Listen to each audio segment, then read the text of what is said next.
Lu Xiangyang, who had squandered half his life, was reborn back to 103 days before the college entrance exam, standing once again at the crossroads of life, recalling the regrets of his past life. Lu Xiangyang broke into a joyful smile. If you lose money, you can earn it back. But if you lose your conscience, you can earn even more. This time, I'm taking it all degree, career, love, and family. Chapter 1. Rejuvenated. Hello. This is the emergency center. Just received a patient who was injured while performing a brave act. The injuries are severe. Estimated arrival in 13 minutes. Prepare for resuscitation. 0.1 milligram of epinephrine. Intravenous push. Patient's pupils are dilated. Breathing is weak. Quickly connect the ventilator. Chest compressions. Hurry. Beep, beep, beep. The patient's heart rate is rapidly dropping. Damn it. The patient is experiencing ventricular fibrillation. Hurry. Prepare the defibrillator. Everyone stop. Well, the little girl was saved, but it's a pity. Sigh. Promote civility. Foster new social trends. Welcome the Olympics. Good evening, viewers. Today is February 19th, 2008. There are 171 days until the opening of the Beijing Olympics. Lu Xiangyang. Don't sleep. In a daze, Lu Xiangyang heard someone calling his name. This shouldn't be possible. Wasn't he dead after saving that little girl? How could he still hear people talking? Lu Xiangyang slowly opened his eyes to see a round, chubby face filling his vision. Qian Duo, didn't you die in northern Myanmar? Damn, what are you talking about? You dare to sleep in old Li's class? You're really brave. Old Li? Li Dalmao? Lu Xiangyang instinctively called out. Immediately, he froze in place. The classmates around him, the teacher at the podium. Countless pairs of eyes were staring straight at him. Taha, Bro Yang is so bold, daring to call Old Li by name. This is absolutely hilarious. This wasn't a hospital. It was a classroom. No hardship, no flavor in senior year, no struggle. Senior year is wasted. February 19th, 2008, 103 days until the college entrance exam. Such nostalgic slogans. Wait, could it be? I've been reborn. At that moment, bang, bang, bang on the podium, homeroom teacher and math teacher Li Damao, he slammed his hand on the desk. Lu Xiangyang, you've got real guts, daring to sleep in my class. Looking at the furious Li Damao, Lu Xiangyang wasn't intimidated at all. Instead, he felt a surge of familiarity. Old Li looked so young now. His hair was jet black, not yet completely bald. Lu Xiangyang remembered visiting him in the hospital when he was terminally ill with lung cancer. Back then, Old Li kept blaming himself, saying he should have disciplined him more strictly. But now, everything seemed to have returned to the beginning. So, was this rebirth? To confirm, Lu Xiangyang instinctively pinched his thigh. A loud ah of agony rang out. Teacher Li, Lu Xiangyang pinched me. At that moment, his deskmate Qian Duo, a plump, clean-faced boy, suddenly cried out. It was partly his fault. Lu Xiangyang's pinch had been far too forceful. Bang, bang, bang. The heavy pounding sounded again in the classroom. Then Li Damao really got angry. Lu Xiangyang, you've gone too far. Stand at the back of the classroom immediately. Okay. Lu Xiangyang readily stood up. He walked to the back of the classroom and stood with his back against the wall. The punishment wasn't the point. Lu Xiangyang just couldn't understand. How on earth had he been reborn? No construction site accidents, no cheating girlfriends. He wasn't even a pushover. He didn't meet a single criterion for reincarnation. Could it be because he'd wished for it too much? But if this was rebirth, where was the ding? Why hadn't there been a ding sound? Lu Xiangyang tried extending his hand, making a couple of grabbing motions in the air. Besides emptiness, there was no virtual screen. Lu Xiangyang, what are you doing? Having a fit? Haha. The students' laughter grew even louder. Lu Xiangyang stood tall, his face radiating youthful energy. Bang! On the podium, Li Damao slammed a stack of test papers heavily onto the desk. Now, I'll announce the results for this month's math exam. For a 150-point paper, the grade average is 72.7 points. But our class? Only 58.9 points. Students, I'm even ahead of the math department. With scores like this, I can't hold my head up. How embarrassing. As a senior teacher and your homeroom teacher, I've completely lost face. I'm almost dead from anger. Seeing Old Li's furious demeanor, Lu Xiangyang couldn't help himself. He burst out laughing. Lu Xiangyang, you still have a nerve to laugh. Do you even know what you scored? Lu Xiangyang shook his head. Who could remember something from over a decade ago? Li Damao glared at him with disappointment. Out of a total of 150 points, you scored 8. 8 points. To be honest, even if I just guessed on the multiple choice, I could get at least 2 right. That's at least 10 points. But you managed to score 8, breaking my record for the lowest score ever. As he finished, The class erupted in laughter again. Li Damao shook his head, then his gaze fell on a front row seat. This time, Gu Yixin performed quite well, scoring 141 points, a full 7 points higher than last month's exam. Hearing this, everyone's eyes turned towards the front row. They all appeared remarkably calm. Clearly, they weren't surprised by the result at all. Lu Xiangyang's gaze also turned in that direction. That girl had once been his idealized love. But she would get into her dream university 103 days later, and Lu Xiangyang would begin his life in society. 3 years later, at 21, Lu Xiangyang, with his excellent physical condition, became a professional boxer. 7 years later, at 28, he was imprisoned for 3 years for participating in illegal underground boxing and gambling. 3 years after that, at 31, while in prison, he learned of his grandmother's death. That very day was also his release date. He drifted for 3 more years, and at 34, he died from injuries sustained while performing a brave act. All the turning points would happen 103 days from now. Then the gears of fate would begin to turn. He and she would part ways, their destinies never to cross again. At this moment, Gu Yixin was just Dito reading her book, as if everything around her was irrelevant. All right, now I'll call out names. Come up and collect your papers. I'll spare your feelings and won't announce the scores. After getting your papers, summarize your mistakes. I'll start reviewing the exam next week. As for Lu Xiangyang's paper, come to my office after class. After saying this, Li Damao began distributing the papers. The students then started reflecting and summarizing. Suddenly, the entire classroom became quiet. The only sound was the rustling of papers. All was peaceful. Lu Xiangyang's gaze turned towards the window. Rebirth was an unchangeable reality. But did he really have to live a muddled life like this? In a daze, Lu Xiangyang recalled many things. 3 years ago, his parents died in a car accident while on a business trip. His grandmother, devastated by grief, turned white-haired overnight, and her health declined rapidly. Even so, despite having already retired, his grandmother still had to run a street stall to earn money for his tuition and living expenses. These memories were vivid and clear. Nothing had changed. So, unless something unexpected happened, he would still fail to get into university this June. Then he would walk the same path he had before.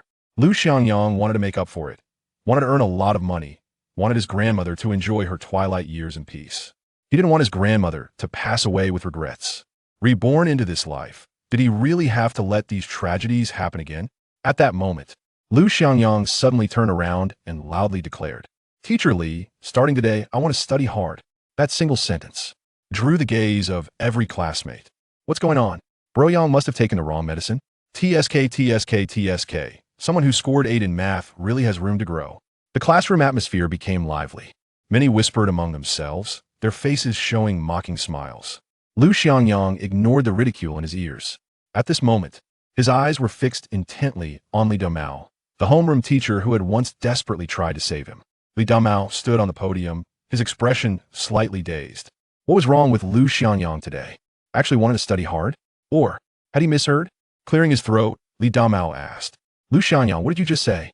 Lu Xiangyang declared without reservation, "Teacher Li, starting today, I want to study hard."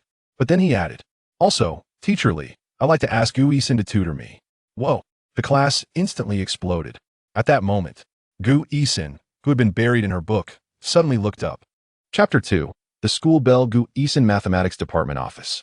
The room accommodates a total of 6 workstations. Li Damao occupies the corner position. At this moment, the office is graced only by Li Damao and Lu Xiangyang. Lu Xiangyang, you mentioned your desire for Gu Yixin to assist you with your studies? Indeed. May I inquire as to your reasoning? Her academic performance is exceptional. She is likely to gain admission to a prestigious university, and I aspire to follow in her footsteps.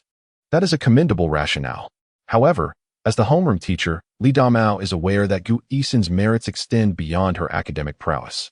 She has garnered the title of school belle among her peers. It is prudent to consider whether there are ulterior motives at play. Lu Xiangyang, I must ask you, do you genuinely wish for Gu Yixin to tutor you, or do you harbor other intentions? Report, teacher. My sole focus is on my studies. Romantic pursuits do not interest me. The response was unexpectedly forthright, leaving Li Damao momentarily taken aback. Ah, Lu Xiangyang. Li Damao's tone softened. You are quite intelligent.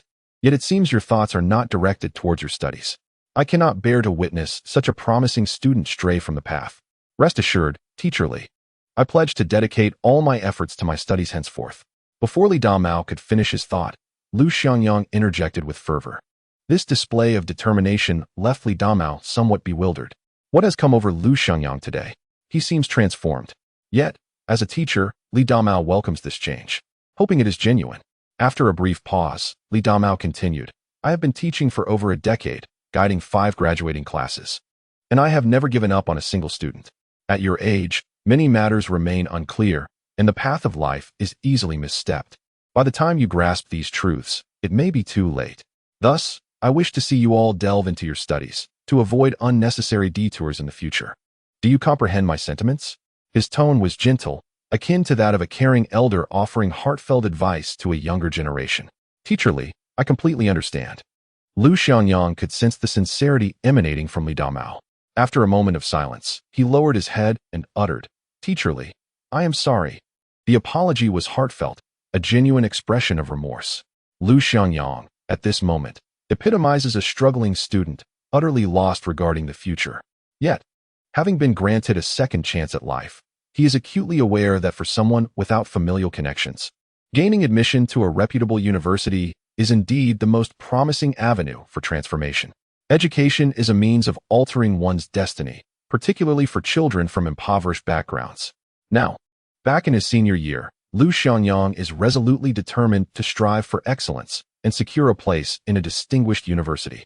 Teacher Li, this is the classroom test you assigned yesterday.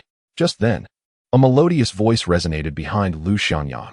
Turning around, he found it was Gu Yixin. She possessed a cascade of lustrous black hair and crystal-clear eyes, standing a head shorter than Lu Xiangyang. If beauty were rated on a scale of 100, Gu Yixin would undoubtedly score at least 96. The missing 4 points could be attributed to her school uniform.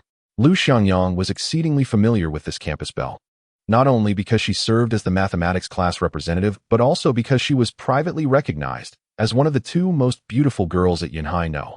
7 High School. Additionally, she was a quintessential academic achiever.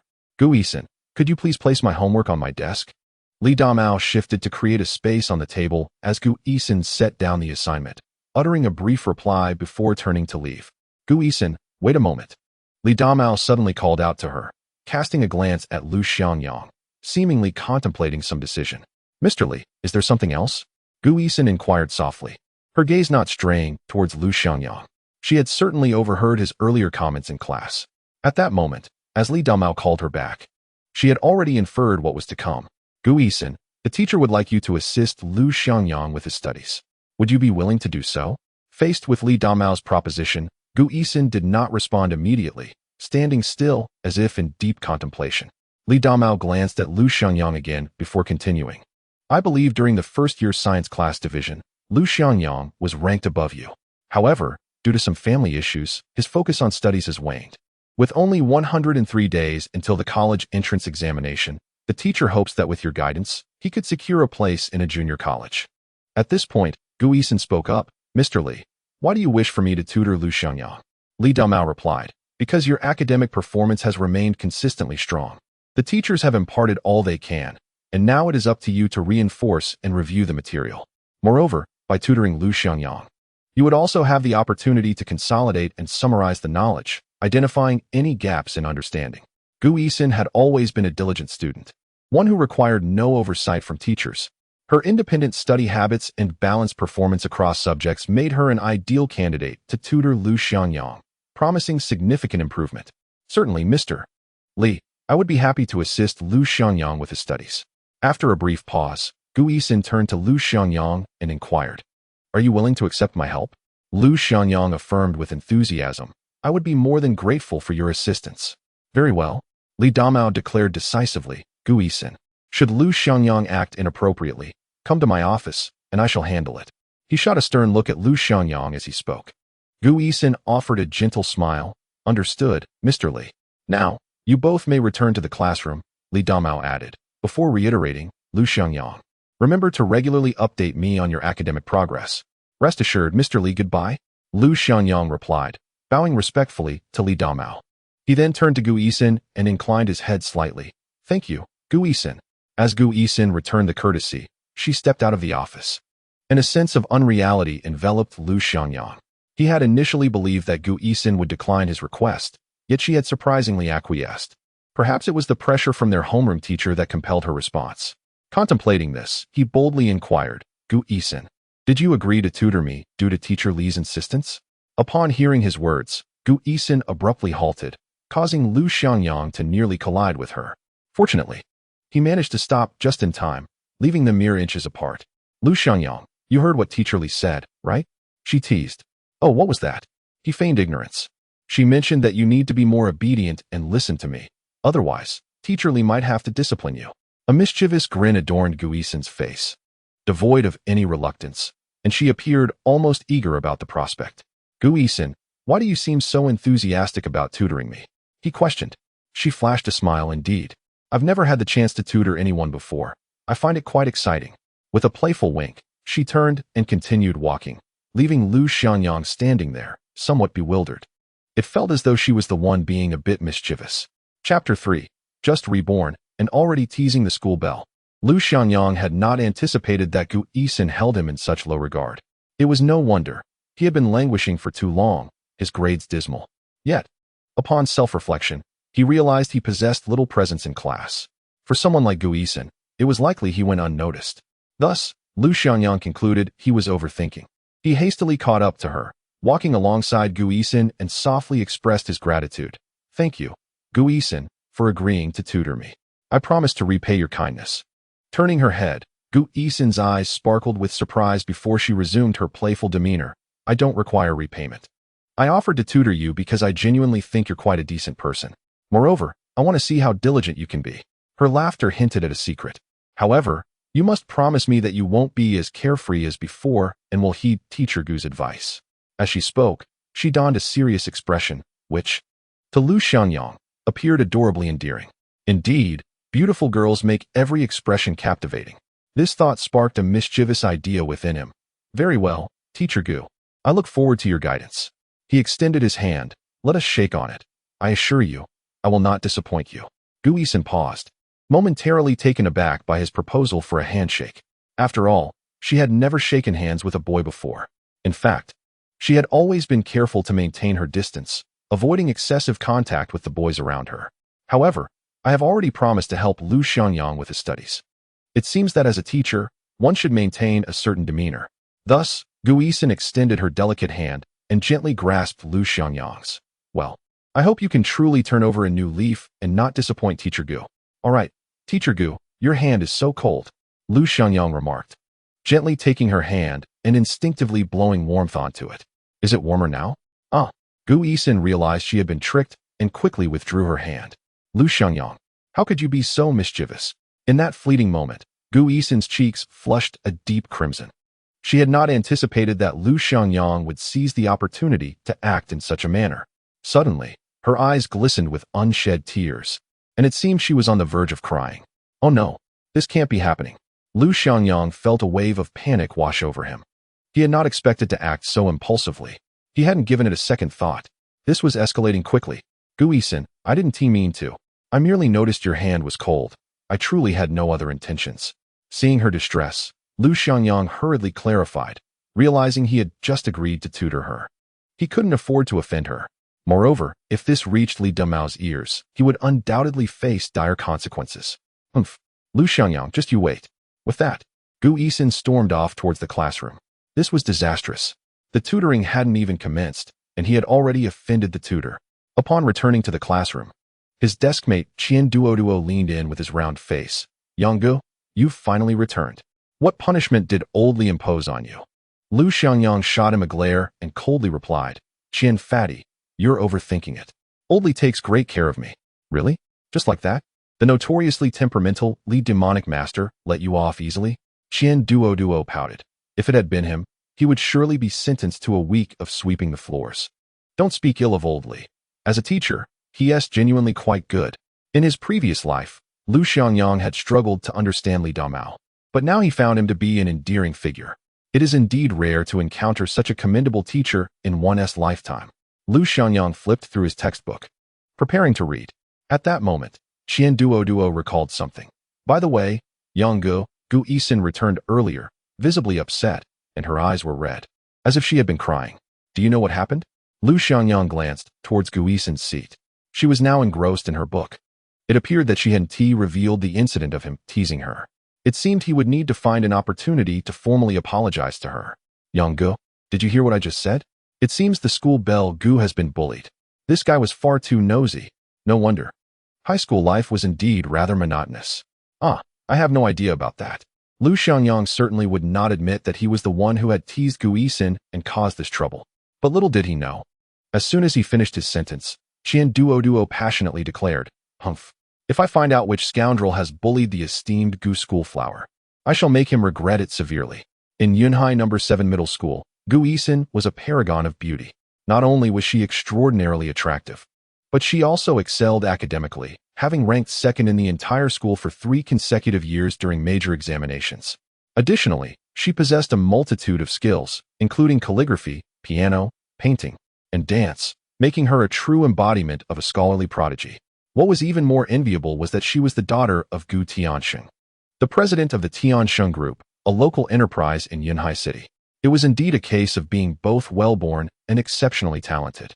Xiangyang, why are you silent? Do you know who that scoundrel is? Scoundrel? You are the real scoundrel. Lu Xiangyang shot a fierce glare at Qian Duo. Why are you glaring at me? Could it be that you truly know who that scoundrel is? Qian Duo leaned closer, his acne-ridden face nearly touching Lu Xiangyang's. I don't know who that scoundrel is. But if you keep annoying me, I shall make you regret it. Don't. Qian Duo immediately stepped back, instinctively placing his hands on his backside, muttering, "Xiangyang, what has gotten into you? I was merely expressing concern for the schoolflower." Lu Xiangyang chose to ignore Qian Duo's complaints. The most pressing matter was to find an opportunity to mend his relationship with Gu Yixin.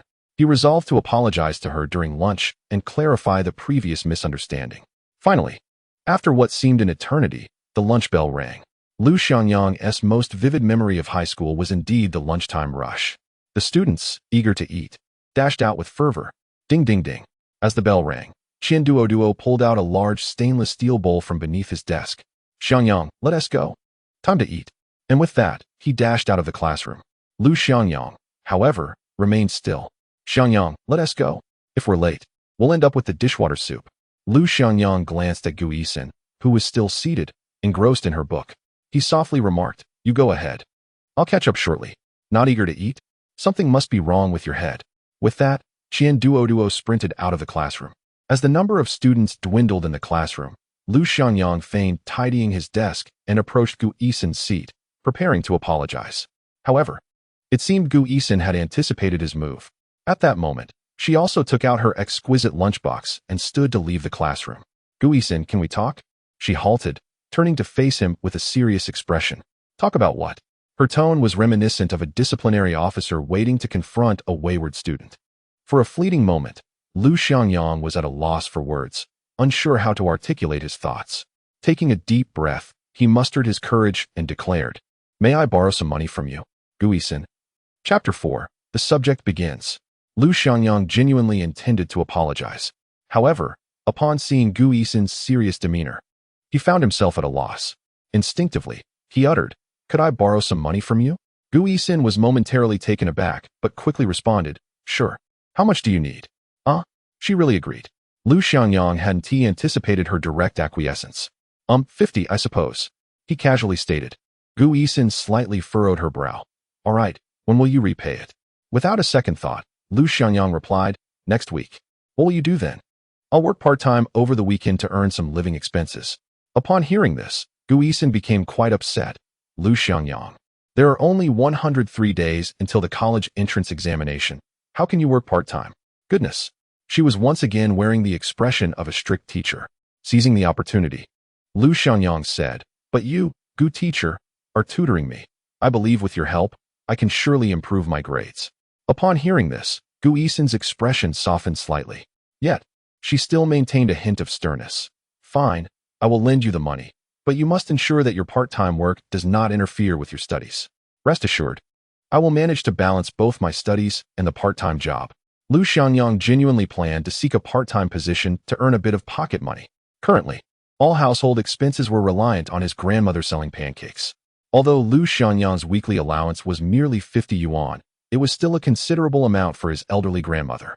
Now that he had been given a second chance at life, he did not wish for her to toil so hard. Besides studying, He needed to devise ways to earn money. In his previous life, his greatest regret was not being admitted to university, which disappointed his grandmother.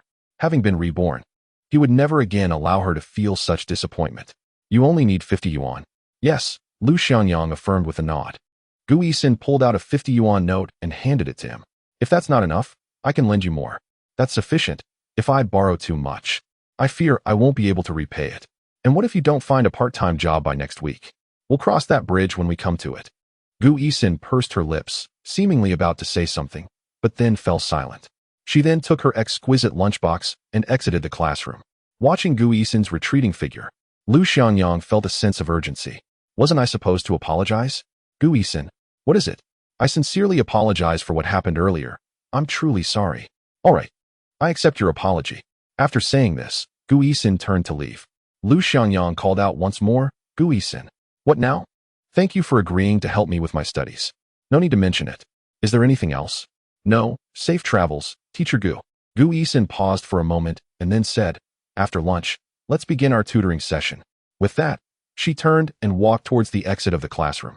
Unbeknownst to Lu Xiangyang, a radiant smile illuminated Gu Yixin's face at that moment. When Lu Xiangyang arrived at the cafeteria with his lunchbox, it was already teeming with people. What a familiar scene. Lu Xiangyang sighed. Once again, I find myself in the competitive atmosphere reminiscent of my high school days, vying for sustenance alongside my peers. Indeed, those were my most illustrious days, confined to just 3 short years. With a wry smile, Lu Xiangyang sought out what he believed to be the shortest queue for food. Stealing a glance around, he noticed many of his fellow students still engrossed in memorizing vocabulary or poring over their study materials. In the past, Lu Xiangyang would have looked down upon such diligence, but now he found every diligent learner to be quite endearing. As for himself, he considered himself rather astute. As Li Damao would say, not placing his thoughts on academic pursuits. After observing for a while, Lu Xiangyang slowly moved towards the serving window, his gaze falling upon the menu displayed ahead. Indeed, potatoes once again. The high school cafeteria was etched in his memory, with potatoes served in various forms, shredded, cubed, or in sticks, every single day of the week. Particularly memorable was the dish of braised pork with potatoes. Just as he was inwardly lamenting this repetition, he heard someone call out, Yanggu, why are you so late? Returning to reality, Lu Xiangyang recognized it was Qian Duo, who had already received his meal. Well, this guy certainly devours his food with remarkable speed.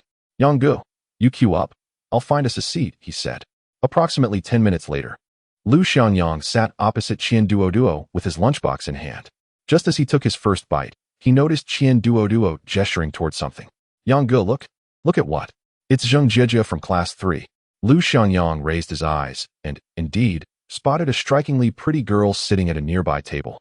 Engrossed in a hefty reference book, seemingly lost in her own world, his gaze lingered on Zheng Jie for a moment. She was the epitome of Qian Duo's infatuation, wholly devoted to her studies with aspirations of attending a prestigious university, which she eventually achieved. However, no one could have anticipated that she would marry a man the same age as her father. Meanwhile, the portly Qian Duo gained admission to a university in the same city as Zheng Jie, but to a second-tier institution. Upon entering university, Qian Duo lived frugally, taking on part-time jobs as a milk tea vendor and a campus errand runner, often playing the role of a lovesick admirer, delivering gifts to Zheng Jie's university. He would even traverse half the city on public transport in the early hours just to present her with breakfast. After graduating, Qian Duo found employment at a company with a grueling 996 schedule, barely earning 3,000 yuan while still purchasing clothes and luxury items for Zheng Jie. He pursued her for 3 arduous years, until she ultimately married her godfather, at which point Qian Duo resigned himself to his fate. Indeed, a lovesick admirer truly possesses nothing. Reflecting on this, Lu Xiangyang turned to Qian Duo and remarked, "Stop looking. She is not meant for you." Qian Duo, slightly disheartened, lowered his voice conspiratorially and replied, "What is wrong with having a crush on her? Zheng Jie is the top student in class 3. I consider it an honor to secretly admire a scholar." Lu Xiangyang felt utterly foolish. He truly wished to slap himself awake. However, wasn't he once in the same predicament? Qian Pengzi. Remember this. No matter how deeply you cherish someone, you must first live for yourself, Lu Xiangyang advised. Upon hearing this, Qian Duo's eyes sparkled with meaning, Oh, Gu, your words are rather philosophical. What is this? Have you found someone you like? Get lost. From now on, I only want to focus on my studies. Yeah, right. Who would believe that? Just then, Duo became animated again. Gu, look. Our academic prodigy, Gu Xiaohua, is sitting with the genius Lu Xiangyang. Lu Xiangyang turned slightly, following Duo's gaze. Indeed, by the cafeteria window, Gu Yixin was seated across from Lu Xiangyang, a test paper sprawled before them. Both were renowned figures on campus, drawing the attention of numerous classmates, particularly the girls, who were practically starry-eyed. Wow, look, it's Lu Xiangyang. Not only is he academically outstanding, but he's also ridiculously handsome. Stop swooning. Only Gu Yixin could catch his eye. Indeed, I heard they've been childhood friends. Lu Xiangyang, the academic deity of Yunhai No. 7 High School, had been winning awards since he was young. Since the beginning of his freshman year, he had consistently ranked first in every major exam for 3 years running. Along with numerous accolades in various academic competitions, he was a true embodiment of a scholarly hero. In terms of looks and achievements, Lu Xiangyang felt he could not compare. One was a female academic star, the other a male academic genius, a match made in heaven. Honestly, Lu Xiangyang felt a pang of envy. For the first time, he realized that excelling in academics could indeed be a source of immense pride. Just wait. I too shall become the most dazzling figure at No. 7 High. As Lu Xiangyang gazed at Gu Yixin, she seemed to sense something. Suddenly, she turned her face, locking eyes with him. Their gaze held for about 10 seconds before Gu Yixin turned back to discuss the test paper with Lu Xiangyang. As a freshman, Lu Xiangyang had performed admirably in his studies, ranking 8th in the school during the science stream selection, ahead of Gu Yixin, who was 9th. However, due to a family crisis, he had lost focus on his studies and had since transformed into a veritable underachiever. With merely 103 days left until the college entrance examination, considering his current foundation, even with Gu Yixin's guidance and relentless studying, he feared he would not achieve much improvement. Nonetheless, Lu Xiangyang resolved to give it one last shot, determined to conclude his youth on a triumphant note. Isn't it just studying? Isn't it merely tackling exercises? Isn't it just memorization? Damn it. This time, I will go all out. At the end of the sea of questions, who stands as the peak? The moment I meet Gu, all becomes void. How could a mere test paper defeat me, Lu Xiangyang? Bring it on. Just as Lu Xiangyang silently resolved himself, a hand suddenly appeared in his field of vision. Hey, Gu, what are you daydreaming about? Chapter 5. It turns out I have a golden finger. Upon seeing the foolish grin on Lu Xiangyang's face, Duo waved his hand in front of him. Hurry up and eat. After we finish, we'll go play basketball. During high school, Lu Xiangyang excelled in sports, particularly basketball, which is one of his 2 favorite sports. Although he stands at only 181 meters, his jumping ability is remarkable. Another sport he enjoys is boxing, a discipline he began learning from his father at a young age. He later attended the Youth Palace in Yunhai High-Tech Zone, where he even won the championship in the city's Youth Palace boxing competition. Although not the muscular type, his agility and speed are his greatest assets. In the boxing ring, he always manages to outpace his opponents, achieving victory through unexpected tactics. I want to be going to play. I have something else to attend to. Lu Xiangyang snapped back to reality and replied to Duo. What is going on? Gu, you're not feeling jealous, are you? Looking in the direction of Lu Xiangyang's gaze, Duo sensed something unusual, for Lu Xiangyang's eyes were fixated on Lu Xiangyang and Gu Yixin in the distance. Lu Xiangyang chuckled and denied it. I'm just envious of their study discussions. Why would I feel jealous? It's perfectly normal for a female academic prodigy and a male study genius to discuss their studies. What is there for a mediocre student like you to be envious of? Duo teased as he picked at his meal. Mediocre student? Who are you referring to? Lu Xiangyang retorted, slightly displeased. Isn't it true? Out of 6 mandatory subjects, your overall ranking is 47th in the class. So what? Come on. There are only 48 people in our class. Goodness. In that case, you really are quite mediocre. Lu Xiangyang dared not say much more, focusing on his meal while casting another distant glance at Gu Yixin. It must be said that Gu Yixin was truly radiant. Amidst a sea of classmates, she could always be easily distinguished. Her long, glossy black hair cascaded lazily over her shoulders, and her bright eyes seemed to peer into one's soul. Her smile was perpetually warm, drawing people in irresistibly. Gu, you're looking at Gu Yixin again. Duo's teasing voice interrupted Lu Xiangyang's reverie. Not at all. I was merely lost in thought, Lu Xiangyang replied, a hint of embarrassment creeping into his smile. Come on, every time you see her. Your eyes light up, Qian Duo persisted. Lu Xiangyang shook his head in resignation. This guy only seemed to think about trivial matters. No wonder high school life felt so monotonous. Even the smallest things could excite him for ages. After finishing their meal and preparing to wash the dishes, Lu Xiangyang noticed Gu Yixin walking towards him. Yang Gu, look quickly. The school beauty is coming over. Lu Xiangyang, come find me in the classroom after you finish eating. Let us get started at noon. With that brief statement, Gu Yixin offered no further words and took her exquisite lunchbox away. At that moment, Qian Duo's eyes widened in astonishment. Yang Gu, what is going on? What is this all about? No, was Gu Xiaohua just talking to you? Ah, what else could it be? She asked you to go to the classroom and mentioned starting at noon? As the conversation progressed, Qian Duo's thoughts took a turn. No, you can't be. Bang. Lu Xiangyang extended his finger and playfully flicked Qian Duo's forehead. You really have a wild imagination. That's because Gu Yixin agreed to help me with tutoring. With that, Lu Xiangyang tidied up his lunchbox to wash it. He left behind a bewildered Qian Duo, who murmured to himself, damn, I suddenly feel like studying too. As Lu Xiangyang exited the cafeteria, he spotted a milk tea stand. He recalled that Gu Yixin seemed to enjoy strawberry-flavored milk tea. Might as well buy a cup. After all, she was going to help him with his studies. A small treat was in order, especially since he was using Gu Yixin's money. Moments later, Lu Xiangyang returned to the classroom with his lunchbox in hand. The classroom was empty, as the school permitted students to engage in free activities after lunch. Those who enjoyed basketball could head to the court, while boarders might return to their dorms to read or take a nap. Lu Xiangyang and Gu Yixin were both day students, living at home. Hence, Gu Yixin typically studied in the classroom during lunch, resting her head on the desk when fatigued. As for Lu Xiangyang, he usually spent his lunchtime playing basketball. After all, in the latter half of senior year, there were still physical education classes, albeit often monopolized. In the eyes of the subject teachers, physical education was deemed a waste of time.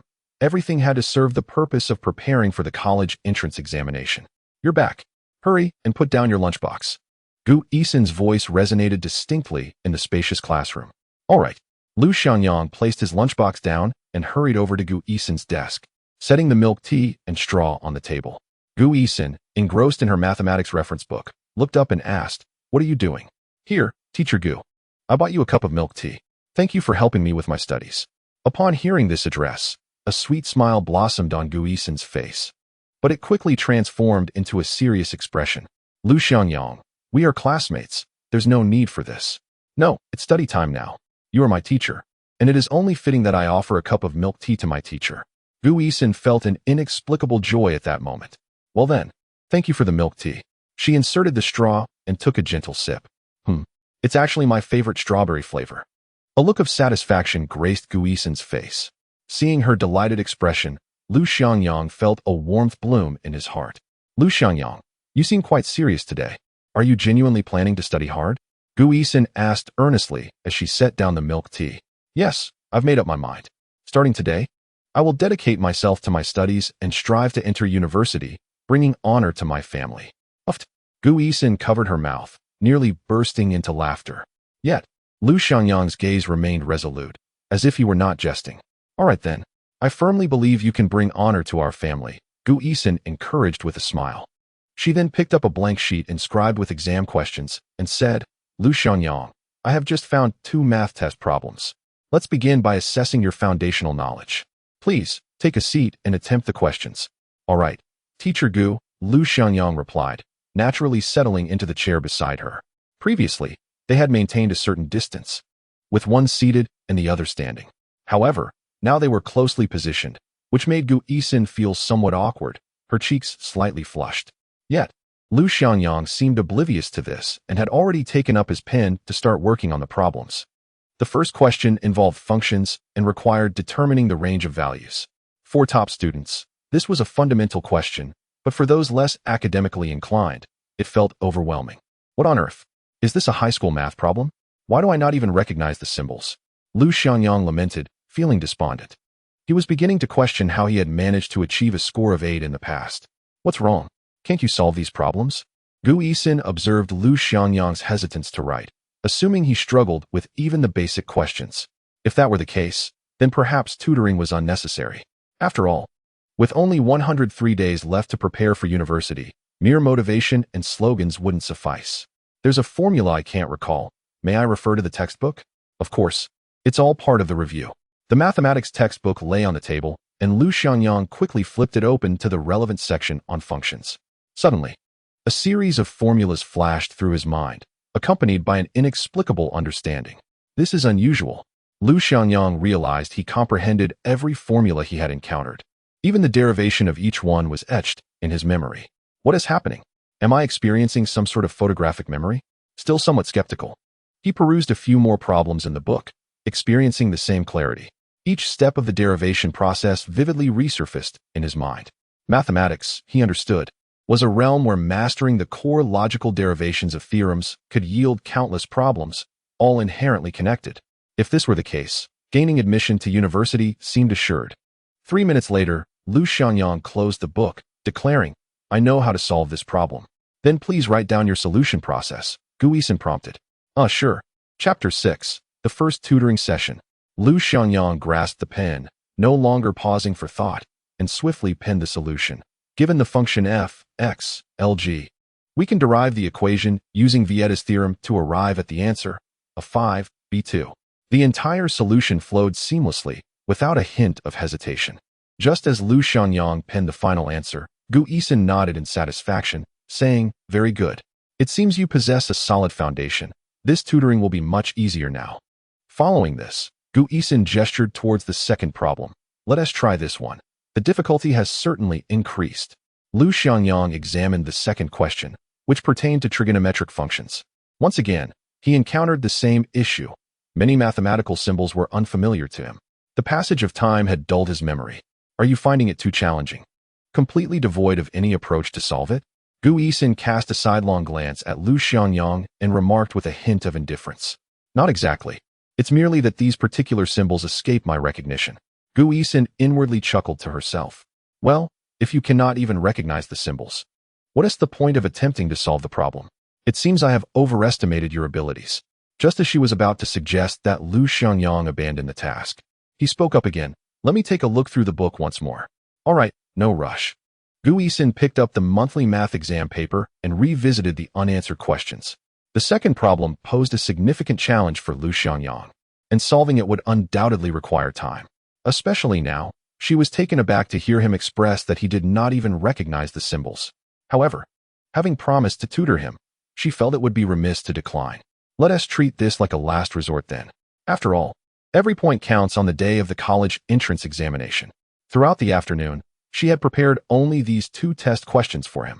Lu Xiangyang, blissfully unaware of Gu Yixin's inner thoughts, reopened his math textbook in search of the relevant concepts. This time, he was noticeably quicker. A minute later, he closed the book, and in one fluid motion, he pinned down the answer.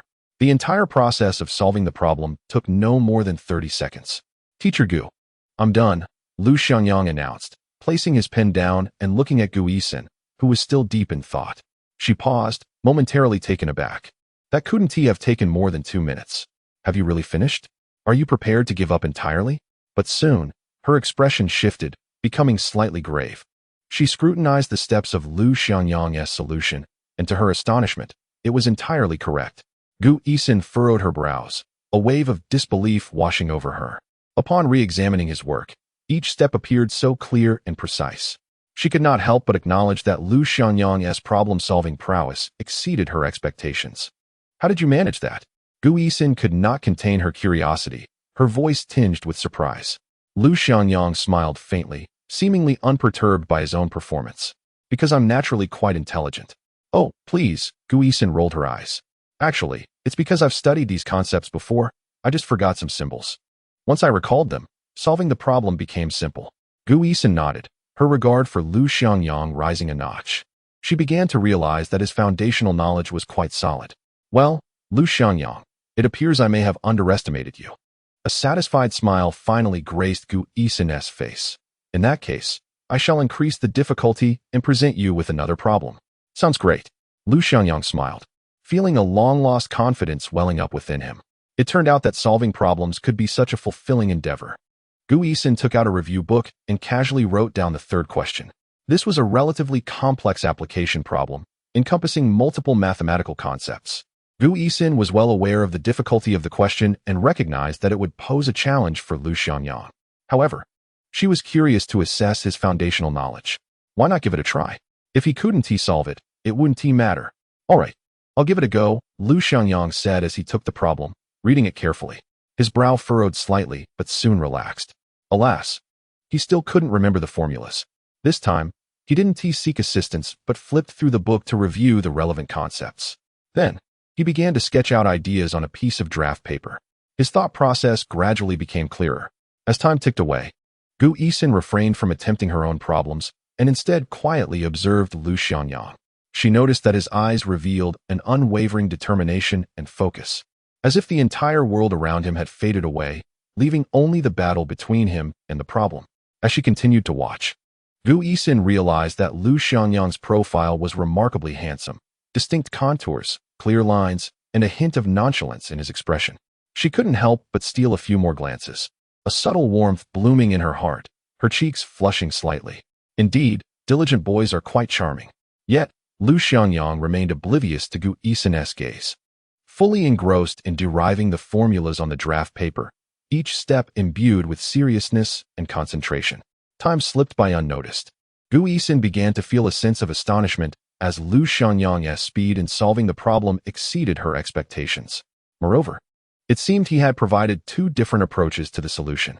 Finally, Lu Xiangyang set down his pen. "Teacher Gu, I'm finished." He handed her the draft paper, a gentle smile gracing his face. Gu Yixin took the paper and examined it closely. This time, she was genuinely shocked. The difficulty of this problem was enough to leave most students in distress. Even she had been ensnared by its traps during her first attempt. Yet now, upon seeing the answer Lu Xiangyang had penned, she couldn't help but gasp. Not only had he provided the correct answer, but he had also offered two distinct methods of solution. Particularly, the second method was even more concise and efficient than the reference answer. "Lu Xiangyang, your mathematical foundation is far better than I had imagined," Gu Yixin exclaimed in admiration. If the first two problems could be solved, it might indicate a decent foundation. However, this problem involved numerous concepts. Lu Xiangyang simply smiled modestly. "Of course. After all, I can score an 8. Haha, Lu Xiangyang. I seriously suspect that you intentionally scored an 8 in this month's math exam," Gu Yixin teased. Upon hearing this, Lu Xiangyang merely smiled gently. In those days, he indeed did not take examinations seriously, succumbing entirely to a rebellious mindset. One can only say that youth is often unwise. However, this time is different. He longs to prove himself. Having traversed through life's experiences, Lu Xiangyang understands the paramount significance of gaining admission to a prestigious university. "Teacher Gu, I am aware of my foundation. There are many problems I still cannot solve. I hope you will guide me more in the future," he expressed earnestly. Gu Yixin encouraged him. "It is perfectly fine not to be able to solve certain problems. As long as you are willing to learn, it can be remedied." Lu Xiangyang nodded seriously. "Understood. I shall remember that, Teacher Gu." "Oh dear, you needn't call me Teacher Gu. I was merely joking," Gu Yixin replied with a smile, feeling somewhat bashful. "But you are my teacher as you help me with my studies," Lu Xiangyang insisted. "How about this? When we have tutoring sessions, you may call me Teacher Gu." "Very well." Gu Yixin contemplated for a moment before responding with a smile, clearly deriving joy from Lu Xiangyang addressing her as such.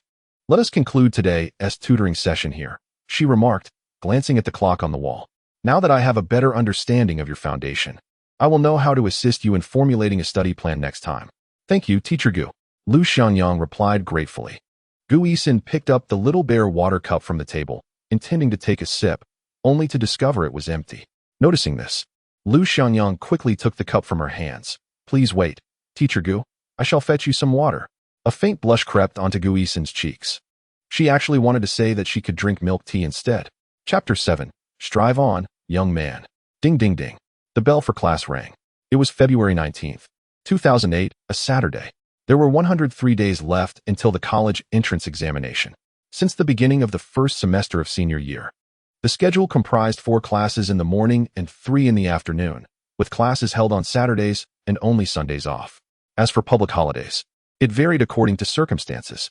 This relentless barrage of classes was exceedingly arduous for Lu Xiangyang. Indeed, during the first English class in the afternoon, he could no longer endure it. He simply laid his head down on the desk and succumbed to sleep. The rustling of leaves outside and the teacher's voice within the classroom combined with a gentle breeze, creating an ambience that was truly conducive to slumber. And so, he drifted into a deep sleep. Lu Xiangyang. At that moment, a thunderous voice erupted, startling Lu Xiangyang from his slumber.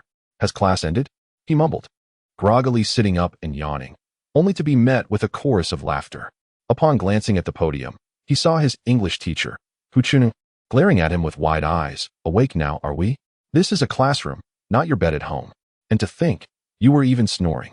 The classroom erupted in laughter. Rubbing his eyes, Lu Xiangyang, somewhat bewildered, asked, Teacher who? Are you referring to me? I never snore when I sleep. Once again, peals of laughter filled the classroom. Truly infuriating. Gu Yixin was nearly beside herself with rage.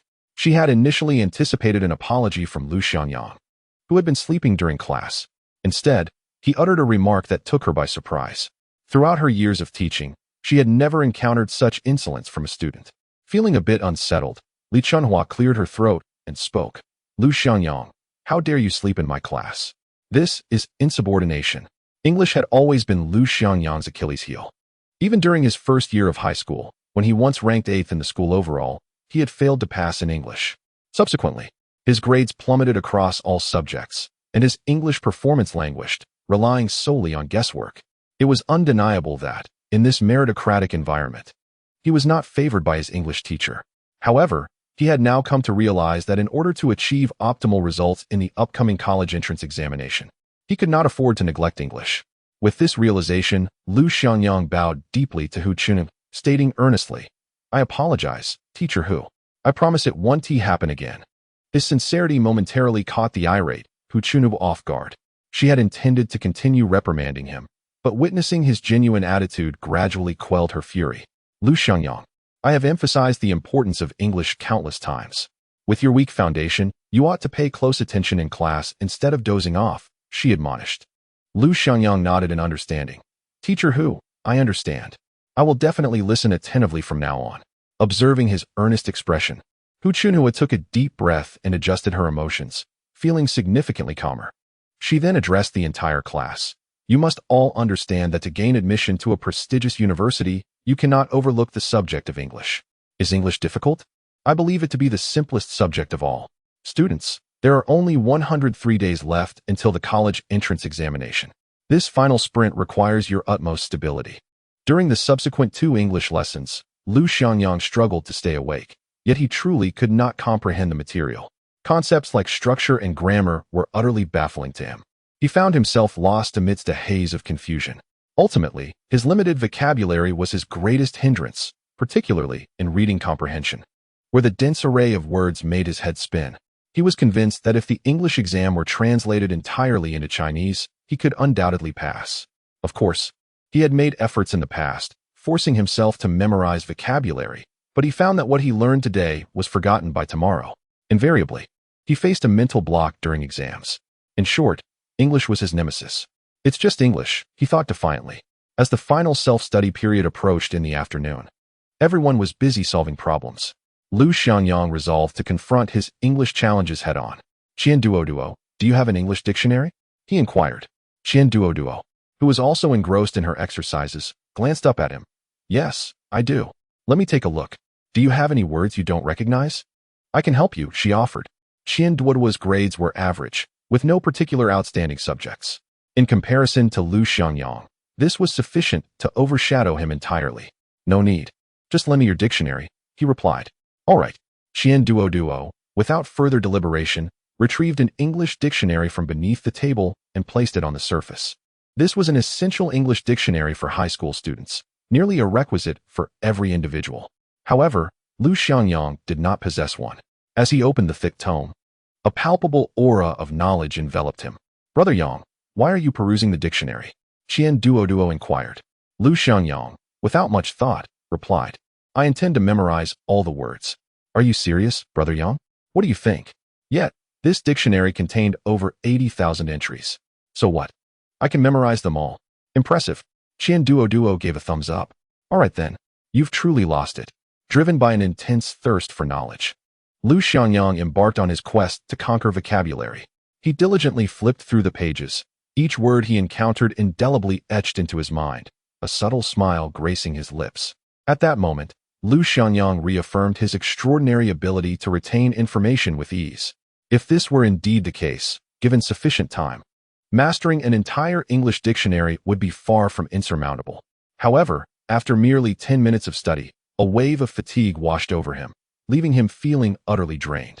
Indeed, learning proved to be an exceedingly exhausting endeavor. Lu Xiangyang had always maintained exceptional physical fitness, particularly in terms of strength and speed, which endowed him with remarkable boxing talent. Yet, sitting down to study quietly was no small feat. Several times he contemplated giving up, but he gritted his teeth and persevered. By the end of the class, he had memorized at least 300 words, a remarkable feat in its own right. However, thereafter, he found it increasingly difficult to concentrate. Even the words he had memorized seemed to elude him. It appeared that daily memory capacity was indeed finite. Nevertheless, memorizing 300 words in a single day was already prodigious. The requisite vocabulary for the college entrance examination in English is approximately 3,000 to 3,500 words. For Lu Xiangyang, mastering this in just 10 days was feasible. Yet, he resolved to memorize all 80,000 words from the dictionary. At the sound of the school bell, he exhaled deeply. It turned out that earnest study was quite exhausting. But when he lifted his gaze to Gu Yixin, he was instantly reinvigorated. Despite her evident excellence, she worked tirelessly. What was this? This was motivation. He realized he had squandered too much time and must now exert himself tenfold, even 100-fold. He aspired to become the most outstanding student at Yunhai No. 7 Middle School. Let us strive hard, young man. Chapter 8. She said, let us be friends. As today was Saturday, students could return home after school. With a day off tomorrow, classes would resume on the following Monday. Thus, after the 7th period this afternoon, school was dismissed, and everyone returned to their respective homes. Brother Yang, let us head to the internet cafe. The moment the bell rang, Qian Duo had already packed his bag. With one hand resting on Lu Xiangyang's shoulder, a look of excitement illuminated his face. Most high school students harbor a fondness for video games, and Lu Xiangyang had once been no exception, spending countless hours in internet cafes. However, he now found gaming to be an extravagant waste of time, not to mention costly. I've decided to refrain from it. I wish to return home to see my grandmother soon. Qian Duo was aware that Lu Xiangyang had only his grandmother at home, though a hint of regret lingered. He chose not to elaborate further. All right then, I shall take my leave. With a cheerful laugh, Qian Duo slung his bag over his shoulder and dashed out of the classroom.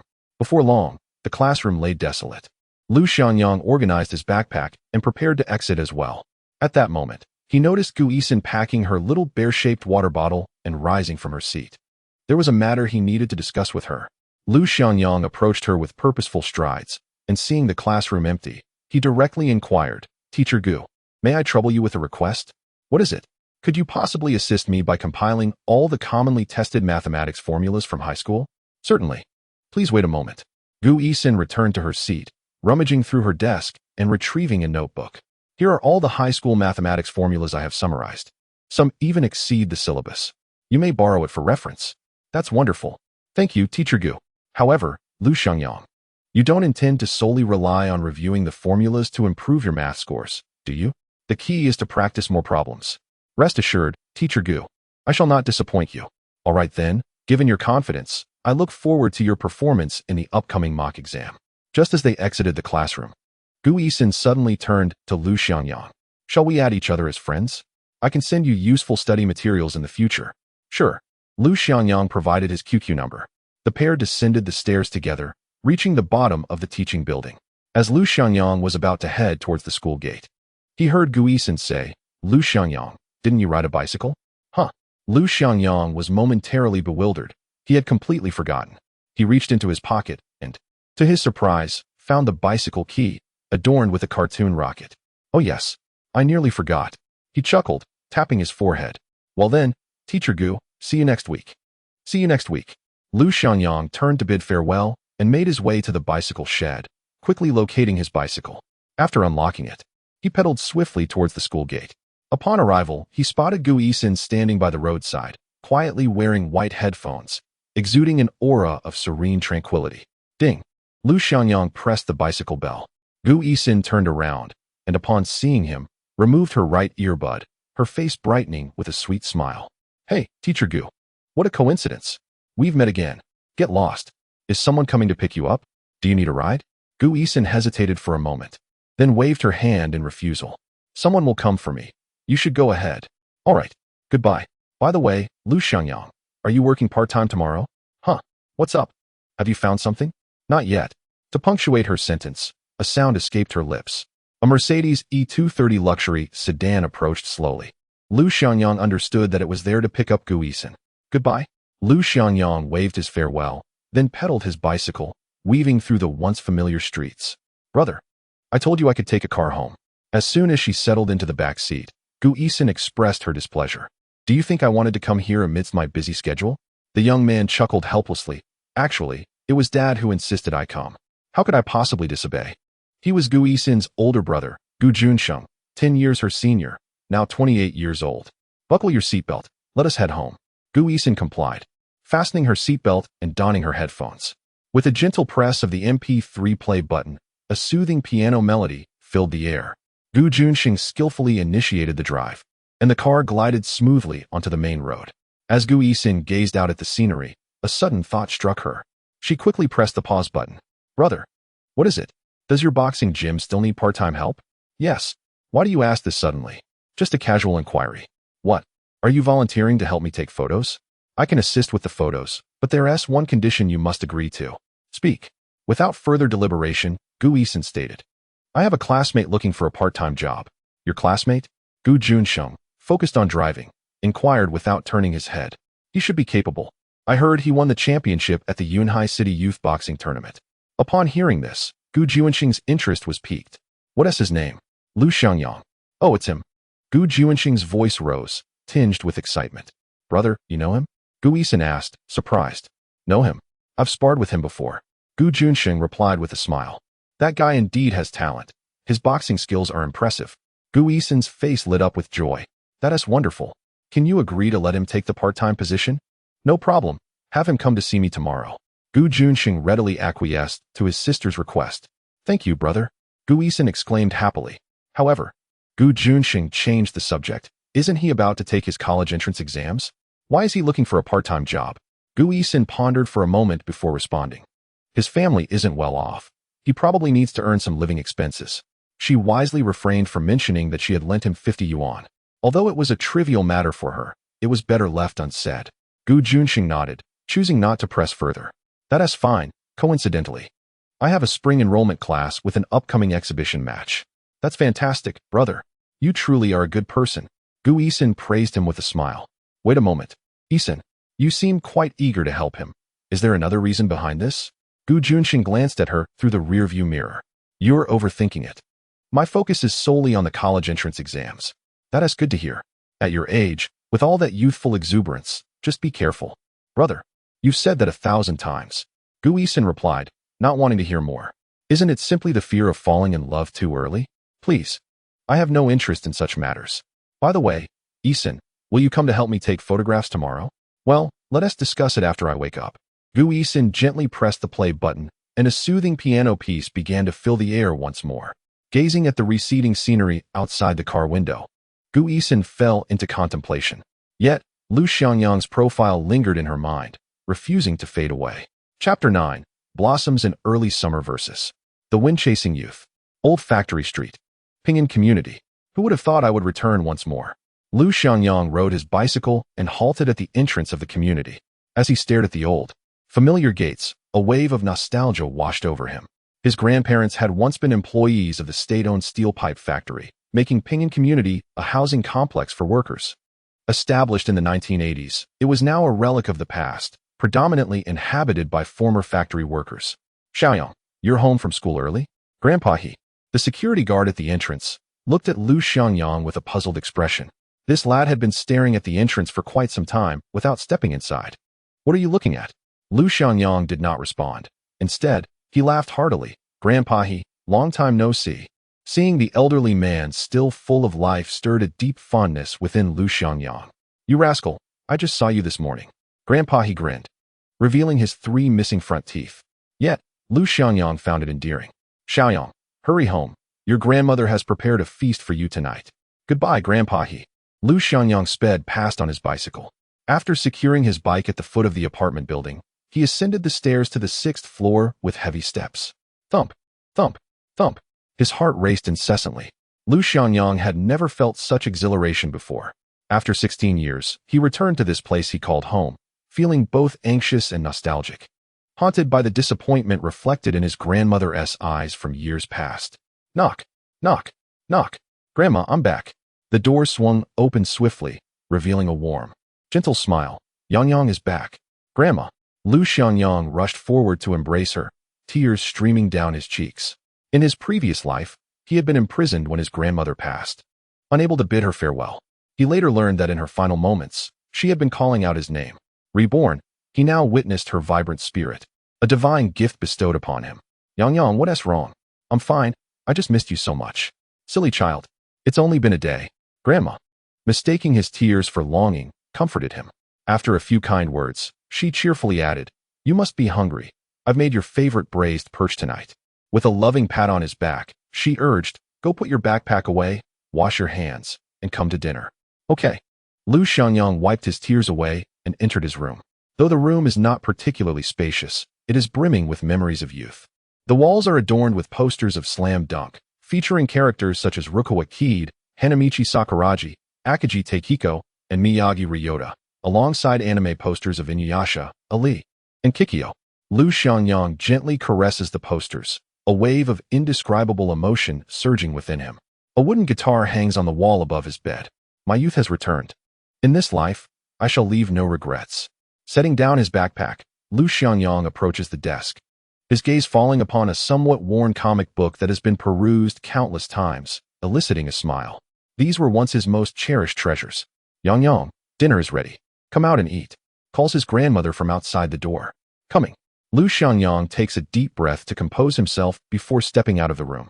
At the dining table, the fragrant aroma of braised perch fills the air as his grandmother busily serves him rice. Thank you for your hard work, Grandma. Lu Xiangyang says gratefully as he accepts the bowl. Silly child, what are you saying?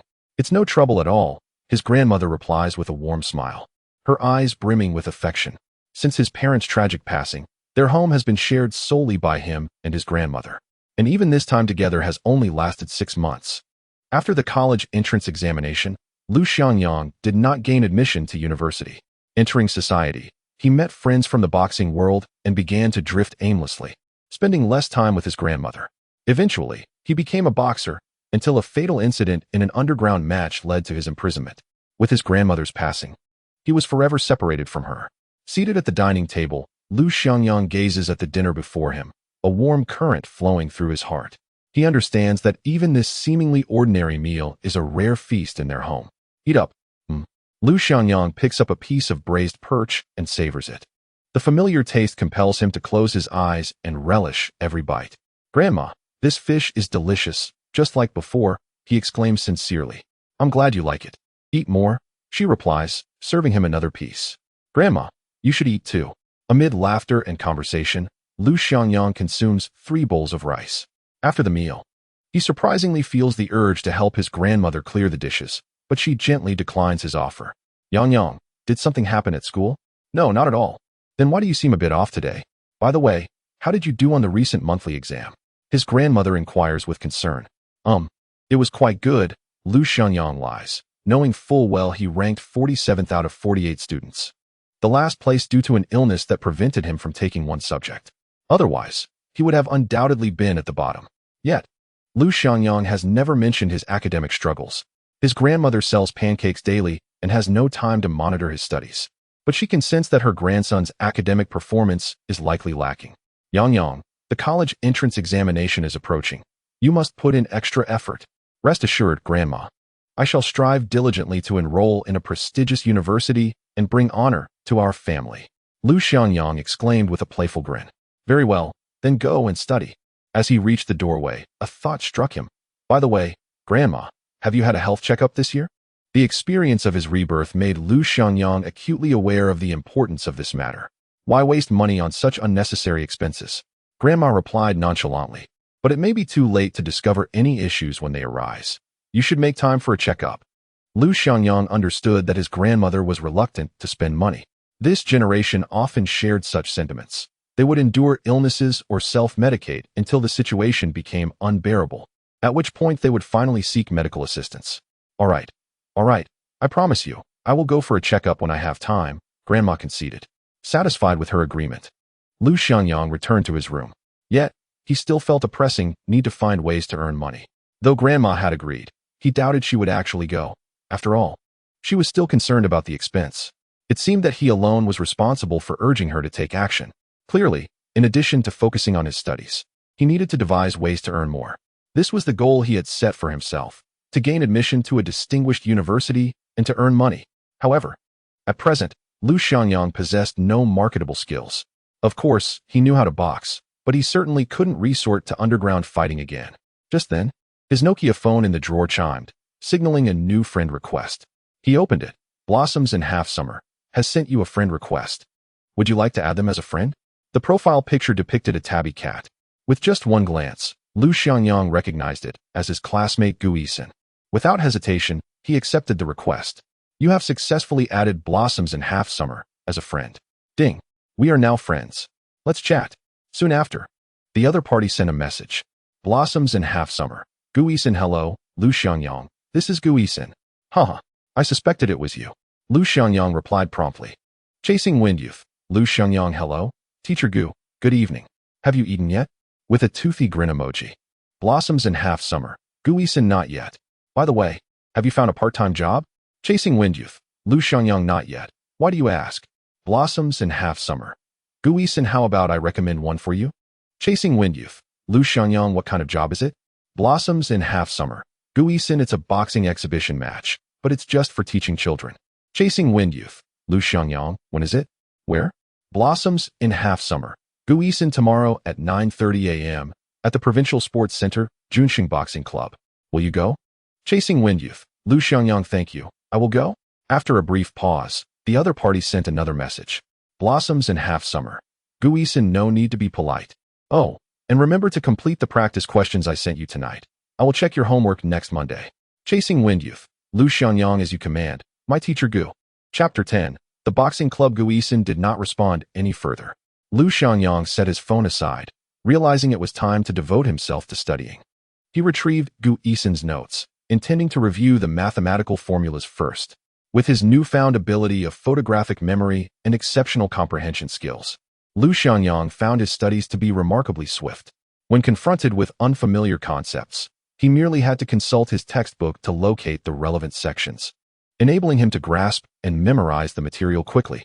This was indeed the most formidable advantage bestowed upon him by his rebirth.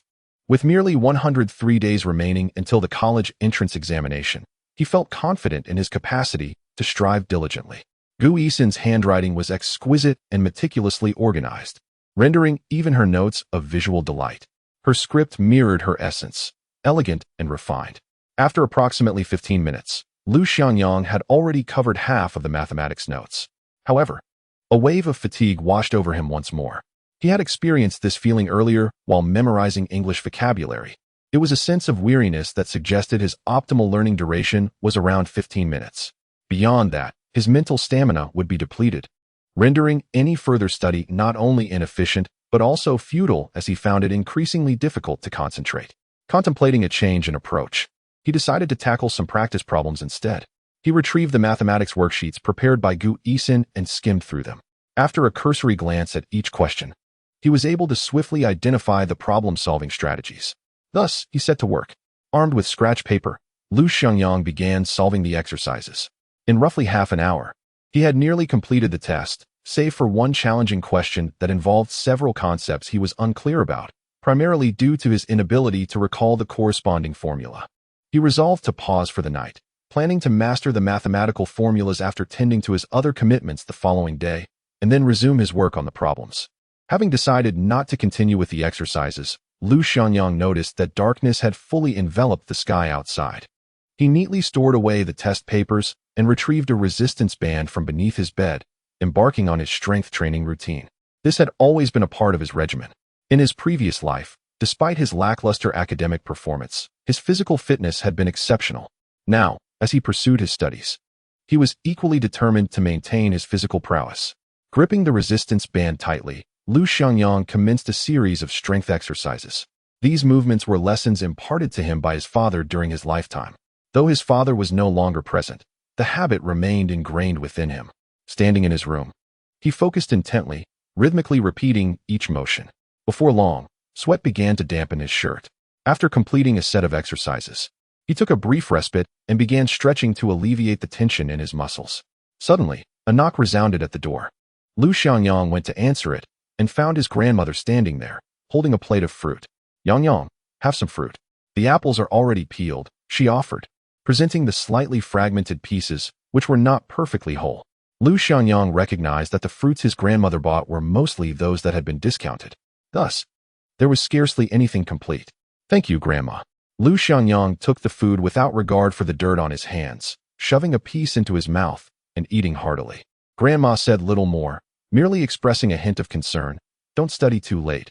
Make sure to wash up and rest early." After speaking, she cast another glance and realized that Lu Xiangyang was not studying at all, but rather exercising.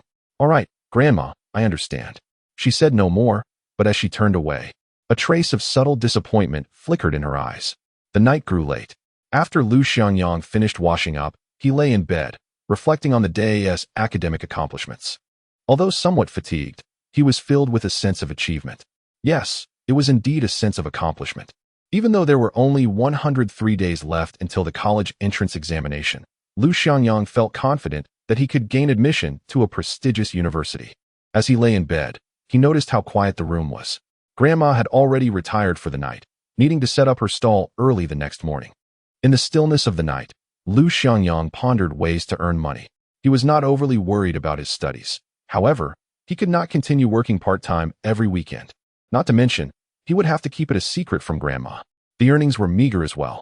After much contemplation, Lu Xiangyang thought it would be wonderful if he could earn money by writing online literature. It offered the freedom he desired with minimal financial investment. As long as he managed his time well, it wouldn't interfere with his studies. Moreover, in this era, online literature was just beginning to emerge, still in its infancy.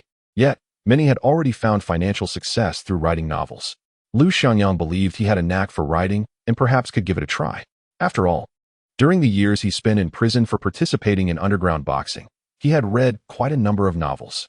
He resolved to visit an internet cafe the following day to see if he could earn money by writing novels. Even a little extra pocket money would be beneficial. At that moment, Lu Xiangyang recalled the entertainment works he had previously encountered, which flashed through his mind like a film reel. Could these be utilized? With this thought, he focused his mind on online novels. Then, he remembered the book Ghost Blows Out the Light. Suddenly, Lu Xiangyang found he could vividly see the contents of the book. All details crystal clear. What on earth? He was momentarily stunned, then widened his eyes in disbelief. It was 2008, and if he transcribed the popular novels that would emerge post-2008, wouldn't he be able to bring these works to light ahead of their time? Wasn't he that a surefire way to plagiarize? Sitting up abruptly, he was overwhelmed with an unprecedented excitement. If he could present those classic works from his mind to the world ahead of schedule, it would not only resolve his financial troubles, but could also potentially spark a new cultural wave in this era. He then began to search his memory for those memorable entertainment works, from movies and television dramas to online novels. Every detail was vivid in his recollection, including the guitar tabs for the songs he had once played. This was indeed a promising opportunity. Lu Xiangyang decided to embark on his journey by delving into the realm of online novels. It seems that a visit to an internet cafe is in order for tomorrow. Once he starts earning money, purchasing a computer will be his priority, allowing him the convenience of writing novels from the comfort of his home. Currently, Lu Xiangyang is using a Nokia 5300, a sliding phone adorned with a white base and red accents. Its rounded form a testament to years of use. This device has been with him for many years, a cherished birthday gift from his father when he turned 16. At this moment, smartphones have yet to gain widespread popularity, with a significant shift expected to occur in 2009, the following year, when smartphones will gradually become more common, culminating in their mass adoption with the advent of 4G networks in 2013. Thus, to earn money from writing novels, He must first save for a computer to avoid the daily trips to the internet cafe, thereby simplifying his endeavors. Resolute in his decision, Lu Xiangyang drifted into a deep slumber with a contented smile. That night, he dreamt an exquisite dream, one where he possessed everything he desired. The next morning, Lu Xiangyang awoke to a serene silence in his room. After tousling his hair, he gazed at the posters adorning the walls, reaffirming his realization that he had truly been reborn. As he entered the living room, he found that his grandmother had prepared breakfast, with hot soybean milk waiting in the rice cooker. He quickly freshened up and sat at the dining table, devouring his meal. Afterward, he donned a hoodie and flat shoes before stepping outside. The Pinyin community is approximately 7 kilometers from the provincial sports stadium. Instead of taking the bus, Lu Xiangyang opted to ride his bicycle, relishing the morning ride, with the gentle breeze brushing against his face and the sunlight casting a refreshing warmth upon him. After 27 minutes, he arrived at the provincial sports stadium, securing his bicycle before entering the club. Gu Yixin had only mentioned the name of the boxing club, leaving Lu to seek it out on his own. "Excuse me, could you tell me where Junxing Boxing Club is?" he inquired. "Go this way." Up the stairs to the 3rd floor, came the reply. "Thank you." Lu Xiangyang expressed his gratitude with a smile, following the indicated path. Upon reaching the 3rd floor, he quickly spotted Junxing Boxing Club. As he stepped inside, a young lady approached him, asking, "Hello, are you Lu Xiangyang, the applicant for the coaching position?" Applicant for a coaching position? Lu Xiangyang was slightly taken aback. Wasn't it supposed to be a demonstration match? How had it turned into a coaching application?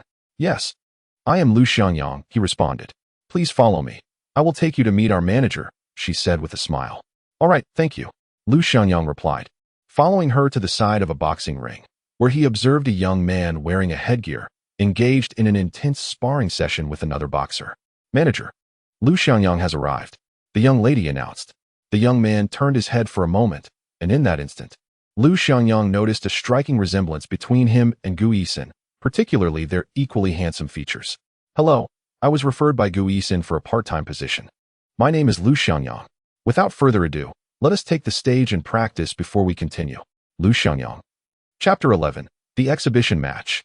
I wonder if Lu Xiangyang has endured any blows. At 9:30 in the morning, Gu Yixin, clad in her Mickey Mouse pajamas, languidly sat on her bed. Her hair was somewhat tousled, cascading around her.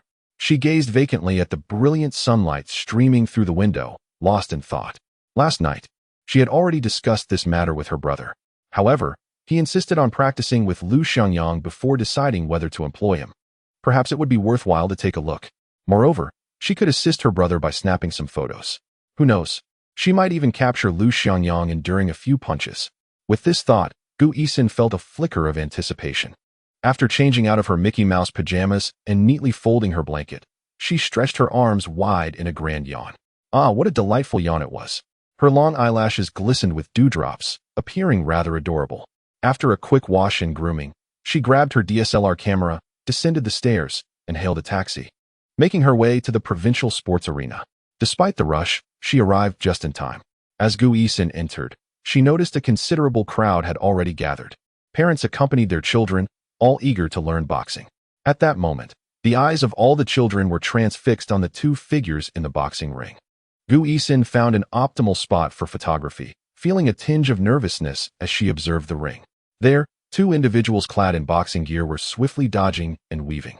They exchanged blows, each seemingly testing the other, both wary of the opponent. The one in red shorts was none other than her brother, Gu Junxing, while the one in blue shorts was naturally Lu Xiangyang. In terms of physique, her brother was quite robust, significantly more so than Lu Xiangyang.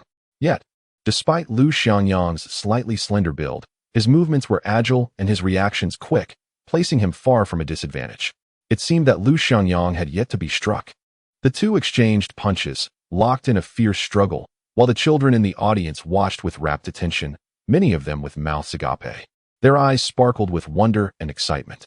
Gu Yixin found herself irresistibly drawn to the thrilling spectacle, her camera clicking incessantly to capture each exhilarating moment. Before long, over 30 rounds had passed.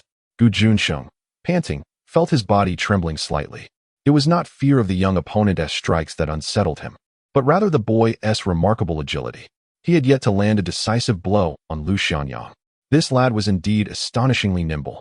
What troubled Gu Junxing most was that on several occasions, he had exposed vulnerabilities, yet the young man across from him refrained from launching an offensive.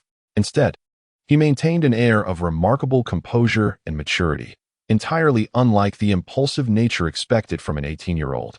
As a professional boxer, Gu Junxing understood that his opponent was deliberately wearing him down, biding his time to seek an opening for a decisive strike. This was rather alarming.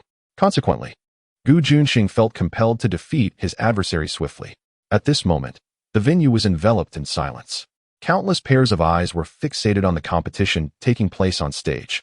Particularly, a group of children aged 7 or 8 were utterly captivated by the performance.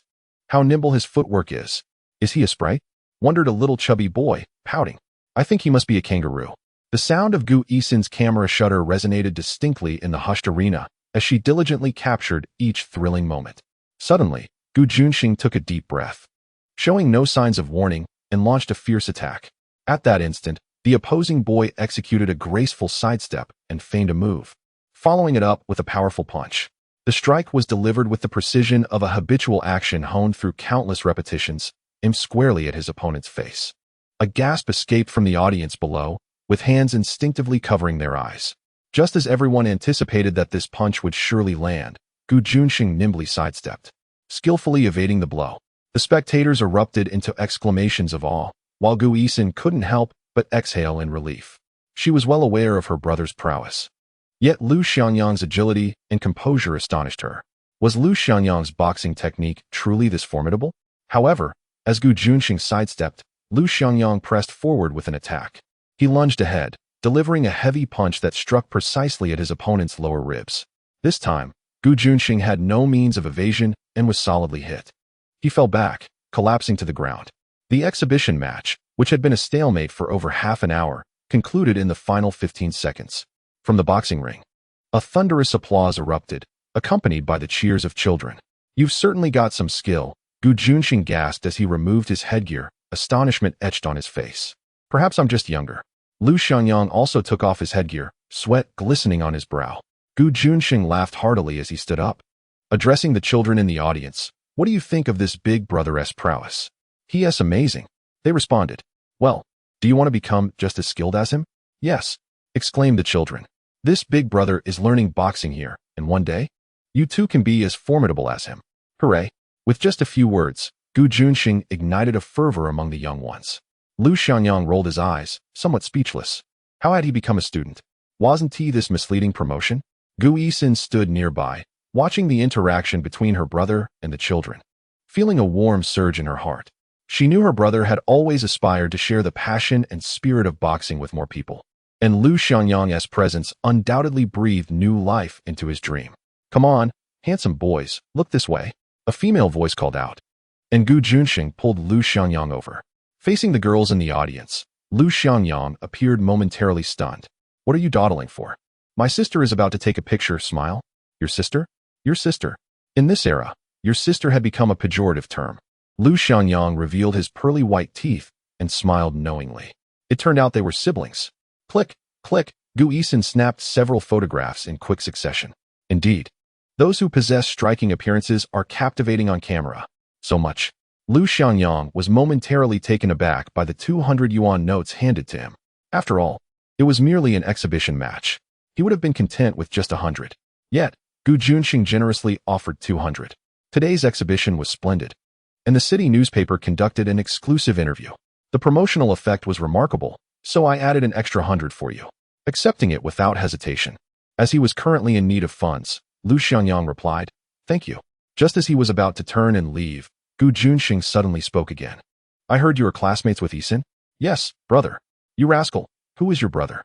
Junxing Ji. Now that is more like it. Lu Xiangyang had clarified that the man before him was Gu Junxing, Gu Yixin's elder brother. Brother. While they were conversing, Gu Yixin entered with a camera. Calling out from a distance, I captured a few photos today that would be perfect for your promotional use. So how much will you pay me? Upon hearing her voice, Lu Xiangyang turned to face Gu Yixin, their eyes locking. A playful smile graced her face. Gu Junxing shook his head in mild exasperation at his sister. You are my sister. How can you charge your brother for a favor? But I did recommend such an excellent performer for you. Surely I deserve a token of appreciation. All right. All right, here as 10 yuan for a cup of milk tea. Gu Yixin chuckled as he handed her a 10 yuan note. Brother, you're so stingy. Do you want it or not? Humph. Gu Yixin snatched the bill away and turned to storm off, muttering indignantly, you miser. Observing this scene, Lu Xiangyang felt an inexplicable sense of tranquility. Lu Xiangyang, the exhibition match is over. You may leave. I will contact you for future events. Sure, brother. Hey, you little rascal. Chapter 12. The beginning of a new chapter. Teacher Gu. Lu Xiangyang quickened his pace to catch up with Gu Yixin, teasingly calling out to her. She turned, her face lighting up with a radiant smile. Lu Xiangyang, I didn't realize you were such an accomplished boxer. She had watched the exhibition match and found it exhilarating. It was her first time discovering that boxing could be so visually appealing. Lu Xiangyang chose not to elaborate further. After all, he had once relied on boxing to make a living. It was his means of sustenance. Thank you for introducing me to this job. It's noon. Let me treat you to a meal. Having earned a solid 200 yuan from the job Gu Yixin had recommended, it was only fitting he would treat her to lunch. All right, but I expect a feast. No problem. A feast, in this context, meant a satisfying meal at KFC. Fortunately, in this era, prices were still quite reasonable. The two of them ordered a combo meal for just 499 yuan, leaving them thoroughly satisfied. Have you completed the exam paper? Gu Yixin inquired, biting the straw of her strawberry milkshake. Lu Xiangyang replied with a slight nod, taking a bite of his hamburger. I have. But I haven't finished it yet. What about you? Do you find it difficult? Gu Yixin casually asked. It's manageable. Quite simple, really, just a few concepts I've forgotten. No worries, take your time. It's all fundamental knowledge. Once you're done, I'll review your paper for you tomorrow. All right, Teacher Gu. After they had eaten their fill, Gu Yixin wiped her mouth and asked, I plan to go to the library to read. Do you want to join me? In his previous life, Lu Xiangyang loved reading, albeit mostly novels. However, he hadn't visited the library since high school. I won't go. I have other matters to attend to. Oh, Gu Yixin quickly thought of something. Are you heading to an internet cafe? Yes. Lu Xiangyang had no intention of deceiving her, but he couldn't disclose that he was going to the cafe to write a novel. All right then, enjoy your gaming. Goodbye. With that, Gu Yixin stood up and left, appearing quite disappointed. Lu Xiangyang watched her leave in haste, initially intending to return her money. I'll talk to her about it tomorrow at school. He rode his bicycle to the UU Internet Cafe and logged onto a computer. In his past life, he often spent his free time gaming in internet cafes, immersing himself in Dota for entire nights. However, now, the thought of spending an entire night gaming was utterly unappealing to him. He was focused on studying and earning money instead. He opened a popular novel website and began searching for trending novels. After browsing several sites, Lu Xiangyang discovered that the best-selling novels he had read in his previous life had yet to be published. This was a wonderful opportunity. Moreover, during this era, online novels were still behind a paywall. The later free sites had not yet emerged. The mainstream genres of novels included martial arts, historical fiction, urban tales, and supernatural stories, while the fantasy and xianxia genres that would later gain prominence were still niche. Although there were beginnings of categorization, it was still in its infancy. He could hardly find any decent books. Currently, the leading novel websites in the country were Zhongheng Chinese Network, Qidian Novel Network, and Xiangcao Chinese Network, dominating the online literature landscape, akin to a trifecta of power. As for the smaller sites, they catered to more obscure genres. This presented a golden opportunity for Lu Xiangyang. However, now that he had decided to bring forth the online novels of his future, he needed to contemplate what to write. After all, he aimed to earn money in the shortest time possible. After perusing the trending books across major sites, he noted that the protagonists were often portrayed as underachievers, abandoned by their sects, who later awakened their talents and embarked on a path of revenge. Others unexpectedly met their demise only to return to ancient times as princes, or encountered lightning strikes that unlocked superpowers. After a while, Lu Xiangyang discovered that Xiangcao Chinese Network was hosting a fantasy writing competition. As long as one signed a contract and published on the site, they could officially enter the contest, receiving feedback and votes from readers nationwide. The deadline is set for the end of July, after which the top 30 books with the highest votes will be selected. The event offers several rewards: a special Best Newcomer Award of 20,000 yuan, 3 first prizes of 10,000 yuan each, 7 second prizes of 5,000 yuan each, 10 third prizes of 2,000 yuan each, and 9 Best Creative Awards of 1,000 1,000 yuan each.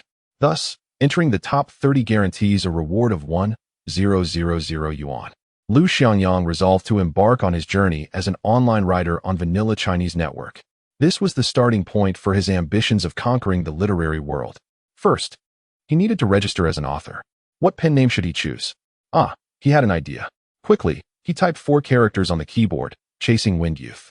His personal introduction read, my youth, seemingly worthless, yet as precious as gold. Although somewhat juvenile, it resonated perfectly with Lu Xiangyang's current state of mind. He proceeded to fill in the other required information and clicked confirm. Congratulations, you have become an author on vanilla Chinese network. Next, he pondered over what to write. What would be suitable? Why not this? Lu Xiangyang struck the keyboard again, typing 2 characters in the title section, Heaven's Veil. Sorry, Donggu. I shall rely on you to earn a living in this life. An hour later, Lu Xiangyang exhaled deeply. It had been a long time since he had last touched a keyboard, especially since he had not typed in ages. Though it felt somewhat foreign, the sensation was exhilarating. In a full hour, he managed to compose 8,000 words, truly resembling a typing machine. While a typical writer might produce a chapter of just over 2,000 words in an hour, Lu Xiangyang surpassed expectations, achieving a volume that rivaled a professional writer's output in an entire day. He purchased a bottle of Waham mineral water, downing a large portion of it, then directly uploaded his 8,000 words and clicked to apply for a contract. Now, he had to wait while continuing to write during this interval. At the same time, in the editorial department of Vanilla Chinese Network, Zhou Dahua had just prepared a cup of healthful goji berry tea, having added 2 large dates for good measure. He then approached his computer, ready to commence the day's review work. Remarkably, Zhou Dahua was only in his 30s, yet he appeared somewhat worn, sporting a substantial beer belly that made him look rather rotund. Originally, he had been responsible for urban genres. But with the arrival of 2 newcomers, relatives of company leadership, his responsibilities were reassigned at the behest of the higher-ups. They claimed that the company's future focus would be on fantasy, and as a long-time employee, Zhou Dahua should explore new markets. Of course, this was merely a facade. Essentially, it meant handing over desirable work to the relatives of the leaders while assigning Zhou Dahua to develop other sectors. Fantasy?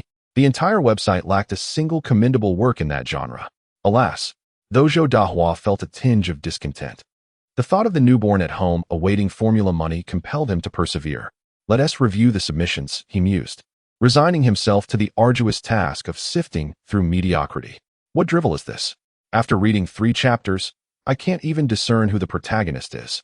Moreover, while the prose is decent, the plot is utterly lacking.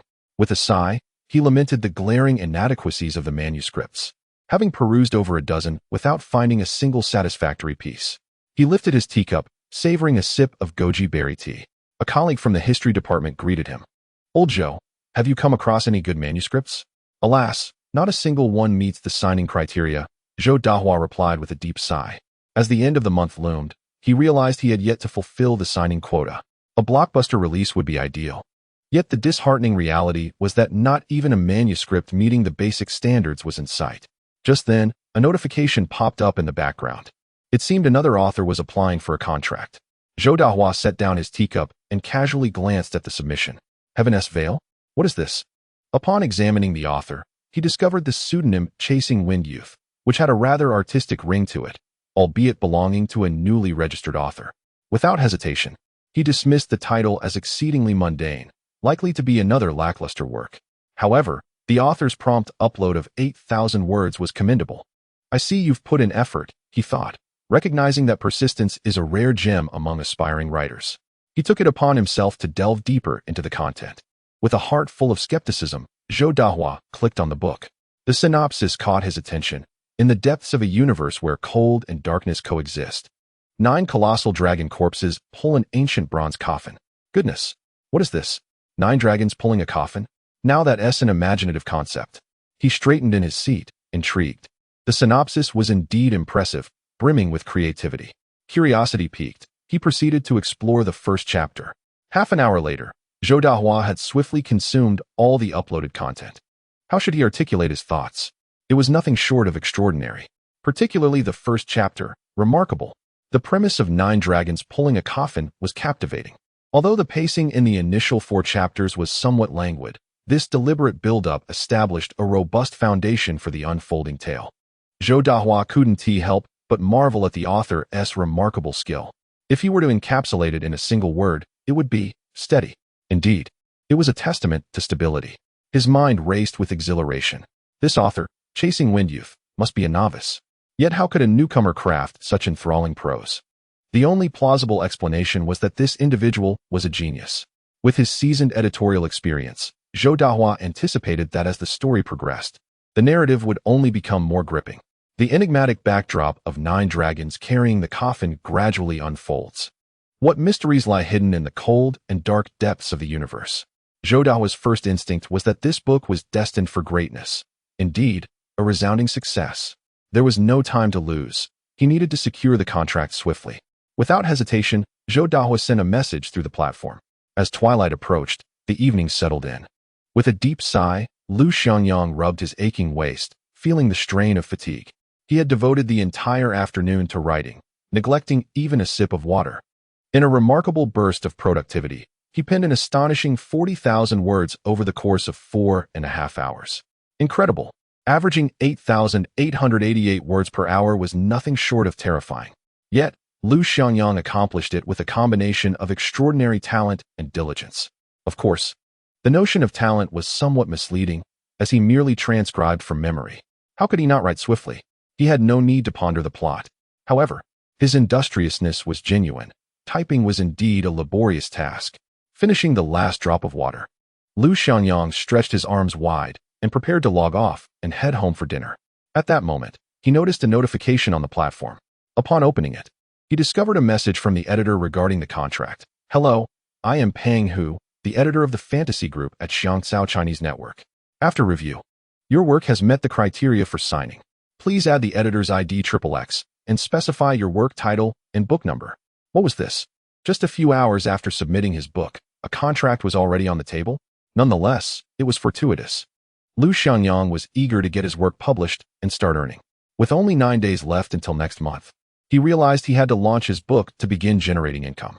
This meant he needed to ensure a daily update of at least 20,000 words. Without further ado, he sent a friend request to the editor. To his surprise, it was accepted almost instantly. Soon after, a message arrived. "Hello, I am Pang Hu, your designated editor from the fantasy group at Xiangcao Chinese Network." So prompt. Lu Xiangyang vaguely recalled that the signing process could be quite tedious. Many websites required several working days to finalize. To his astonishment, the efficiency was impressive. He couldn't help but feel a growing fondness for this editor named Pang Hu, whose name carried a certain charm. "Dear author, here is the contract for signing. Please complete it at your earliest convenience. Just fill in your ID number and address. Print it out, sign it, and send it back to me." Following that, the editor provided the mailing address. The internet cafe could easily print documents. So Lu Xiangyang approached the manager to print the contract, intending to take it home to fill in the details. After settling the bill, he hopped back onto his bicycle, navigating the once familiar streets. The sun shone brightly, and a gentle breeze caressed the air. "I wish to inquire about the outline and direction of your book." No response. Is this a disconnection? Indeed, it seems to be. How could this happen? Zhou Dahua was eagerly anticipating a discussion with the esteemed author regarding the outline and plot development, as well as website update requirements. And yet this individual has simply logged off, completely disregarding me? Are all new authors so haughty nowadays? Well, he does possess the right to be so, for his work is truly captivating. I shall endure it.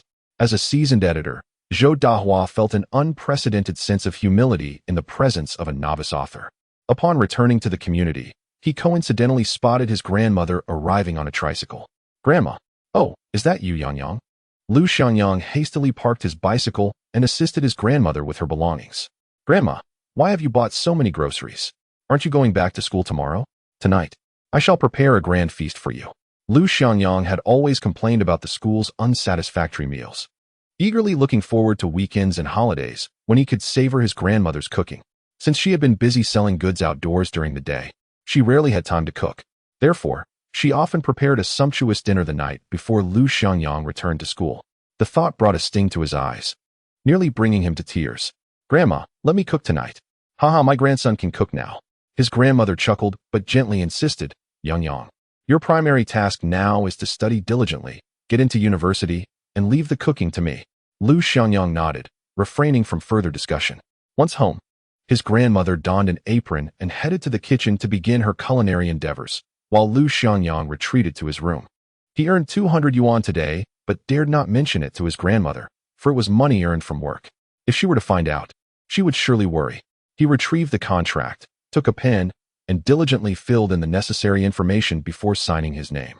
Tomorrow, he would find a moment to send the contract off. Next, he needed to expedite the update process for his work. After completing the contract, Lu Xiangyang took out the unfinished math test paper from the previous night. Several of the remaining questions involved concepts he was still unfamiliar with. Thus, the only solution was to consult the textbook. All knowledge for the college entrance examination derives from the textbook. If one thoroughly comprehends the textbook, they can effectively tackle the examination. Though this notion may seem straightforward, the types of questions are indeed ever-changing. It is essential to grasp the essence. Only by doing so can one perceive the deeper logic beneath the surface. This is the essence of the saying, the myriad changes never depart from their fundamental principles. Lu Xiangyang perused his mathematics textbook, immersing himself in his studies with utmost enthusiasm. He began with sets and functions, including the methods of representing sets, operations, and the concept of functions, all foundational knowledge that often serves as the crux of examination questions. Next, he delved into sequences, encompassing limits and their applications, followed by trigonometric functions. Many symbols had slipped his memory. Finally, he encountered vectors, which were relatively straightforward for Lu Xiangyang. The subsequent challenges lie ahead. Analytical geometry and solid geometry involve a multitude of complexities. Each year, significant questions are guaranteed to appear in the college entrance examination, capable of manifesting in countless variations. Additionally, inequalities, probability, and statistics are frequently featured as substantial question types. Lastly, derivatives and integrals, though rooted in relatively simple concepts, often serve as the culminating challenges in examinations. A slight increase in difficulty can serve as a pivotal factor that distinguishes the mathematical prodigies from the rest. After nearly an hour of diligent study, Lu Xiangyang finally managed to peruse the entirety of his mathematics textbook, albeit in a rather cursory manner. Nevertheless, the enhancement of his knowledge was exponentially profound. He found himself entirely absorbed in his studies, with the sole drawback being the extreme mental fatigue such learning incurs. A knock resounded. "Yang, come out for dinner. Eat first, then continue studying." "Oh, I'm coming." Lu Xiangyang set aside his book and exited his room. Chapter 14. Astonishingly, he got them all right. As night descended, the lights outside illuminated the surroundings. Lu Xiangyang remained engrossed in his books. After dinner that evening, he retreated to his room to continue studying, diligently taking notes on the concepts he had yet to master. Merging his notes with the resources provided by Gu Yixin, he meticulously organized the essential concepts and formulas, recording them in his notebook. At last, he completed all the problems from the mathematics exam paper. Time slipped away unnoticed until he felt his mental stamina wane once more, only to realize how late it had grown. He retrieved his strength training bar from beneath his bed and exercised for another half hour. Following this, Lu Xiangyang refreshed himself in preparation for rest. The next day, early in the morning, Lu Xiangyang awoke to find that his grandmother had already left for her stall. On the table lay 50 yuan, which Lu Xiangyang understood to be his grandmother's allowance for the week. While modest, he recognized its significance for their family at this moment. He needed to earn money swiftly. Lu Xiangyang packed the contract into his backpack and set out on his bicycle towards school. At Qizhong in Yunhai City, upon arriving at the school entrance, he encountered Gu Yixin. "Good morning," Lu Xiangyang greeted enthusiastically. To his surprise, Gu Yixin merely cast a fleeting glance at him before hastening away. "Oh, still upset, are we?" Lu Xiangyang mused, finding even her annoyance endearing. "Yang Gu, good morning." At that moment, Qian Duo emerged from behind, appearing rather dispirited. Lu Xiangyang immediately discerned that this fellow had undoubtedly stayed up late gaming the previous night. One might mistakenly think he had overindulged. "Yang Gu, didn't Gu Yixin just ignore you after you greeted her? What does that have to do with you?" "Of course, it doesn't concern me. But isn't Gu Yixin currently tutoring you? How did you manage to offend her?" Lu Xiangyang preferred to avoid this topic. "Why do you have such dark circles under your eyes? Did you binge through the night?" "Indeed, it's a rare holiday.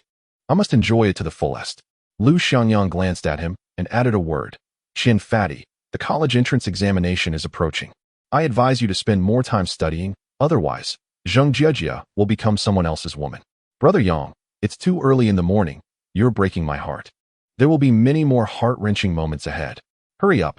Upon arriving in the classroom, the bell rang just in time. All the students had gathered. Then, class teacher Li Damao strode in, carrying a stack of test papers. Upon seeing him, the students instantly wilted. Oh no, not again, mister. Li is up to something this early. Class, today we will have an impromptu quiz. With a thud, Li Damao tossed the math test onto the desk.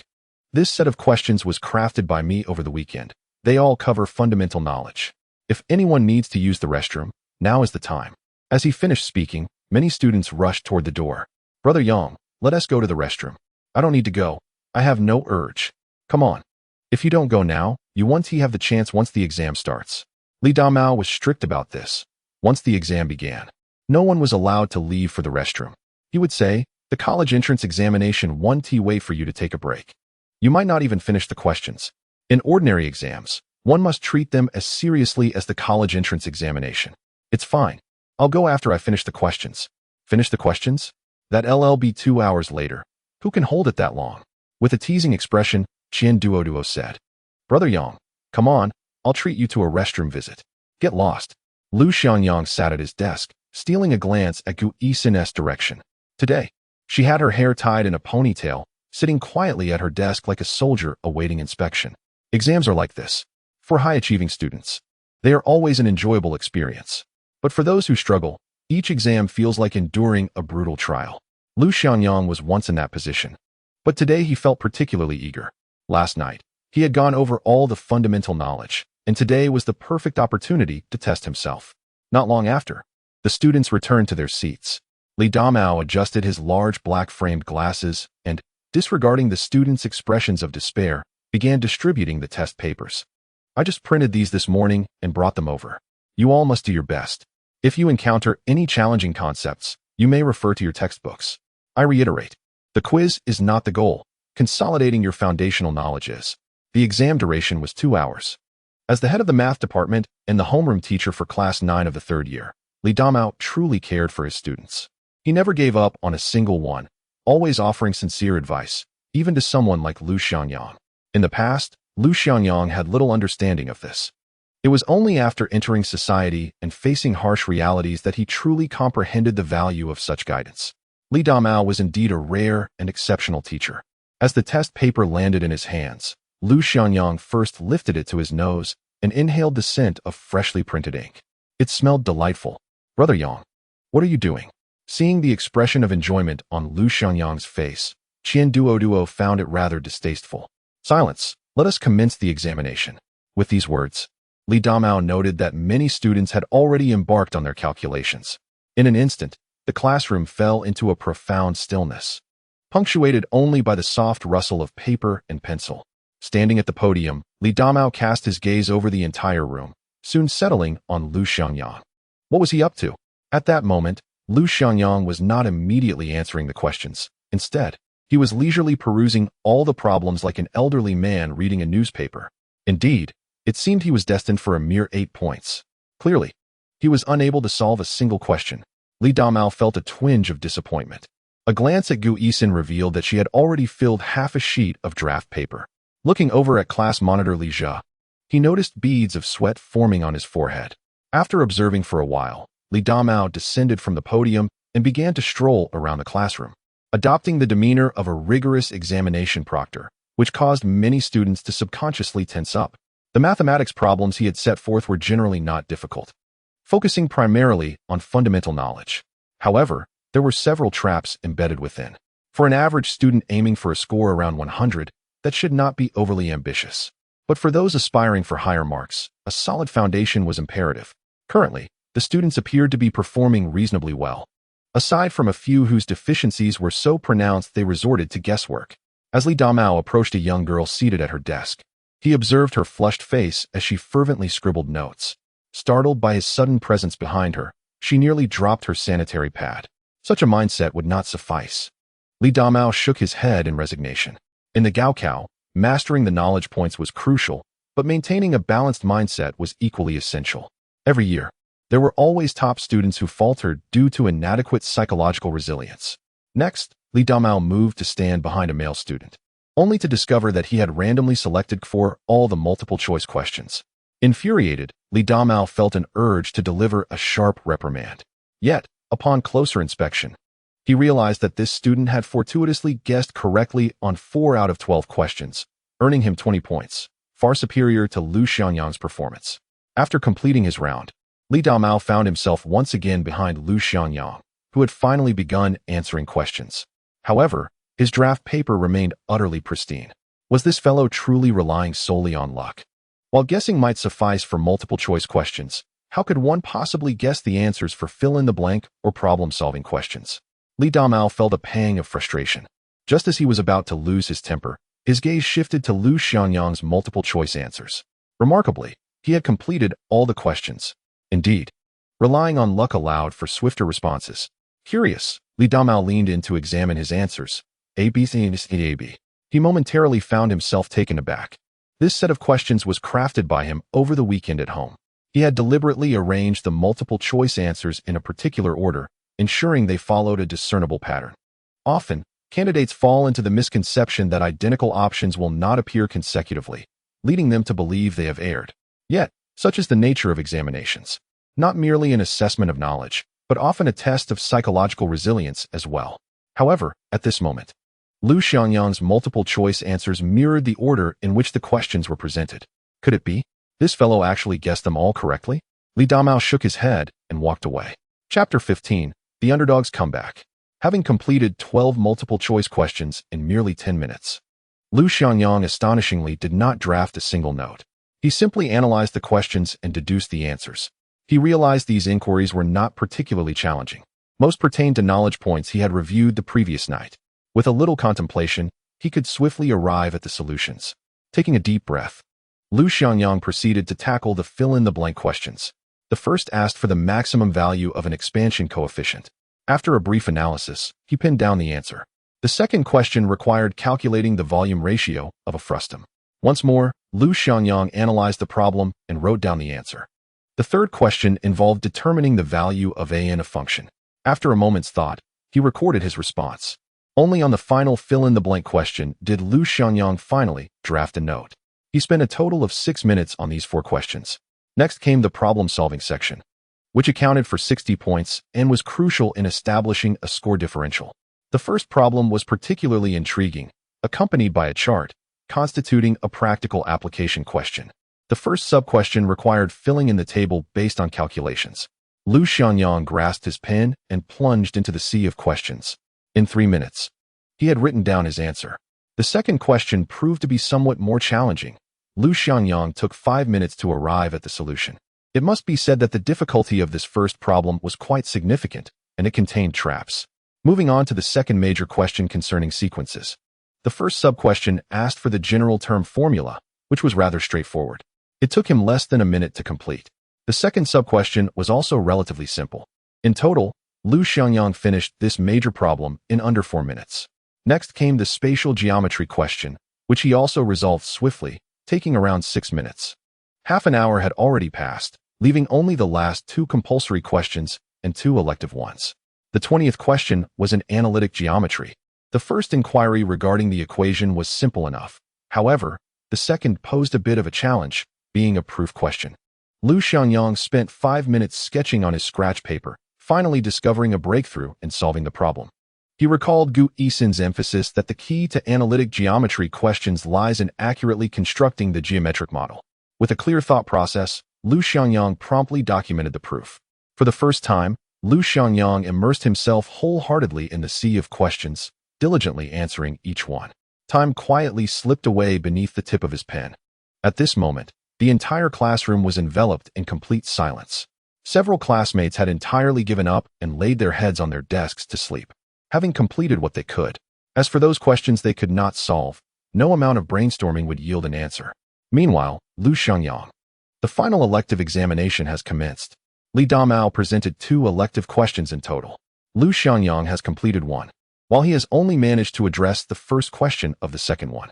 The second question pertains to a knowledge blind spot, and he cannot recall the relevant concepts. Alas, He has no choice but to submit his paper. Teacher Li, may I hand in my paper? Upon recognizing Lu Xiangyang, Li Damao sighed inwardly. There's still an hour left. Want you double-check? No need, Lu Xiangyang replied. Indeed, the multiple-choice questions rely solely on guessing. How can I review the subsequent questions? It's futile. He proceeded to submit his paper. Lu Xiangyang stood up with his paper, while Qian Duo, immersed in the sea of questions, only then realized. No wonder my brother Yang is the last in grades. Yet he is first in submitting. Lu Xiangyang placed his exam paper on the teacher's desk and exited the classroom. Alas, there is no hope. Li Damao sighed softly, then addressed the entire class. Please answer diligently, and once finished, review thoroughly. If you truly cannot solve something, feel free to consult your books. Mathematics. If your foundation is weak, even consulting the books won't yield results. The students continued their work. Li Damao casually picked up Lu Xiangyang's exam paper to glance over it. All the multiple-choice answers were correct. The fill-in-the-blank questions, Li Damao's expression darkened. What? It seems he guessed the first fill-in-the-blank correctly? No, wait. How did he guess the second one correctly as well? Li Damao felt something amiss and scrutinized the exam paper closely. He knew the answers to each question on the paper. Subsequently, Li Damao's countenance grew grave. While guessing might suffice for multiple-choice questions, it was utterly impossible for fill-in-the-blank questions. Yet, astonishingly, Lu Xiangyang had gotten all 4 fill-in-the-blank questions correct. Next, he examined the problem-solving questions. The first was correct. The second was correct. The third as well. The fourth, good heavens. Li Damao's hands trembled as he clutched the exam paper, his expression frozen in disbelief. All 5 problem-solving questions were correct. How could this be? Could Lu Xiangyang have anticipated the answers?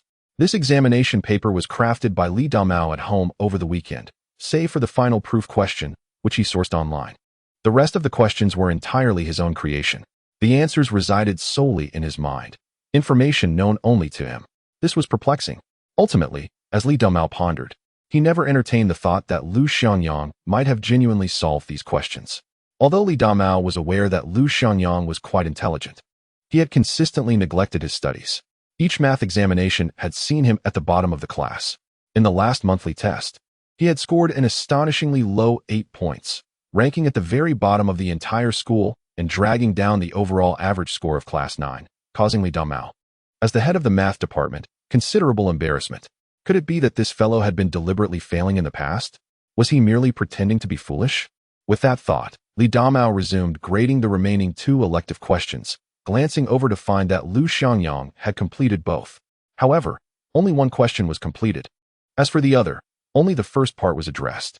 Yet, when Li Damao reviewed the problem-solving process, he was utterly bewildered. This was because Lu Xiangyang's approach was entirely correct, and moreover, it was even clearer and more concise than what he had envisioned when formulating the question. Lu Xiangyang's method of proof was not only succinct and powerful, but also stayed well within the syllabus, relying solely on textbook knowledge. This defied all logic. Could it be cheating? But whom could he possibly have copied from? Qian Duo? Glancing towards Qian Duo, who was scratching his head in confusion, Li Damao promptly dismissed this notion. Qian Duo's mathematical prowess was merely average. Who else could it be? The best students in mathematics in the class were Gu Yixin and the class monitor, Li Zhe. Yet at this moment, both were still furiously scribbling away. Li Damao simply could not fathom it. The bell rang, signaling the end of class. The examination papers were collected one by one, and the students, as if they had just emerged from a grueling battle, finally had the opportunity to recuperate. Many of them simply laid their heads down on their desks to rest. At that moment, Lu Xiangyang entered the room, panting and stepping in with a cheerful gait. "Where have you been, Lu Xiangyang?" Li Damao inquired, clutching a stack of papers and preparing to leave the classroom. He noticed Lu Xiangyang had just returned from running several laps around the playground, followed by some stretching exercises. The fatigue brought on by the exam had completely dissipated. Lu Xiangyang had now grasped the secret. Whenever he felt weary from studying, he could rejuvenate himself through physical activity, thereby regaining the mental fortitude to continue learning. "Mr. Li, I was too exhausted from the exam, so I went for a run." Li Damao felt somewhat speechless. While everyone else had diligently spent the full 2 hours on the exam, this boy had clearly only taken 1 hour. How could he dare to claim he was fatigued? Truly, the excuses of underperforming students were abundant. Shaking his head, Li Damao returned to the mathematics department office. Upon arriving at the office, he immediately set to work grading the papers. It took him 2 full class periods to complete the grading.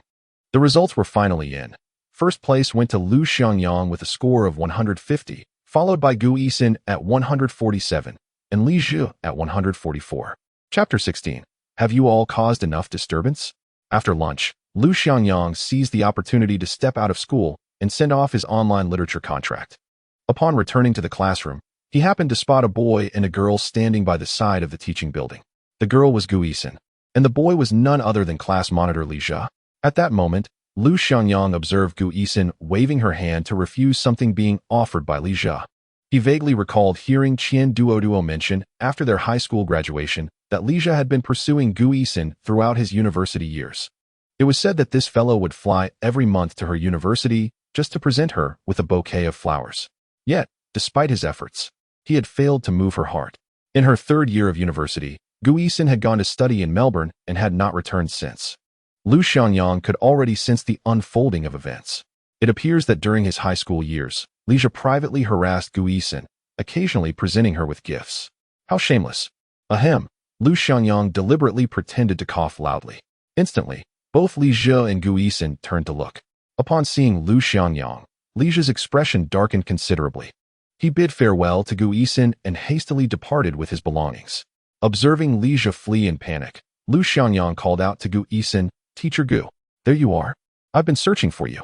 His proclamation immediately attracted the attention of other passing students. Isn't that Gu, the flower of class 9? How has she become Teacher Gu? Furthermore, why is she associating with a slacker like Lu Xiangyang? Students paused, gazing at Gu Yixin, their expressions filled with confusion. Meanwhile, Lu Xiangyang seemed entirely unconcerned. In his past life, he would never have dared to speak loudly to a girl, even though he harbored feelings for Gu Yixin. He would merely observe her from a distance, too timid to make eye contact. However, now Lu Xiangyang's mindset had transformed entirely. Since he had been granted a second chance at life, he was determined not to harbor any regrets. "Oh, Lu Xiangyang, why are you shouting so loudly?" Gu Yixin's cheeks flushed a deep crimson. She had initially consented to him calling her teacher, but that was meant to be a private arrangement. Who would have thought he would so brazenly announce it? This left her feeling utterly embarrassed. Wasn't it agreed that such titles were to be used in private? Gu Yixin appeared somewhat bashful, yet Lu Xiangyang found her demeanor endearing. Who would have imagined that the esteemed flower of the school could exhibit such awkwardness? "I apologize. In my moment of urgency, I failed to consider the occasion," Lu Xiangyang said, scratching his head with an apologetic smile. "What were you two doing just now?" he inquired. "Oh, it was nothing. Li Zhu merely wanted to give me something," Gu Yixin replied nonchalantly, attempting to steer the conversation elsewhere. However, Lu Xiangyang was not inclined to let it rest. He was well aware of Li Zhu's character. This fellow was quite arrogant due to his family's wealth. With Lu Xiangyang's current mindset, he was unwilling to allow Gu Yixin to suffer any form of harassment. After all, she was his tutor. "Does he often send you gifts?" "Yes, but I always decline," Gu Yixin responded firmly, a glimmer of determination in her eyes. "Moreover, I have made it abundantly clear to him that he should cease sending me gifts." Only then did Lu Xiangyang breathe a sigh of relief. "That's good. If he harasses you again, let me know, and I will handle it." His tone bore a hint of authority. Gu Yixin regarded the slacker before her and chuckled. "What are you going to do? Are you planning to confront him?" "That possibility cannot be ruled out. If he dares to harass you again, I shall deal with him. After all, what am I to you?" Lu Xiangyang deliberately paused before smiling at Gu Yixin. "You are my teacher, Gu." Gu Yixin rolled her eyes. Yet she nodded gently with a smile. "Thank you, Lu Xiangyang. However, I can handle this matter well. By the way, Lu Xiangyang." Gu Yixin suddenly recalled something. "Did you finish the test paper I gave you last week?" "Yes, I have completed it. And I feel that I have made significant progress with your tutoring," Lu Xiangyang replied earnestly. Gu Yixin laughed heartily. "How is that possible? I have only tutored you once." "Really, I feel that my thinking has become much more agile," Lu Xiangyang insisted. Gu Yixin, of course, was skeptical and chuckled. "All right then. You can show me the completed test paper later, and I'll correct it for you after school this afternoon. Also, bring out the mistakes so we can schedule another tutoring session," Gu Yixin suggested. "Sure." Lu Xiangyang agreed readily. The two returned to the classroom, where Lu Xiangyang promptly retrieved the math test paper and handed it to Gu Yixin. "Thank you." This action immediately drew the attention of their classmates. "What is going on?" Is Gu Yixin really tutoring Lu Xiangyang? It seems so. Even Teacher Li has approved it. But with Lu Xiangyang's weak foundation, will tutoring even be effective? Indeed. I fear he will only drag Gu Yixin down. I really don't understand why Gu Yixin agreed to tutor him. Perhaps it's a last-ditch effort. I doubt it. This is merely Lu Xiangyang's excuse to get closer to the class flower. These discussions reached Li Zhi's ears, filling him with irritation. He stood up and slowly walked towards Lu Xiangyang's seat at the back row. At that moment, Lu Xiangyang was engrossed in his math notebook. Li Zhi immediately recognized it as Gu Yixin's notebook. Lu Xiangyang, come out with me for a moment. Li Zhi's voice was low, as if deliberately suppressed. Lu Xiangyang glanced up at him and asked, "What for?" "Just come out with me and I'll explain." "No." Lu Xiangyang was disinterested, returning to his notebook. Li Zhi was taken aback that this underachiever dared to treat him this way. His expression darkened, and he said fiercely, "Lu Xiangyang, I told you to come out. I have something to say to you."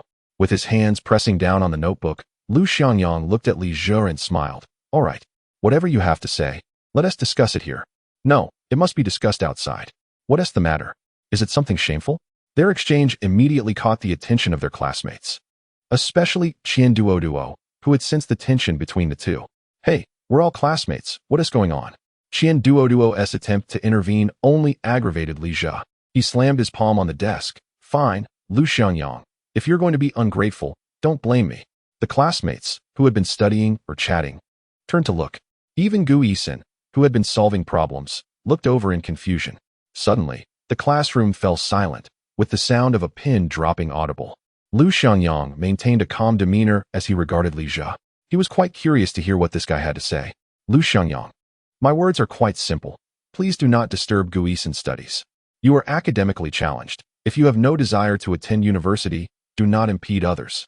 As he spoke, his emotions surged. "Furthermore, Lu Xiangyang, do you think I am unaware of your intentions in seeking Gu Yixin's tutoring? Let me be frank. You and Gu Yixin inhabit entirely different realms. Do not presume that your handsome appearance will suffice. This world is not one in which individuals like you can thrive." The atmosphere in the classroom grew tense as Li Zhi's words echoed, prompting whispers among classmates, their gazes darting between Lu Xiangyang and Li Zhi. Yet, Lu Xiangyang maintained his composure. He slowly rose, fixing Li Zhi with an impassive stare, which startled Li Zhi, causing him to retreat 3 steps. "Lu Xiangyang, what do you intend to do? Are you contemplating violence?" "Li Zhi, on what grounds do you assert that Gu Yixin and I do not belong to the same world?" Lu Xiangyang's voice was deep and resolute, his gaze piercing as he confronted Li Zhi. "Simply because you are academically challenged, simply because you possess no merits," Li Zhi retorted defiantly. A wave of excitement rippled through the classroom. Numerous whispers filled the air. Being high school students, the pressure of academic demands was already considerable. Even the smallest matters were magnified, especially when involving the school's belle, Gu Yixin. "Have you all had your fill of this commotion?" Just then, a female voice interjected. "With merely 101 days until the college entrance examination, why are we squabbling instead of focusing on our studies?" She cast a frosty glance at Li Zhi, adding, "And Li Zhi, please do not involve me in your disputes. Assisting Lu Xiangyang with his studies is a commitment I made to Teacher Li. This is my voluntary choice, and it concerns you not." Upon hearing Gu Yixin's words, Li Zhi felt a surge of frustration, nearly brought to tears. He had intended to stand up for Gu Yixin, especially after Lu Xiangyang announced to the class his desire for her assistance. It was clear that this individual harbored ulterior motives. Yet, Li Zhi feared Gu Yixin might not refuse him, prompting his defense. Now, however, Gu Yixin's lack of gratitude only fueled his anger. "Lu Xiangyang, you are nothing but a blemish on our class. It is your presence that drags us down. We consistently rank at the bottom in exams. And you cannot even qualify for a vocational school. Why do you not simply leave our class?" At this moment, Qian Duo, feeling somewhat aggrieved, stepped in to defend. "Li Zhi, that remark is exceedingly hurtful. Not everyone enjoys your privileged circumstances. And what if one cannot qualify for a vocational school? Does that render them unworthy of taking the college entrance examination? Are they not entitled to exist in this world?" With this, many students who struggled academically nodded in agreement. Li Zhi, being the child of affluence, had been afforded countless tutoring sessions, and while he was indeed intelligent and performed well across subjects, the disparity in backgrounds was evident. Wealthy and intelligent, coupled with a diligent pursuit of knowledge, indeed places one in a position that is unattainable for many of their peers. It is undeniable that the increased investment in educational resources is undeniably beneficial. However, Lijia's remarks have clearly offended those classmates who struggle academically. Indeed, I exert considerable effort as well, yet I fear I might only qualify for a vocational school. I share your sentiments. Had I the opportunity to engage a tutor from Tsinghua or Peking University, I too could aspire to attend a second-tier university. Come now, with your lack of intellect. Even if you were to hire a professor, you would still fail. Laughter erupted as the classmates began to jest and tease one another. Lu Xiangyang chose not to engage further, simply responding with calm resolve. Lixia, I have already assured Teacher Li of my commitment. From this point forward, I shall dedicate myself to my studies, so please refrain from undermining my determination. Otherwise, I shall not be courteous. With that, Lu Xiangyang resumed his studies. In just over 3 months, let us see what you, a mediocre student, can achieve. Seeing that Lu Xiangyang was no longer paying him any heed, Lixia muttered a remark before returning to his seat. Yang Gu, I've noticed a change in you, Qian Duoduo remarked as soon as Lixia had departed. Lu Xiangyang glanced at him. What has changed? You have become less spirited, more devoted to your studies. With a conspiratorial grin, he leaned in and whispered, Yang Gu, are you truly using tutoring as an excuse to pursue Gu Yixin? His face was a canvas of curiosity. Get lost. Yang Gu, am I not your good buddy? To keep secrets from me is rather inconsiderate. Your meaning is irrelevant. TSK, you dare not even admit your affections. Are you still a man? My masculinity is of no concern to you, but I am quite inclined to smash your head right now. Lu Xiangyang playfully tightened his grip around Qian Duoduo's neck, exclaiming, your life is forfeit. Please, Yang Gu, spare me. At that moment, a cacophony of snorts erupted from the back of the classroom. The first class of the afternoon was English. Lu Xiangyang paid little attention, opting instead to peruse Qian Duoduo's English dictionary, continuing to memorize vocabulary. As for grammar, tenses, and structure, he dismissed them entirely, focusing solely on rote memorization of words. During the exam, he planned to translate the entire paper into Chinese to answer the questions. He had yet to devise a solution for the English composition. The second class of the afternoon was physics, a subject that had caused him considerable distress in his previous life. Lu Xiangyang had always excelled in chemistry, primarily due to his interest in the subject. Biology, on the other hand, could be categorized under the humanities, relying solely on memorization. Thus, in the realm of science, physics posed the greatest challenge for Lu Xiangyang, necessitating a review from the first year of high school. Nevertheless, he resolved to invest ample time in his studies, confident that he could catch up. Let us strive onward. Time passed swiftly, and soon it was the final self-study period of the afternoon. As the bell rang, Li Damao entered the classroom carrying a stack of test papers. It is well known that self-study periods are intended for independent learning. However, as the homeroom teacher, Li Damao bore the responsibility of maintaining order in the classroom, which allowed him to swiftly seize the opportunity. Thus, when the students observed him entering with a stack of examination papers, they understood that this self-study session would inevitably transform into a mathematics lesson. With a resounding thud, Li Damao cast the papers onto the podium, his expression dark as thunder. It appeared that the examination results had once again failed to meet his standards. Students, the results of this morning's test have been released. Disappointment looms large, truly disheartening. The scores fell significantly below my expectations. In a class of many, only 5 students achieved a score of 120 or above. This only indicates that your grasp of fundamental knowledge remains insufficient. Though he conveyed this message sternly, Li Damao's demeanor softened considerably as he continued. However, I would like to commend Lixia, who has finally surpassed the 140 mark, achieving a remarkable score of 144. A wave of admiration rippled through the classroom. At last, a boy has reached 140. Truly, Lixia is impressive, well-off family, stellar grades. Indeed, it is enviable how diligent exceptional individuals can be. The students cast envious glances at Lixia, who, with a smirk, turned to cast a disdainful look at Lu Xiangyang. Li Damao chuckled and proceeded. As for Gu Yixin, there is no need to elaborate. Her performance remains consistently stellar, scoring 147 this time. Remarkable. Gu Yixin is once again at the top of the class. Alas, it seems no one will surpass her by the time we graduate. Indeed, mathematics should be a domain for boys, yet it has been monopolized by Gu Yixin. What a setback. Why don't you surpass her? Me? Let us not even consider it. If Li Xia can't manage it. The boys felt a pang of frustration at being outshone by a girl in mathematics. Yet, they had not put forth the necessary effort. They longed for a male student to rise to the challenge, but the only one with a chance to rival Gu Yixin was Li Xia. Alas, he fell short by 3 points, just 3 points. How they wished they could deduct 3 points from their own scores to bolster his. Nonetheless, I would like to highlight one individual, Li Damao said with a cheerful smile. The students immediately began to murmur amongst themselves. Who could it be? Is it me? But I haven't completed 2 major problems.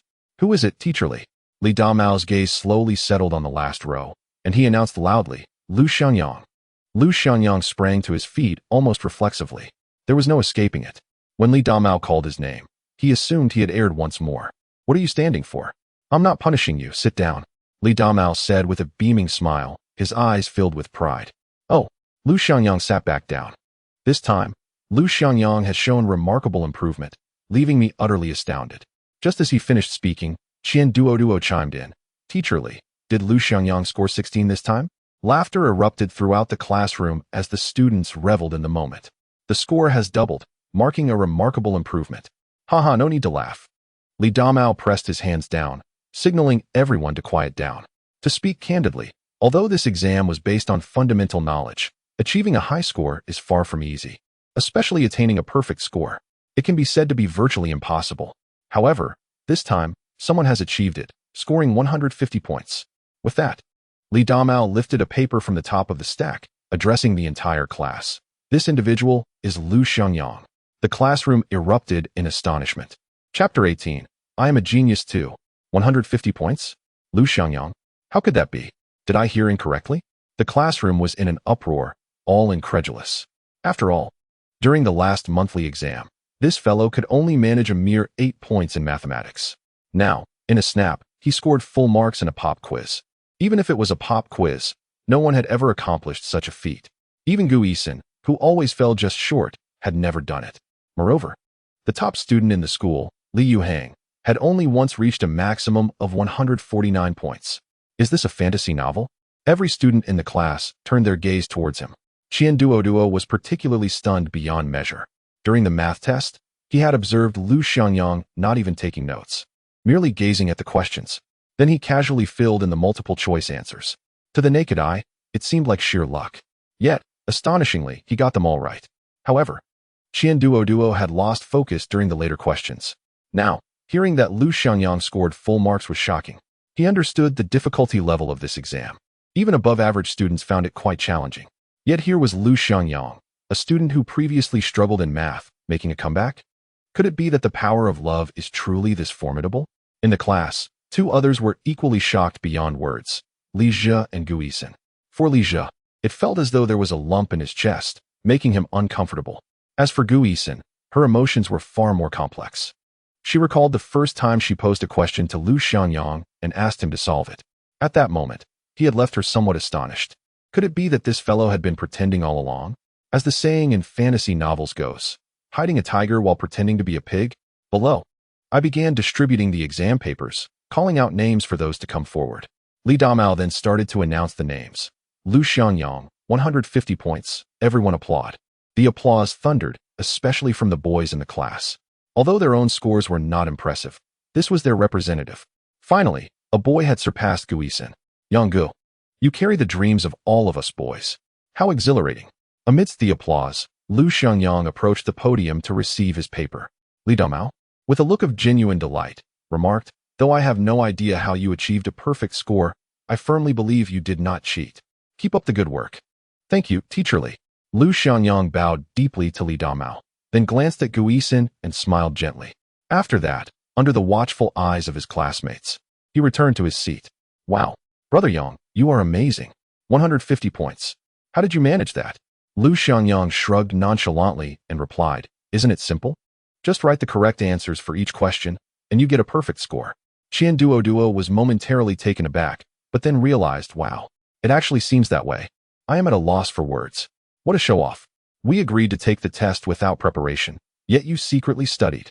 Are we destined to have our differences widened from here on? Gu Yixin scored 147, and Li Xia scored 144. After that, The class seemed to grow quiet.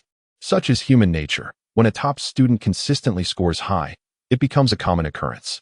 However, if a slacker suddenly makes a comeback, it becomes monumental news, especially when that slacker surpasses the top student. All right, as per usual, please conduct a self-assessment first. If there are any points of confusion, feel free to raise them. As he spoke, Li Jia raised his hand. Li Jia, what is your question? Please come up. Teacher Li, I suspect Lu Xiangyang cheated on the exam. The class erupted in a murmur. Many students had pondered this question but had refrained from voicing it. Yet Li Jia, as the class monitor, had the courage to say it. Li Damao, momentarily speechless, glanced at Lu Xiangyang and then at Li Jia. After a pause, he asked Li Jia, do you have any other academic concerns? No. Good. Please take your seat. Li Damao gestured for him to return to his place.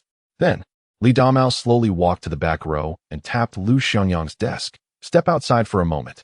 Amidst the puzzled gazes of their classmates, Lu Xiangyang stood up and followed Li Damao out of the classroom. Behind them, the classroom erupted once more. No way. Did Lu Xiangyang really score full marks by cheating? I bet he did. With his foundation, how could he possibly get a perfect score?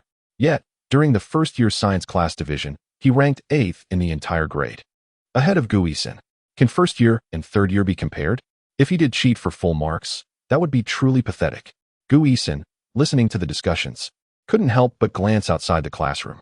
At this moment, in the corridor outside the classroom, Lu Xiangyang stood before Li Damao, who was a head shorter than his 181-meter frame. Lu Xiangyang, did you complete this exam on your own? Yes. Did you see the questions in advance? No. In truth, Li Damao knew this question was futile, as he had only created this set of questions over the weekend. There was no way Lu Xiangyang could have seen them beforehand. Moreover, even if he had, he wouldn't have the answers, which were all stored in Li Damao's mind. What puzzled Li Damao further was how this slacker suddenly managed to score full marks. It couldn't possibly be just luck, could it? Could you share with me how you achieved a perfect score? Teacher Li, I must confess, I guessed some of the answers. Do you believe me? Li Damao's expression darkened immediately. I can accept that for multiple choice questions, but how could you possibly guess the answers for fill-in-the-blank and problem-solving questions? Well, Lu Xiangyang hesitated. Since it's just the two of us here, I will be honest with you about what transpired.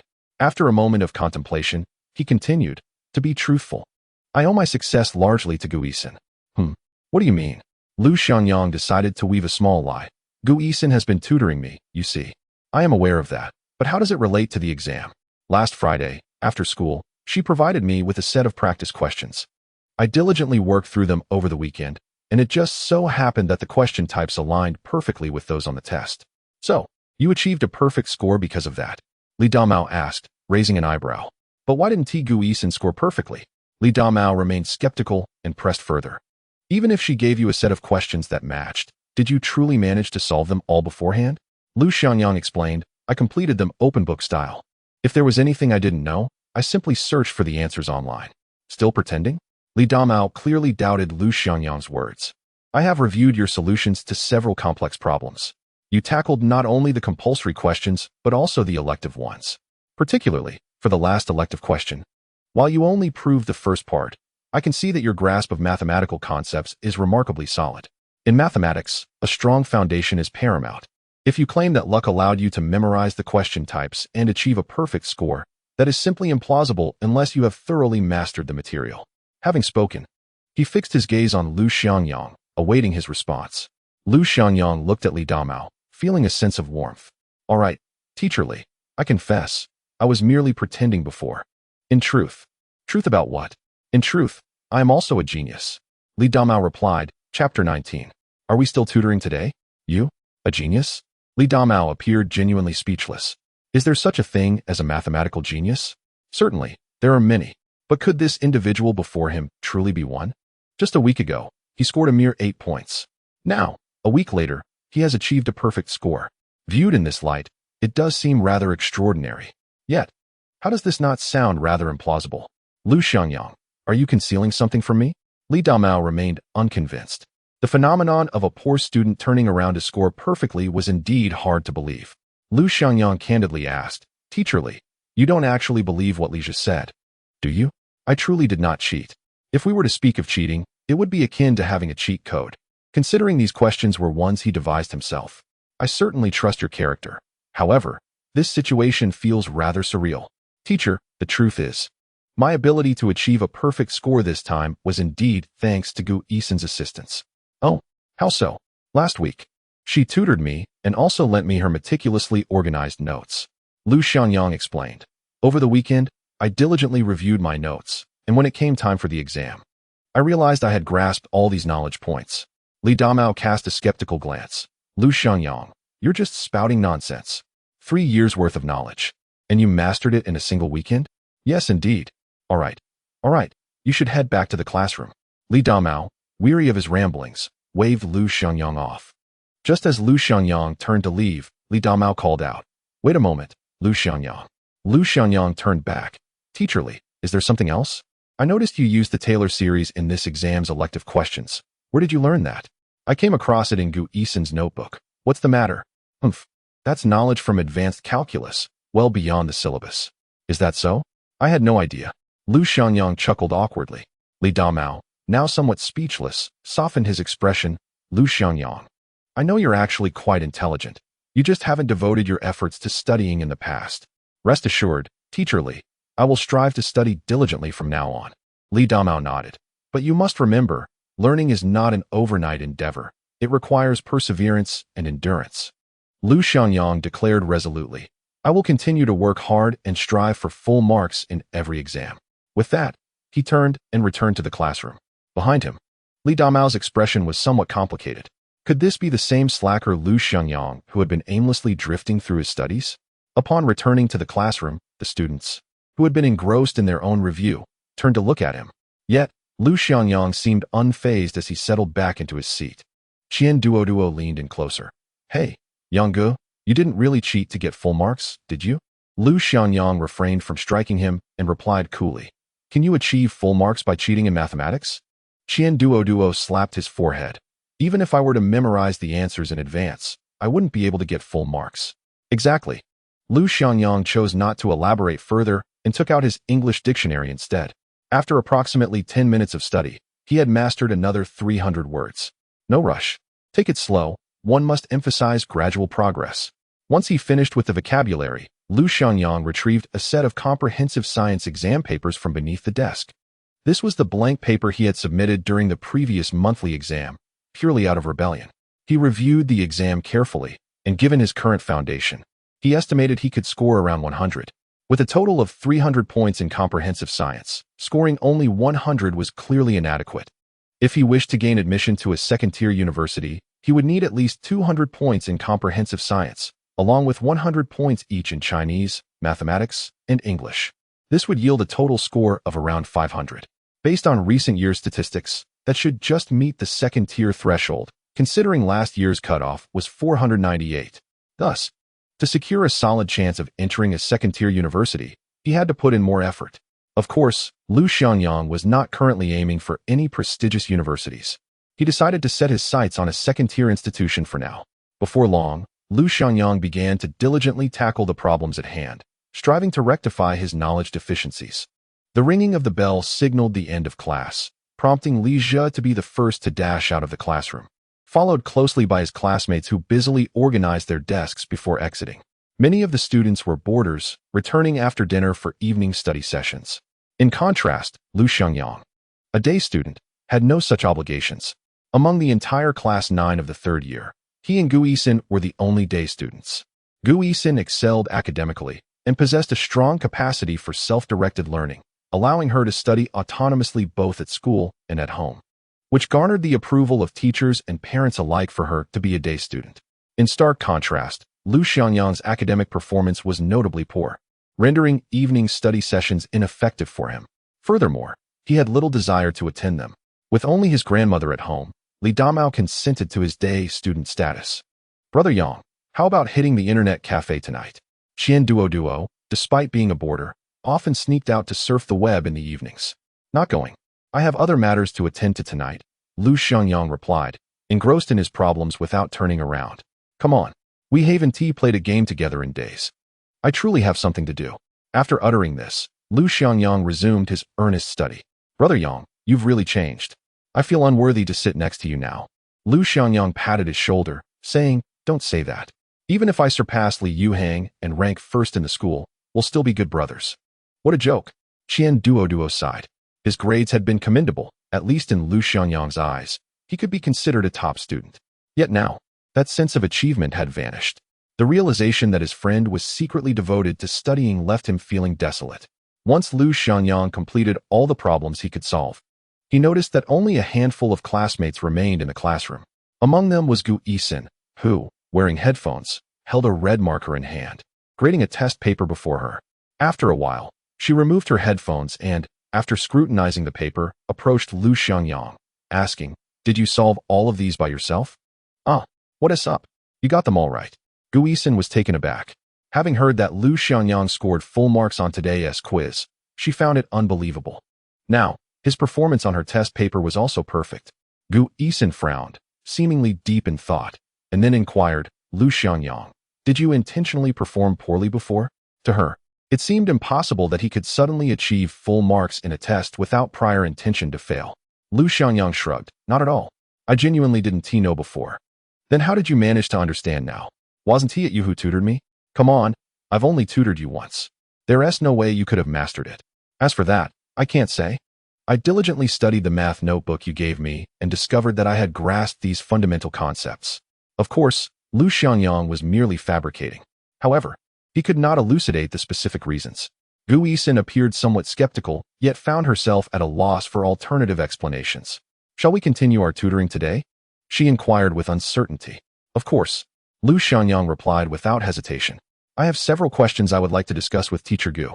"Well then, let us head to the library." "All right." Chapter 20, Never to Eat from a Woman's Plate. Yinhai No. 7 High School also boasts a library. After all, it is a provincial capital that advocates quality education. The school has established a library, which, although referred to as such, is essentially a repurposed classroom. Though modest in size, it houses a considerable collection of books, including serialized science fiction novels and literary journals. Publications such as Reader, Yilin, Maxims, Story Club, and Youth Digest were immensely popular during this era, captivating the masses. Furthermore, these books not only cultivate one's sentiments, but also enhance writing skills. Hence, teachers actively encourage students to read them. Gu Yixin, do you enjoy reading in your spare time? I mean, outside of textbooks, Lu Xiangyang casually asked. "I do. I particularly enjoy science fiction novels." Lu Xiangyang was taken aback. He had not anticipated that Gu Yixin, a girl, would have such a fondness for science fiction. In his view, girls of her age typically gravitated towards melodramatic youth literature. Truly, the outstanding female scholar is indeed exceptional. "And you, Lu Xiangyang? Do you enjoy reading?" "Certainly.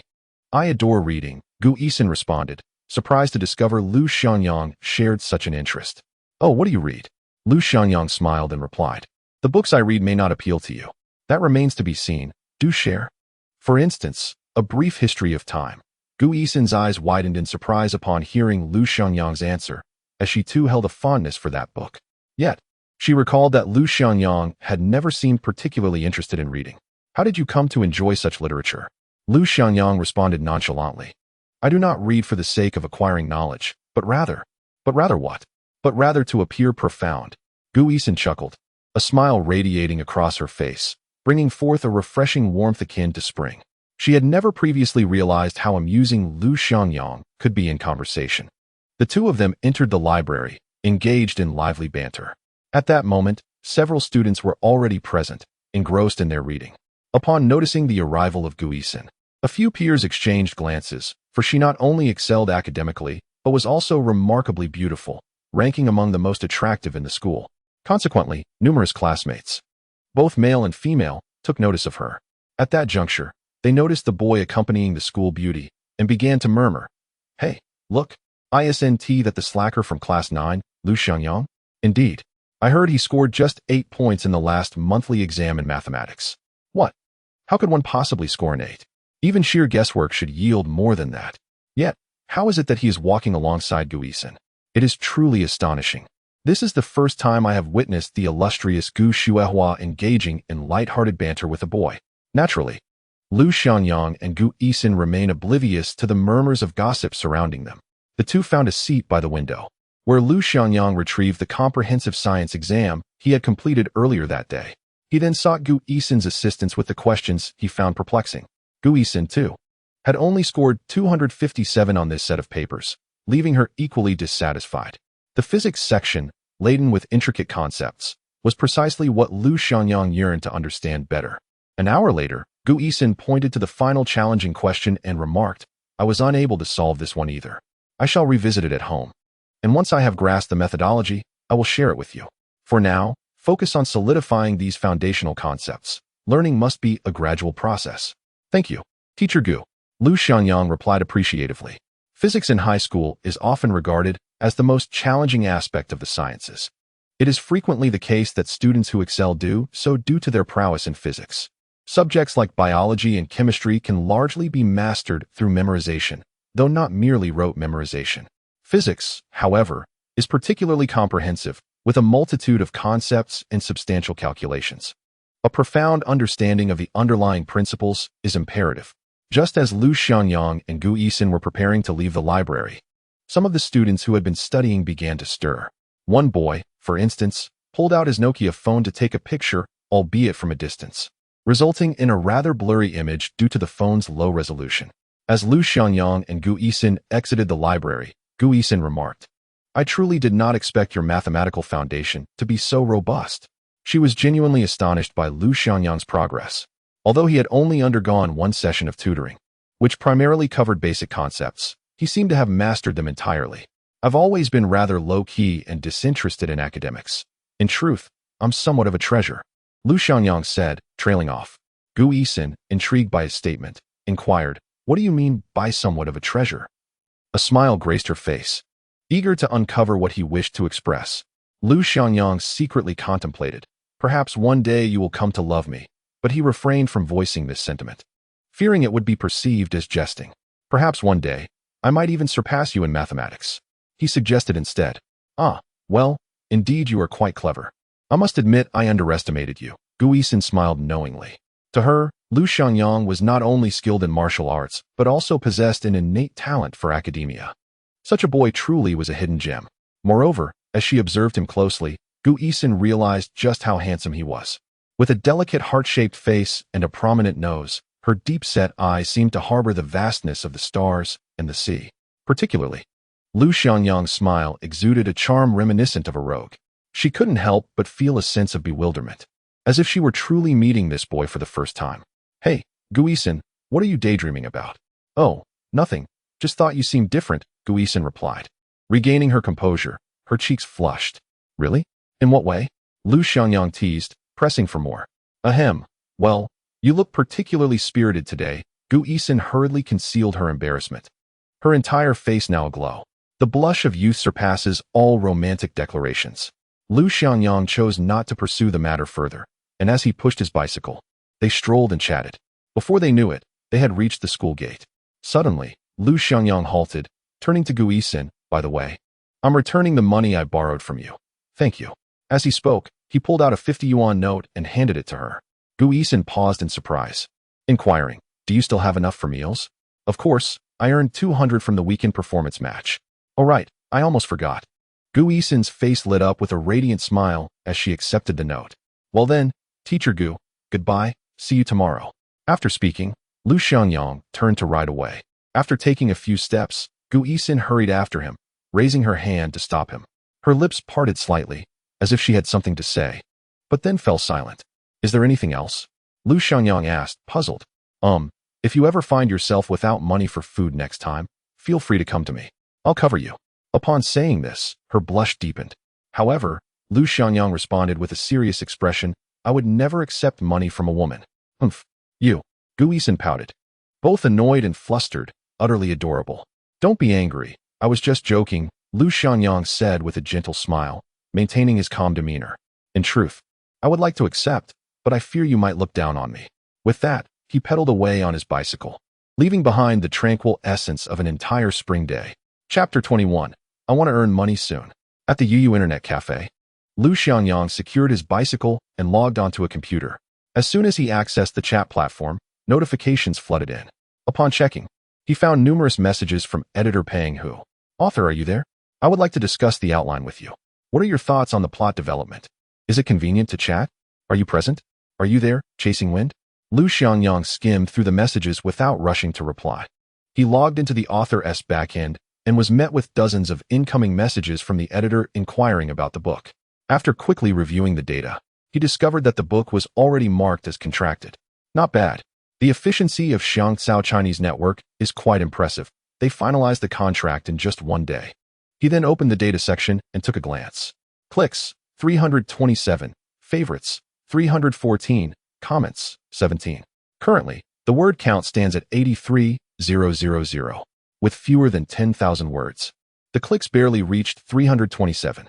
This data seems rather unimpressive, Lu Xiangyang muttered to himself. In truth, he had never written web literature before, so he was unaware of the nuances involved. Just having released the book for a day, achieving 327 clicks without any recommendations was quite extraordinary. Moreover, the most astonishing aspect was that out of those 327 clicks, 314 were favorites. The ratio of those adding the book to their shelves approached nearly 100%. This implied that merely the title and the synopsis had compelled readers to engage and save it. This was simply remarkable. If someone accustomed to failure heard him dismiss this data as average, they might want to strike him down. How pretentious. Yet, Lu Xiangyang was genuinely oblivious. In his previous life, he was merely a reader and had never written web fiction, thus he had no knowledge of what this data entailed. Never mind the figures for now. After all, this was Dong Ji's magnum opus, and it should not be lacking in quality. The contract had already been finalized, and it was time to focus on storing manuscripts to earn money as soon as possible. He continued typing. Click, click, click. The sound of crisp keystrokes resonated throughout the internet cafe. At the Vanilla Chinese website editorial department, the end of the workday had arrived. Many colleagues were packing their belongings, preparing to leave. However, Zhou Dahu was busy brewing himself a cup of healthful goji berry tea. Old Zhou, why aren't you leaving yet? A colleague inquired with concern. Zhou Dahu took a sip of his tea and replied with a smile, my wife took the kids back to her parents' home. There's nothing for me to do at home either. The colleagues said their goodbyes, wishing him well for the next day, and departed. Before long, the entire editorial department fell silent. Zhou Dahu stared at the blank screen, somewhat lost in thought. Chasing wind, I've sent you dozens of messages. Why don't you reply? The first hurdle for aspiring web authors is securing a contract. Many rush in with fervor, only to find themselves unable to sign a single manuscript after several attempts. The initial enthusiasm wanes, leading them to doubt their abilities, and ultimately, they drift away from the industry. Conversely, those who endure repeated setbacks and continue to fight are often the ones endowed with the most essential talent in this field. Only the strongest, who persist until the end, deserve to stand atop the pyramid. The so-called one book achieving divinity often conceals countless failed attempts behind it. Zhou Dahu was well aware of these realities, having witnessed the rise and fall of many in this profession. Yet, he had yet to encounter anyone truly deserving of the title of the most talented. Until yesterday, when he discovered a remarkable book. On its first day, it accumulated over 8,000 words, astonishingly achieving 327 clicks and 314 favorites without any recommendations. Most impressively, it had already garnered 17 comments. This was the strongest data Zhou Dahu had ever encountered throughout his career. This is precisely why he managed to finalize the signing contract in a single day. He possesses an intuition that this book is destined for greatness, and not just modest success, but resounding acclaim. However, as the responsible chief editor, Zhou Dahu must promptly engage in dialogue with the author to ascertain the overarching outline of the book and its subsequent plot design. As an experienced editor, Zhou Dahu has encountered numerous projects that started with great promise only to falter later on. Hence, the ability to maintain stability is of utmost importance. Chasing wind. Why haven't you responded yet? Do you realize how astonishingly strong the data for your book is? I have completed the signing today, so please don't leave me hanging with updates. Zhou Dahu felt an urgent sense of impatience.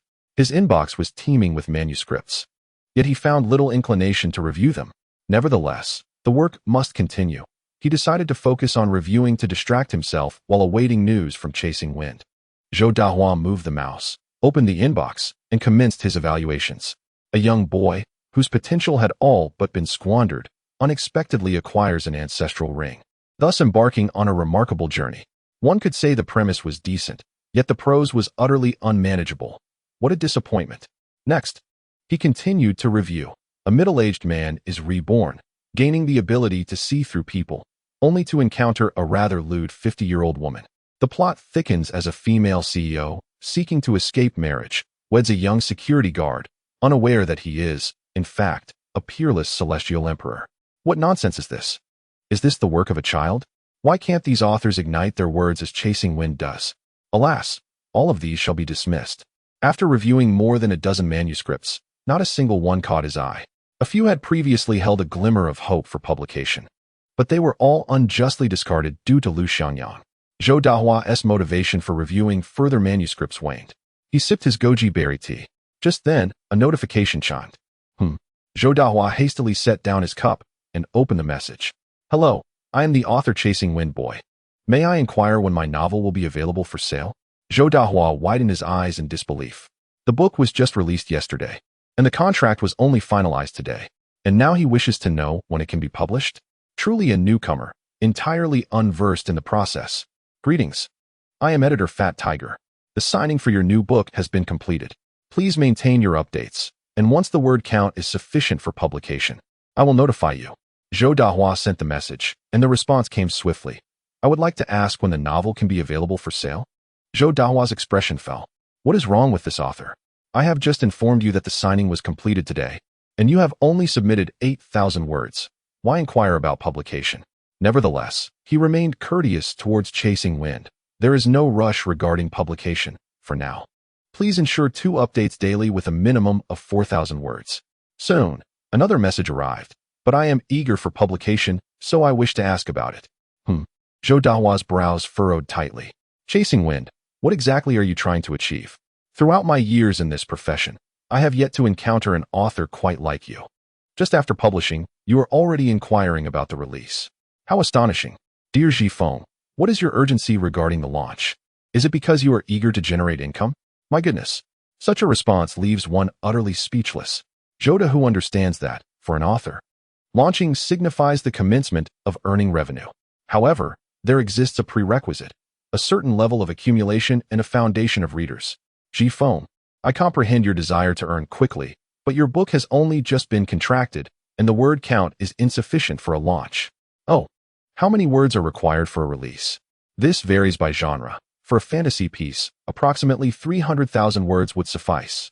Very well, today is the 21st, and there remain 8 days until the end of the month. And then, I wish to complete 30,000 words by the end of the month and launch on the 1st of next month. Zhou Dahu. Chapter 22, A Scandal Unleashed. Zhou Dahu was utterly bewildered. Launching in 8 days? With a requirement of 300,000 words? This implies an average of at least 37,500 words per day. Daily updates of 37,000. Is this even humanly possible? Zhou Dahu wanted to ask, are you so impoverished that you must force yourself into such a predicament? Yet, he refrained from voicing this and instead inquired, Zhifeng, please hold on a moment. This is merely the beginning of your publication journey. The time is too short for a launch, and the recommendation process has yet to be completed. Readers cannot even see your book, so? Zhou Dahu suddenly realized that the other party's chat account had been blacked out. Has he gone offline? Surely not. Zhifeng, you are being rather presumptuous. I have not finished my thoughts. As a newcomer, there is much you do not understand. You ought to heed the advice of someone with experience. Updating 37,000 words daily while ensuring quality is an insurmountable task. Zhou Dahu felt like a slighted lover, muttering incessantly. However, at that moment, the notification sounds from the back end continued to ring. Author Zhifeng, Chapter 11 has been updated. Author Zhifeng, Chapter 12 has been updated. Author Zhifeng, Chapter 29 has been updated. Author Zhifeng, Chapter 30 has been updated. Author Zhifeng, Chapter 50 has been updated. A total of 40 chapters were updated. My goodness. Over 80,000 words in one go. No, even though there are only 40 chapters, it amounts to a staggering 100,000 words. Considering the word count now stands at 110,000, and deducting the 8,000 words posted yesterday, this means daily updates of 100,000 words? Good gracious. Zhifeng, must you be so outrageous? In the realm of online literature, no one has ever achieved such a feat of updating 100,000 words daily. This is truly terrifying. Many writers struggle to update even 100,000 words in a month, and you accomplish this in a single day? Please. Such a pace will incite the wrath of your peers. Zhou Dahu felt an unmistakable weight of pressure descending upon him. yet he found it difficult to articulate this sentiment. In this era, the term role has yet to be imbued with deeper significance. Thus, Zhou Dahua finds himself at a loss to articulate that particular feeling. However, now that he is overseeing his own authors, he must exhibit greater concern for their work. Achieving a daily output of 100,000 words is commendable, yet the quality must also be ensured. If the result is merely 100,000 words of drivel, it would be better to write nothing at all. Zhou Dahua mused as he swiftly perused the newly uploaded chapters by the esteemed author, Chasing Wind. Before long, his expression transformed, his face exhibiting sheer astonishment. Goodness, the quality is astonishingly high. Indeed, there is remarkable talent here. Zhou Dahua could not help but exclaim. Chasing Wind's prose flows effortlessly, the narrative unfolds with captivating twists, and the character portrayals are exquisitely detailed. Despite the immense volume of updates, the integrity of the story remains uncompromised, and one might even assert that the quality is exceptionally high. Chasing Wind, if you maintain this standard, you shall undoubtedly ascend to the pinnacle of the web literature realm. Zhou Dahua's demeanor shifted to one of gravity. Could it be that I am witnessing the emergence of a supreme deity? Based on Zhou Dahua's experience, it is clear that Chasing Wind is destined to become a brilliant new star in the world of online literature, perhaps even a deity in its own right. With this in mind, I shall assist you in your ascent to the zenith of power, gazing down upon the world. Lu Xiangyang stretched languidly before taking a brief respite. Earlier, he had composed 60,000 words today, in addition to the 40,000 words he had saved previously, totaling 100,000 words, all released at once. Thus, he must now hasten to accumulate more material. Glancing at the time, he noted that it was already 7 in the evening. Without a computer at home, he could only clandestinely write at an internet cafe. Though the cost of internet access was painful, it was his most significant investment. Onward with the writing. The keys clattered. Tap, tap, tap, tap. The keyboard was once again struck with fervor, and words flowed forth in abundance. At that moment, propelled by Zhou Dahua's endorsement, a new fantasy novel surged forth with unstoppable momentum. The comments section was already ablaze with excitement. Who is this Chasing Wind youth? Incredible. Writing 100,000 words daily is truly phenomenal. Indeed, I stumbled upon it yesterday, read a chapter, and was astounded by the tale of the 9 dragons pulling the coffin. This book is a treasure, utterly captivating. 100,000 words. Tonight, I shall forego sleep to chase updates. 2.5 hours later, Lu Xiangyang had penned an additional 20,000 words, which he promptly saved for later release at midnight. For now, this will suffice. I shall return to writing tomorrow night. Lu Xiangyang settled his internet bill and exited the cafe. Outside, night had already fallen. He hopped onto his bicycle and pedaled home. His grandmother had already completed her evening routine and was resting. Hearing the sound of Lu Xiangyang opening the door, she emerged to take a glance. Yang, why are you so late today? Oh, I was studying at school for a bit. His grandmother appeared somewhat skeptical, yet she refrained from pressing further. As she turned to return inside, she reminded him, Yang, the food is warming in the rice cooker. Remember to eat. All right, Grandma. Lu Xiangyang responded with a smile. Yet guilt gnawed at his heart. He had not been attending supplementary classes at school. Instead, he was typing away in an internet cafe. However, in order to spare his grandmother any worry, he spun a harmless lie. By the way, Grandma, I would love to have your delicious pancake rolls tomorrow morning. All right, I shall prepare them for you bright and early, she replied. After dinner, Lu Xiangyang returned to his room, intending to take out his math notebook for further review. Just then his phone chimed. Upon glancing at it, he was surprised to see a message from his classmate, Qian Duo. Why is this chubby fellow contacting me so late? He wondered. He opened the message to find, Brother Yang, something's gone awry. Quickly check the school forum. You and the campus beauty, Gu Yixin, have made it to the headlines. What is this nonsense? Be clearer. It's better if you see for yourself. Someone posted a photo of you holding hands with Gu Yixin, and the thread has gone viral, becoming the most popular post on the forum. Holding hands? Lu Xiangyang was utterly bewildered. A photo of him holding hands with Gu Yixin? This was preposterous. He logged onto the school forum and, sure enough, found the top post. Shocking. The truth behind Gu Yixin holding hands with a mysterious man. What could be the reason? Goodness. Was this not just sensationalist clickbait? The post featured a blurry photograph of Gu Yixin walking alongside a man. Due to the angle, it certainly appeared as if they were holding hands. Crucially, the photo captured Gu Yixin's radiant smile, a reflection of pure joy. In that moment, she seemed to be enveloped in the enchantment of first love. How blissful! Especially with Gu Yixin's stunning visage and her unique aura, the image evoked a flutter of emotions in anyone who gazed upon it. After all, she had been voted the campus beauty on the forum, making her a figure of great admiration among her male peers, sacred and untouchable. The revelation of a mysterious man holding her hand undoubtedly became a hot topic of discussion. Lu Xiangyang clicked on the post, discovering hundreds of comments below. Who is this guy? How dare he steal my campus beauty? Let us uncover his identity and give him a thrashing. This photo is so blurry. It only shows Gu Yixin clearly.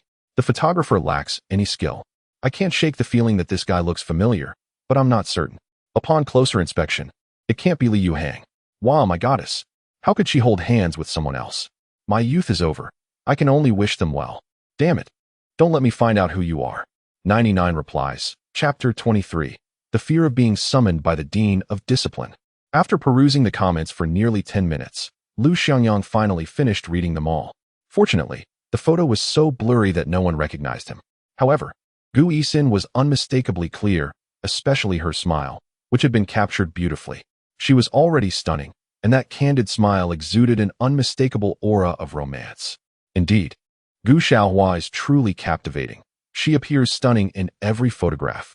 However, what Lu Xiangyang never anticipated was that he would one day find himself among the victims of sensationalist headlines. In his previous life, he was quite familiar with such occurrences. Shocking.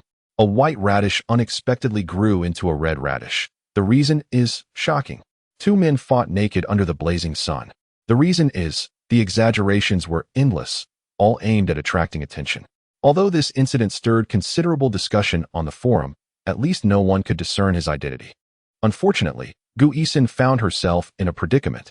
Yet, Lu Xiangyang soon uncovered the crux of the issue. If his face was unrecognizable in the photograph, how did Qian Duoduo manage to identify him? Consequently, Lu Xiangyang sent a message to Qian Duoduo. To his surprise, she promptly replied, "Come on. I'm your desk mate." Even from a vague silhouette, I could tell it was you. Lu Xiangyang quickly responded, "Don't let this slip out. Otherwise, I'll take you down." With a knife emoji. Qian Duoduo reassured him, "Don't worry. The moment I saw the post, I notified you. I haven't told anyone. We are good friends." With a kiss emoji. Lu Xiangyang said, "That's great. Keep it a secret, and you'll reap the benefits later." Qian Duoduo asked, "What benefits?" Lu Xiangyang replied, "Taking you to make a fortune. Does that count as a benefit?" Qian Duoduo responded, "Of course it does. By the way, young Gu, are you hoping to pursue Gu Xiaohua with her tutoring?" Curious emoji. Lu Xiangyang retorted, "Get lost." Qian Duoduo teased, "I understand." Dog emoji for self-preservation. After exchanging playful banter, Lu Xiangyang put away his phone. Truthfully, this matter did not weigh heavily on him. He was merely concerned about any adverse effects it might have on Gu Yixin. Glancing at the clock, he realized it was already 10 in the evening. Setting aside his worries, he resolved to continue studying. His goal for the night was to complete another set of comprehensive science exercises. This set of papers was a blank test provided by Gu Yixin, along with the answers for self-correction. Tomorrow, he intended to extract any questions he found challenging and seek clarification. Taking out the test papers, Lu Xiangyang immersed himself in his work. To be fair, he possessed a modicum of foundational knowledge. He had simply been too rebellious in the past. For instance, during the last monthly exam, he had not invested any effort into his studies. Time passed gradually. Outside, the sounds of car horns occasionally echoed, while the neighborhood was punctuated by the barking of dogs and the commotion of the couple upstairs. Nevertheless, none of these distractions affected Lu Xiangyang, who was wholly absorbed in his studies. It was a delightful revelation to discover how gratifying it felt to tackle problems. After a while, he began to feel fatigued and took out a strength training bar to exercise for a bit before diving back into the sea of questions. Learning should not be a monotonous endeavor. One must also embrace the balance of work and rest. Rest is essential for more effective studying. Thus, it was time for sleep. The next morning, when Lu Xiangyang awoke, he found himself still clutching the test papers, unaware of when he had drifted off to sleep the previous night. Moreover, he noticed that the papers were marred by numerous drool stains. It must be acknowledged that physics problems are indeed quite challenging. Nevertheless, Lu Xiangyang remains resolute. "Physics. This time, I shall conquer you completely." Dressed and refreshed, he stepped outside. Lu Xiangyang picked up a warm pancake from the table, consuming it as he descended the stairs to ride his bicycle. At 7:30 in the morning, he arrived at the school gate. The director, Sun Haiba, stood at the entrance, greeting the students while also scrutinizing their appearance. That girl is not permitted to wear earrings during school hours, not even studs. You there, boy? Your hair is too long. You must get it cut by the end of the day, and I know which class you're in. And you too. Why are you so close together? Despite the seemingly amiable demeanor of Director Sun, he was notoriously strict, particularly regarding discipline and student appearances. Lu Xiangyang recalled a senior who had once been publicly reprimanded for wearing a spaghetti-strap dress, leading her to transfer schools. On another occasion, a male student's long hair had prompted Sun to call him into his office, where he was unceremoniously given a haircut. In short, Director Sun was a formidable figure at Yunhai No. 7 Middle School, instilling fear among students, including the previously reckless Lu Xiangyang. After all, being caught by him meant a call to one's parents, and Lu Xiangyang dreaded such an encounter, particularly with his grandmother. However, after his rebirth, he felt indifferent towards Sunday. Moreover, Lu Xiangyang recalled that Sun Haiba had eventually been dismissed from his position due to infidelity and corruption, serving time in prison, a scandal that became major news in Yunhai City. At that moment, Sun's gaze landed on Lu Xiangyang. Which class are you from? Oh, it's Lu Xiangyang from class 9 of the senior year. I remember you quite vividly. Good morning, Director Sun. Lu Xiangyang greeted him, attempting to walk away. Stop right there. Lu Xiangyang smiled and inquired. Is there something you need, Director Sun? Enough with the cheeky attitude. Why aren't you in your uniform today? I forgot. You forgot. Don't you know there's a pledge ceremony for the seniors today? The pledge ceremony. Only then did Lu Xiangyang recall that it marked exactly 100 days until the college entrance examination. The school would hold a ceremony in the Grand Hall, inviting student representatives to speak. Naturally, the male representative would be the top student, Liu Hang, and the female representative would be the school beauty, Gu Yixin. Yet, Lu Xiangyang had completely overlooked it. Lu Xiangyang, I have heard much about you, Sun Haiba expressed indignantly, seeming eager to seize upon Lu Xiangyang's perceived negligence. You don't wear your uniform for the pledge ceremony? With such carelessness, what university could you possibly hope to attend? This remark irked Lu Xiangyang, and he felt a surge of displeasure. He retorted, Director Sun, what does my not wearing a school uniform have to do with my university entrance examination? Does donning the uniform guarantee admission to college? His defiance took Sun Haiba by surprise. His countenance darkened.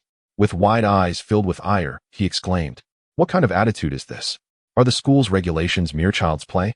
Several students entering the school paused to observe the unfolding drama, particularly the girls who, not clad in uniforms and secretly wearing earrings, seized the opportunity to slip inside unnoticed. Lu Xiangyang took a deep breath, striving to maintain his composure. He recognized that clashing with the director of education would serve him no advantage. Thus, he replied calmly, Director Sun, I do not intend to disrespect the school's regulations. I simply forgot. Moreover, I believe that whether or not one wears a uniform does not directly correlate with one's academic capabilities. Sun Haiba was unprepared for such audacity. This was undoubtedly a challenge to his authority. Frowning, he intensified his tone. Lu Xiangyang, I have heard about your recent math exam, where you scored a mere 8 points. Your total across Chinese, mathematics, and science is under 200. Impressive. No wonder you're at the bottom of the class. You speak with such confidence. Faced with the director's ridicule, Lu Xiangyang's anger surged. Just as he was about to retaliate, a voice suddenly called out from behind him, Lu Xiangyang? Chapter 24, Countdown to College Entrance Examination, the Pledge Ceremony. Turning around, Lu Xiangyang saw his homeroom teacher, Li Damao, approaching while pushing a bicycle. Lu Xiangyang, you're going to be late. What are you still doing here? Teacher Li, enough. Hurry to the classroom and attend your lesson. Li Damao quickly discerned the situation. Teachers often empathized with each other more than with students when it came to the director's demeanor. Goodbye, teacher. Lu Xiangyang bowed slightly to Li Damao before turning to leave. Lu Xiangyang, stop. Sun Haiba called out, then turned to Li Damao, saying, Teacher Li, today the third-year students have a pledge ceremony, and Lu Xiangyang should be penalized for not wearing the uniform. Sun Haiba's desire to penalize Lu Xiangyang stemmed from an earlier incident when he had been jostled by the playful student while patrolling Class 9.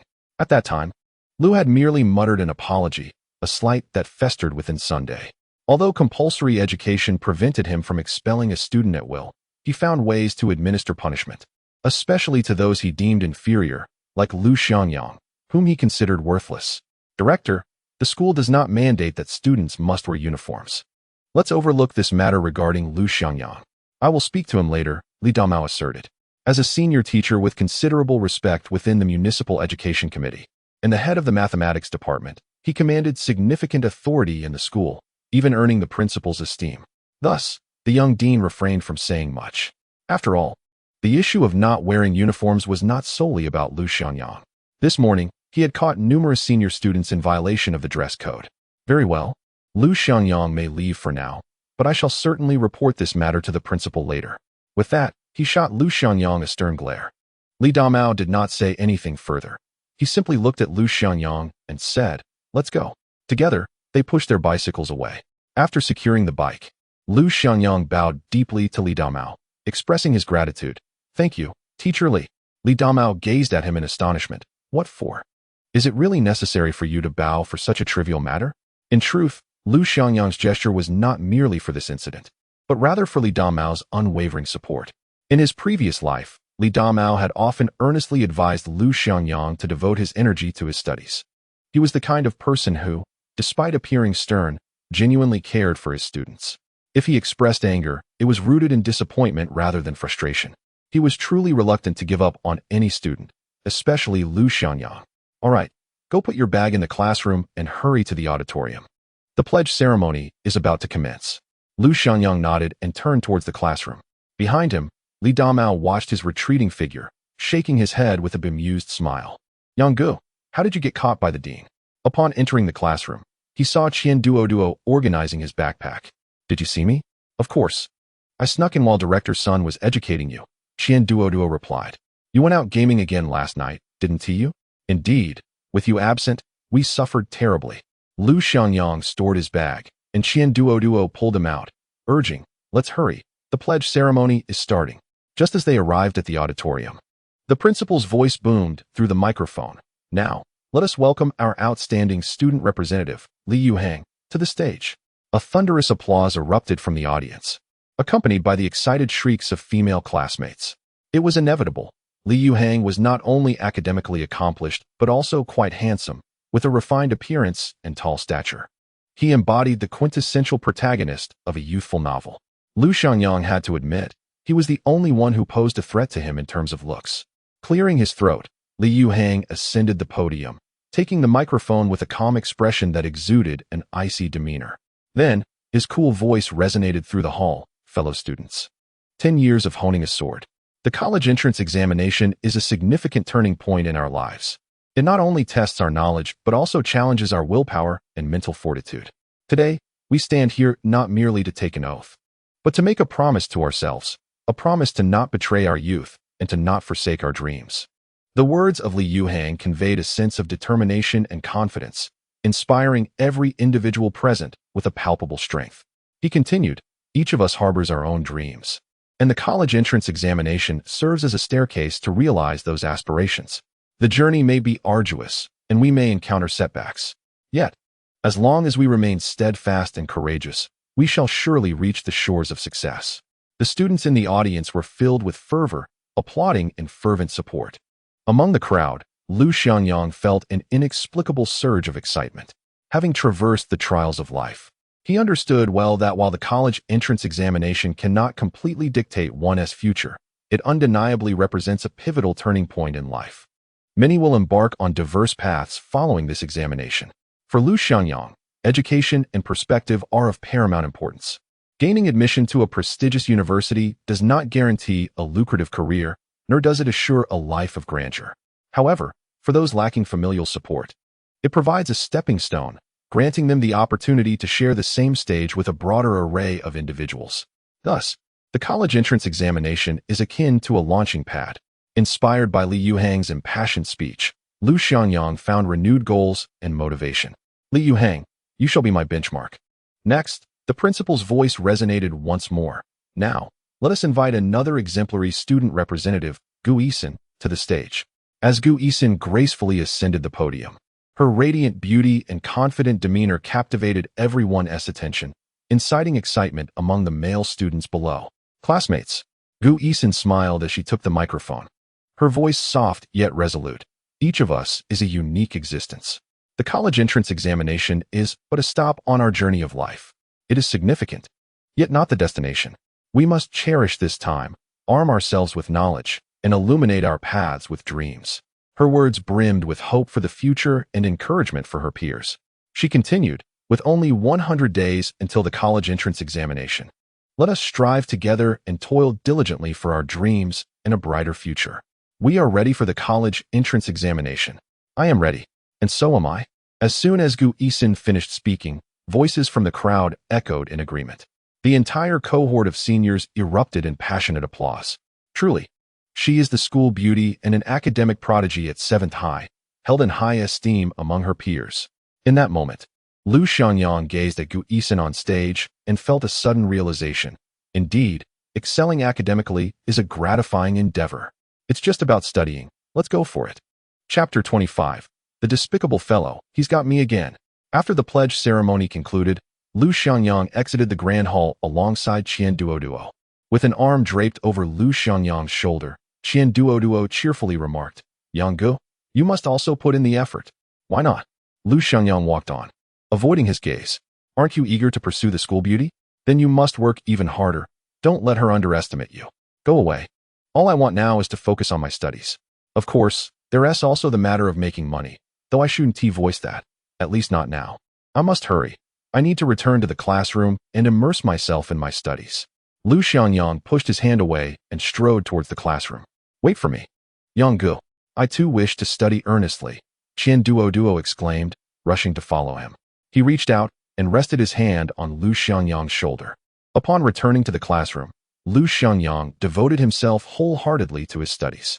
His current plan was to work diligently during the day at school and head to the internet cafe after school to write novels. He aimed to manage his time wisely, balancing both his academic pursuits and financial ambitions. Although there were only 100 days left until the college entrance examination, Lu Xiangyang remained confident in his ability to gain admission to a satisfactory university. The bell rang, signaling the start of class, another mathematics lesson. Li Damao entered the classroom and immediately began discussing the mathematics exam paper. "Today, we will review the paper from last month's exam," he announced, having already allotted time for students to revisit their mistakes. He began the explanation by focusing on the questions that had proven challenging. This question is a typical set problem. Those who answered incorrectly should strive to understand it thoroughly and learn to apply similar concepts. He then moved on to the second question. "This one has appeared at least 7 or 8 times. I want to elaborate further." As he continued, he stated, "For the third question, simply set up an equation to find the answer. If you're unclear, ask those who understand it after class. Now, for the 7th question, this, and this makes it quite simple, doesn't it?" As the 2 consecutive mathematics classes drew to a close, Li Damao approached the final significant question. This problem is noteworthy. Only Li Yuhang from class 2 managed to solve it correctly. "Do any of you have the solution?" He scanned the classroom. "Gu Yixin, did you manage to solve it?" Gu Yixin stood up and shook her head. "I only understood the solution after asking Li Yuhang." Li Damao acknowledged her response and instructed her to sit down. He then turned to the class monitor. "Li Zhe, what about you? Did you solve it?" Li Zhe, called upon, also shook his head. Li Damao felt a twinge of disappointment and surveyed the room once more. "Is there truly no one in our class who solved it?" Just as Li Damao prepared to explain the question, Lu Xiangyang raised his hand and stated calmly, "Teacher Li, I can solve this problem." The declaration sent a wave of shock through the students of class 9. "Huh, what is going on? Did I hear that correctly? Lu Xiangyang claims he can solve it? Didn't he only guess correctly on 8 points?" Laughter and murmurs rippled through the room. Even his desk mate, Qian Duoduo, looked bewildered, tilting his head in disbelief. "Lu Xiangyang, are you certain you can solve this question?" Li Damao inquired with a hint of skepticism. Lu Xiangyang nodded confidently. "I'd like to give it a try." "Very well, then come up and demonstrate." Lu Xiangyang rose and walked to the podium. He picked up a piece of chalk and began to methodically work through the problem on the blackboard. The students below held their breath, watching his every move with rapt attention. "First, we set the unknown variable x, and then, based on the conditions of the problem, we established the equation." Lu Xiangyang explained each step with fluidity and clarity, exhibiting no hesitation whatsoever. The students below gradually emerged from their shock, beginning to listen to his elucidation earnestly. Even Li Damao could not help but nod, his eyes sparkling with approval. Subsequently, we solved the equation using the substitution method, as Lu Xiangyang continued his explanation, his voice steady and powerful, reminiscent of a simple narrative. In the end, we arrived at the solution. Lu Xiangyang cast aside the chalk and clapped his hands, turning to face the entire class with a faint smile, embodying the posture of one who stands atop a mountain, unrivaled in the world. The classroom fell into a profound silence. All the students' gazes were fixed upon the blackboard, their faces marked with confusion. What on earth is this? I recognize every symbol on this board, yet when combined, I cannot comprehend them. Lu Xiangyang, are you jesting with us? Finally, someone could not contain their curiosity and inquired. Indeed, it represents the integral symbol, but what do these three symbols signify? Li Damao also wore a puzzled expression. He approached the blackboard to scrutinize the calculations, his brow gradually furrowing. After a moment, he turned to Lu Xiangyang, his gaze sharp. Did you arrive at this solution on your own? Lu Xiangyang remained composed, nodding. Yes. Mr. Li, this problem has three methods of solution, and this one is the simplest. Once again, silence enveloped the classroom. The students exchanged glances, uncertain whether to trust Lu Xiangyang's words or suspect him of trickery. Meanwhile, Gu Yixin observed the answer he had derived from Li Yuhang, which spanned 15 lines, while Lu Xiangyang's answer contained merely 8 lines. Moreover, Lu Xiangyang's method was entirely beyond the syllabus, delving into the realm of triple integrals, a concept from university-level mathematics. Li Damao paused in silence for a moment before suddenly bursting into laughter. Very well, Lu Xiangyang, your answer is indeed the simplest. The class erupted in astonishment. A palpable tension filled the air. That insufferable fellow. He has once again outsmarted us. Mr. Li, is Lu Xiangyang's answer truly correct? A student ventured to ask. The answer is indeed correct, however. Li Damao hesitated, then continued. While Lu Xiangyang's method is concise, it exceeds our current syllabus. This knowledge of triple integrals belongs to university content, surpassing what we have learned thus far. Upon hearing this, the students displayed expressions of surprise. Oh, I see. No wonder we couldn't understand. Yang, have you been previewing university courses? Qian Duo gazed at Lu Xiangyang with admiration, as if he had discovered a new world. Lu Xiangyang merely smiled, somewhat helplessly tapping his head. This method was one he had seen in Gu Yixin's notebook. He never imagined it would pertain to university-level content. Well, class, although Lu Xiangyang's answer is correct. However, such a solution is beyond the syllabus. Answering in this manner during an examination would yield no points whatsoever. Therefore, we ought to approach the problems using knowledge acquired in high school. Li Damao reminded the entire class with a serious expression. No way. In just a few days, Lu Xiangyang has made such astonishing progress. He must be cheating. Truly, the underachiever has made a remarkable comeback. All the students turned their gazes toward Lu Xiangyang. At that moment, his image in the eyes of his classmates soared to new heights. All right, we shall conclude our discussion on the monthly examination papers here. From now on, you must independently identify and rectify your shortcomings. It is particularly crucial to organize and summarize your mistakes when encountering similar problems next time. You should learn to apply your knowledge broadly. Now, prepare diligently for the diagnostic exam. Class dismissed. After finishing his remarks, Li Damao gathered his lesson plan and turned to leave the podium. As he approached the classroom door, he cast a glance back at Lu Xiangyang. His eyes filled with approval. Chapter 26. Relax and unwind. The hallmark of the senior year is examinations, an unending cycle of tests, weekly assessments, monthly exams, and diagnostic tests, all culminating in the final college entrance examination. Furthermore, this includes countless in-class quizzes. Only after the college entrance examination does one's examination journey reach a temporary conclusion. After all, the nature of exams changes entirely upon entering university. At different stages of life, one's encounters and mindset vary significantly. In the senior year, aside from exams, there is a relentless focus on problem solving. Yet amidst this immense pressure of academic rigor, physical education classes are the most eagerly anticipated respite. The final period on Tuesday afternoons is the rarest of physical education classes. Typically, upon entering senior year, physical education is nearly non-existent. However, the principal of Yunhai No. 7 Middle School is quite supportive, advocating for comprehensive development in moral, intellectual, physical, aesthetic, and labor education. He insists on retaining physical education classes from the first year through to the third. As the dismissal bell rang, students surged out of the classroom like wild tigers released from captivity. Charge! Gather on the playground. A vibrant throng of youthful boys and girls dashed out, clutching table tennis paddles, badminton rackets, and the boys' favorite, basketballs. Yang, let us go? It's time for basketball. Lu Xiangyang used to adore playing basketball whenever he had free time. It was all spent on the court. Many times, he found himself rushing back to class just moments before it began. On one such occasion, he hurried so much that he collided with the supervising dean. Arriving on the playground, Lu Xiangyang gazed at the lush green soccer field with a knowing smile. This is high school life. He had dreamt countless times of his high school experience. Yet, truth be told, he dreaded the senior year the most.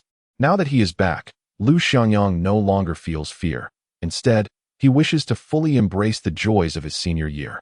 The mountains of books and oceans of problems no longer represent pressure, but rather enjoyment. Line up, gather. The whistle blew, and Mr. Lu, the physical education teacher, quickly organized everyone. Considering it was a senior class, Mr. Lu merely symbolically assembled them, followed by a brief warm-up, after which he announced loudly, "All right, I understand that you are in your senior year, facing significant academic pressure. Following this, aside from being prohibited from returning to the classroom, you are free to engage in activities on the playground." Upon Lu's announcement, the students began to disperse for various activities. "Yang, let us team up and play some basketball," called out Qian Duo, inviting Lu Xiangyang along with two classmates, Jiang Yu and Chen Xing, who often gathered to play together. The four quickly changed into their sports attire and made their way to the basketball court, which was already bustling with activity. For Lu Xiangyang, basketball served as a perfect opportunity to unwind, and he certainly would not miss out on it. However, the court had long been claimed by the first and second-year students. To play, they needed to form a team. Lu Xiangyang and Qian Duo established a four-person team and sought out a court that was slightly less crowded.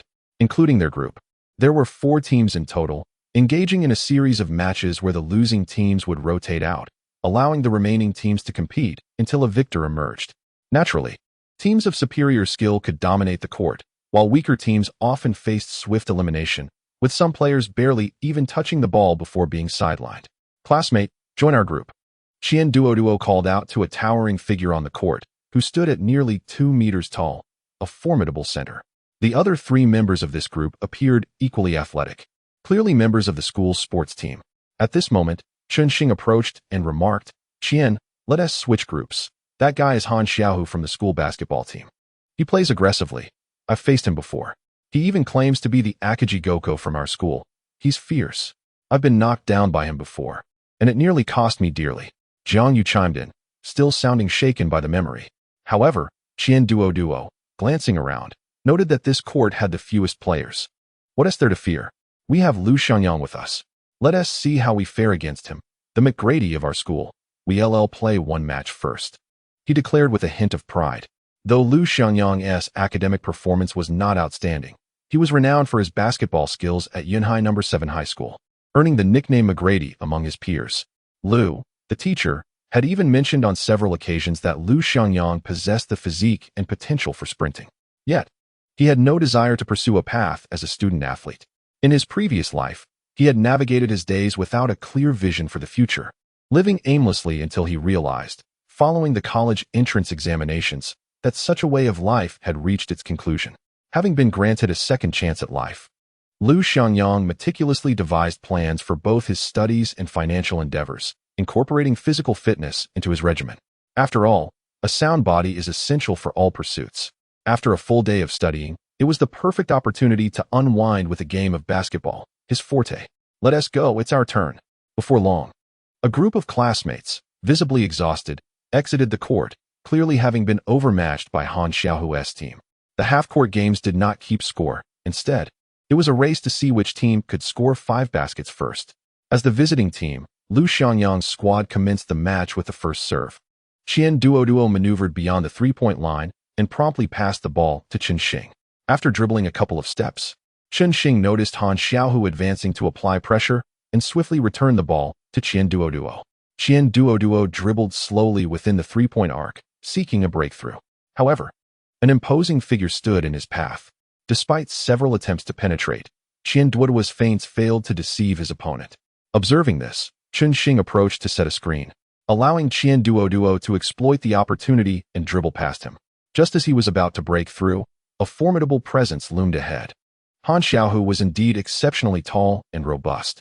After 2 unsuccessful attempts, Qian Duoduo realized he had no opportunity to shoot. Yang Ge catch. Qian Duoduo feigned a breakthrough and deftly passed the ball to Lu Xiangyang. At the very moment the basketball was in his hands, Lu Xiangyang acted without hesitation, propelling himself upward like a spring. Simultaneously, the basketball was launched, tracing a beautiful arc through the air. Swish! It was a perfect shot. Wow! He jumped so high. He can fly. The swiftness of his reaction was astonishing, and that fadeaway jump shot was undeniably impressive. Only then did Han Xiaohu realize what had just transpired. Initially, he had anticipated Lu Xiangyang would attempt a layup, but to his surprise, he executed a jump shot instead, and with remarkable accuracy. What a play! His skills are extraordinary. The sidelines erupted in cheers. Yang Gu, you're magnificent! Qian Duoduo exclaimed excitedly. Lu Xiangyang smiled faintly, aware of his innate talent for basketball, which he had not fully harnessed in his previous life. In this lifetime, he resolved to seize every opportunity without hesitation. Han Xiaohu's teammates were clearly taken aback by Lu Xiangyang's prowess, exchanging glances that sparked a renewed competitive spirit among them. Don't get too cocky. This is just the beginning. Han Xiaohu retorted defiantly. The strength of his opponent only intensified his enthusiasm. You must be Lu Xiangyang from Class 9, Senior 3. That's me. I know you. Let's have a good match. Sure. I was just hoping to unwind a bit. At that moment, a palpable tension filled the basketball court, drawing the attention of several classmates who had been watching games on other courts. Meanwhile, outside the court, Gu Yixin and Lin Jing were jogging on the playground when, out of the corner of their eyes, they spotted the action on the basketball court. Hey, isn't that Lu Xiangyang? Chapter 27. Let us sprint, youngster. The match continued, with Han Xiaohu's team serving. They clearly intended to limit Lu Xiangyang's opportunities for showmanship. The ball quickly found its way into Han Xiaohu's hands, who leveraged his height to assert his position beneath the basket. Lu Xiangyang closely shadowed him, denying him an easy scoring chance. Han Xiaohu attempted to drive toward the basket, only to find Lu Xiangyang's strength unwavering, firmly holding his ground. His defense was as solid as a fortress, leaving Han Xiaohu struggling to find an appropriate angle to shoot. As Han Xiaohu prepared for a mid-range jumper, he turned, and in that instant, smack! With a crisp sound, Lu Xiangyang deftly intercepted the ball. The basketball soared towards Qian Duoduo, who swiftly caught it and advanced with great speed.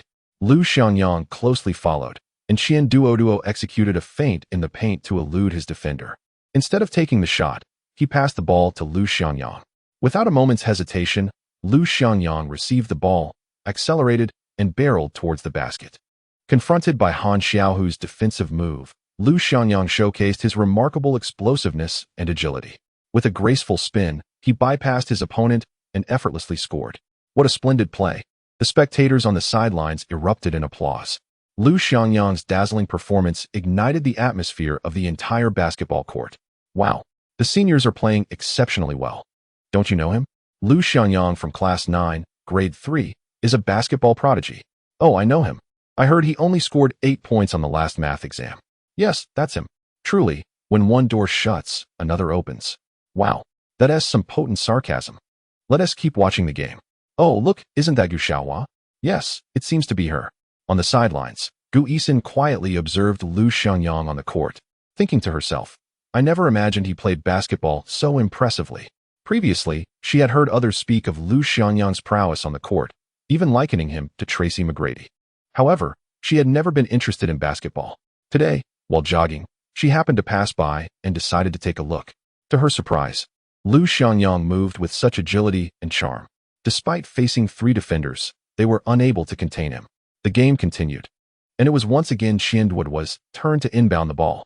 Without hesitation, he passed it directly to Lu Xiangyang. Han Xiaohu's team, aware of Lu Xiangyang's remarkable leaping ability, approached him closely, unwilling to let their guard down. At that moment, Lu Xiangyang dribbled, pivoted, and slipped past his first defender before the tall player even had a chance to react. Subsequently, Han Xiaohu and his teammates swiftly adjusted their defensive strategy, attempting to block Lu Xiangyang's path to the basket. However, Lu Xiangyang's ball handling skills were exceptionally refined. He navigated through the crowd with an elegant finesse, akin to performing a solo dance. Meanwhile, Qian Duoduo sought an opportunity beyond the three-point line, while Lu Xiangyang drew most of the defensive attention towards himself. Just then, Lu Xiangyang executed a quick pass. The ball shot like a bolt of lightning towards Qian Duoduo, positioned beyond the arc. Fatty. Catch it. After receiving the ball, Qian Duoduo made a slight adjustment and then leaped into the air. He launched a three-pointer with a beautiful fadeaway jump shot. The ball traced a graceful arc through the air before swishing through the net. 3 points. Yes. Qian Duoduo struck an ostentatious pose after scoring, blowing kisses to the crowd. Qian is so cool. Amazing. Yang Gu, was my three-pointer stylish? Absolutely stunning. The spectators erupted once more into enthusiastic applause and cheers. Initially, it was presumed that Lu Xiangyang would force his way through. To everyone's surprise, he opted to pass the ball. Qian Duoduo, living up to expectations, made a steady shot. The members of Han Xiaohu's team exchanged glances, astonished that they, a group of school athletes, had been outplayed. All right, Qian, let's keep going. The atmosphere on the basketball court thickened with tension. Han Xiaohu signaled to his teammates, urging them to focus and not disgrace themselves. They understood that Han Xiaohu was ready to play hard. The ball was quickly put into play. Jiang Yu rushed to defend, but unexpectedly, Han Xiaohu dribbled and charged, knocking Jiang Yu to the ground. Wow. Han Xiaohu, you fouled by charging. Who committed a foul? This is normal play. Do you even know how to play? Han Xiaohu was clearly frustrated. The day's events had left him unsatisfied. You charged. Everyone saw it. Qian Duoduo retorted defiantly. What's the matter? Can't handle a loss. Who can't handle a loss? Fine, I'll take the foul. You can have the ball. Lu Xiangyang approached Jiang Yu, helping him up, and quietly inquired. Are you all right? I'm fine. Can we continue? Of course, let us go. Jiang Yu was incensed. They're just the school team. With Brother Yang here today, we'll dominate them. Men, after all, are often stirred by the spirit of competition. The match resumed. Chen Xing initiated the play, passing directly to Qian Duoduo. Qian Duoduo dribbled back and forth beyond the three-point line. Han Xiaohu's team was significantly taller, providing no advantage in the paint. They had to spread out for outside shots. Qian Duoduo dribbled, slowly searching for an opportunity. Suddenly, he accelerated, changing direction and breaking through the defense, heading straight for the basket. Seeing this, Han Xiaohu hurriedly retreated to defend. At that moment, Qian Duoduo leaped, swiftly passing the ball to Lu Xiangyang. Without any adjustment, Lu Xiangyang jumped from his position and shot with both hands. A beautiful arc traced through the air, and the ball swished through the net. Excellent shot. Wow, that's definitely a classic move by McGrady. The audience erupted into enthusiastic applause. Han Xiaohu's expression darkened, clearly dissatisfied with the situation. What on earth are you doing? Defend. Why are you all just standing there? Are you playing snake? Han Xiaohu's teammates felt equally frustrated, yet they were powerless to stop it. Just 3 minutes later, Lu Xiangyang's team decisively swept Han Xiaohu's team with a score of 50. Impressive. Let us have a rematch next time. Han Xiaohu clapped Lu Xiangyang on the shoulder, his eyes reflecting respect for a formidable opponent. Although the others had lost, they expressed genuine admiration for Lu Xiangyang's skills.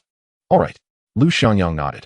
After another 20 minutes of play, the physical education teacher blew the whistle. Everyone quickly gathered and then dispersed, marking the end of the day's classes. Qian Duoduo approached Lu Xiangyang, cradling the basketball. Wow, today's game was exhilarating. We even took down Akaji Gansuk.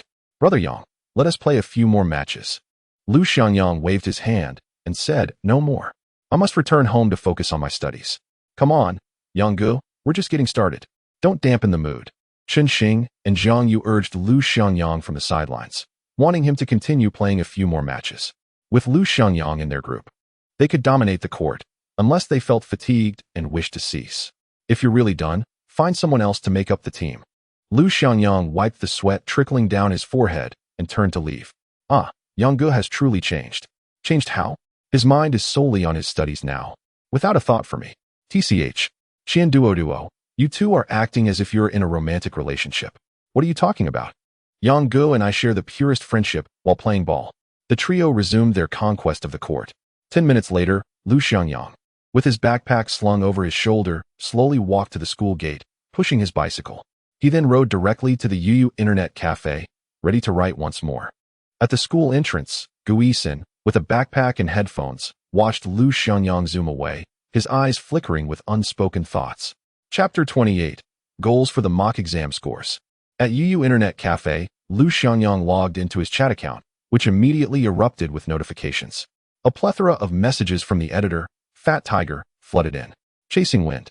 Don't release too many chapters at once during the new book period, save some drafts. Once I get you a recommendation, then you can unleash it.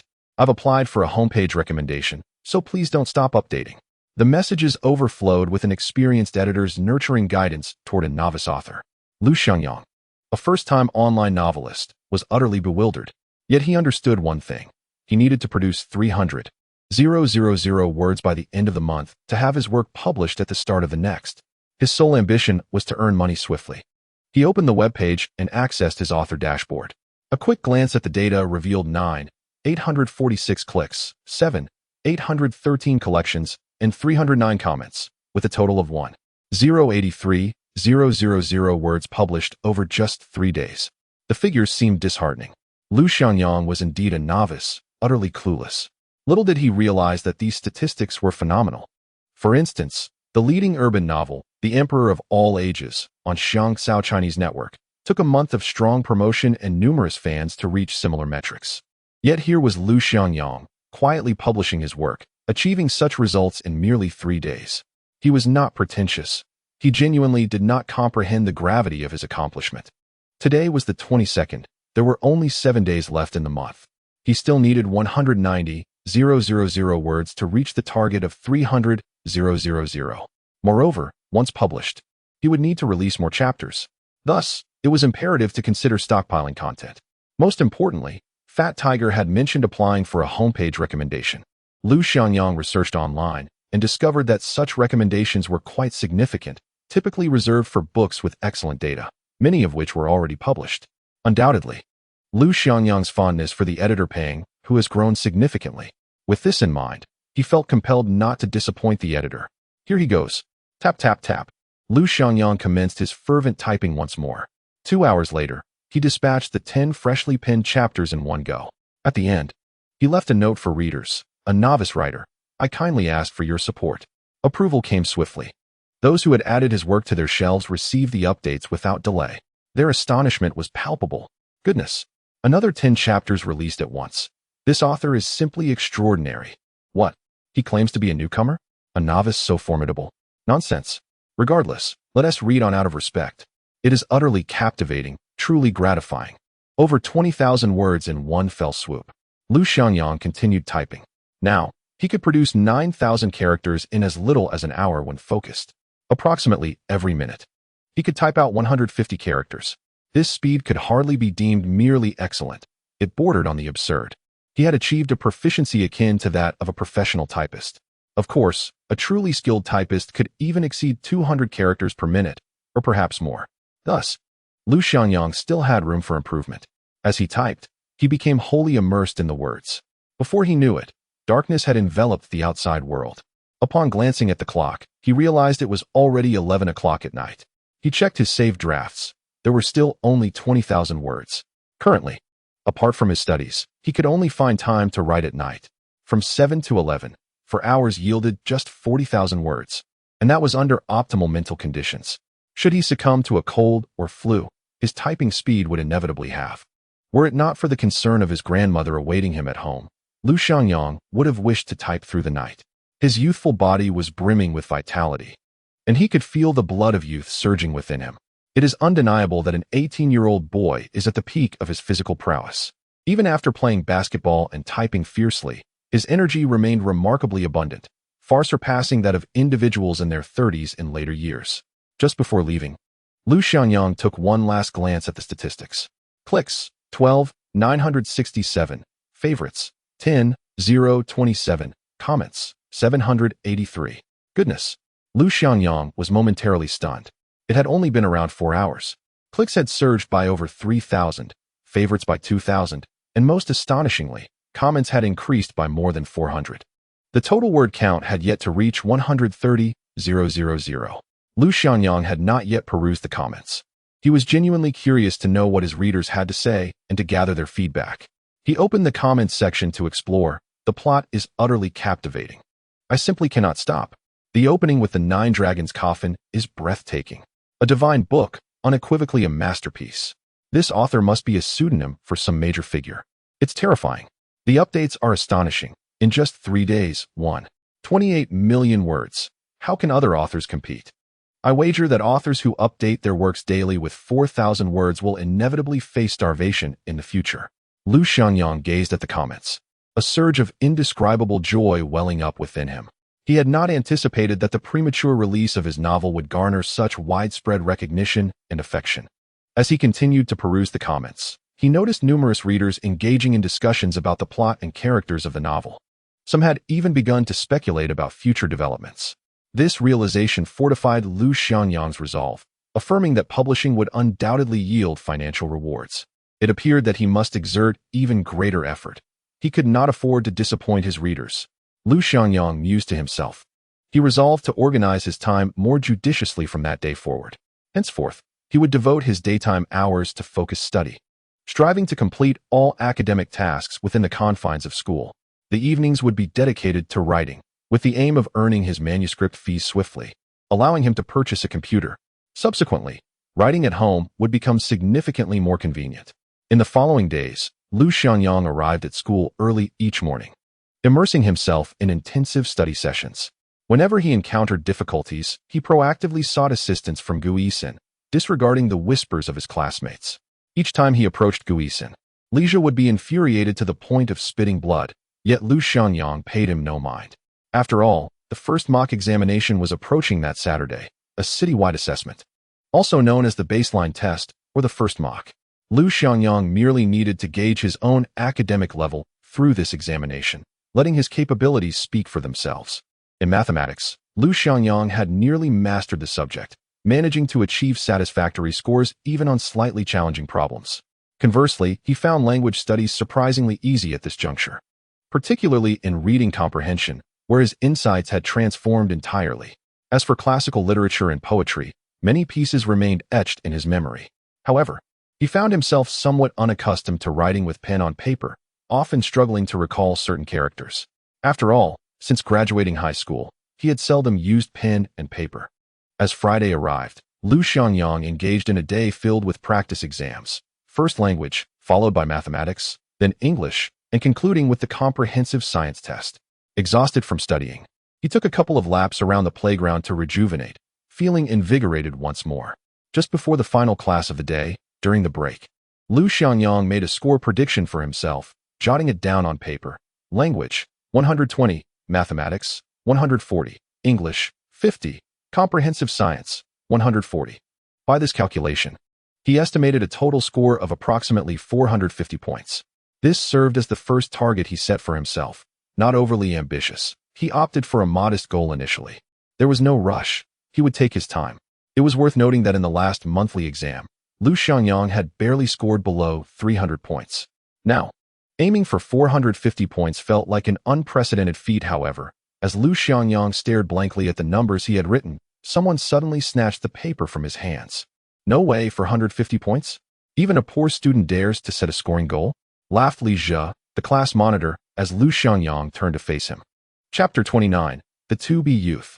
Chinese, 120 mathematics, 140 English, 50 comprehensive science, 140 total score, 450. Li Zhe held in his hand the score target, pinned by Lu Xiangyang, bursting into an unrestrained laughter. The sound of his mirth immediately drew the attention of several classmates. Really, Lu Xiangyang, you are quite audacious. Daring to set a target of 450 points for the mock exam? How do you muster the courage? Truly a rarity. At that moment, the classmates in the room cast astonished glances towards Lu Xiangyang. It appeared they were all taken aback that he had established a scoring goal for himself, one of 450 points. No less. It was not unusual for a top student to engage in such behavior. Yet Lu Xiangyang was far from being a high achiever. Scoring merely 8 points in mathematics, managing a total score of 300 was already a significant feat, yet here he was, boldly setting a target of 450 points for his first mock examination. Generally, the first mock exam is the most challenging of the 3 in high school. Therefore, Lu Xiangyang, a self-proclaimed underachiever, aiming for 450 points naturally elicited astonishment and chatter among his peers. Do not underestimate Lu Xiangyang. He has been working exceptionally hard lately. Indeed, ever since he expressed his desire for Gu Yixin to tutor him, Lu Xiangyang seemed to have transformed entirely. The first baseline exam is tomorrow, and some people feign diligence. They will surely reveal their true colors then. This was Li Zhi's assertion, clearly intending to humiliate Lu Xiangyang. In his past life, Lu Xiangyang would have likely retaliated with violence. However, having been reborn, he was determined to exercise restraint. Li Zhi, return what you have taken, otherwise, do not blame me for being impolite. What do you intend to do? Do you wish to resort to violence? Li Zhi, raised in comfort, had always been the cherished child in his family. He had taken on the role of class monitor since the first year of high school. Although his grades were not the highest in the class, he still ranked within the top 10, approximately 100th in the grade. Traditionally, at Yunhai No. 7 High School, one needed to be within the top 80 to have a chance at entering a prestigious university. Failing to gain admission to a renowned institution posed little concern for Li Zhi's affluent background. Even attending an ordinary university and pursuing a promising major would allow him to easily leverage family connections for a prestigious job post-graduation. This was an advantage that graduates from elite universities could scarcely hope to rival. Such is the harsh reality of an era defined by parental privilege. Consequently, Li Zhi carried himself with an air of superiority. Though his classmates found him irksome, none dared to provoke him. Yet today, Lu Xiangyang was prepared to teach him a lesson. Li Zhi, I have already given you a chance, but you are utterly useless. Lu Xiangyang rolled up his sleeves and advanced towards Li Zhi. Li Zhi seemed utterly unprepared for Lu Xiangyang's intent to confront him. Lu Xiangyang, what are you doing? This is school. Fighting will result in disciplinary action. At this moment, the classmates turned their attention towards them, yet none intervened. As Lu Xiangyang drew nearer, Li Zhi, known for his sharp tongue, was now retreating in fear. Quick, go summon Teacher Li. Lu Xiangyang is about to strike. Hurry, Li Zhi shouted to a nearby classmate. However, not a single classmate moved. It was unclear whether they were captivated by the spectacle or deliberately pretending not to hear. At this moment, Lu Xiangyang had already approached Li Zhi, gripping him and pinning him against the wall with one hand. The other hand was spread wide, poised in the air. Lu Xiangyang, I am the class monitor, Li Zhi stammered, you cannot hit me. Lu Xiangyang feigned a slap, but then, noticing Gu Yixin observing the situation intently, he hesitated. Gu Yixin could no longer contain herself and shouted, Lu Xiangyang, do not strike him.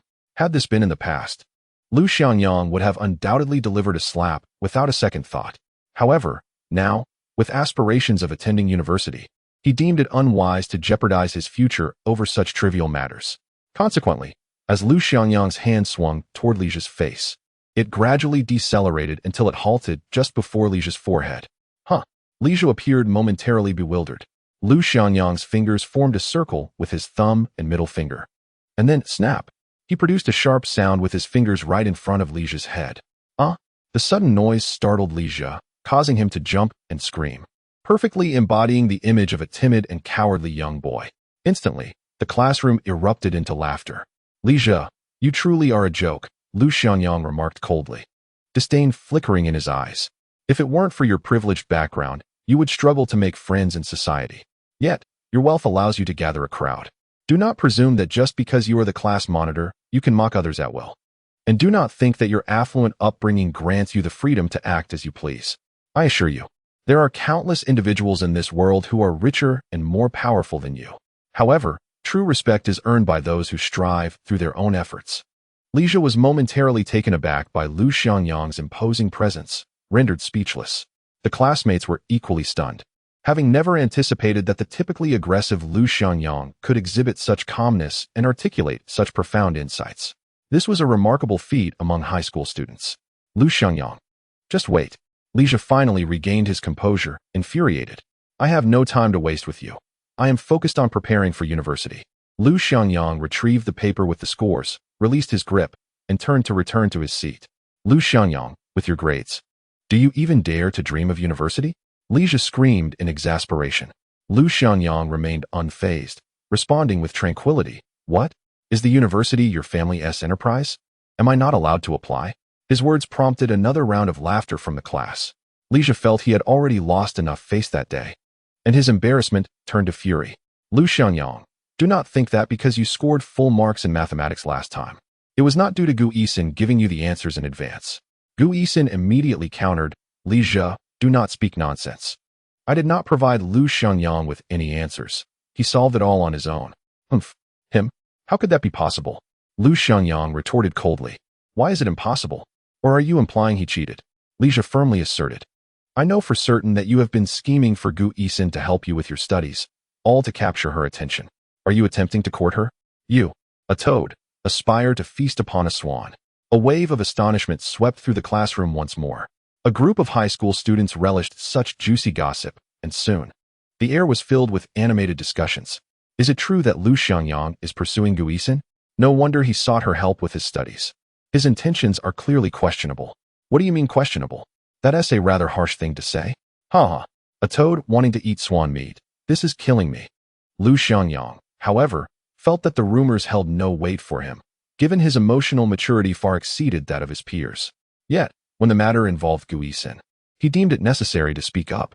Li Zhe, do not complicate the friendship among classmates. I have no time to pursue Gu Yixin. My sole focus is on my studies. Humph.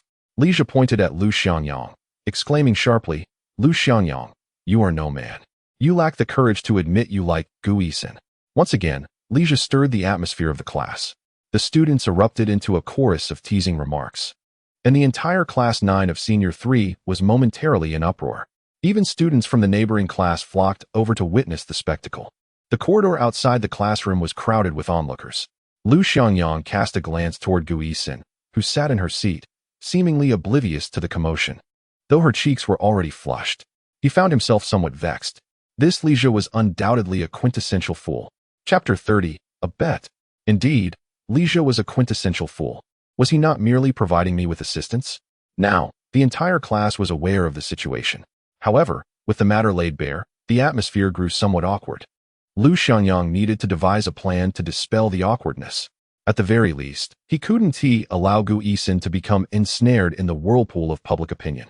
Li Zhe, how have I become a toad? Tell me, have you ever seen such a handsome toad as me? Uft. Ha! Yang Gu is hilarious. Lu Xiangyang's self-deprecating humor immediately incited laughter among his classmates, even causing Gu Yixin, who sat nearby, to stifle a chuckle. Humph. Lu Xiangyang, cease your evasion. A student like you, a slacker, does not deserve to remain in our Class 9. You are a disgrace to our class. Li Zhe was taken aback by Lu Xiangyang's ability to diffuse the situation so easily. Little did he know, Lu Xiangyang's psychological resilience had evolved significantly. Li Zhe, what exactly have I done to offend you? Please enlighten me, and I shall amend my ways. Lu Xiangyang stated earnestly, yet to his classmates, he appeared rather comical. Li Zhe, infuriated by Lu Xiangyang's words, flushed red, retorted, you haven't offended me. After all, you are merely a slacker, not worthy of concern. Oh, is that so? Then I kindly ask you to refrain from spreading rumors that tarnish the bonds between classmates. Lu Xiangyang maintained a smile, utterly devoid of anger. From now on, I simply wish to focus on my studies and gain admission to my ideal university. I kindly ask you not to interfere any further. Li Zhe scoffed. How could someone like you ever hope to attend university? Stop dreaming. A student like you will forever remain a failure in academics. Unfazed, Lu Xiangyang replied confidently, Li Zhe, do not underestimate me. Who says a poor student must remain so for a lifetime? It's merely a matter of taking an entrance exam, and you shall see. I will gain admission to a prestigious university. Just wait and watch. How arrogant. Tomorrow is the mock exam, and you dare set a target of 450 points? If I were you, I would be too ashamed to show my face, Li Zhe taunted. How about this? If I score 450 points, you will buy fizzy drinks for the entire class, deal? Lu Xiangyang responded calmly. Li Zhe, like a cocky rooster, stared at Lu Xiangyang. Fine. But if you fail to achieve that score, you must leave Class 9 of Senior 3. Do you dare accept? Lu Xiangyang rolled his eyes. I refuse to accept your ridiculous wager. Just then, the school bell rang, and the homeroom teacher, Li Damao, entered the classroom, visibly irritated by the chaos. What is going on? Hurry back to your seats. Class is commencing. The students promptly returned to their places. Li Zhe shot Lu Xiangyang a glare, choosing silence. Thus, a farcical exchange reached a temporary conclusion. Seated at his desk, Lu Xiangyang glanced in the direction of Gu Yixin. Surely, she wouldn't think of herself as a swan, would she? However, Lu Xiangyang was not the least bit concerned about her perceptions, for he aspired to court the swan, though he was certainly no toad. At Yunhai No. 7 High School, it was evident that Li Yuhang and Gu Yixin constituted the most compatible couple, not only in terms of academic performance, but also in their family backgrounds, representing a true match in social standing. Other classmates either met one criterion or lacked both. Even Li Jia fell short. Academically, he was still significantly behind Gu Yixin. As for Lu Xiangyang, he was in no position to compete. In terms of lineage and academics, he was at a disadvantage. Yet, this was merely a temporary state. Soon, he would emerge as the most striking figure at Yunhai No. 7 High School. Just wait and see. As the final class of the afternoon concluded, Lu Xiangyang did not rush home. With the mock exam approaching, he intended to study a bit longer and memorize more English vocabulary, his weakest subject. Especially grammar. He felt utterly bewildered, relying solely on the accumulation of words. He dared not hope for more. 60 points would be a victory. Yang, school is out. Shall we play some basketball? Qian Duo stood before Lu Xiangyang, clutching a basketball, his face brimming with anticipation. Without lifting his head, Lu Xiangyang replied, "Not today. I need to put in extra effort. Tomorrow's mock exam is crucial for me." Really, Yang? Are you truly going to wager with Li Jia? Why even bother with him? It has nothing to do with him. It is my genuine desire to learn. Oh, Yang, your current approach is causing me immense pressure. Enough of that. I believe you should focus your thoughts on your studies. Otherwise, are you truly worthy of Zhengjie? Yang, why bring this up? Qian Duo suddenly felt a bit embarrassed. After a pause, as if struck by a thought, he said, "All right then. I will refrain from playing basketball for now and head to the cafeteria for a meal. Shall I bring you something to eat when I return?"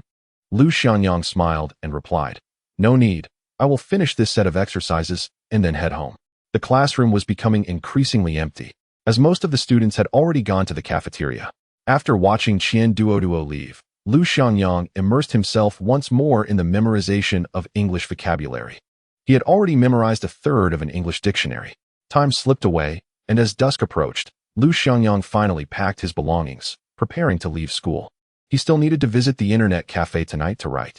By the end of the month, he must finish his novel, reaching 300,000 words. It was to be published and made available for purchase at the beginning of next month. Just as he finished organizing his backpack and stood up to leave the classroom, someone called out to him, "Lu Xiangyang, wait a moment." Turning back, he discovered it was Gu Yixin. After the commotion caused by Li Jia today, Lu Xiangyang had been concerned about any potential repercussions for her. However, it seemed that there was little impact after all. "Is there something you need?" Gu Yixin nodded and said, "I noticed you've been memorizing English vocabulary." "Yes, English is quite challenging for me, and I wish to memorize more words."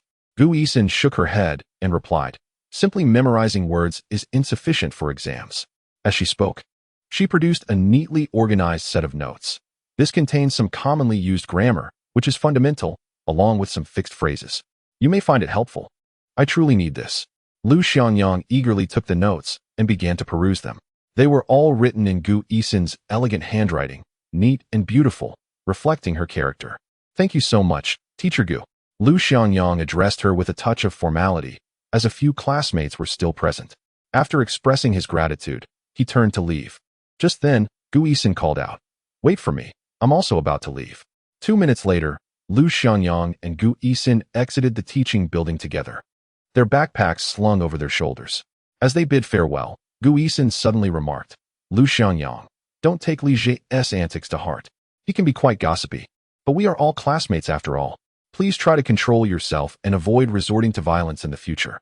Lu Xiangyang was taken aback. He hadn't anticipated Gu Yixin would speak to him in such a manner. Initially, he had intended to reassure her, yet now she was offering him comfort. How considerate of her. Moreover, Lu Xiangyang could sense that Gu Yixin was genuinely worried about him resorting to violence. After all, among high school students, engaging in physical altercations is never justifiable. The consequences would be inevitable, and with the impending college entrance examination, receiving a disciplinary action would tarnish his record. Lu Xiangyang smiled brightly and reassured, "Do not worry. I am merely an underachiever, certainly not a school tyrant." "That's a relief. I truly thought you might confront Li Jia today. I would never. Do you take me for a fool? Why not? Allow me to offer an analogy." "Sure, go ahead. For instance, if you find the wind unpleasant, You should never engage in a quarrel with it, for even if the wind does not harm you, you might inadvertently injure it and end up catching a cold. Gu Yixin paused, momentarily taken aback by his words. Then, recovering, she covered her mouth and laughed. Your joke is rather cold. Lu Xiangyang chuckled lightly and gestured encouragingly. Do your best tomorrow. You too. By the way, Lu Xiangyang, you aren't actually planning to bet with Li Jie, are you? Rest assured, with your tutoring, I am confident I can score 450. With that, Lu Xiangyang waved his hand and turned to ride his bicycle. He still needed to write another 20,000 words tonight. Chapter 31. Living a New Self. Early the next morning, Lu Xiangyang arose early and hurried to school, pedaling swiftly on his bicycle. Today marked the first significant examination since his rebirth, the mock examination. Setting aside the bet with Li Jie, Lu Xiangyang was eager to assess his academic progress. The mock exam was a city-wide assessment, and upon completion, rankings would be released, allowing students to ascertain their positions across the city. It was nearly guaranteed that, barring any unforeseen circumstances during the college entrance examination, he could determine the university he would attend.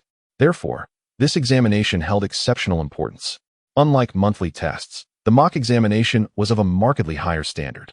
Typically scheduled for late February, the mock exam spanned 2 days.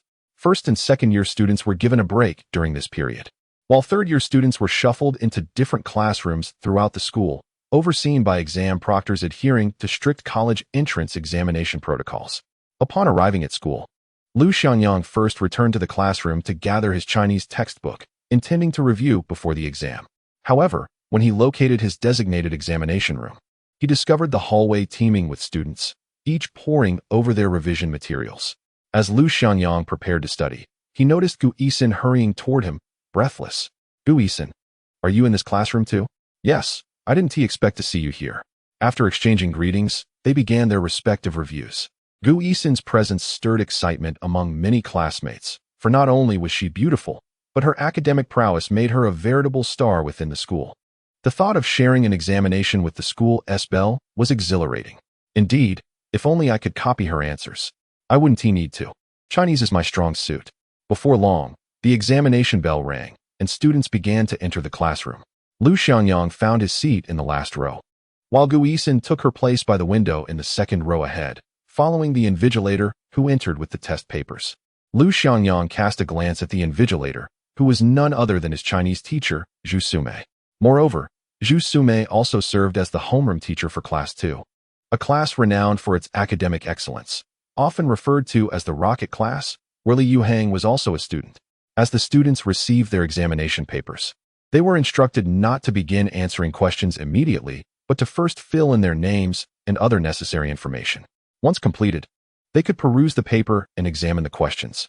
Zhu Sumei initially elaborated on various examination rules. When the bell rang, she commenced the distribution of the papers, cautioning them to be meticulous in their reading of the questions, treating this test as if it were the college entrance examination. Upon receiving his paper, Lu Xiangyang raised it to his nose, inhaling deeply the rich aroma of ink. While some students might have found it unpleasant, he found it fragrant and invigorating. Ding ding ding. You may now begin, announced the invigilator, prompting the students to fervently put pen to paper. Given that this was a Chinese exam, 2.5 hours were allocated, and many students struggled to complete all the questions. However, Lu Xiangyang remained composed, taking a deep breath before exhaling slowly. Only then did he grasp his pen and begin to read the questions carefully. Among the following groups of words, which one contains a misspelling? A. Tremble, generous in writing. Discussing national affairs, committing an egregious error. B. Strolling, a deserted door, a wealth of knowledge, a telepathic connection. C. Oversight, regrouping, furious out of shame. A year's plan lies in spring. D. Devour, speaking from the heart, revealing one's true form, placing one in a dire situation to emerge anew. The answer was D. Speaking from the heart should be speaking with an even mind. Among the following sentences, which one is free of grammatical errors? The answer was C. In the basic question section, Lu Xiangyang encountered no significant obstacles. He swiftly moved on to the reading comprehension portion, starting with modern literature, followed by an appreciation of classical texts. The modern text was manageable, but the classical literature was somewhat obscure, entirely unfamiliar to him. Nevertheless, Lu Xiangyang found it not difficult to read. Even the translation of classical texts quickly yielded his answers. At this moment, Lu Xiangyang was entirely absorbed in his exam. The invigilator walked back and forth in the classroom, occasionally displaying a look of satisfaction, then frowning in concentration. The minutes ticked away, leaving only the sound of pens gliding across paper. For the first time, Lu Xiangyang experienced a profound sense of exhilaration, fully immersed in the examination as if it were a pleasurable endeavor. It was no wonder that top students relished examinations. Indeed, it was a deeply fulfilling experience. As the exam progressed, Lu Xiangyang discovered that his comprehension had undergone a qualitative leap. Those reading comprehension questions that had once plagued him now unfolded effortlessly before him, revealing their profound meanings. The Chinese examination lasted 2.5 hours, yet Lu Xiangyang completed all prior questions in just over an hour. Now, only the essay remained. He scrutinized the essay prompt. Write an 800-word article on the themes of familial love and communication. It had been years since he had written an essay. Lu Xiangyang closed his eyes, and memories of moments spent with his grandmother began to surface, reflecting on the rebelliousness of his adolescence and the understanding he now possessed. Lu Xiangyang first realized that there was indeed a lack of communication between him and his grandmother. An overwhelming surge of emotions emerged within him. Taking a deep breath, he began to write. At this moment, what flowed from his pen was not merely text, but an outpouring of feelings. Time passed unknowingly as Lu Xiangyang immersed himself in his writing, as if the entire world had diminished to just him and the examination paper before him. When he inscribed the final character, he felt an unprecedented sense of fulfillment. Glancing at the clock, he discovered that nearly 2 hours had elapsed, with half an hour still remaining until the conclusion of the exam. He recalled that in previous Chinese language tests, he often felt pressed for time, especially when it came to writing essays, where he typically had less than 10 minutes. Yet now, having completed the entire paper, he still had half an hour to spare. He casually reviewed his work, a smile of satisfaction gracing his lips as he organized his paper. Then he raised his hand and called out, "Teacher, I would like to submit my paper." Upon hearing his voice, Zhu Sumei looked over and recognized a student from class 9. Isn't that Lu Xiangyang? Is he really submitting his paper already? It's a Chinese exam. Most students struggle to finish on time, and here he is, ready to hand in his work early. Zhu Sumei reminded him, "There is still half an hour left. Won't you check your work again?" "No," he replied. To Lu Xiangyang, Chinese was simply that way. Spending more time on checks seemed futile. It was better to use that time to jog and rejuvenate his spirit, preparing himself fully for the afternoon exam. "Then you may go," Zhu Sumei sighed, choosing not to say more. A poor student is a poor student. Even with 2 additional hours, they cannot possibly score higher. Upon exiting the classroom, Lu Xiangyang felt a wave of relief wash over him. He looked up at the sky, where the sun shone brightly and a gentle breeze caressed his face, lifting his spirits. He could not help but acknowledge that he was no longer the confused individual he once was. Instead, he was savoring the experience. He truly enjoyed his current life as a senior in high school. In his previous life, he had reached the age of 18 without a clear vision of the future, lacking any plan and merely taking each step as it came, feeling utterly lost. Yet now, having been granted a second chance, he was determined not to live in such a manner again. He aspired to manifest a new version of himself. Furthermore, he felt confident about his performance in the Chinese exam. However, unlike mathematics, it was difficult to gauge his score accurately due to the variable nature of essay writing. The afternoon exam would be mathematics, a subject in which he now excelled. Taking a deep breath, Lu Xiangyang basked in the warmth of the sun and the gentle touch of the breeze. He resolved to run a few laps around the playground to relax and prepare for the upcoming test. At that moment, the playground was devoid of people. Lu Xiangyang sprinted alone along the track, relishing in his freedom. Chapter 32. The Academic Prodigy, Liu Hang. The ringing of the school bell signaled the end of the class, marking the conclusion of the Chinese exam. Many students exited the classroom, shaking their heads and sighing, their faces etched with worry, resembling wilted eggplants. The spirit and demeanor before the examination are now but a distant memory. "Oh, if only I could have a few more minutes. Just 5 minutes, I plead. If only I could borrow 5 more minutes from the heavens."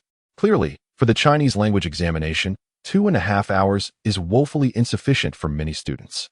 Gu Yixin exited the classroom and, upon standing in the corridor, stretched her body slightly. Then she caught sight of a familiar figure on the playground below, sprinting with all his might. Lu Xiangyang is indeed quite peculiar. He actually submitted his paper early. Surely, he must have scribbled nonsense, right? After lunch, Lu Xiangyang leisurely returned to the classroom. Before he could settle into his seat, he heard Li Zhe's mocking voice. I heard someone finish the Chinese exam half an hour early. It seems the underachievers couldn't even complete the questions. Lu Xiangyang pursed his lips, feeling rather speechless. How on earth did this guy become the class monitor? A class monitor, no less. With such a mindset? Never mind. I can't be bothered with this fool. As he took his seat, Qian Duo returned as well. Upon seeing him, she immediately inquired, Yang Gu, how did the Chinese exam go? Not bad, I suppose. I probably won't score full marks. Humph. Such arrogance. Lu Xiangyang chuckled and asked, what about you? I think I did all right. At least I filled out everything, so I should get some effort points. Lu Xiangyang took a sip from his cup and heard Qian Duo ask again, Yang Gu, your target score for Chinese was 120, right? Yes. But I estimate I might reach 130. Lu Xiangyang replied nonchalantly, as if discussing the most mundane of matters. No way. Qian Duo's eyes widened in disbelief. Are you serious? You're not joking, are you? We'll find out soon enough. Lu Xiangyang shrugged, appearing indifferent. To be honest, he was unsure of what score he would achieve. He simply felt particularly optimistic. Hopefully, that feeling wouldn't lead to disappointment. Yang Gu, I feel like you're becoming increasingly odd. In what way? You're acting strangely. Oh, come on. After a brief moment of rest, Lu Xiangyang took out Gu Yixin's mathematics notebook, preparing to consolidate the formulas once more. Qian Duo, unwilling to lag behind, retrieved her accumulated mistakes for review. When she encountered something she didn't understand, she made sure to ask Lu Xiangyang, Yang Gu, do you know how to solve this problem?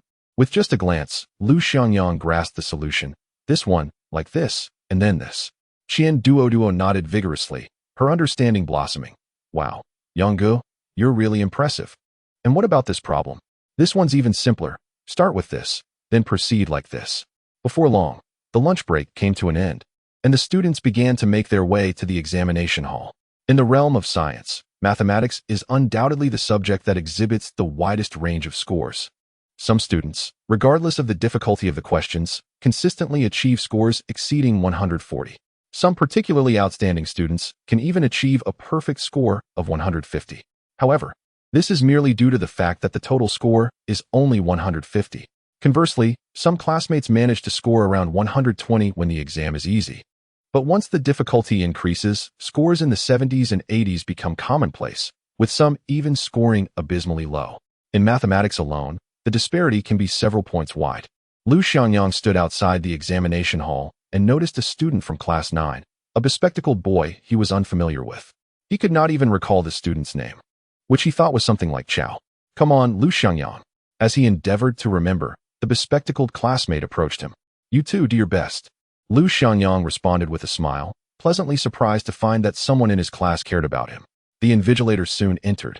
Surprisingly, a physical education teacher clad in a tracksuit, complete with a whistle around his neck. Truly a quintessential sight. Before long, the examination papers were distributed. It was evident that for many, time was insufficient for the mathematics section due to the extensive calculations required, distinctly different from the Chinese language section. Certain types of questions alone required considerable time just for comprehension and rough drafting.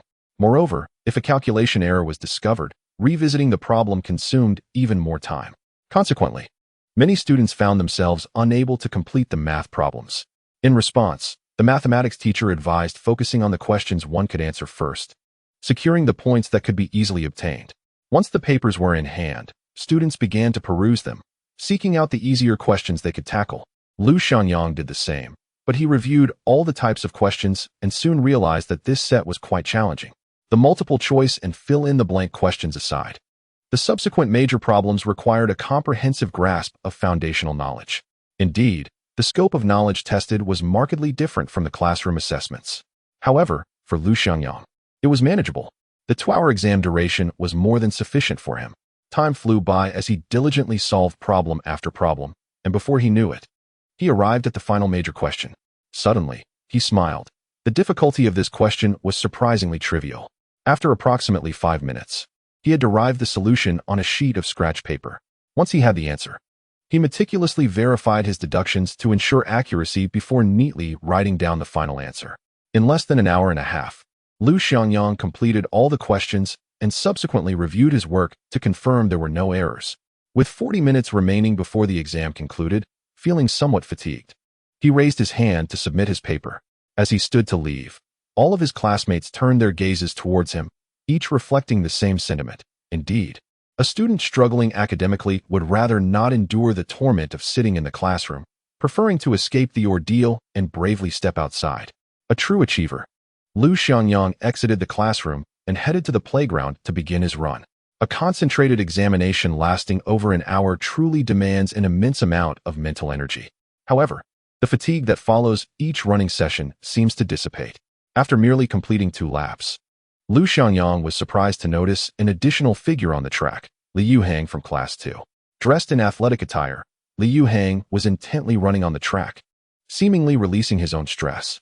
Lu Xiangyang glanced at his watch, noting that there were still 15 minutes left before the exam concluded. To his astonishment, Lu Xiangyang had already submitted his paper early. "You are Lu Xiangyang from Class 9, aren't you?" Lu Xiangyang approached while maintaining his pace. Lu Xiangyang cast a sidelong glance and teased, "Oh, the academic prodigy recognizes me?" The two began to jog side by side. Lu Xiangyang continued, "I heard from Gu Yixin that you scored full marks on your last math exam. Is that common knowledge now? It seems I haven't been discreet enough." Lu Xiangyang responded, a hint of surprise in his tone. Lu Xiangyang smirked slightly and said, "I've heard you're quite good at sports. Care to run a couple more laps?" "Sure.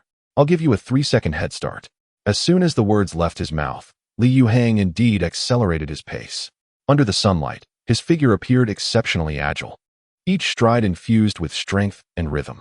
Damn, this genius from the accelerated class not only excels academically, but also runs swiftly. Lu Xiangyang thought. What was I thinking? Giving him a head start? 1, 2, 3. Here I come. Lu Xiangyang quickened his steps, chasing after him. Chapter 33. 0 or full marks. Gasping for breath, Lu Xiangyang and Lu Xiangyang lay on the ground in a cross formation, panting heavily. It must be said that Lu Xiangyang had exhausted all his efforts to barely secure a victory. "I didn't expect you to be quite fast, Lu Xiangyang," he managed to say between breaths. "You're not bad yourself," Lu Xiangyang replied, gazing up at the sky, taking a few deep breaths before asking, "How did the math exam go?" Lu Xiangyang replied casually, "It was all right. The questions weren't too difficult." "What do you mean? Did you finish them all?" "Yes. Completed everything." Lu Xiangyang nodded, not denying it. "What about you? How did you fare?" Lu Xiangyang chuckled. "As for me, I felt I had done enough, so I submitted." "Did you complete it then?" "Not quite," Lu Xiangyang candidly admitted. "I couldn't solve the second part of the last proof question." Lu Xiangyang was somewhat astonished. "You didn't complete it, yet you submitted early?" Lu Xiangyang replied calmly, "If I can't solve a math problem, then I can't. It's too uncomfortable to sit in the classroom." That made sense. In that moment, Lu Xiangyang sensed that even the academic prodigy experienced his own struggles. Furthermore, he could discern that Lu Xiangyang did not seem as carefree as his classmates imagined. "By the way, I heard you also submitted your Chinese exam early. Is that true?" Lu Xiangyang suddenly inquired. "Yes, I turned it in once I finished," Lu Xiangyang said offhandedly. However, Lu Xiangyang fell silent, lost in thought. Ding-ling-ling. The examination period had concluded. It was already 5 in the afternoon. Students began to exit the classroom in succession. Lu Xiangyang rose to his feet. It was time to head to the internet cafe to write. The new book was about to be launched. He hurried to get writing. Tomorrow, there are still English and comprehensive science examinations, which are currently weak points for Lu Xiangyang. He must dedicate time tonight to review thoroughly. Li Xuexian has departed. Lu Xiangyang has also risen. Glancing at Lu Xiangyang's retreating figure, he inquires, "I hear you excel at basketball?" Lu Xiangyang chuckles, "It's decent. They call me the McGrady of the 7th High." Lu Xiangyang reciprocates with a smile. "Perhaps we can engage in a friendly match sometime." A glimmer of challenge flickers in Lu Xiangyang's eyes. "Absolutely. You're welcome at any time," Lu Xiangyang responds, not backing down as he turns to face Lu Xiangyang. The two share a knowing smile. The sunlight bathes them, reflecting the vigor of youth. 10 minutes later, Lu Xiangyang rides his bicycle towards the school gate. Yet his mind lingers on Lu Xiangyang's demeanor from earlier. Every individual as polished exterior often conceals untold stories. Take Lu Xiangyang, for instance. He stands first in his grade, admired by classmates who privately refer to him as the academic deity. However, Lu Xiangyang perceives that even the academic prodigy bears his burdens. "How did you fare on the exam?" Gu Yixin approaches, smiling as she asks. Not too shabby, how about you? Lu Xiangyang casually replies. I feel quite confident. Especially with the essay. I was rather pleased with my writing, Gu Yixin boasts, though her expression slightly dims. But did you finish the last math problem? Yes. I completed it, but I have my doubts about scoring well. I suspect my solution might have exceeded the syllabus. What? Exceeding the syllabus again? You never cease to amaze me, Gu Yixin responds, somewhat baffled. She fails to grasp how Lu Xiangyang could apply advanced knowledge to solve high school mathematics problems. As they converse, they exit the school. As evening falls, the entire Yunhai 7th High has settled into silence. In the teaching building, only the lights remain on in the Chinese department office on the 5th floor. The Chinese exam concluded this morning, prompting the school to organize teachers for grading the papers. Moreover, all scores must be tallied tonight for submission to the Municipal Education Committee, given that this is a mock examination, necessitating swift action to formulate teaching plans based on the results.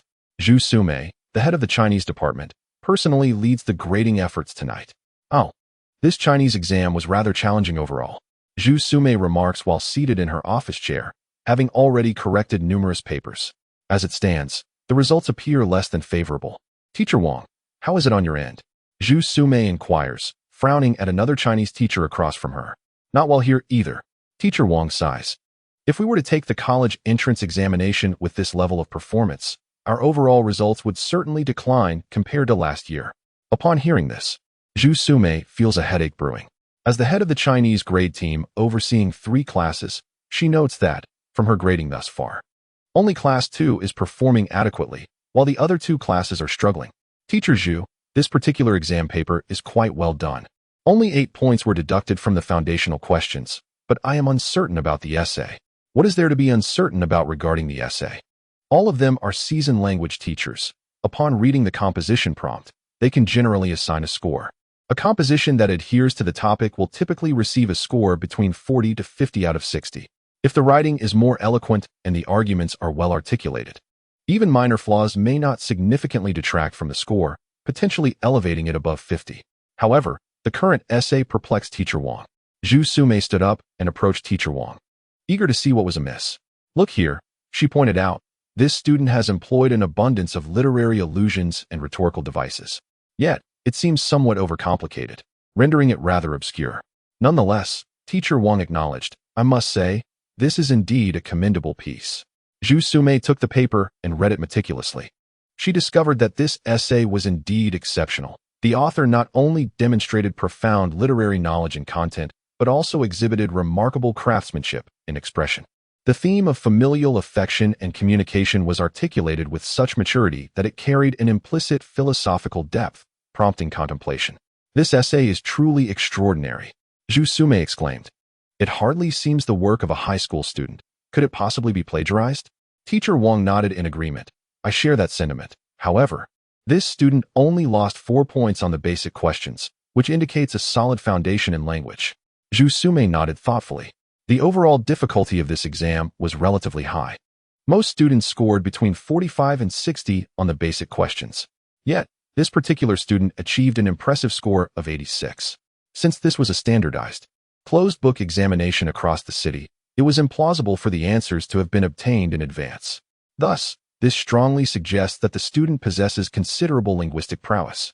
With this perspective in mind, Zhu Sumei could not allow her initial judgment about potential plagiarism to cloud her assessment.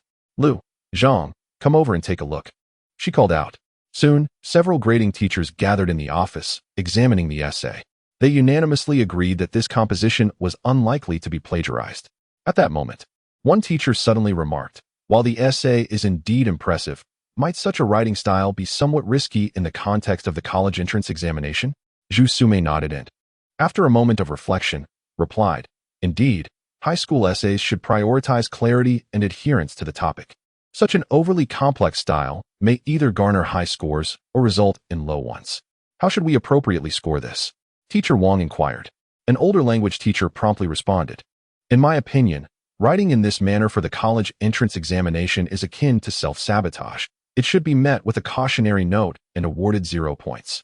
I disagree. A younger language teacher countered. While it is essential to be prudent in college entrance essays, it does not preclude the expression of individuality. Language instruction should not be overly rigid. In my view, not only should it not receive 0 points, but it should also be awarded full marks. Indeed, although the writing style of this essay appears overly intricate, it remains closely aligned with the theme. I believe it deserves a score of approximately 55. Teacher Wang has also shared her perspective. Several teachers subsequently turned their attention to the group leader, Zhu Sume. What are your thoughts, Teacher Zhu? Zhu Sume nodded affirmatively, expressing her agreement. I concur that 55 is a reasonable score. I too support the 55. So do I. Chapter 34. A good deed deserves reward. After a vote among the teachers, the majority favored awarding the essay a score of 55, deducting 5 points for presentation. Zhu Sume, without hesitation, inscribed the score of 55. Thus, the total score for this Chinese language examination reached 141. This must be the highest score in the history of Yunhai No. 7 Middle School's Chinese examinations, right? It indeed seems so. I recall that the previous highest was merely 136 from the graduating class 3 years ago. When did our school come to have such remarkable students? Teacher Zhu, could it possibly be Lu Xiangyang? I doubt it, and it certainly does not resemble Gu Yixin's work. Who could it be? We do have students excelling in Chinese. Given that this was only a mock exam, there were no sealed papers, merely held together by clips. I am genuinely curious to know which student it is. In any case, the writing style does not match Lu Xiangyang's. It cannot be Gu Yixin's either. Let's take a look and find out. After all, it is a mock exam, and there is no monitoring for cheating. Zhu Sume directly removed the clip and discovered that the name on the seal read, Lu Xiangyang. Zhu Sume rubbed her tired eyes, ensuring she was not mistaken. How could it be him? As the head of the Chinese department, and having taught for many years, she has witnessed numerous astonishing occurrences. Yet, she was utterly astonished at this moment. Lu Xiangyang scored 141 in Chinese. How could this be possible? Zhu Sume taught several classes of seniors, and she was well aware of the Chinese proficiency of her students. Particularly with Lu Xiangyang, her understanding was profound. During the year of middle school entrance examinations, when Lu Xiangyang was in his first year of high school, he had once ranked among the top 10 in the entire school. His rank in the grade even surpassed Gu Yixin's, especially with his 3rd place in Chinese alone. However, that instance was Lu Xiangyang's sole moment of brilliance. After the division into science classes, he seemed to falter, and his academic performance plummeted. He became known as one of the underperformers in Class 9, and it appeared that he had not exceeded 300 points in the last monthly exam. In mathematics, he scored a mere 8 points, a fact that resonated throughout the school. Yet now, this individual has astonishingly scored 141 in Chinese. Notably, this is his first mock examination. This score surely ranks him first in the entire grade. Moreover, he must be placed quite highly among all senior classes in the city. There is a significant possibility that he could even be the top student in the city. Teacher Zhu, Lu Xiangyang is indeed in your class, right? At this moment, Teacher Wang could not restrain himself from posing a question. Zhu Sume nodded in acknowledgement. Teacher Wang, perplexed, was left with a singular thought. Lu Xiangyang must have resorted to cheating. How could he possibly achieve such a score? I pondered whether it might indeed be a possibility. The other language teachers, upon hearing this, found some merit in the speculation. It was hardly surprising that a perennial underperformer suddenly attained such astonishing results. Any educator would harbor similar doubts. Impossible, Zhu Sume immediately refuted. The likelihood of this language exam being leaked is exceedingly low. Furthermore, this is merely a mock examination, primarily designed to assess foundational knowledge. What purpose would cheating serve?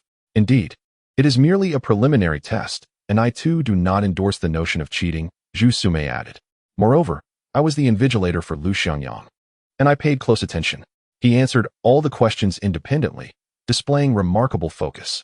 However, he did submit his paper half an hour early. Upon hearing this, the teachers were astounded. In language examinations, most students struggle with time constraints. The fact that he submitted his paper half an hour ahead of schedule while scoring 141 points was astonishing. Was it possible that he had been intentionally underperforming in the past? Meanwhile, Lu Xiangyang had spent 2 hours at an internet cafe, not in the best of spirits, managing to write only 15,000 words. Combined with his previous drafts, he had released a total of 20,000 words. Consequently, the total word count of his new book had reached 260,000. Based on his current data, he was fully capable of publishing. However, as a newcomer in the realm of fantasy literature, Zhoudehu advised him to aim for a count of 300,000 words before publication. allowing for a stronger promotional push and additional readership. With merely 2 days remaining until the end of the month, he planned to finish his exams on Saturday and publish the following Monday. This timing would allow him to utilize the weekend to draft additional material. Editor Pang Hu suggested that upon release, Lu Xiangyang should consider a significant update. In Pang Hu's view, releasing 10 chapters, over 20,000 words, would already constitute a substantial update. Yet, Lu Xiangyang contemplated an even more ambitious plan to release 100,000 words, contingent on his productivity over the weekend. Should his efficiency be high, a burst of 200,000 words was not out of the question. If other authors were to learn of Lu Xiangyang's intention to publish 200,000 words in one go, they might very well be incensed. This individual seemed intent on disrupting the web literature market. After completing today's 20,000 words, he discovered that his submission was still under review. Curious about reader feedback, he opened the comment section and found a staggering 3,000 comments. How could there be so many comments? Surely, they cannot all be disparaging, Lu Xiangyang thought. Clicking into the comment section, wow, this author is simply incredible, providing an abundance of content. Not only is the volume impressive, but the quality is truly exceptional. Such brilliance. This work could easily overshadow that of Xingyang. I fear for Xingyang's position at the top. I vaguely recall that Xingyang's the sovereign of all ages has dominated the fantasy rankings for nearly a year now, hasn't he? Only a month remains. Yet I am certain that once the esteemed work by Chasing Wind is published, it will undoubtedly overshadow the writings of the illustrious Xingyang. Splendid. Let the duel commence. For I am most eager to witness the clash. To those above, this is not merely a skirmish. It is a veritable slaughter of the divine. Indeed, it possesses that distinct flavor. I suppose it is time for me to urge Xingyang. For his daily offerings of merely 2 chapters and 4,000 words are akin to a slothful donkey at rest. Come, let us hasten to spur the author onward. Such lazy creatures. The commentary section brims with abundant posts, the majority of which are commendatory. Not only is the frequency of updates substantial, but their quality is also exceptionally high. This is a rare treasure. Additionally, numerous discussions revolve around the intricacies of the plot and character development. Some even speculate about the true origins of the protagonist, Yi Fan. After perusing the posts for a while, it is evident that the overall reception is overwhelmingly positive. It is no wonder this is a magnum opus of Dongguo.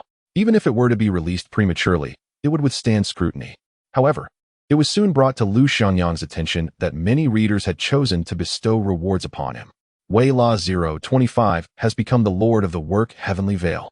For a good book deserves recognition, the author has toiled diligently. Hua Fei Hua Yu Yi has become the lord of the work Heavenly Veil. As the book is very much to my liking, the author deserves this reward. Tianxia Wuya Yi Ban He has become the lord of the work Heavenly Veil. The writing is superb, with a plot that ebbs and flows, resonating deeply with me. Chang Shi Xiao Wang Zi rewarded the work Heavenly Veil with 10,000 fragrance coins. Splendid work, deserving of reward. Yuzhong Butong rewarded the work Heavenly Veil with 5,000 fragrance coins. While young, may there be more updates. Chapter 35. Shake, Shake. I could hardly believe the multitude of rewards received. The messages accompanying these rewards were unanimously positive. Lu Xiangyang felt a surge of excitement. Subsequently, he conducted an inquiry online. A lord's reward amounted to 1,000 yuan. According to the website's regulations, the author receives half, equating to 500 yuan.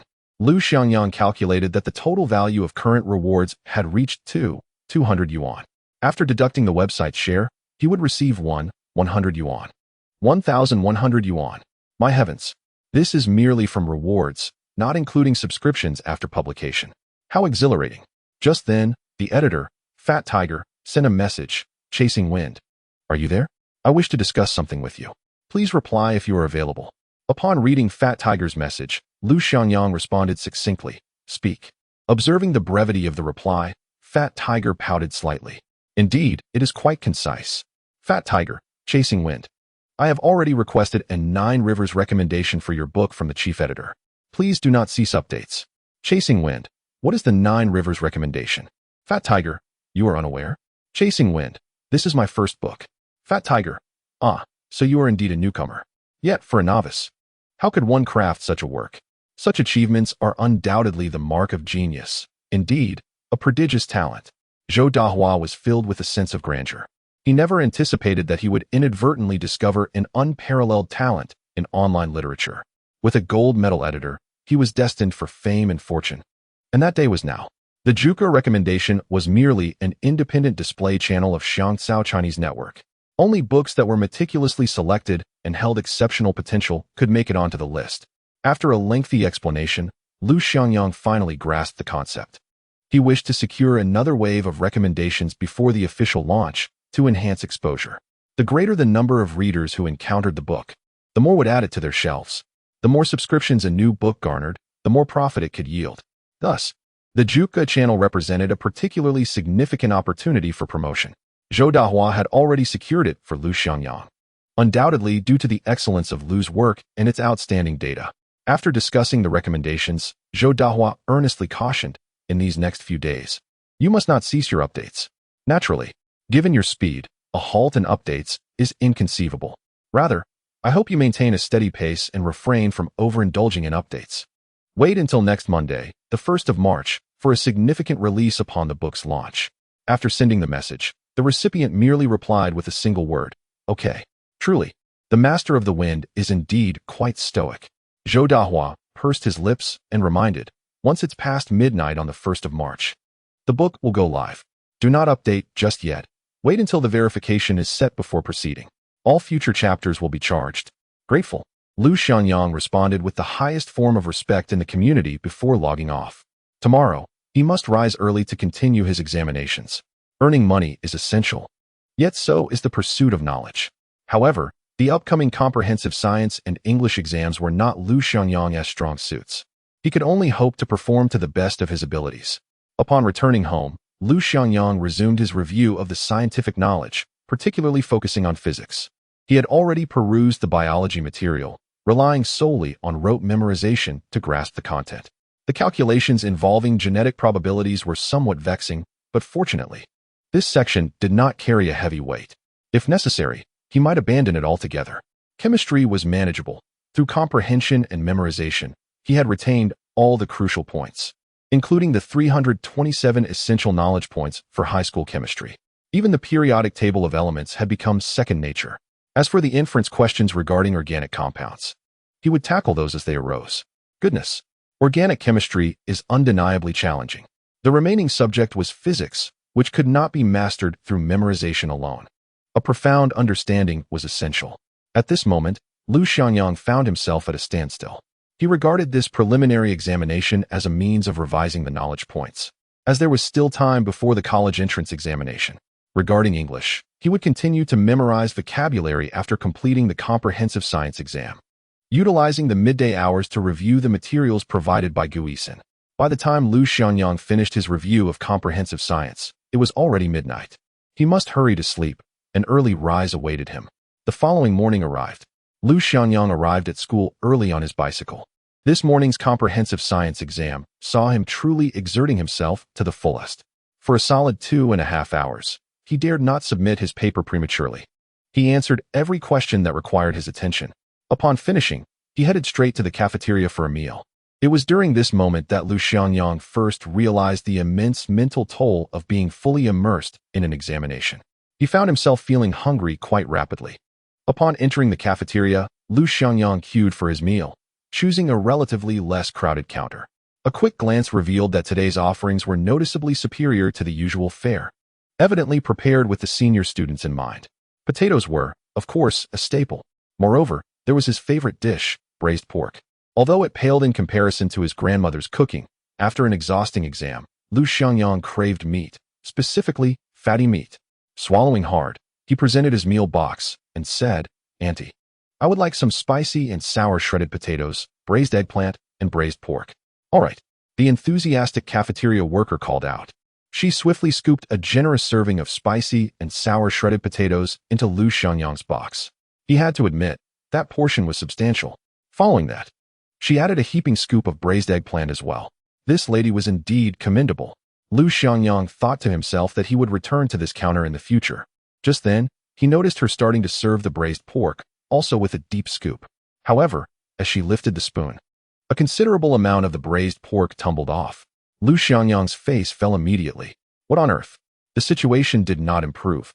the lady's hand continued to tremble, causing more of the precious meat to fall away. Lu Xiangyang felt his heart sink alongside the meat, which had diminished from a generous scoop to merely 2 or 3 pieces. The urge to chastise her surged within him. It felt utterly unfair. There is perhaps no greater agony than having hope dangled before you only to watch it shatter before your very eyes. Such was the torment of student life. With a disgruntled expression, Lu Xiangyang carried his meal box, now containing only a couple of pieces of braised pork, and stormed away. I'll remember you, Auntie. I shall never return to this counter again. Absolutely infuriating. Chapter 36. My deskmate has become a fan of my writing. Lu Xiangyang, holding his meal box, searched for an empty table to dine at. However, the dining area was packed with students. Just then, he heard someone call his name. Turning his gaze, he was surprised to see Li Yuhang waving at him, with Gu Yixin seated across from him.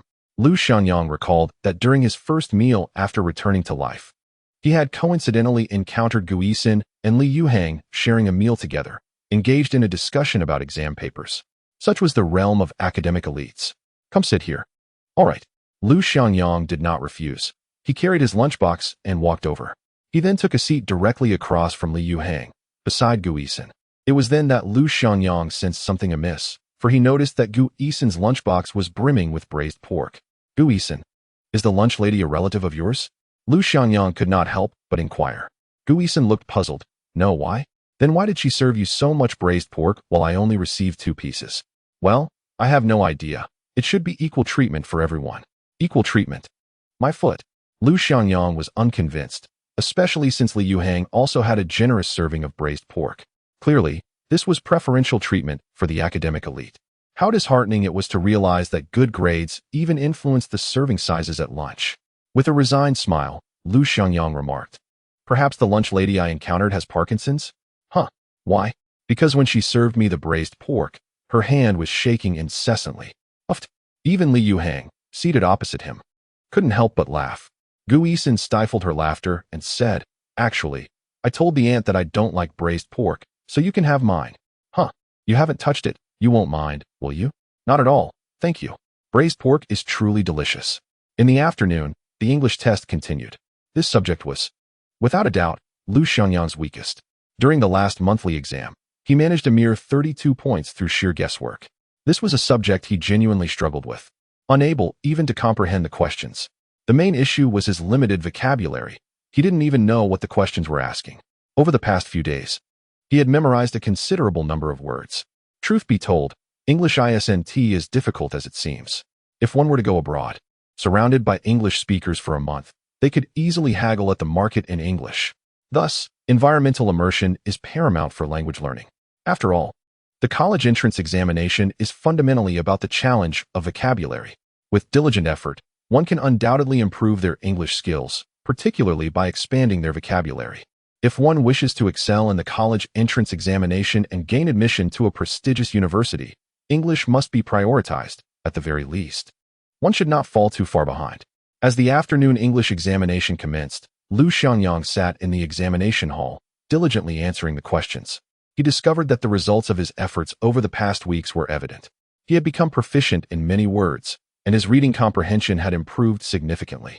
Although some questions still posed challenges, he found that he could infer their meanings. In essence, it was a matter of educated guessing, striving to maximize his score. The ability to make educated guesses represented a considerable advancement, for previously, he had relied entirely on luck to achieve that 32 points. Remarkable indeed. At precisely 5 p.m., the bell rang, signaling the end of the examination. As Lu Xiangyang exited the examination hall, he was filled with a profound sense of accomplishment. It was truly a feeling of achievement. The days before had been spent in a haze, but now he felt invigorated and purposeful. For the future, there were no thoughts at all. However, Lu Xiangyang's mindset has changed. Upon returning to classroom 9, the classmates began to rearrange the desks and chairs, putting them back in order after the examination.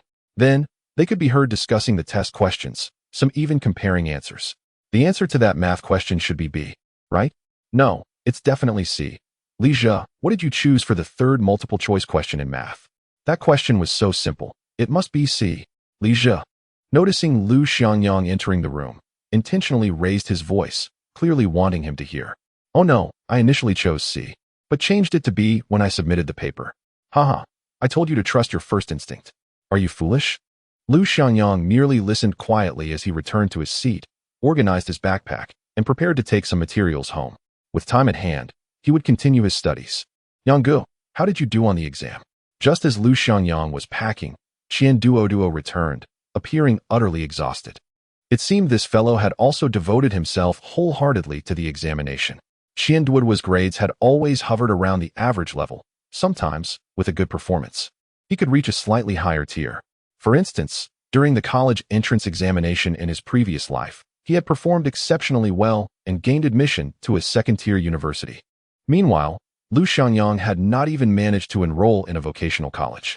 However, now his aspirations extended far beyond a mere second-tier institution. He aimed for a prestigious 985 university, or at the very least, a 211. I did fairly well. I should be able to make it into the top 10. What? You think you can get into the top 10? Qian Duoduo, surprised, exclaimed loudly, prompting an inquiry from the classmate in front, Gao Peng. Gao Peng was the type who relentlessly pursued academic success, yet his results remained dismal. Every class seemed to have such a student, one who worked tirelessly, sitting at their desks studying almost all day aside from meals and restroom breaks, yet could never achieve desirable grades. Each examination resulted in disarray. Lu Xiangyang, are you dreaming? You've only pretended to study for a few days, and you actually believe you can secure a spot in the top 10? Faced with Gao Peng's mockery, Lu Xiangyang chose not to engage further. He simply smiled faintly and replied, "You may as well assume I'm joking. Of course, it's a joke. How could that be possible?" Gao Peng, having performed poorly yet again in this mock examination, was in a foul mood. Lu Xiangyang, if you can pretend to study and still make it into the top 10, then we who study diligently every day might as well give up. Studying isn't about who spends more time. It's about employing the right methods. Lu Xiangyang was too weary to argue with him. This fellow's study methods were fundamentally flawed.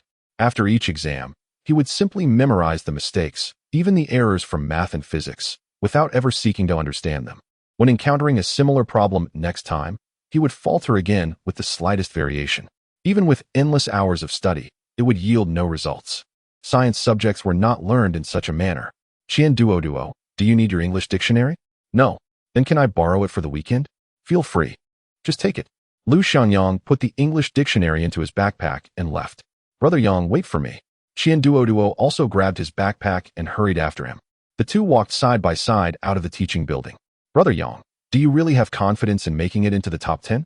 We'll find out when the results come out next Monday. As they spoke, they headed to retrieve their bicycles, pushing them together to the school gates. Brother Yang, see you next week. Just as Qian Duoduo was about to ride away, Lu Xiangyang assumed he was heading to an internet cafe to play games. Out of concern, he remarked, Fat Qian, the college entrance examination is approaching. You should play fewer games. Brother Yang, you've misunderstood me. I'm heading home, not to play games. So, you're not going to the internet cafe tonight? Of course not. I want to play games before the college entrance exam. I've switched to reading novels. Lu Xiangyang was somewhat speechless.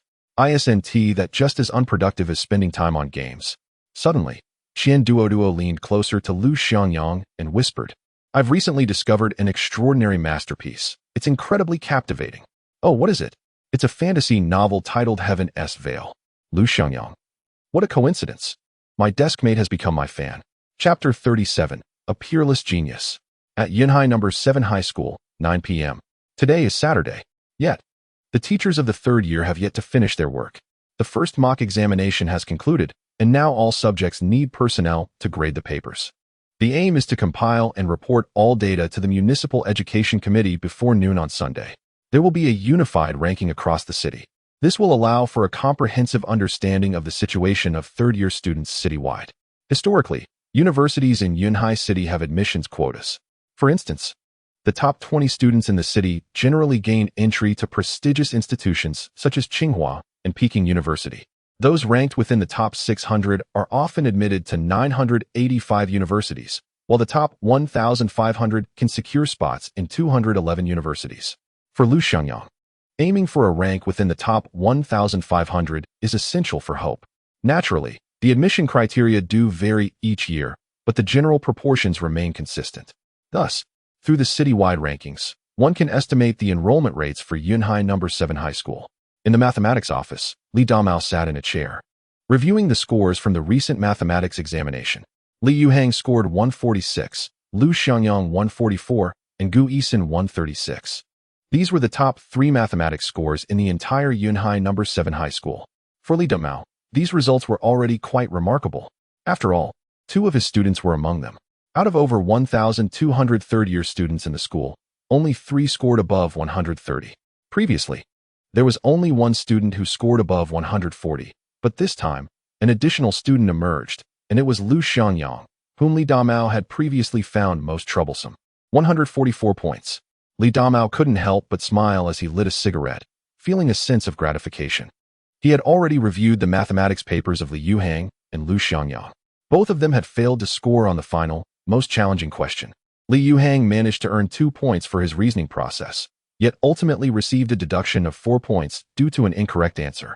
In contrast, Lu Xiangyang had flawlessly derived the entire solution, yet was penalized 6 points for employing a formula outside the syllabus. This was a common occurrence in the college entrance examination. While the questions were primarily based on the curriculum, there were invariably elements that exceeded the prescribed knowledge. However, although questions could extend beyond the syllabus, the methods of resolution must strictly adhere to the high school curriculum. In essence, responses were only deemed valid if they utilized high school knowledge. Therefore, while the questions were not technically beyond the syllabus, using an advanced formula, even with a correct answer, would result in no points awarded. Li Damao understood this well. Although Lu Xiangyang's advanced derivation did not yield any points, it showcased his extraordinary mathematical talent and potential. A score of 144. This rascal. I always knew he didn't devote enough attention to his studies. Just then, a phone call came in. It was Zhu Sumei, the homeroom teacher of Class 2. Hello. Teacher Zhu, what can I do for you? Have the math scores been compiled? Yes, they have all been finalized. I wanted to inquire about Li Yuhang's performance. Well, he scored 146, which places him first in the entire school. Zhu Sumei's tone remained rather neutral despite the impressive score. After a brief pause, she inquired, how about your Class 9? Any noteworthy results? Quite good. We also had 1 student surpassing 140. Oh, is it Gu Yixin? No, Gu Yixin performed steadily this time, scoring 136. Teacher Li, could it be Lu Xiangyang? Indeed, it is he. Lu Xiangyang scored 144, securing 2nd place in the school. Just as I thought. Zhu Sumei's tone seemed somewhat heavy. Teacher Zhu, is something the matter? The language arts department has also compiled their results. Can you guess who scored the highest in your class? Li Damao, without much thought, replied, it should be Li Zhe. Li Zhe indeed performed admirably, achieving a score of 127. Wow, that's impressive. This lad truly excels. Scoring over 120 in language arts is already commendable, and 127 is exceptionally high. With 90 points in foundational questions and 60 in the essay, it is quite challenging to attain such high marks due to the subjective nature of the subject. Indeed, this time, the language arts mock examination posed considerable difficulty, and Li Zhe's score of 127 reflects his strong foundation. At that moment, Zhu Sumei's tone shifted. However, Teacher Li, this time, Li Zhe's score isn't the highest in your class. Upon hearing this, Li Damao instantly realized something. Could it be that Gu Yixin outperformed this time? The only name that came to his mind was Gu Yixin. Yet, that did not seem correct. Who could it be?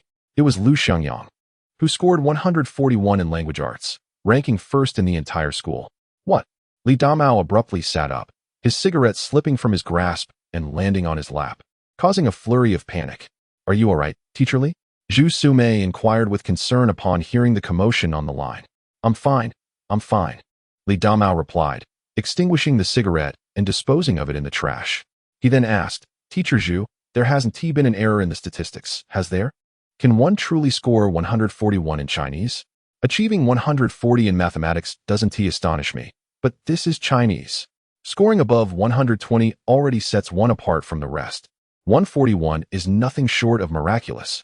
Could this student truly be a prodigy? The language department has verified the results several times. To ensure fairness, I even had the city's research group review it, and they confirmed the score of 141, Zhu Sumei exclaimed. My goodness, such a high score. Indeed, in all my years of teaching, I have never encountered this. As she spoke, she expressed her concern. Initially, I suspected Lu Xiangyang of cheating. However, after speaking with you and learning about his high math score, I no longer doubt his abilities. It seems Lu Xiangyang truly possesses talent. Li Damao concurred. Yes, Teacher Zhu. You know that Lu Xiangyang ranked 8th in the first semester of his junior year. He even placed ahead of Gu Yixin, scoring remarkably high in Chinese. Yes, he was 3rd in the grade for that subject, Zhu Sume recalled. After hanging up, Li Damao lit another cigarette. He refrained from smoking during class, but his craving was intense. As a mathematics teacher and head of the senior class, he felt considerable pressure. He stored the mathematics score statistics in his drawer, awaiting the results of the comprehensive science and English exams the following day to compile the overall scores. After turning off the office lights, Li Damao stepped outside. Glancing at the time, it was already past 10 in the evening. Time to go home. He thought about discussing with Lu Xiangyang next Monday, determined to maintain his current momentum in learning. Indeed, Li Damao felt a genuine happiness. A student once deemed hopeless had unexpectedly brought him joy. As a teacher, he cared little for bonuses tied to enrollment rates. His true delight lay in Lu Xiangyang's achievements. After 30 years of teaching, he could not bear to see such a promising student abandon his studies. Riding his bicycle, Li Damao exited the school gates and made his way home. At 50 years old, the night's chilly breeze made him pull his collar tighter. As he cycled past an internet cafe named Yu, he suddenly spotted a familiar figure. Was that Lu Xiangyang? Out at this hour in front of the internet cafe? Without a doubt, he knew what was happening. This mischievous boy always managed to surprise him. So Li Damao called out, Lu Xiangyang. Chapter 38. The Most Loyal Disciple. Lu Xiangyang felt that his efficiency was remarkably high tonight. He arrived at the internet cafe close to 7 o'clock and, in less than 4 hours, managed to write 40,000 words. After subtracting the 20,000 words updated today, he still had an additional 20,000 words stored. His new book had now reached a total of 280,000 words. With plans to update another 20,000 words tomorrow, he eagerly awaited the early hours of the day after tomorrow for the official launch. Lu Xiangyang intended to release an impressive 100,000 words on the very first day of publication. In order to achieve this goal, he resolved to return to the internet cafe tomorrow for additional writing, especially being the weekend. As he finished paying, Lu Xiangyang prepared to ride his bicycle home when he heard someone call out, Lu Xiangyang. Turning to the source of the voice, he spotted a middle-aged man wearing glasses, intently staring at him from across the street. It was none other than his homeroom teacher, Li Damao. What a coincidence. Lu Xiangyang, what are you doing here? I'm heading home, he replied, clearly aware that Li Damao had just come out of the internet cafe. However, he dared not admit it. Home. The exam finished at 5. And it's now 10. 5 hours have passed, and you still haven't returned? Do you live on Mars? Li Damao remarked with a hint of humor. Teacher Li, I came to the internet cafe, but not for gaming. I'm researching. Rather than conceal the truth, he chose to be forthright, albeit with a slight fabrication. What are you researching? Tell me. Li Damao remained skeptical, convinced that Lu Xiangyang had rushed to the cafe to play games right after the exam. Just the historical math exam papers. Lu Xiangyang explained. It was 2008, and the resourceful 5 years of college entrance examination, 3 years of simulation book had yet to be published. During this era, obtaining previous college entrance exam papers typically required a trip to the bookstore or searching online. Hence, Lu Xiangyang's explanation held some merit. Oh, I see. Have you found any? Yeah, I did. I didn't expect the exam questions to be quite challenging. Of course, the college entrance examination is designed for students nationwide, so it must have a degree of differentiation. Currently, there are still relatively few provinces that formulate their own exam papers. Yanhai City, where you live, uses the national paper. Lu Xiangyang, would you mind walking with me for a bit and having a chat? Not at all. Though a bit apprehensive, he felt compelled to agree. Thus, the two began to stroll while pushing their bicycles. Lu Xiangyang, are you facing any difficulties in your studies lately? Li Damao inquired as he lit a cigarette, casually pushing his bicycle. It's going all right, but there are still some issues. Oh, do share. As Lu Xiangyang watched Li Damao smoke, he felt an urge to ask. Old Li, could you spare me a cigarette? Why are you looking at me? If you have any academic problems, just speak up. In his previous life, Lu Xiangyang had always felt fear in the presence of Li Damao. However, now, his mindset had completely transformed. He found the somewhat plump Li Damao rather endearing. In truth, this stern-looking teacher had a kind heart, but it would take time for Lu Xiangyang to fully realize this. During my student days, I harbored an intrinsic fear of my homeroom teacher. I have since mastered mathematics and language arts, yet I still grapple with the complexities of the sciences and English. As Lu Xiangyang candidly expressed, the breadth of knowledge encompassed in the sciences is vast, posing a genuine challenge. With a total score of 300, top students often achieve around 290, while those who struggle may barely reach 150. This particular subject can be seen as a significant factor that widens the disparity in academic performance. Chemistry and biology seem manageable to me, but physics can be quite vexing. Upon hearing this, Li Damao couldn't help but interject. It's primarily due to your insufficient foundational knowledge. Physics assessments largely evaluate understanding and application. Without a solid base, one can indeed find it daunting. Lu Xiangyang nodded in agreement, acknowledging the truth in Li Damao's words. As for English, Li Damao smiled gently and continued. I am not particularly well versed in this subject. Upon returning to school next week, you might seek guidance from teacher Hu.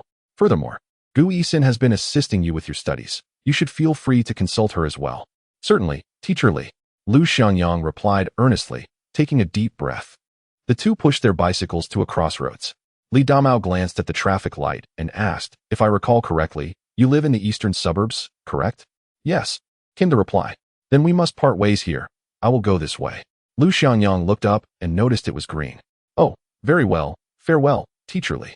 Li Damao mounted his bicycle, turning back to offer one last piece of advice. Be cautious while riding home tonight and ensure your safety. I understand, teacher Li. Please take care as well. Lu Xiangyang observed the countdown of the green light. He then saw Li Damao pedaling vigorously to cross the street, turning back to wave as he reached the other side. Lu Xiangyang waved back, watching as Li Damao gradually faded from view. That old Li is quite endearing, really. The following morning, which was a Sunday, Lu Xiangyang sprang from his bed and made a beeline for the internet cafe, ready to immerse himself in frenzied writing.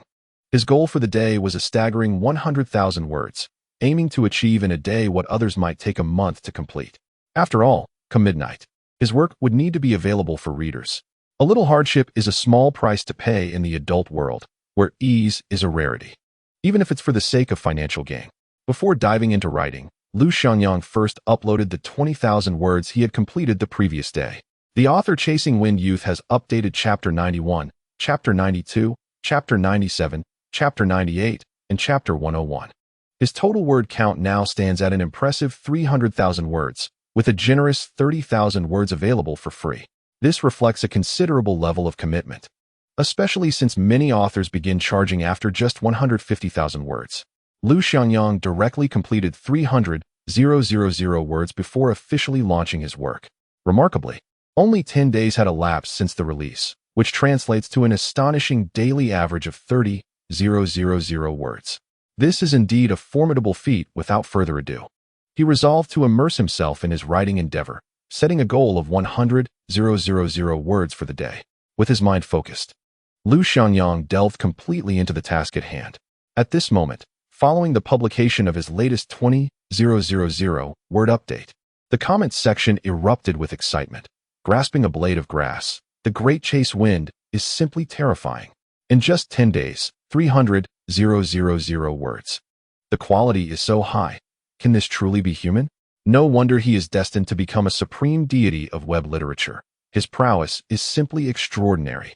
Oh dear, I sense that the great chase wind is embarking on a path of divine slaughter. Not just slaughtering gods. I have a feeling that the great chase wind is poised to revolutionize the entire web literature scene.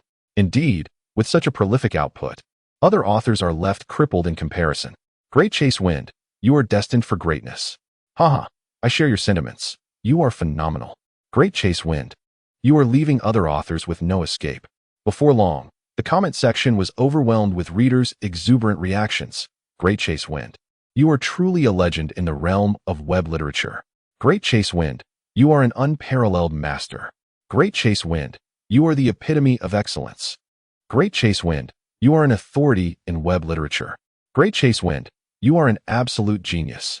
There were hundreds of enthusiastic comments echoing this sentiment until one reader broke the spell. Break. Great chase wind, I must say, I will forever follow Yi Fan's journey. From now on, I will be the most loyal disciple of Yi Fan, with a penchant for seeking free delights. Chapter 39, Thoughts on Launch Day? After a continuous burst of creativity, Lu Xiangyang felt a twinge of soreness in his neck. He stood up to stretch momentarily before resuming his writing. By midday, He had already penned 50,000 words, exceeding his planned pace. However, the only drawback was the strain on his fingers and spine. It was quite uncomfortable. He needed to take a breather. At noon, Lu Xiangyang ordered a generous portion of green pepper and shredded pork over rice for 12 yuan. It was filling, reasonably priced, and came with a complimentary seaweed egg drop soup. In this era, the cost of living was still quite manageable. Nevertheless, his earlier earnings of 200 yuan from a boxing exhibition were dwindling fast. As for next week's living expenses, Lu Xiangyang was reluctant to ask his grandmother for money again. If it came to that, he could always borrow from Gu Yixin. After all, she had mentioned that she would handle her own meals. As long as he could hold out until he received his payment for the manuscript, he would have funds available. But when would that payment arrive? Just as Lu Xiangyang contemplated inquiring with the editor, Fat Tiger, sent him a message. Great Chase Wind. Are you there? Need anything? The promptness of the reply took Fat Tiger by surprise. As a future literary deity, being reticent and aloof would align well with the persona of a great author. It is indeed true that your book has garnered exceptional attention, witnessing a daily increase of thousands in its collection. Based on my years of experience, the initial subscription upon its release should be quite promising. You are undoubtedly the most gifted author I have encountered in the realm of online literature. How strikingly audacious. Truly, you are a future luminary, unafraid to challenge an established editor like myself. Such a distinctive personality. I assure you, I will not harbor any anger towards you. By the way, I forgot to mention, I recommend that you write a statement for the book's release. A statement for the release? What is that? Since it is set to launch at midnight tonight, it would be prudent to compose a few words of gratitude for the readers who have supported you along the way. Perhaps express the hardships you endured while writing this book and kindly ask for their initial support. However, I do not find the process of writing this book to be arduous at all. I am somewhat perplexed, to say the least. As long as you grasp my intention, that suffices. It is merely a suggestion. Fat Tiger replied helplessly. Lu Xiangyang chuckled, appreciating Fat Tiger's character. Very well, I shall finish my writing before addressing this matter. All right then, I shall let you be. Just remember, the first subscription will be counted within 24 hours of the launch. I have just reviewed your book, and it currently boasts 33,000 collections. Based on a conservative estimate of 101, the initial subscriptions should reach around 3,000. Oh, is that rather low? Once again, Fat Tiger appeared speechless. As a newcomer, with your first book launching with over 30,000 collections, achieving 3,000 initial subscriptions would already position you as a formidable talent. Many esteemed authors, even with their fan support, see initial subscriptions only reach 2,000 to 3,000. Thus, it is not particularly low. Rather, it is commendable data. Maintain this momentum, and you will surely excel. Fat Tiger did not dare to speak too definitively, considering he was addressing a novice author who needed encouragement, yet he was cautious not to allow him to become overly confident, as that could lead to an inflated ego. Thank you. This seemed to be the first time Lu Xiangyang expressed gratitude, leaving Zhou De who somewhat taken aback. Speaking of which, I quite admire your rebellious spirit. No need for thanks. If that is all, I shall take my leave. Wait, what is it? Is there something else? I would like to inquire about the payment for my manuscript. Ah, that is issued on the 3rd of every month. So if I release on March 1st, I won't receive my payment until April 3rd? Indeed. What will I do in March then? What do you mean? I am relying on that payment for my meals. Zhou De was once again rendered speechless. Ah, so your eagerness to publish stems from a lack of sustenance. How truly motivational. You need not be in such a hurry. Last month alone, you received a considerable amount in tips, which will be deposited on the 3rd. That is just next Wednesday. Do you require any special services, dear author? What do you mean by special services? Is he naive? Lu Xiangyang refrained from probing further and quickly replied with a single word. No. Indeed, brevity is the soul of wit. Well then, I shall not disturb you any further. After a few minutes past midnight, once you have confirmed the transition to premium status, I hope you will release a new chapter, preferably with ample updates. Additionally, if you could pen a few words of gratitude for the launch, that would be splendid. After all, have you gone offline again? I have not finished my thoughts yet. Truly, you are a paragon of swiftness, and I commend your dedication. Nevertheless, fret not, for I hold no resentment. Keep striving. Esteemed author, my aspiration to become a distinguished editor rests entirely upon you. After savoring a meal of stir-fried pork with green peppers, Lu Xiangyang felt a touch of fatigue. Thus, he He laid down for a brief respite before diving back into his work. From 1 o'clock in the afternoon until 5, he diligently typed away, amassing a staggering 70,000 words. Recalling what the author Pang Hu had mentioned regarding words of gratitude for the launch, Lu Xiangyang decided to peruse the vanilla Chinese website to observe how others had composed theirs. He felt it was indeed necessary, serving as a succinct summary of the preceding 300,000 words. Consequently, Lu Xiangyang commenced crafting his own launch message, subtly requesting an initial subscription. He first glanced at the data in the backend. Word count 301, 407, recommendation votes 56, 841, favorites 39, 835. This data perplexed him, and he was uncertain whether it was commendable. However, should other authors catch sight of these numbers, they would undoubtedly be astonished. In just 9 days since the book's release, he had already penned 300,000 words. The average daily recommendation votes exceeded 300, while the favorites were even more remarkable, averaging over 400 each day. Such statistics were nothing short of extraordinary. Yet, Lu Xiangyang remained blissfully unaware of the monumental achievement he was on the brink of creating. After reviewing the backend statistics, he began to tap away at the keyboard, drafting his launch message. Greetings, everyone. I am the author of this book, The Wind-Chasing Youth, and a fledgling writer. Unbeknownst to me, it has been 9 days since the release of my new book, and the word count has reached 300,000. After midnight tonight, the book will be officially launched. I hope all my readers will support me with an initial subscription. In return, I promise to deliver additional chapters as a token of my gratitude. He continued for a few more sentences, concluding with special thanks to my editor, Pang Hu. Although I have yet to meet him, I can sense that he is an exceptional editor. The book's swift transition to premium status is largely due to his efforts. He elaborated a bit more before listing the names of those who had graciously supported him through donations. I would like to extend my heartfelt thanks to the following supporters. Gratitude to reader Wei La 025 for their generous donation. Gratitude to reader Hua Fei Hua Yuyi for their generous donation. Gratitude to reader Busi Zhizhi Long for their generous donation. Gratitude to reader Tian Xia Wuya Iban He for donating 5,000 vanilla coins. Gratitude to reader Chong Shi Xiao Wangzi for donating 1,000 vanilla coins. Gratitude to reader Yuzhong Butong for donating 500 vanilla coins. Gratitude to reader Man Bu Xing Kong Zhong for donating 500 vanilla coins. This was Lu Xiangyang's first time expressing gratitude for donations, as he meticulously acknowledged each supporter. Soon, Lu Xiangyang released his remarks upon the book's launch. Within a mere 10 minutes, the comment section erupted once more, accumulating several hundred additional comments. Fellow readers began to build threads and reply. I knew it.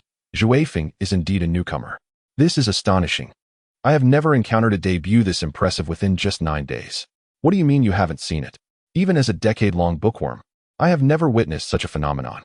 Now that I have, we can consider ourselves witnesses to history. Zhuifeng actually claims he will unleash a barrage of updates upon launch. Does a daily update of 30,000 words not qualify as explosive? How ruthless.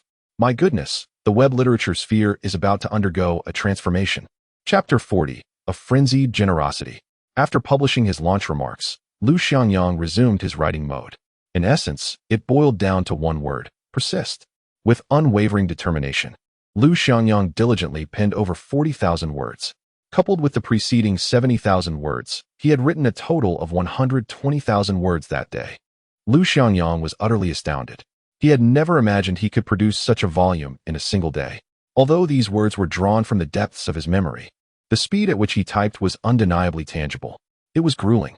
Truly, his fingers felt utterly exhausted. Glancing at the clock, he noticed it was already 11:30 at night. It was getting late. Typically, Lu Xiangyang would return home before 11. Yet tonight, he had lost track of time in the midst of his work. He took out his phone and called his grandmother to assure her of his safety, mentioning he was revising with classmates. His grandmother did not say much, merely advising him to be cautious. He intended to finish the latest chapter before leaving tonight. As classes would commence again tomorrow, he could only visit the internet cafe at night. Once he received his payment on the 3rd, he planned to purchase a computer without delay. Writing in the internet cafe had its drawbacks, particularly due to the heavy smell of smoke.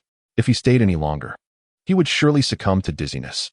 Given this time, Lu Xiangyang decided not to continue writing. instead preparing all 120,000 words for release upon entering the paid subscription phase. At 11:30, Qian Duo had already climbed into bed, then, under the guise of studying, nestled under the covers to read novels. Ever since he discovered a new book last time, he had become completely engrossed. It was finally about to be launched. As Qian Duo opened his phone, he noticed a post announcing the launch. He was nearly caught up with the latest chapters. To say Qian Duo read novels quickly would be an understatement. However, he was using a Nokia phone to read, compounded by the author's prolific updates, resulting in him having over 30 chapters saved for later. Tonight would be a feast for his eyes.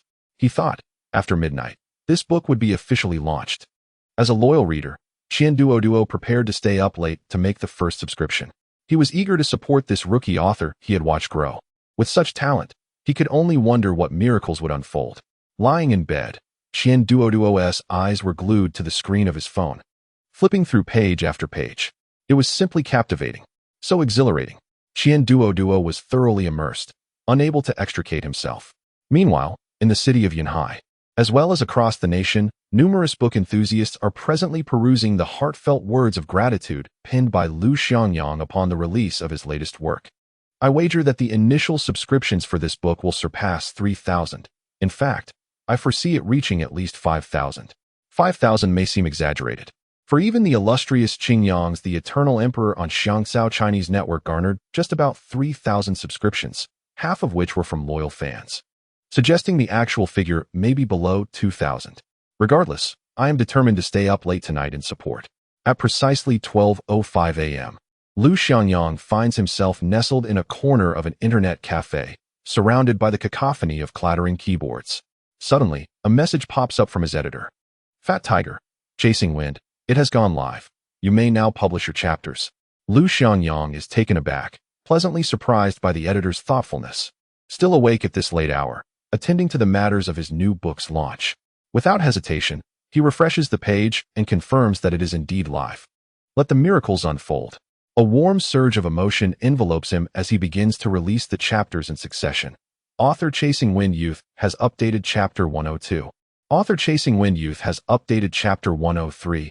Author Chasing Wind Youth has updated Chapter 147. Author Chasing Wind Youth has updated Chapter 148. And Author Chasing Wind Youth has updated Chapter 151. A total of 120,000 words have been published, encompassing 50 chapters. In the final chapter, he adds a note. Once again, I extend my heartfelt thanks for your support. 120,000 words are now at your disposal, seeking initial subscriptions.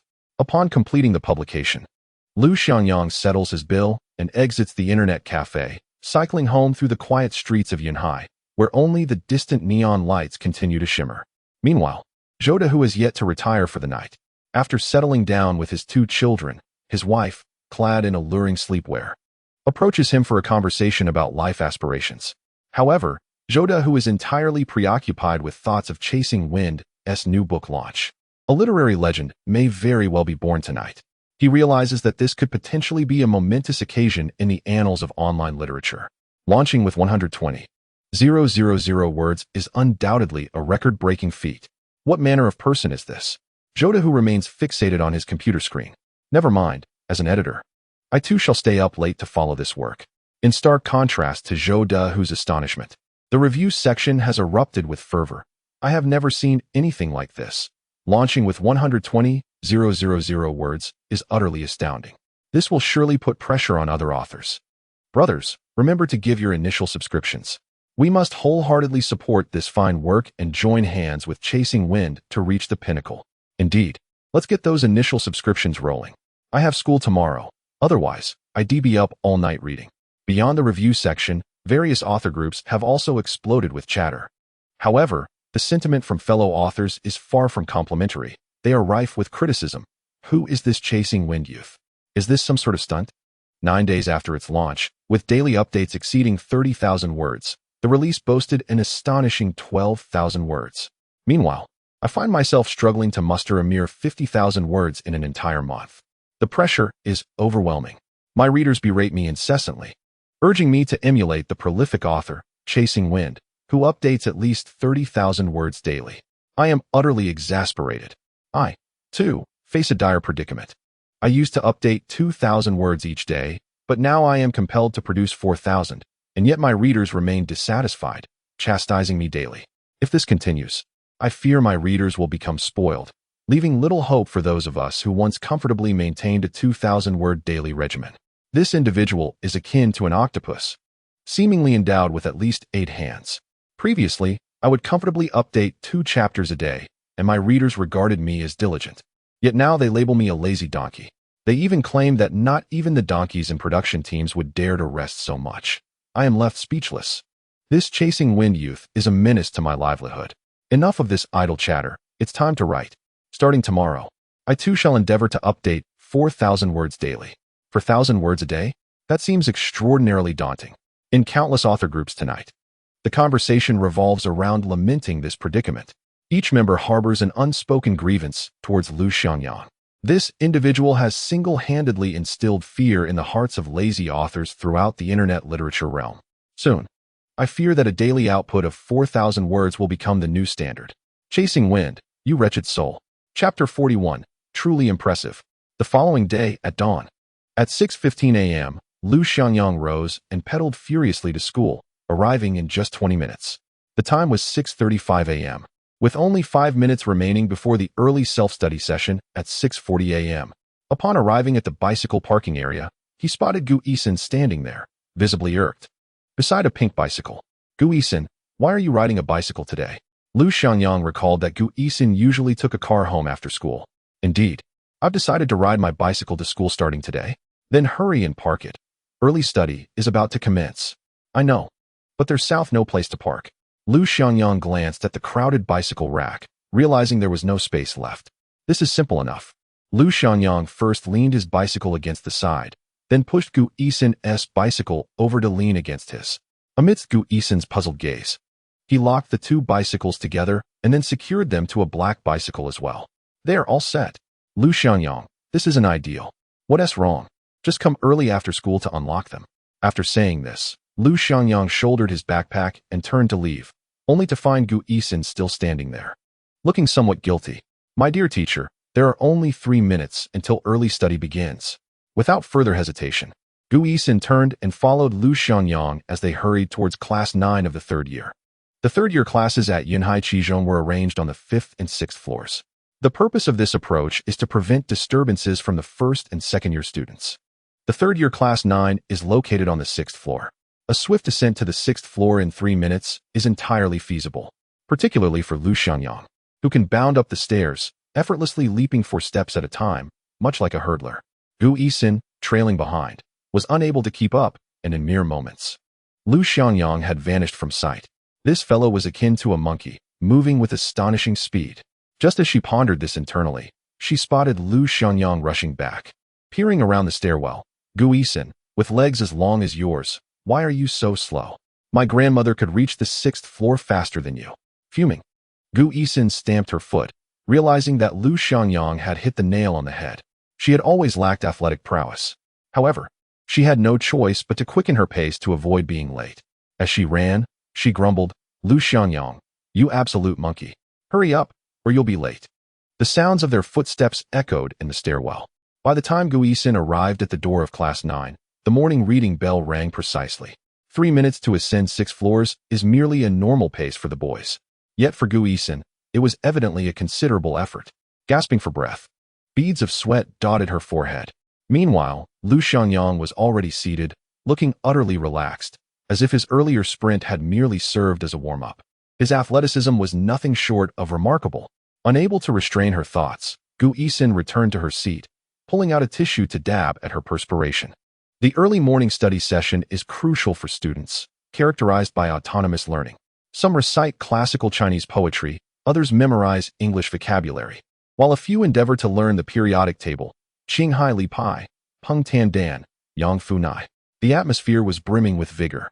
During this period, the homeroom teacher, Li Damao, strolled in for an inspection. Subsequently, some students could no longer contain their curiosity regarding the results of last week's mock examination. Although the scores had yet to be released, the teacher was generally aware of the examination outcomes, prompting certain students to discreetly inquire about their scores. Teacher Li, I'm not asking about anyone else's, I just want to know my own score, whispered the Chinese class representative, Han Jing. Li Damao merely smiled and replied, You did quite well this time. Come on, just tell me. I couldn't sleep last night. Don't worry, the results are still being tallied. You will know this afternoon. Focus on your review. After speaking, Li Damao's gaze inadvertently drifted to the last row where Lu Xiangyang sat, his expression rich with unspoken approval. However, Lu Xiangyang remained oblivious to this moment, while Qian Duoduo had taken notice. Hey, young Gu, it seemed like old Li was just staring at you. What does he want? Lu Xiangyang asked, not looking up. I can't say for sure, but I saw old Li staring at you with a grin, which was a bit unsettling. At that moment, Lu Xiangyang had been engrossed in reciting English vocabulary, but lifted his head to glance at Li Damao, who was now seated at the podium. His head bowed as he organized his lesson plans. After the early study session concluded, the classmates began to discuss the recent mock examination results. I estimated I could score around 470 points. How about you, class monitor?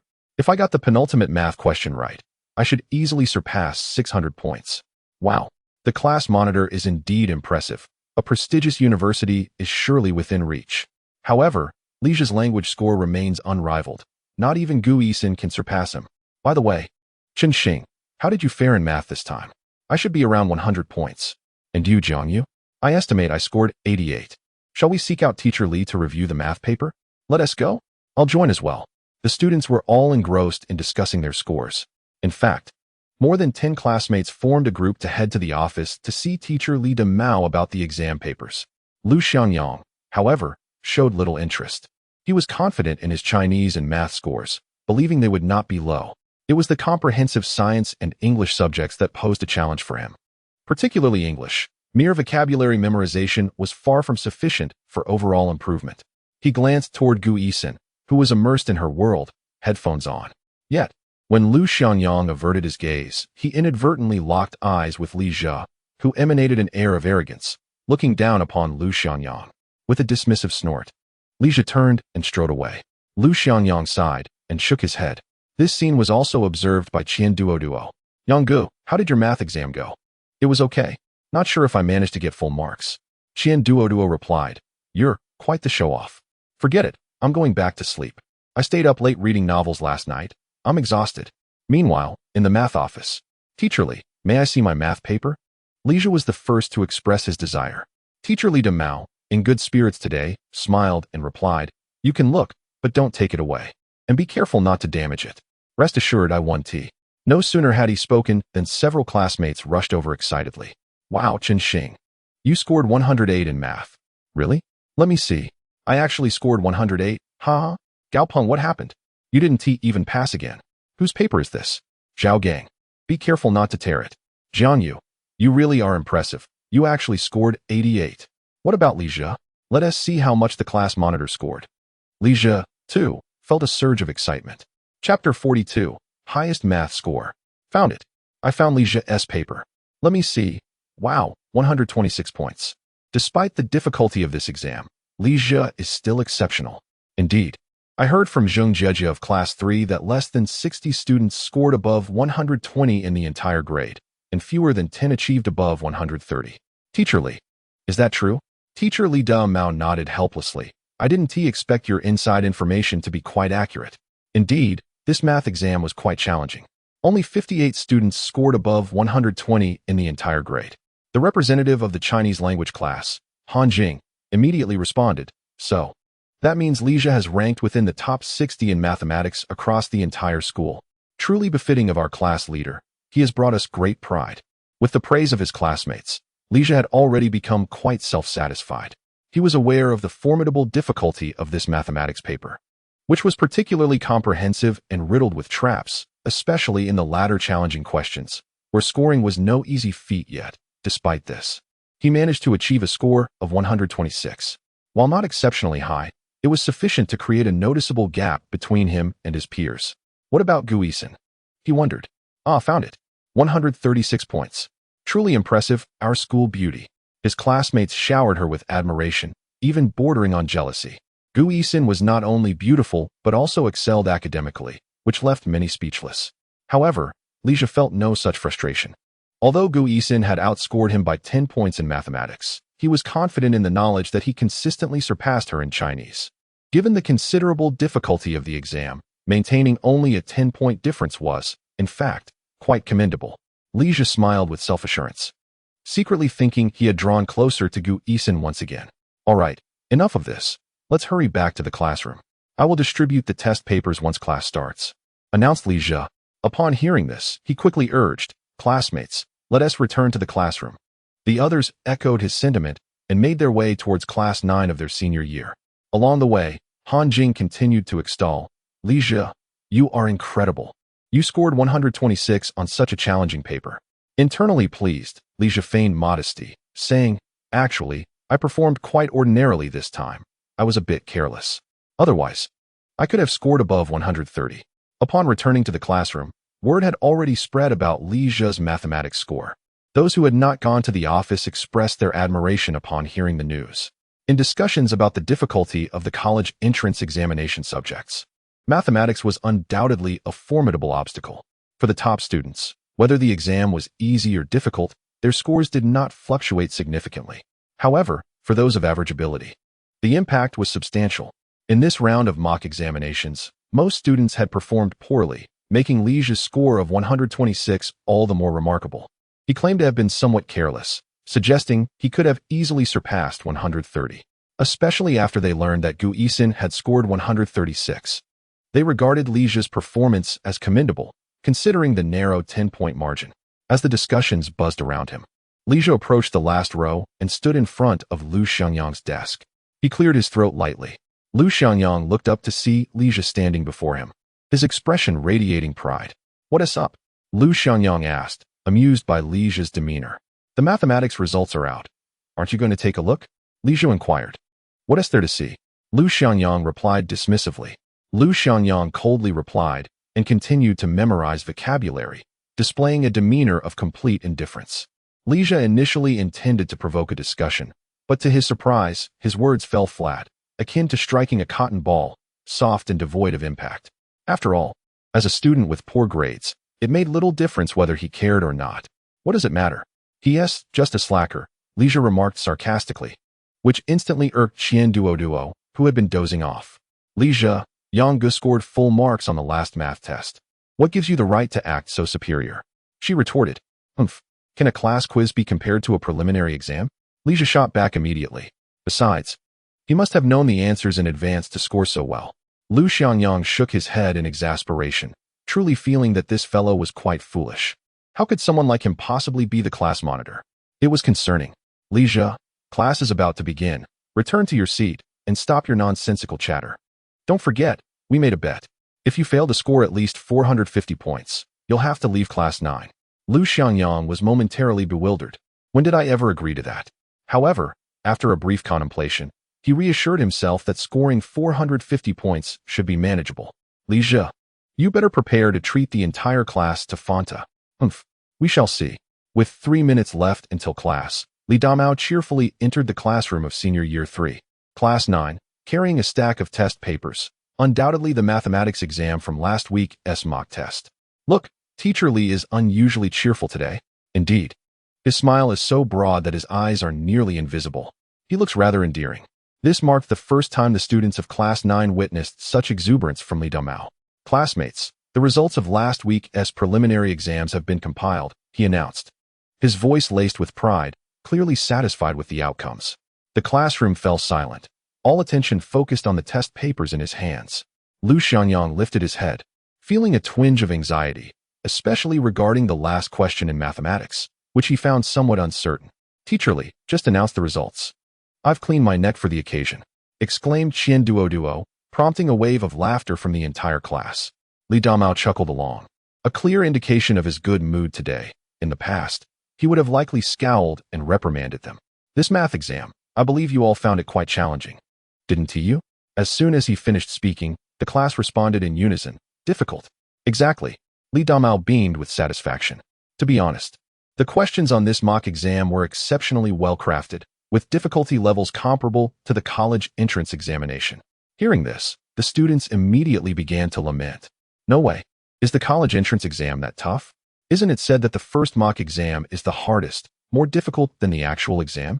I thought the second mock was the hardest, the first less so, and the third the easiest. All right. Li Damao raised his hand to signal for silence, assuring everyone not to worry.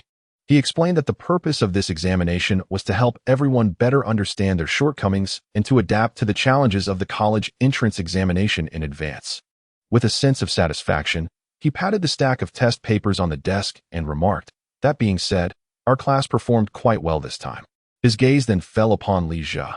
For instance, Li Zhe achieved an impressive score of 126 in mathematics. In fact, only 58 students across the entire grade scored above 120, placing Li Zhe among the top 60 in the school. Applause erupted from the class upon hearing this news. As Li Zhe took to the front to collect his test paper, standing proudly at his desk while basking in the admiration of his classmates, he appeared exceedingly pleased. "Li Zhe, please take your seat." Li Damao waved his hand, prompting him to return to his place. He continued, "Additionally, Gu Yixin also performed exceptionally well, scoring 136. Once again, the class erupted in applause and praise for Gu Yixin. Upon hearing her score, she merely smiled faintly, retrieved her test paper, and returned to her seat to review it, seemingly unfazed by her achievement. In fact, she appeared somewhat dissatisfied. Gu Yixin was undeniably formidable, securing the top spot in the class, an unassailable position. Indeed, the only one capable of rivaling her in the entire school was Li Yuhang from Class 2. It seemed none of the boys in their class could measure up. Just then, Li Damao suddenly announced, "However, Gu Yixin is not the highest scorer in our class this time." The classmates responded with astonishment. Chapter 43, Beyond the Curriculum. At the moment Li Damao revealed that Gu Yixin was not the highest scorer in mathematics, the class was taken aback. The most stunned of all was Li Zhe. Could it possibly be him? Meanwhile, Gu Yixin, who had remained calm, also lifted her head to look at Li Damao. Li Damao surveyed the classroom before his gaze landed on Lu Xiangyang. He then declared, "The highest score in our class this time belongs to Lu Xiangyang, who achieved a remarkable 144. Li Damao's voice echoed throughout the classroom, and an eerie silence enveloped the space. The sound of a pin dropping could be heard as the entire class held their breath, eyes fixed on Lu Xiangyang in the last row. Li Zhe sat frozen in his seat, his smile having vanished entirely. Gu Yixin's gaze also shifted towards him, seemingly taken aback by Lu Xiangyang's extraordinary performance. "Lu Xiangyang, please come up to collect your test paper." "Oh, all right." Lu Xiangyang rose and walked to the podium to receive his test paper amidst the focused stares of his classmates. "Lu Xiangyang, your performance this time was outstanding. I hope you continue to strive for excellence." Li Damao encouraged with a smile. Lu Xiangyang flashed a knowing smile and confidently replied, "Thank you, Teacher Li. I'll aim for a perfect score next time." The entire class gasped, "No way. You really have no sense of modesty." If such words had come from Gu Yixin, it would have seemed entirely unsurprising. It even sounds rather inspiring. However, hearing it come from Lu Xiangyang always feels somewhat peculiar. Indeed, it does come off as a bit pretentious. Damn, I've been taken in by him again. "Teacher Li, is Lu Xiangyang the top scorer in the school this time?" At that moment, Gu Yixin surprisingly raised her hand to ask. Li Damao chuckled and replied, "No, Li Yuhang scored 146, securing the first place in the school. Lu Xiangyang followed closely with 144, taking second place." Upon receiving this news, Lu Xiangyang displayed little astonishment. He picked up the test paper, glanced at the last major question, and inquired, "Teacher Li, why did I lose 4 points on the final question?" As soon as Lu Xiangyang finished his question, a classmate chimed in, "Because you got it wrong, of course." "Ha." Li Damao refrained from responding hastily, gesturing for Lu Xiangyang to return to his seat first. Then, he spoke at a measured pace. In fact, Lu Xiangyang answered the last major question correctly. At this revelation, the classroom erupted in astonishment. What? Does this imply that Lu Xiangyang got every question right? How could that be possible with a total score of 150? What on earth is going on with Lu Xiangyang? All right. Li Damao once again restored order, proclaiming loudly, "I have repeatedly emphasized that high school mathematics exams may include some advanced knowledge points. While the content may exceed the syllabus, the methods of solution must strictly adhere to what has been taught in high school. Otherwise, even if the answer is correct, no points will be awarded." He then turned to Lu Xiangyang, stating, "In this mathematics exam, for the final major question, the second part, you employed the Cauchy equation. This formula is derived from advanced algebra, and you applied it directly. Although your final answer was correct, it was beyond the syllabus, resulting in no points. What on earth? Lu Xiangyang used knowledge from advanced mathematics to solve a high school problem. And what is this Cauchy equation? I don't understand it at all. The students began to murmur amongst themselves. Lu Xiangyang smiled faintly, seemingly unfazed by the outcome. So that is how it is. It turns out it was my own issue. Calmly, he addressed Li Damao. Teacher Li, did Li Yuhang also err on this question? Li Yuhang, on the other hand, although he did not arrive at a solution, utilized high school knowledge points in his derivation, thus earning 2 points for his steps. Ah, I see.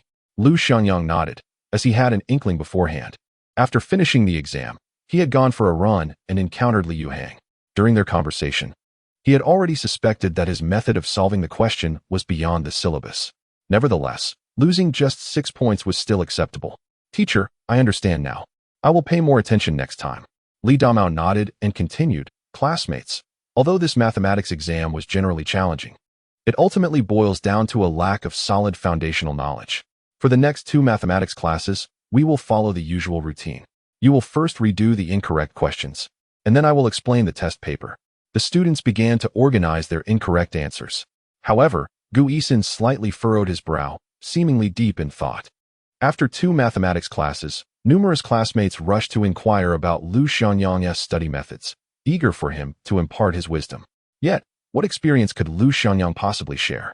He merely smiled and replied, I don't possess any particularly special methods. I simply practice more problems, engage in deep thought, and summarize frequently. You're being overly modest, Lu Xiangyang. Your grades have improved so rapidly. There must be some secret. A classmate pressed. Lu Xiangyang shook his head and earnestly said, there truly isn't any secret. Perhaps I'm just fortunate enough to have reviewed the right material before the exam. Fortunate? Your luck seems rather extraordinary. Another classmate remarked half-jokingly. All right, everyone. Stop crowding around Brother Yang. Return to your studies, exclaimed a peer. If he truly had some exceptional method, I wouldn't he have only scored 78. Qian Duoduo had initially intended to catch a nap during the break, but was incessantly disturbed by the chatter of classmates. Once they departed, he ceased his attempts at sleep and placed a hand on Lu Xiangyang's shoulder, saying, Brother Yang, do you really have some special study method? Do enlighten me. To this, Lu Xiangyang merely replied with 3 words, I truly don't. Then can you help me with problem solving in the future? Certainly. Thus, Qian Duoduo took advantage of the opportunity. Brother Yang, where did my thought process go awry on this problem? I just can't seem to solve it. Brother Yang, how should I approach this question? After 2 mathematics classes came another 2 hours of English. As the English teacher, Hu Chunhu, entered the classroom, a student approached him and asked, Teacher Hu, how did our class perform in English? Hu Chunhu's expression darkened as he retorted, What do you think? The student dared not inquire further. The arduous Monday morning trudged on. Students with good grades were anxious to discover their scores from the recent mock exam, while those who performed poorly remained indifferent. As for Lu Xiangyang, he was neither overly concerned nor indifferent.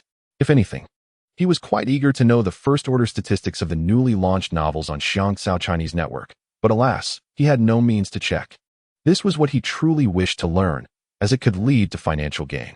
Since his rebirth, aside from focusing on his studies, his primary ambition had been to accumulate wealth.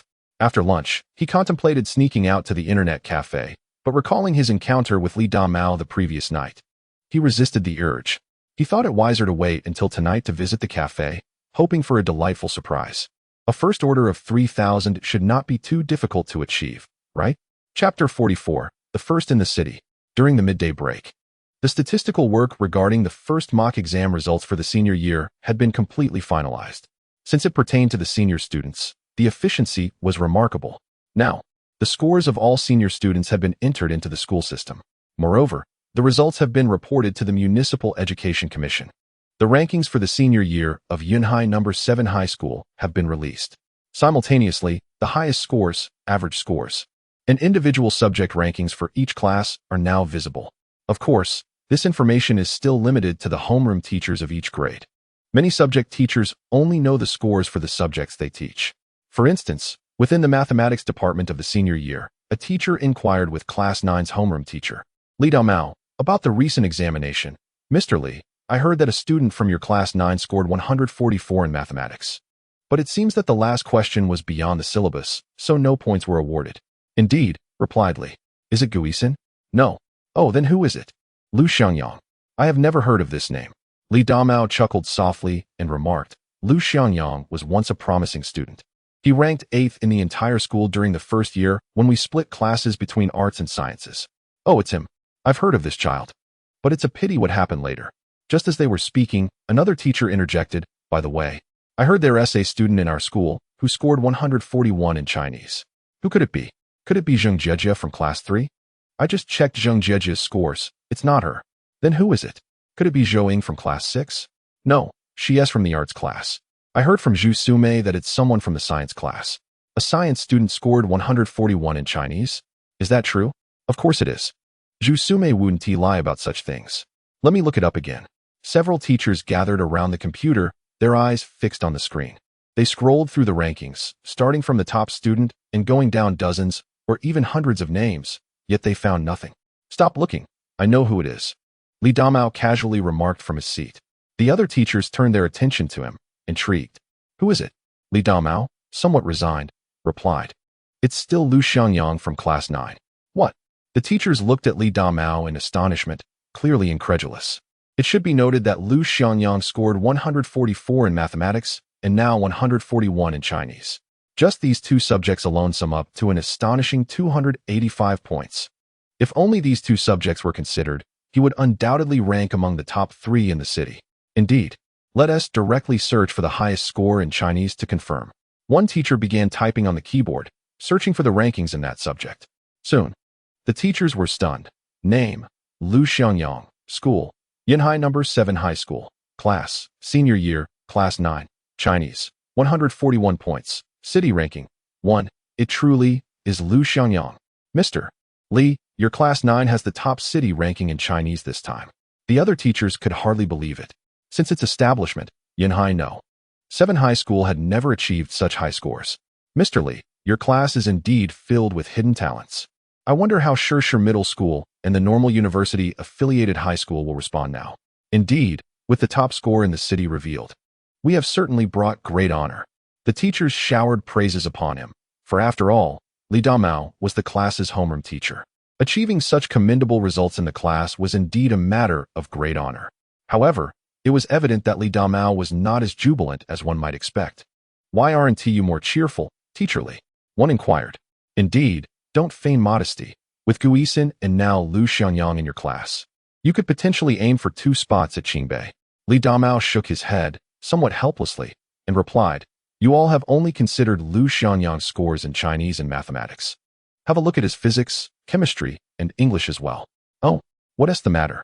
Let me see, another teacher said, tapping on the keyboard to pull up Lu Xiangyang's scores. The teacher's eyes widened in disbelief. How could this be? The disparity is quite severe. Just then, Li Zhou appeared at the office door. Teacher Li, Li Zhou, what brings you here? Upon hearing that the exam results had been compiled, Li Zhou, as the class monitor, felt compelled to inquire about the scores at the earliest opportunity. Teacher, I heard the overall scores are out. Is that correct? Li Damao nodded, smiling. Indeed. They have just been finalized. May I see my scores? Li Zhou asked eagerly. Of course, replied Li Damao, retrieving Li Zhou's report card. Chinese, 127. Mathematics, 126. Comprehensive science, 214. English, 112. Total, 579. The report card displayed the scores for each subject. Li Zhou scanned it anxiously until his gaze fell upon the total score. His brow furrowed slightly, clearly indicating his disappointment. He had not managed to reach 600 points.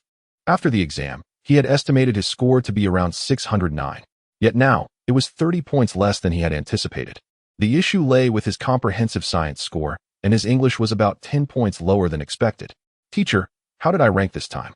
Li Zhou's voice carried a hint of unease. Li Damao responded gently. Li Zhou, your total score is 579. Although it is not particularly high, it is relatively consistent with your usual performance. A flicker of disappointment crossed Li Zhou's face. He believed he should have achieved a higher score.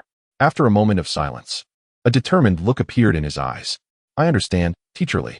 I will strive harder. Next time, I must improve. Li Damao nodded, encouragingly stating, I believe in you. Li Zhou, everyone experiences ups and downs. The key is to learn from the exam. Li Zhou expressed his gratitude with a glance at Li Damao before asking, Teacher, may I see Lu Xiangyang's scores? Unfortunately, that is not permissible, Li Damao replied firmly. As the homeroom teacher, he typically allowed students to view only their own scores. He would later provide the class rankings publicly, but he had always been opposed to students privately reviewing their classmates' scores. Li Jia, please return to the classroom. It's the final self-study session, and I will announce the results shortly. All right, goodbye, Teacher Li. After Li Jia left, a teacher suddenly inquired, by the way, what is Li Yuhang's overall ranking in the city this time? It seems to be 5th. Let me check. Soon. The teacher retrieved Li Yuhang's results. Name, Li Yuhang, School, Yanhai No. 7 Middle School, Class, Senior Class 3, Chinese, 135, Mathematics, 146, Comprehensive Science, 291, English, 134, Total Score, 706, City Ranking, 5. This Li Yuhang is remarkably consistent. Chapter 45, The Underachiever's Triumph. The arduous Monday finally led to the last self-study session. For Lu Xiangyang, this was a torment. Since noon, his thoughts had been consumed by the newly released books. It had been several hours since the chapters were published in the early hours of the previous night. He was utterly unaware of how the initial sales would fare. To say he was indifferent would be a blatant falsehood. After all, this was intricately tied to his future earning potential. If he could make a living from writing, he could cover his tuition fees after the college entrance examinations in June. Furthermore, once he entered university, with financial independence, he could embark on entrepreneurial ventures and pursue his passions. It was still 2008, and many remarkable opportunities had yet to emerge.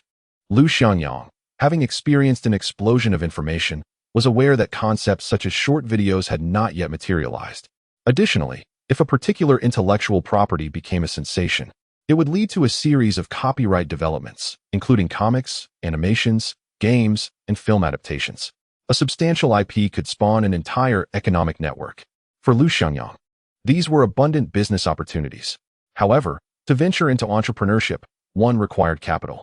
Thus, his plan was clear: to earn his first pot of gold through writing. Once in university, with ample time, he could accomplish so much. There were numerous dreams awaiting his realization. Lu Xiangyang reveled in his thoughts, already envisioning a splendid university life. Dingling. The class bell rang. He had finally endured to the last session. Li Damao arrived as promised, holding a sheet of paper. He ascended the podium and raised the paper high, declaring, "The results of the first mock exam are out. I bet you are all eagerly anticipating them." Instantly, a student shouted back, "Not really." Ha ha. Laughter erupted throughout the class. Li Damao frowned slightly, shot a glare, and continued loudly. "Although the results are available, I will not announce them publicly. I will post them here shortly, and you can check them after school." Without further ado, Li Damao found some transparent tape and affixed the results. He then reminded the students to continue their review and to check the results after class. In truth, Gu Yixin had long been aware of her score, for her estimations were quite accurate each time. However, this time, she was particularly eager to view the report card, not for herself, but for Lu Xiangyang. She was genuinely curious about how he had fared. Just how many points had Lu Xiangyang scored this time? Of course, there was another individual who was equally anxious to know Lu Xiangyang's results. Li Jia? The memory of the mathematics scores today left Li Jia feeling exceedingly displeased. Upon learning that he had scored 126 points, his immediate thought was to flaunt it before Lu Xiangyang. Yet, to his astonishment, that fellow had achieved a staggering 144 points. Merely 2 points shy of the first-place holder, Li Yuhang. Moreover, this was accomplished despite exceeding the syllabus. Otherwise, he might have secured a perfect score. What a remarkable prodigy. Was it possible that Lu Xiangyang had intentionally underperformed in the past? Reflecting on this, Li Jia could only feel like a fool, a complete buffoon. With this thought, he glanced toward the back row, where Lu Xiangyang remained engrossed in memorizing vocabulary. As the clock struck 5 in the afternoon, the class bell rang, prompting Li Damao to exit the classroom first. Following suit, the students of Class 9 relaxed entirely, with many rushing towards the report cards to check their scores. The top scorer was, as expected, Gu Yixin. Her results were as follows: Chinese, 121, Mathematics, 136, Comprehensive Science, 286, English, 142, total, 685. Gu Yixin continued to demonstrate her formidable prowess. This score would undoubtedly place her second in the entire school. Rumor had it that Li Yuhang from Class 2 had amassed a total of 706 points. How much? 706? That was truly impressive. Indeed, I heard he ranked 5th in the city. Goodness. No wonder he is hailed as the academic genius. He is destined for prestigious institutions like Tsinghua and Beida. No matter how challenging the exam paper, it seemed to have little effect on him. Li Yuhang truly embodies the ideal of a male idol. Exceptional grades and striking looks. Yet, one must admit, he and Gu Yixin are a perfect match. Alas, take a good look in the mirror. What else with your musings? How dull you are. Enough of this. Let us return to the scores and look at Li Zhi's commendable performance. He secured 2nd place. With commendable scores, Chinese, 127, Mathematics, 126, Comprehensive Science, 214, English, 112, total, 579. Li Zhi's Chinese score was impressive. He was indeed the top scorer in our class, surpassing Gu Yixin by 6 points.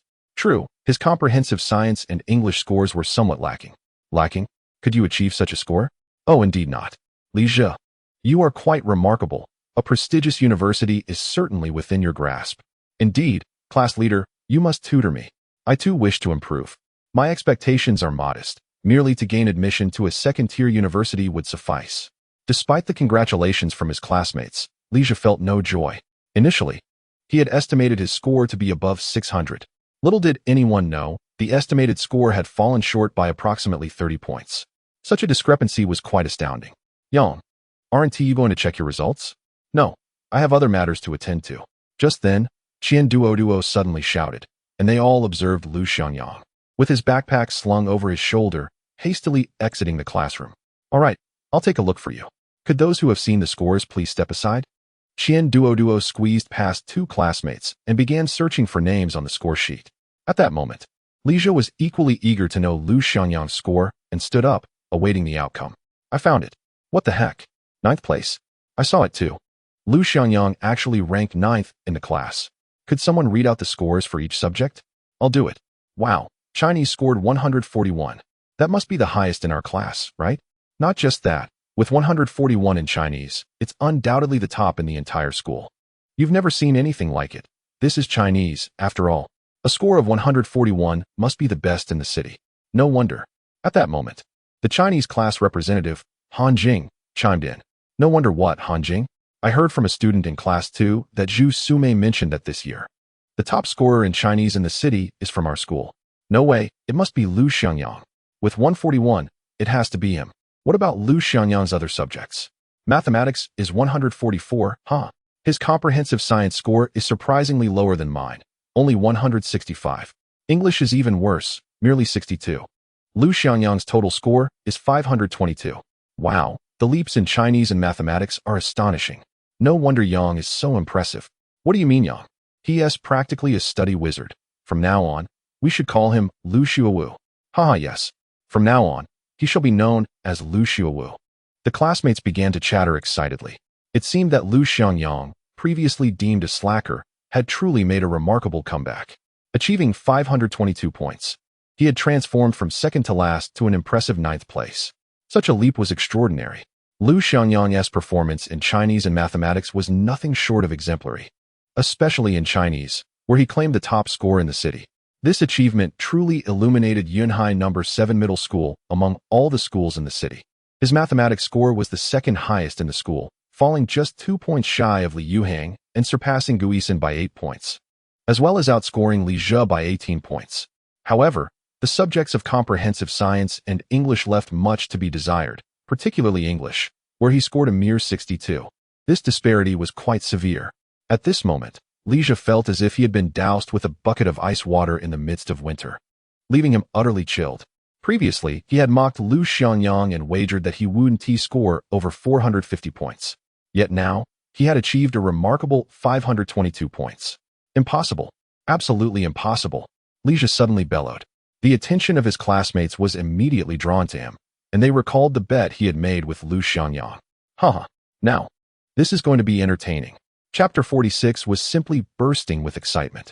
At 6 in the evening, at the Vanilla Chinese Network editorial office, Zhou Dahua had just concluded a day filled with meetings and finally found himself with some leisure time. He brewed himself a cup of goji berry and jujube tea, then eagerly settled into his chair, ready to check the status of the new book from the esteemed author, Chasing Wind. Having been occupied since morning, He had contemplated reviewing the data earlier, yet hesitated to do so, mindful that the book had only recently been launched and that the author was a newcomer. Typically, the bulk of subscriptions would materialize after work hours, peaking in the evening. However, now that 16 hours had passed since the launch, it was only logical that some results would have emerged. After taking a sip of his health tea, Zhou Dahua opened the webpage and accessed the backend to review the data. Suddenly, he was rendered speechless. What in the world was happening? His face displayed sheer bewilderment as he stared at the computer screen. "Old Zhou, what's wrong?" inquired a concerned colleague from the urban team. "Is there a bug?" Zhou Dahua couldn't help but express his astonishment. "Don't fret. This is a newcomer after all. It's normal for initial subscription data to be low. Many new books experience a surge during the free period, but once they are officially launched, readers often hesitate to spend money. There's no such thing as an instant classic. Be patient." Regaining his composure, Zhou Dahua waved his hand dismissively, stating, "No, I believe there's an issue with the backend. The data appears to be erroneous." "What? How many subscriptions are there?" "Surely just a handful?" Colleagues from the martial arts, historical, and mystery teams gathered around, having heard rumors of Zhou Dahua discovering a remarkable book. The newcomer was exceptionally talented, with a writing speed that seemed almost monstrous, producing 20 to 30,000 words daily with ease. Astonishingly, within just 9 days of its release, the author had penned a staggering 300,000 words. Zhou Dahua had approached the chief editor about the launch, but had been thoroughly reprimanded by the beautiful editor. Ultimately, it was only due to promising data and Zhou Dahua's firm assurance that the book would undoubtedly yield profits that the chief editor consented to its release. However, should the book have garnered only a few subscriptions, Zhou Dahua would likely find himself resigning on the spot. "Let me see how dire the situation truly is," remarked Lu Xiangyang, a colleague with whom Zhou Dahua had a good rapport. Yet, as Zhang's gaze fell upon the screen, his eyes fixated on the subscription section, unable to look away. "This is simply impossible." Lu Xiangyang adjusted his glasses and leaned in for a closer inspection. Unable to contain his astonishment, he exclaimed, "This is utterly insane. What on earth is going on?" The other colleagues gathered around, their eyes drawn to the screen, each wearing expressions of disbelief. Almost everyone rubbed their eyes, double-checking the figures displayed. "Wait, old Zhou, how many is that?" Zhou Dahua, equally incredulous, held up 3 fingers. "Initial subscriptions have surpassed 30,000. As his words echoed through the editorial office, it felt as if a thunderclap had resounded, shaking the very foundations of their expectations. The entire office erupted in a frenzy. Colleagues gathered around, voices rising in a cacophony of excitement. 30,000. Has this newcomer found a cheat code? Someone marveled. "This data is simply extraordinary. Zhou Dahua, are you certain you haven't misread?" Another inquired with a hint of skepticism. Zhou Dahua himself was equally bewildered, yet he rechecked the figures with exhilarating confirmation. "Indeed, the initial orders have surpassed 32,000. This individual is truly remarkable," a seasoned editor exclaimed. "Now, we at Xiangxiao Chinese Network have another potential genius in our midst. More than just a potential genius. This could be a top-tier luminary for our site. Quickly, notify the chief editor. This is monumental news," someone suggested. Zhou Dahua nodded and promptly made his way to the chief editor's office. "Enter," came a chilling voice from within. Zhou Dahua pushed open the glass door and was greeted by the sight of a strikingly beautiful editor-in-chief, younger than him by a few years. Her name was Gu Yixin, aged 28, possessing a captivating beauty that turned heads wherever she went. In short, she was stunning. Each time Zhou Dahua reported his work, he felt a surge of nervousness, tinged with a sense of inferiority. However, he constantly reassured himself, "I am a married man with children now. Why should I feel anxious? I must not overthink it. Scenarios akin to the unspoken affairs with my female superior in the office are utterly impossible. Ahem, Editor Tang, I have something to report." Zhou Dahua began, detailing the situation. "Heavens!" Gu Yixin exclaimed upon hearing the news, her astonishment palpable. "Quick! Immediately arrange for the operations department to prepare an announcement. We must hype this news." "Editor Tang, you may need to speak with the operations department yourself," Zhou Dahua interjected. Yes, I will handle it. The operations team will need to work overtime tonight." Gu Yixin appeared unusually animated, her face radiant with barely contained excitement. She swiftly picked up the phone, dialed the operations manager, and issued urgent directives. After hanging up, Gu Yixin contemplated for a moment and instructed, "Zhou Dahua, you must contact the author directly and extend an offer for a major contract. We must secure him before other websites attempt to poach him. Ensure he becomes one of our distinguished authors. Let him propose any conditions he desires. I will report them to the leadership. From now on, you will be fully responsible for the fantasy team, and in a few days, I will arrange for 2 more individuals to assist you. Impressive. Indeed, it was quite grand. At that moment, Zhou Dahu felt an overwhelming sense of importance. After years of work, this was the first time he felt such pride and validation. Exiting the chief editor's office, Zhou Dahu returned to his workspace like a triumphant warrior, swiftly sharing the news with his colleagues. What had been an open secret was now a collective celebration. As his co-workers absorbed the information, envy and admiration filled the air, elevating the atmosphere to a peak of exhilaration. Zhou Dahu, as the discoverer of this rising star, felt an immense surge of pride and excitement. Chasing Wind, you have truly bestowed upon me a magnificent surprise. The golden editor is assured. For novice authors, initial subscription figures typically range from several to dozens, while those achieving hundreds to 1,000 are already considered outstanding. An initial subscription exceeding 3,000 signifies a master with a substantial following. However, surpassing 30,000 initial subscriptions is an unimaginable feat among newcomers. Old Zhou, you have stumbled upon a treasure. Colleagues are extending their congratulations to Zhou Dahu. Zhou Dahu, with eyes gleaming, murmurs to himself, "Truly, Chasing Wind has brought me honor." As it stands, 16 hours have elapsed since the book's release. With 8 hours remaining until the end of the 24-hour initial subscription period, during which the evening hours are particularly peak for subscriptions, Zhou Dahu believes this book will achieve even greater success. Let us await the outcome. On the first day of March, the weather in Yunhai remains somewhat chilly. In this season, attire varies widely. Some don down jackets while others sport shorts. Lu Xiangyang, however, dresses quite conventionally in a hooded sweatshirt, cycling leisurely in the spring breeze. The mild chill envelopes him, yet the fiery spirit of Lu Xiangyang renders him impervious to the cold. Upon arriving at the internet cafe and opening his computer, Lu Xiangyang logs onto the webpage to check the subscription data. The numbers reveal a staggering 37,692 subscriptions, a figure that continues to rise. Lu Xiangyang is uncertain of what this data signifies, as it is his first foray into writing. He is not even familiar with the term initial subscription. This term refers to the subscription figures within the first 24 hours following a work's release. For Lu Xiangyang, this data is simply phenomenal. He clicks on the comments section, and in an instant, he discovers that there are over 10,000 comments, an astonishing revelation. At that moment, Lu Xiangyang begins to sense that this book is destined for success. In this era, traditional fantasy novels still hold significant market appeal, coinciding perfectly with the golden age of fantasy literature. Just then, the chat notification sounds, and the avatar flickers. Lu Xiangyang opens the message column to find that the editor, Fat Tiger, has sent a message. "Chasing Wind, are you there? Let us have a chat." Chapter 47, A Familiar Feeling. Lu Xiangyang was about to start writing when he noticed the message from the editor. "Is there something you need?" "Chasing Wind. The initial subscription results are in. Have you seen them?" "I just looked." "What is next?" "Surprised? Unexpected?" Zhou Dahu eagerly awaits a response from Chasing Wind. Yet, silence ensues.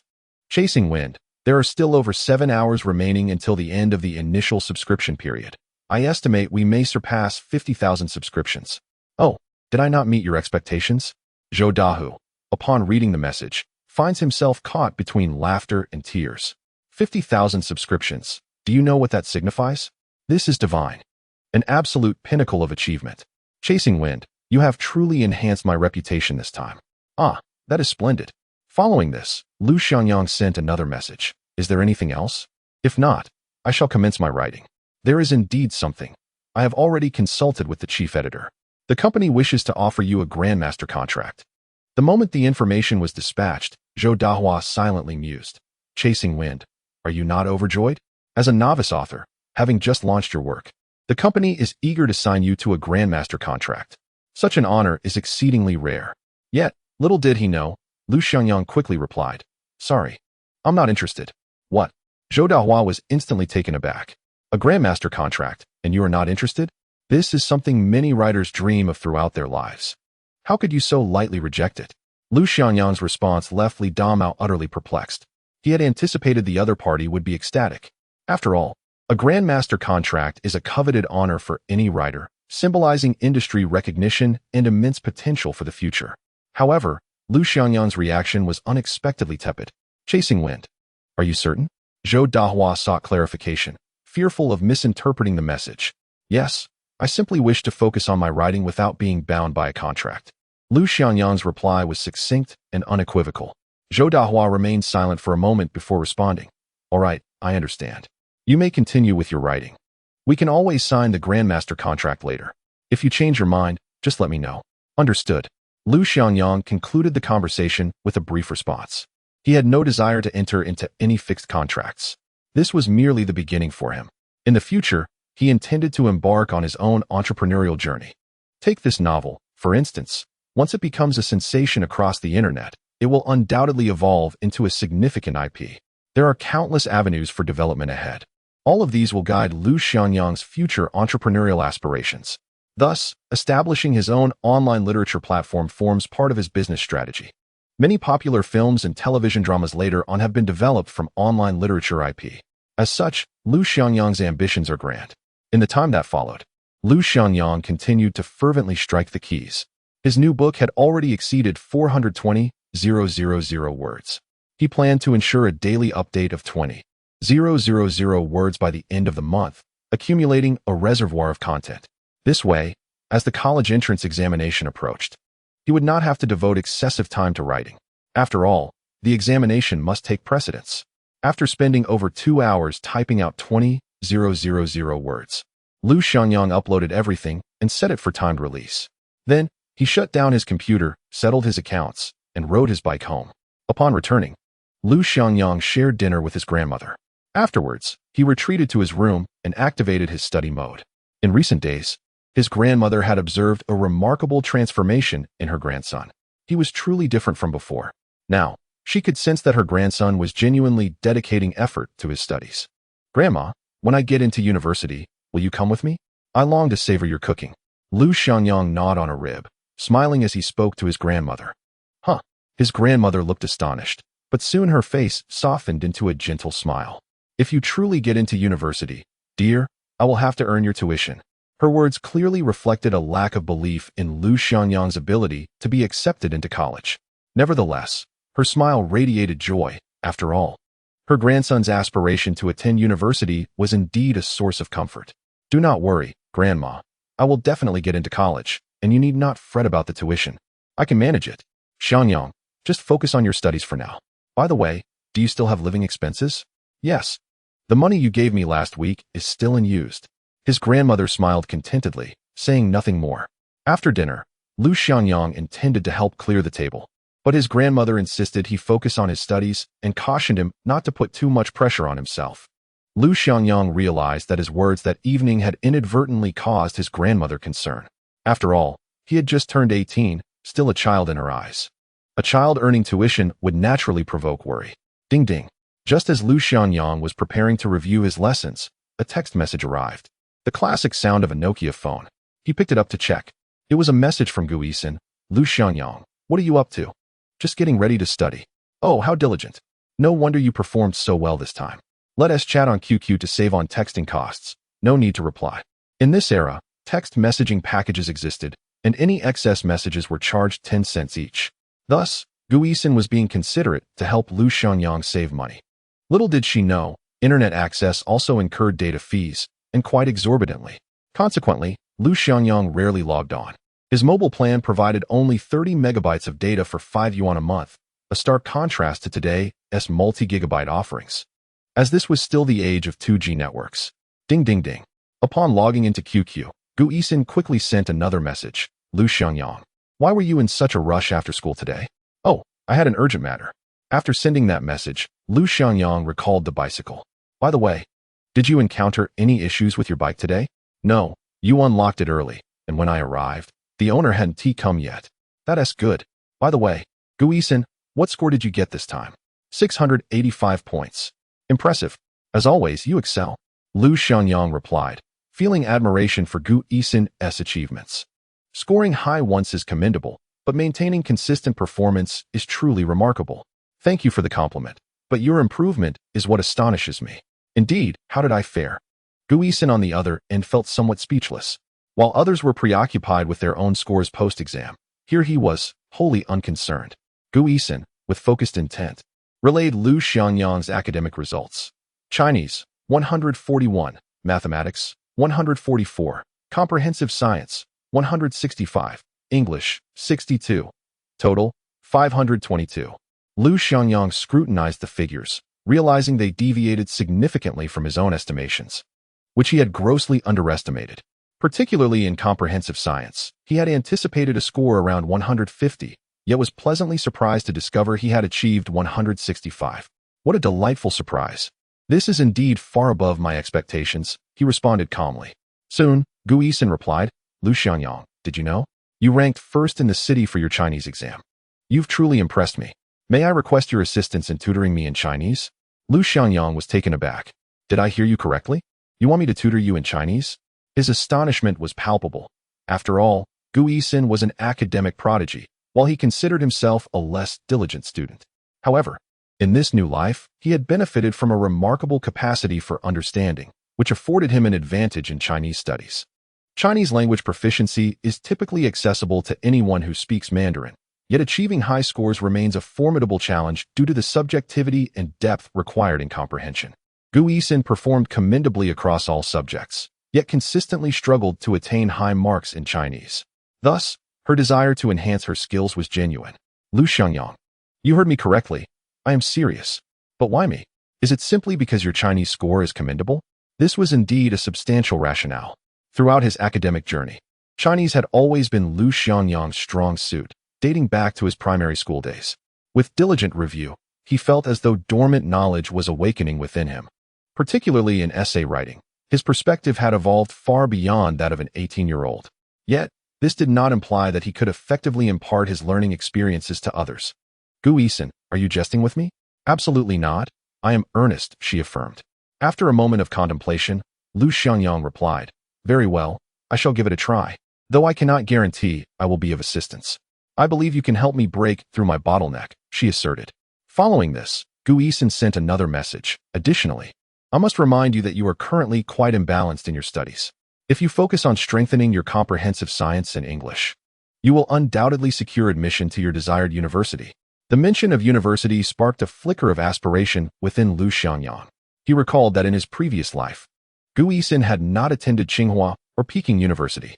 Due to a bout of illness before the college entrance examination, her performance had faltered, causing her to miss the opportunity to attend these prestigious institutions, a fact Lu Xiangyang had learned later. In his former life, he had been indifferent to his studies. Yet after experiencing the harsh realities of society, he now understood the significance of education and knowledge.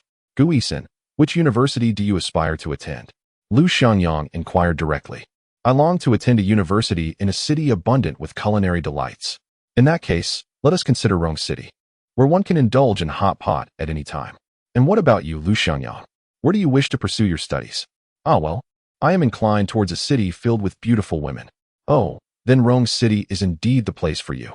I have heard it is renowned for its stunning ladies. Excellent. I shall go to Rong City. Have you decided which university to aim for? Without a moment's hesitation, Lu Xiangyang jested. Naturally, it must be a prestigious 985 institution. Huh, setting your sights quite high, aren't you? Of course, it is wise to aim high. As the saying goes, if you seek the upper realms, you may find yourself in the midst. Ha! Indeed, let us strive together. Very well, let us endeavor in unison. After concluding their conversation, Lu Xiangyang resumed his review of physics, starting from the first-year textbook and meticulously revisiting every concept.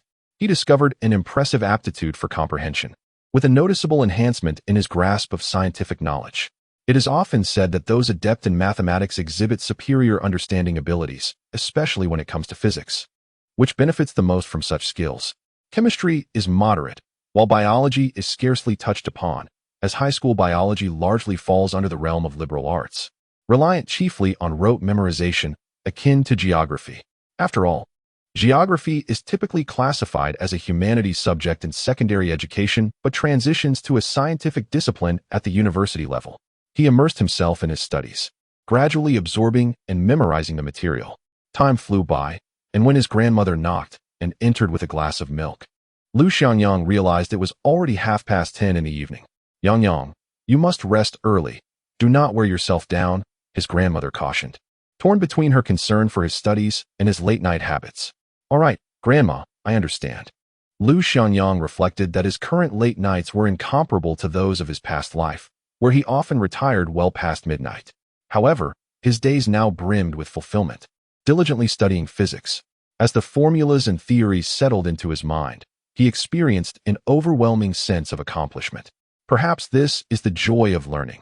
With a yawn, he finally retired to bed, surrendering to a deep slumber. Meanwhile, countless readers and fans were engrossed in the world crafted by Lu Xiangyang, experiencing the adventures of the protagonist, Yi Fan, in a foreign realm. An avalanche of comments accumulated, bustling within the review section, which had already become a vibrant hub of activity. Time continued its relentless march forward, and the number of subscriptions for the chapters grew at an astonishing rate. As the clock struck 3 minutes past midnight, the initial subscription data settled at an impressive 103,218.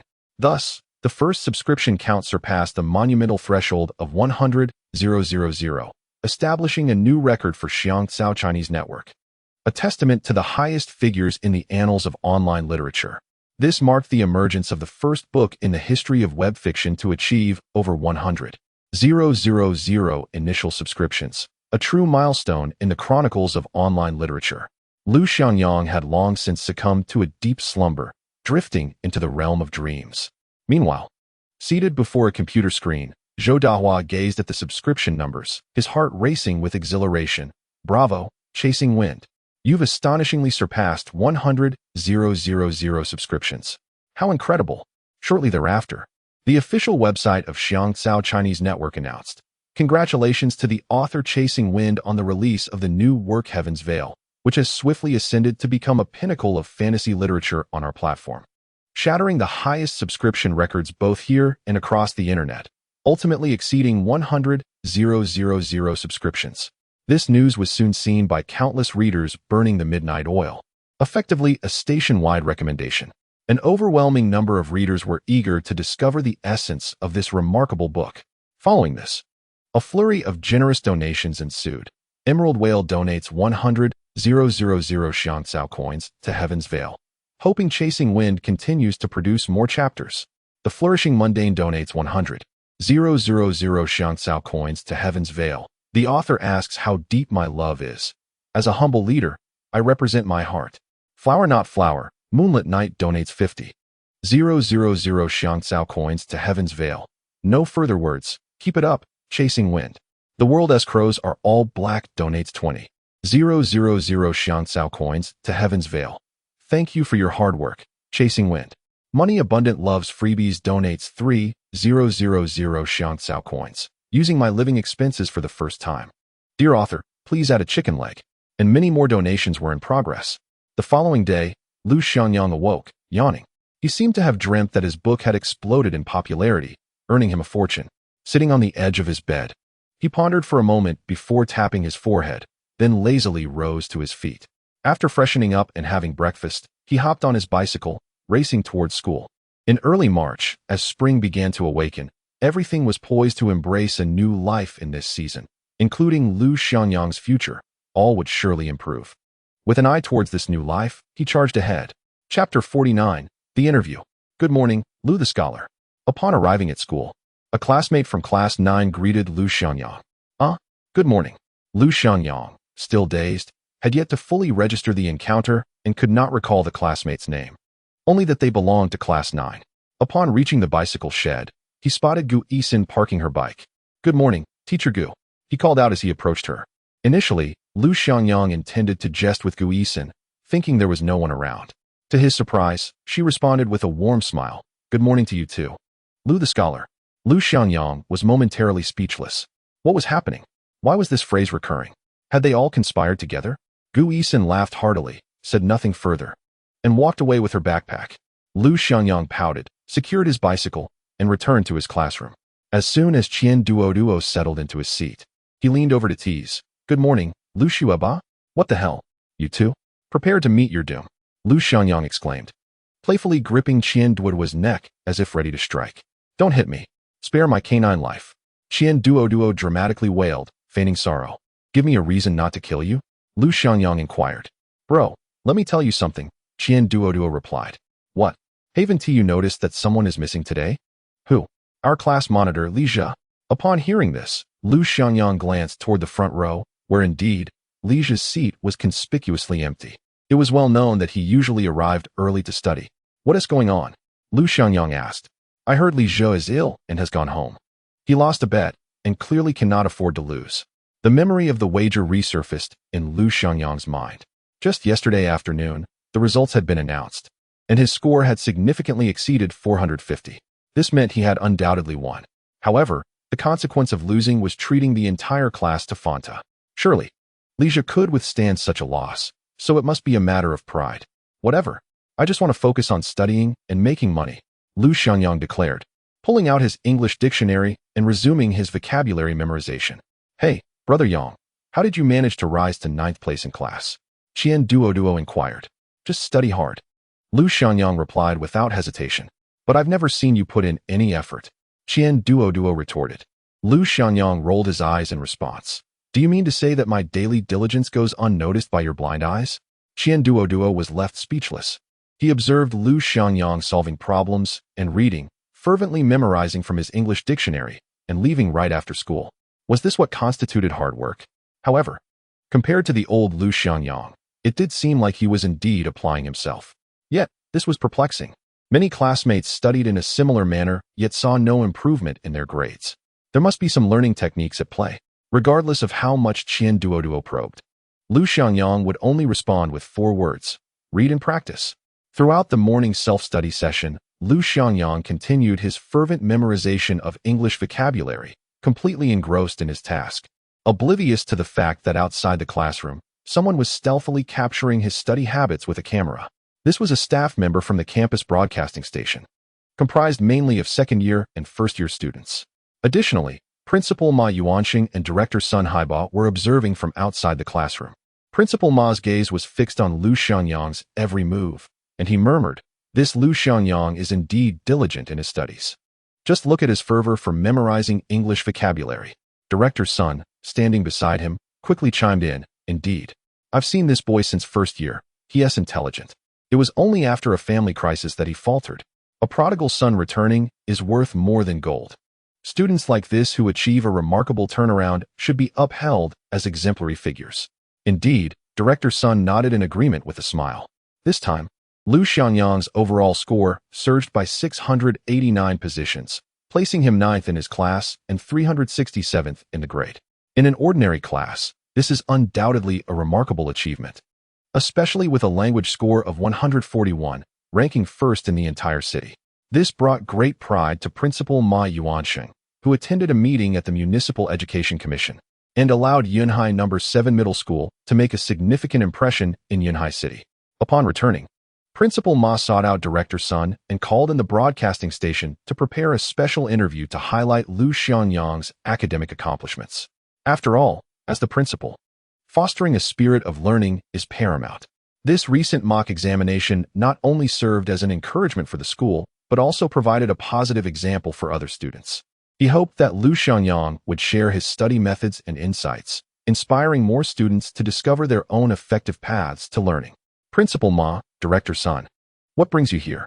Just then, Li Damao, who had just arrived at Class 9, noticed Principal Ma's presence. I came to observe the learning conditions in Class 9. Principal Ma replied, turning to Li Damao and inquired, Teacher Li, does Lu Xiangyang usually study like this? Not at all, Li Damao shook his head, denying it. This child, Lu Xiangyang, is indeed very intelligent, but he has never focused on his studies. It's puzzling how he has suddenly changed. This response seemed to leave everyone without a clear answer. It appears he has finally awakened to the significance of the college entrance examination, Principal Ma offered, with Director Sun agreeing, while Li Damao nodded in affirmation. That must be the case. Is Lu Xiangyang's improvement solely due to his self-study? Or did you provide him with extra tutoring? Li Damao shook his head, saying, No, he only requested Gu Yixin to assist him with his studies once. Is that so? Principal Ma pondered for a moment. Gu Yixin performed adequately this time, but her chances of being admitted to Tsinghua or Peking University are still uncertain. Yunhai no. 7 Middle School has not had a student admitted to these institutions in 3 years. As for this year's cohort, Lu Xiangyang, without a doubt, will secure his place as long as he performs normally. Gu Yixin also has a fair chance of aiming for Tsinghua or Peking University, yet her stability remains in question. It seems she is still lacking just a little. Thus, when Principal Ma heard Li Damao mention Gu Yixin assisting Lu Xiangyang with his studies, he could not help but feel a tinge of concern. Teacher Li, is Gu Yixin willing to tutor him? Principal Ma asked. This is something Gu Yixin agreed to herself. It won't interfere with her studies, will it? I believe not, Li Damao continued to explain. I privately spoke with Gu Yixin to understand the tutoring situation. She mentioned that she merely lent her notes to Lu Xiangyang and provided him with a few practice questions. Most of the time, he relies on his own study efforts. In this recent mock examination, Lu Xiangyang achieved remarkable results, leaving everyone present in sheer astonishment. Truly, he is nothing short of a prodigious learner. Upon hearing Li Daming's remarks, the expressions of those around him transformed into one of disbelief as they grappled with the implications of such an answer. Merely reviewing notes and solving problems could not possibly lead to such an extraordinary leap in performance.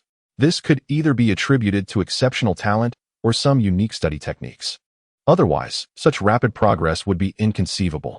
Principal Ma pondered for a moment before stating, it appears that Lu Xiangyang must possess some distinct learning strategies. Therefore, it is imperative that we conduct an interview with him. The suggestion to interview Lu Xiangyang left Li Daming somewhat bewildered. Principal, what exactly are you proposing? At this juncture, Director Sun interjected, since Principal Ma returned from the Municipal Education Committee. He has consistently emphasized that Lu Xiangyang's significant improvement should be recognized as a model of academic excellence to inspire the entire student body.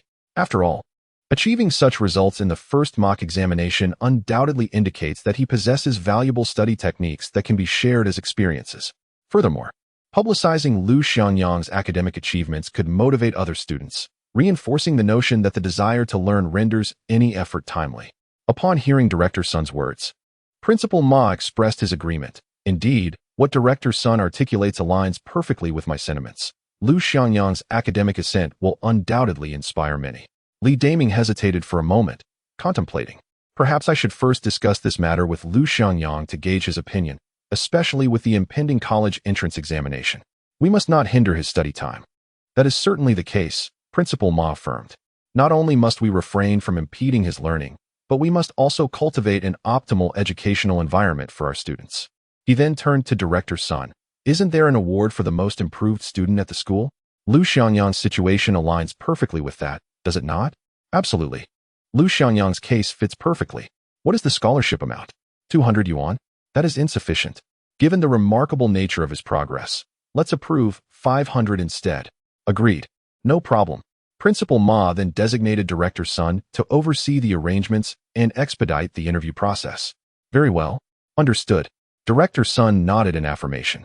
Principal Ma cast one last glance at Lu Xiangyang, who was fervently memorizing vocabulary, and then cheerfully departed.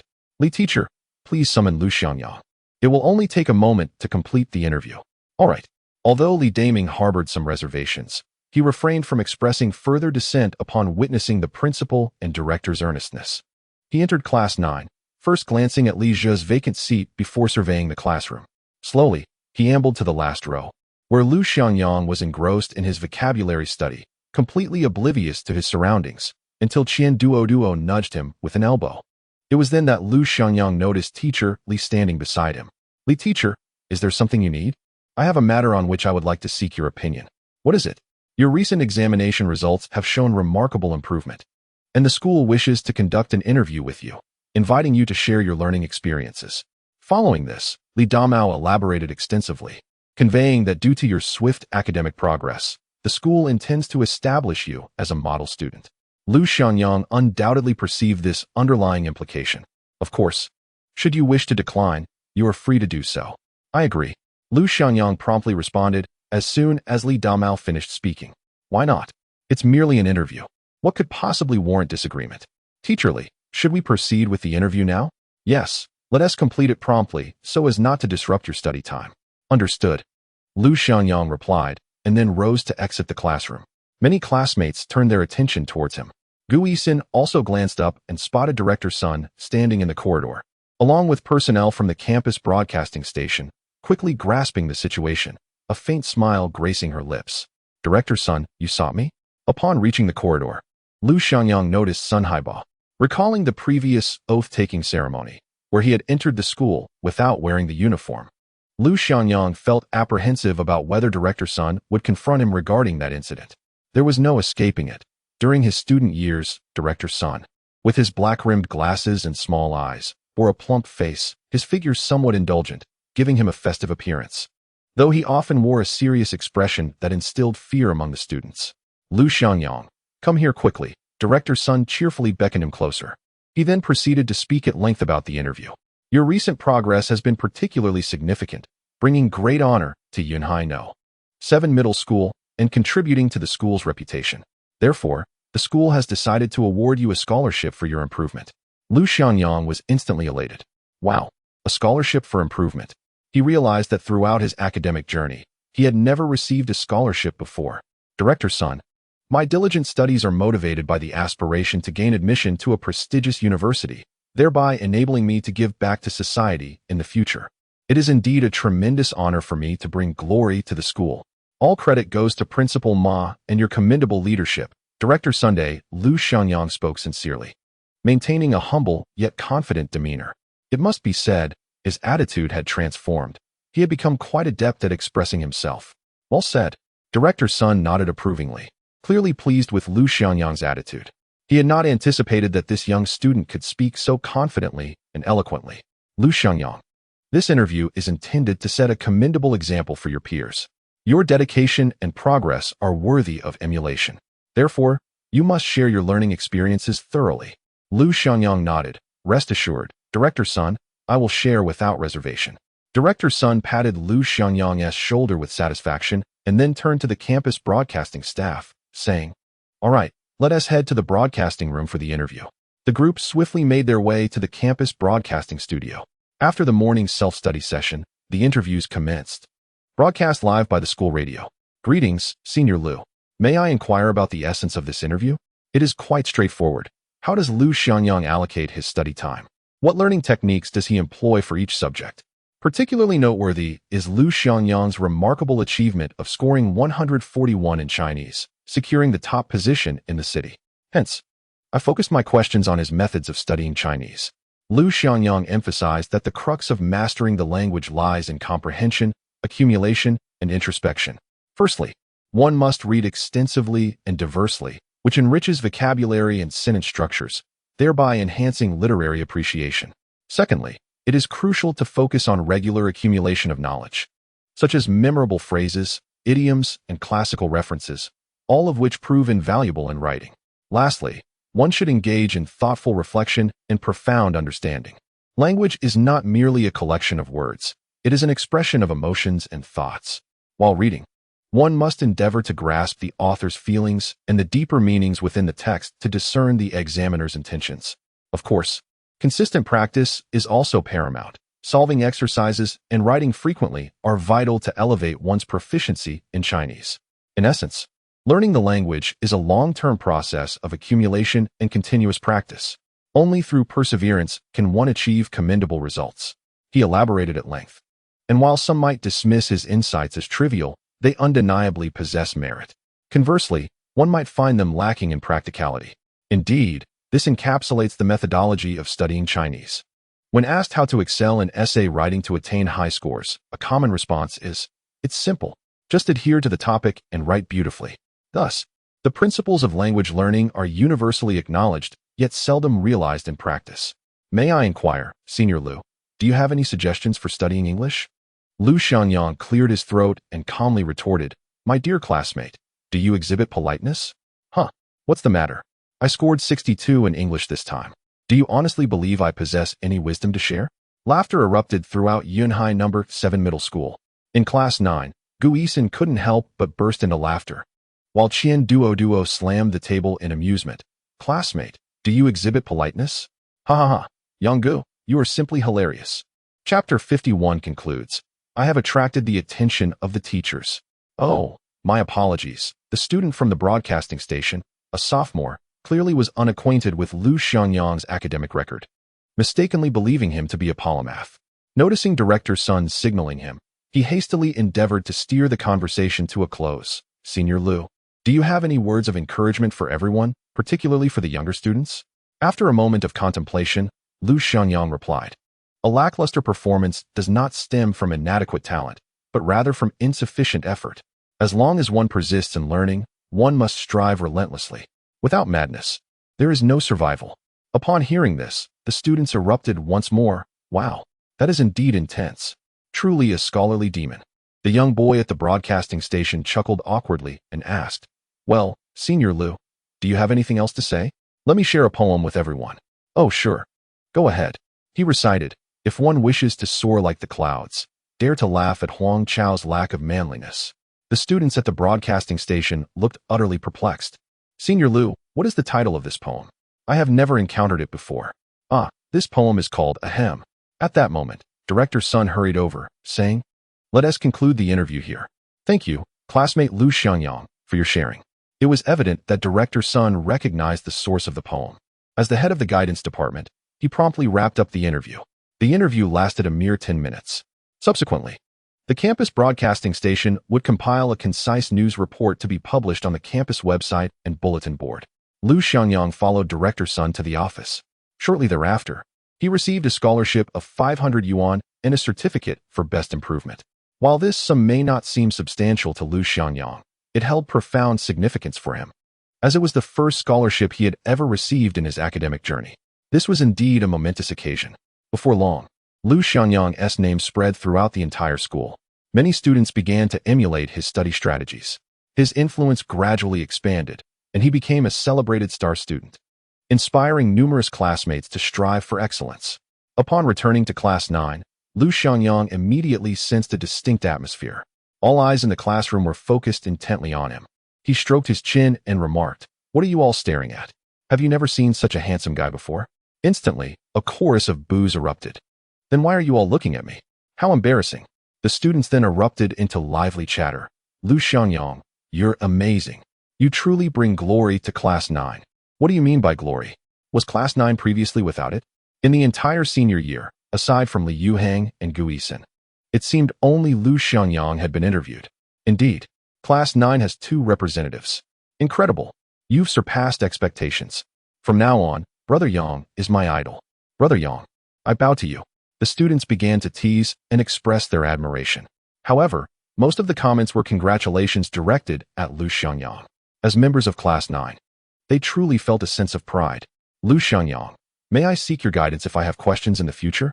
Of course. We should help each other out. Now, let us prepare for class. Amidst the envious gazes, he returned to his seat.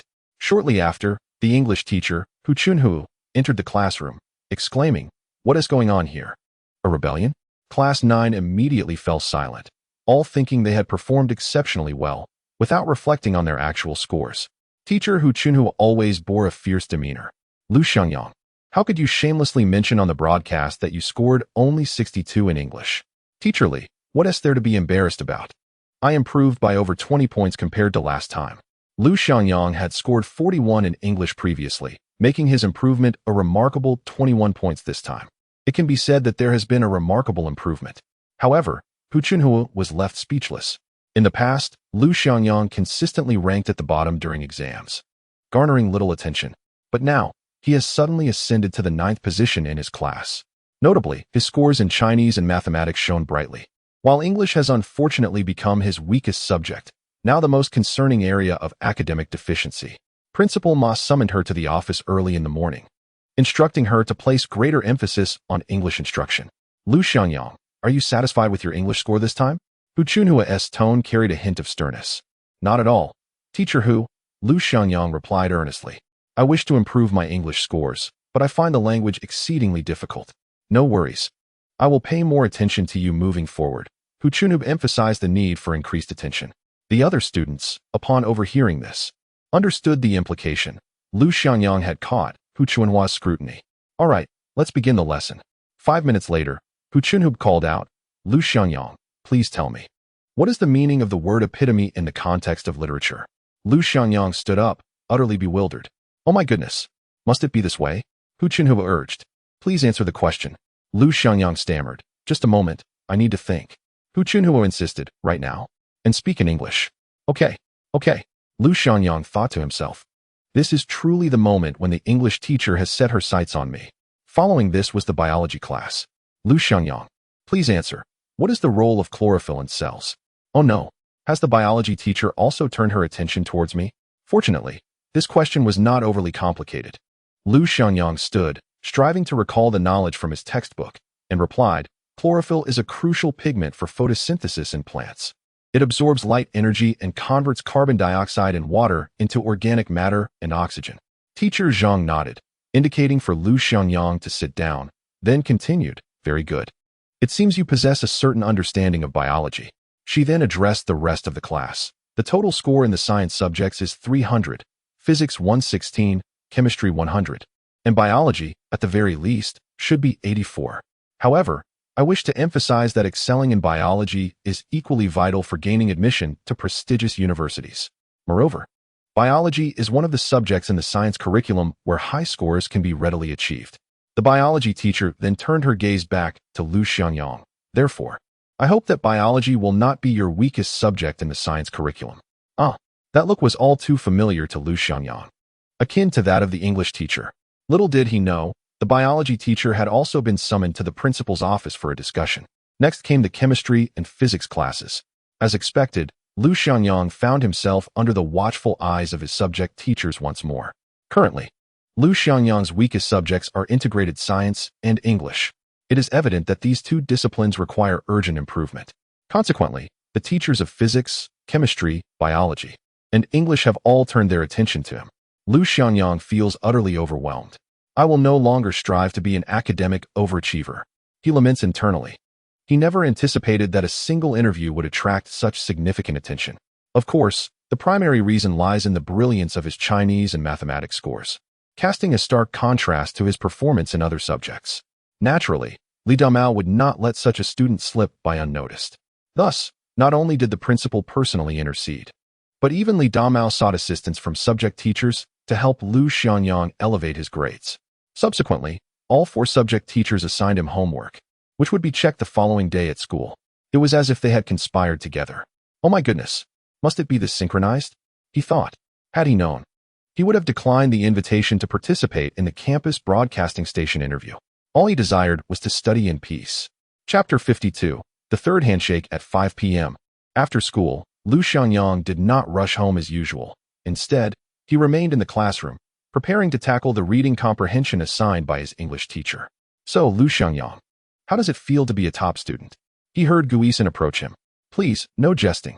The teachers have all set their sights on me now. That's a good thing. It indicates that the teachers value you highly.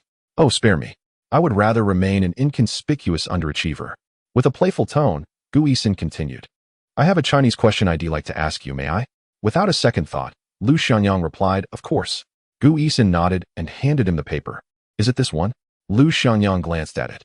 It was a modern literary reading comprehension question. After reading the lengthy text, he noticed 7 questions listed below.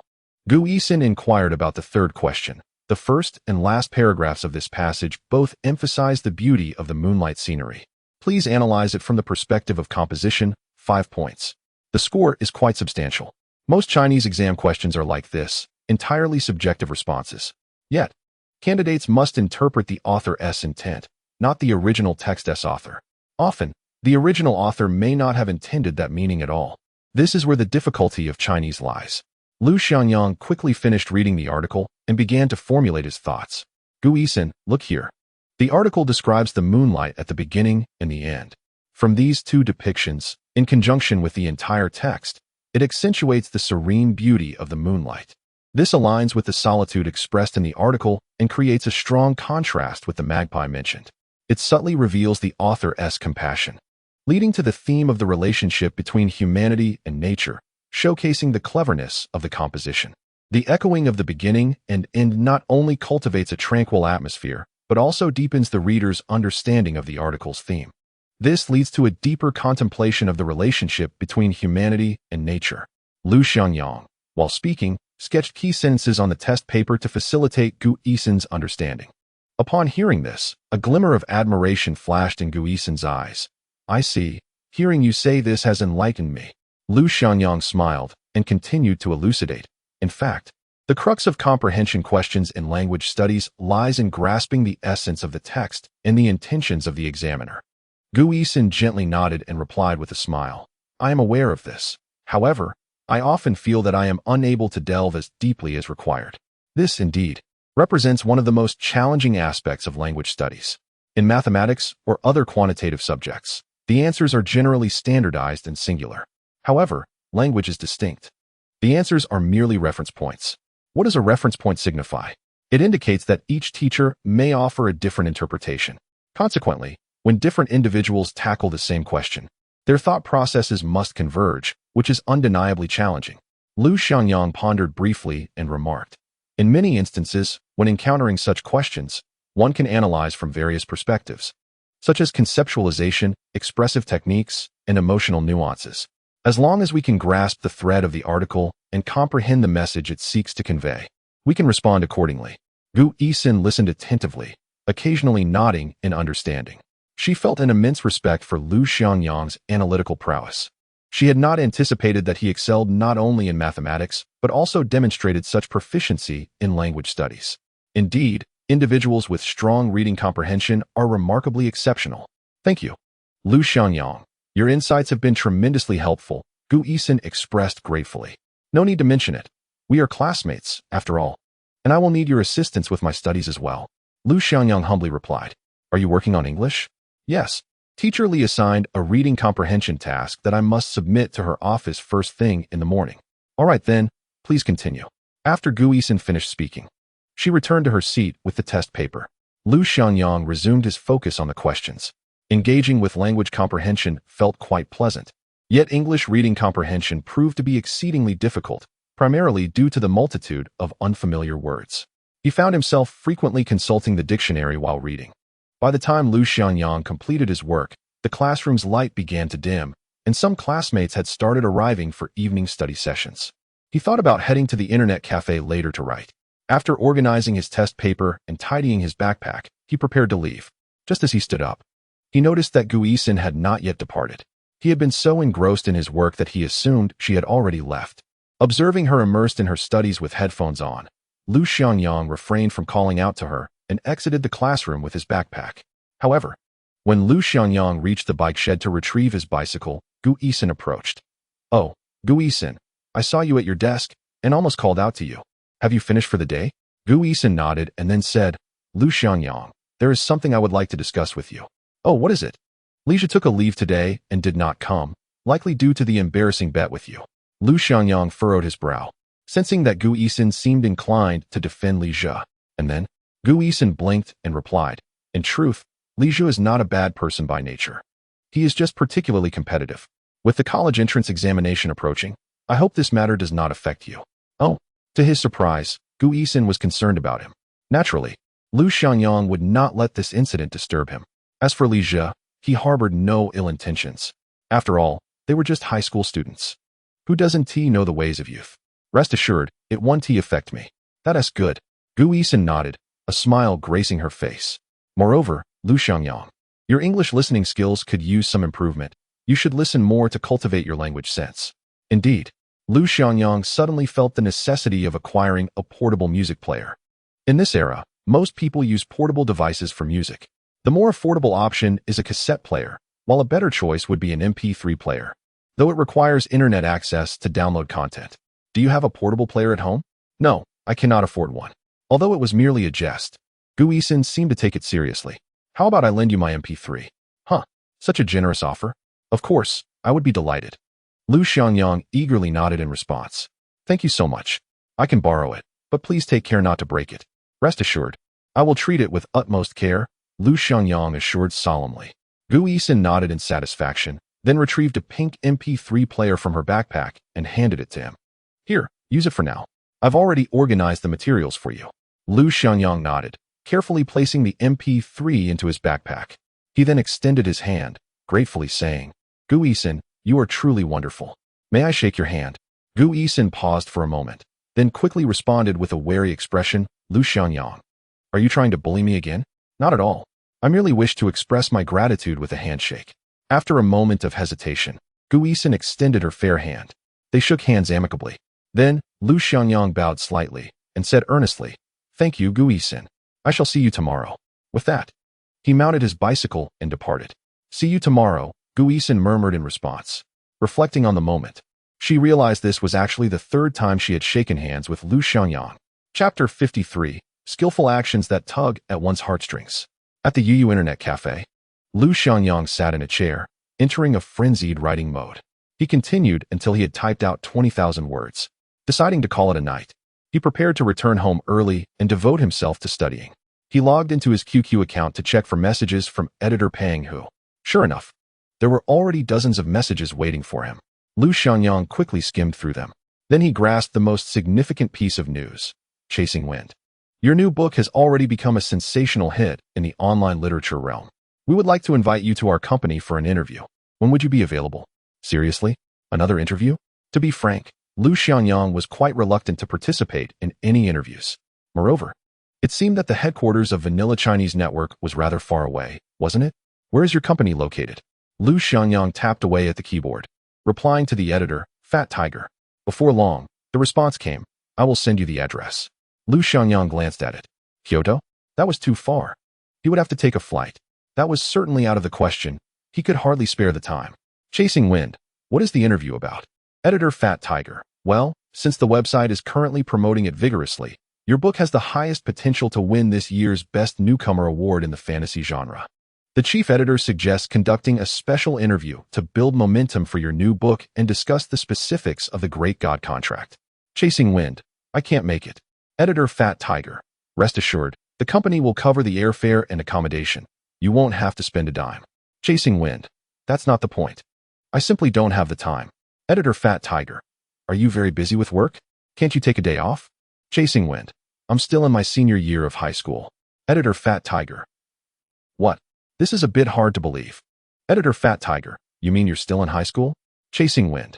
Yes, I am currently a senior, and the academic pressure is immense. So I truly cannot spare the time to go to Kyoto. Editor Fat Tiger. I see.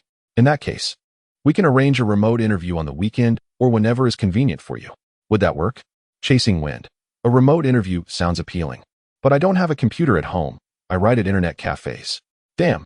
Such a remarkable masterpiece was actually written in an internet cafe by a senior student who utilizes after-school hours to write. How inspiring. How moving. Editor Fat Tiger. Here's the plan, Chasing Wind. You arrange your schedule, and I will explain the situation to the chief editor. Chasing Wind. All right. I will get back to you as soon as possible. As soon as he sent the message, Lu Xiangyang thought of another matter. The manuscript payment. Chasing Wind. By the way, it's the 3rd today. Has last month's payment been sent? Editor Fat Tiger. Oh, I forgot to tell you. It has already been sent. You can check at the bank, and if you haven't received it, please let me know promptly. Chasing Wind. Okay, thank you. As the conversation came to a close, Lu Xiangyang uploaded the 20,000 words, still scheduled to be sent at 12:01 a.m. He then powered off the device and settled the bill. After completing the payment, as Lu Xiangyang was about to ride his bicycle, he remembered Gu Yixin's portable music player.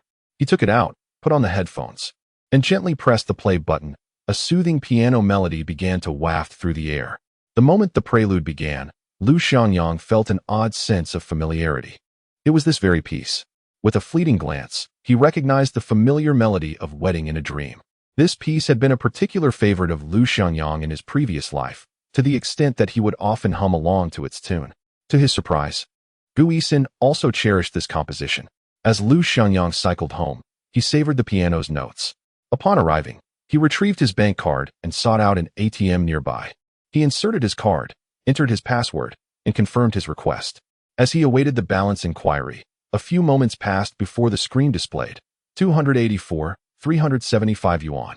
Astonished, he exclaimed, "Indeed, the funds have arrived." This marked Lu Xiangyang's first payment since his rebirth, as well as the initial remuneration of his writing career. Though not an exorbitant sum, it was undeniably impressive, surpassing the earnings of 9/10 of web authors. However, a perplexing thought struck him. Wasn't his payment supposed to be over 3,100 yuan? Why had only a little over 2,800 yuan been deposited? Where had the missing 300 yuan gone? Could it be that the editor, Fat Tiger, had pocketed it? This warranted an inquiry. If the editor had indeed misappropriated his funds, Lu Xiangyang contemplated taking a leave to confront them at their Kyoto headquarters, albeit in jest. Once home, he promptly took out his phone to log in and messaged the editor, Fat Tiger. Wind-chasing youth, are you there? He was uncertain if the editor was still at work, as he was unfamiliar with the publishing industry and its hours. After a brief wait, a response came through. Editor Fat Tiger. Yes, wind-chasing. How can I assist you? Wind-chasing youth. I've received my payment, but something seems off. Editor Fat Tiger. What seems to be the issue? Wind-chasing youth. It's short by over 300. Editor Fat Tiger. Oh, that shouldn't be the case. I personally verified your payment, and there should be no errors. Wind-chasing youth. But my payment was clearly over 100. Why was only a little over 800 cent? Editor Fat Tiger. I see. It's because personal taxes are deducted. Wind-chasing youth. What do you mean? Taxes on such a small payment? Editor Fat Tiger. Indeed, any payment exceeding 800 yuan incurs tax. Your payment last month was 317,645 yuan, and after tax deductions, it amounts to 284,375 yuan. It's entirely correct. Wind-chasing youth. I'm flabbergasted. Lu Xiangyang was utterly taken aback. This was rather harsh. It was no wonder he was bewildered.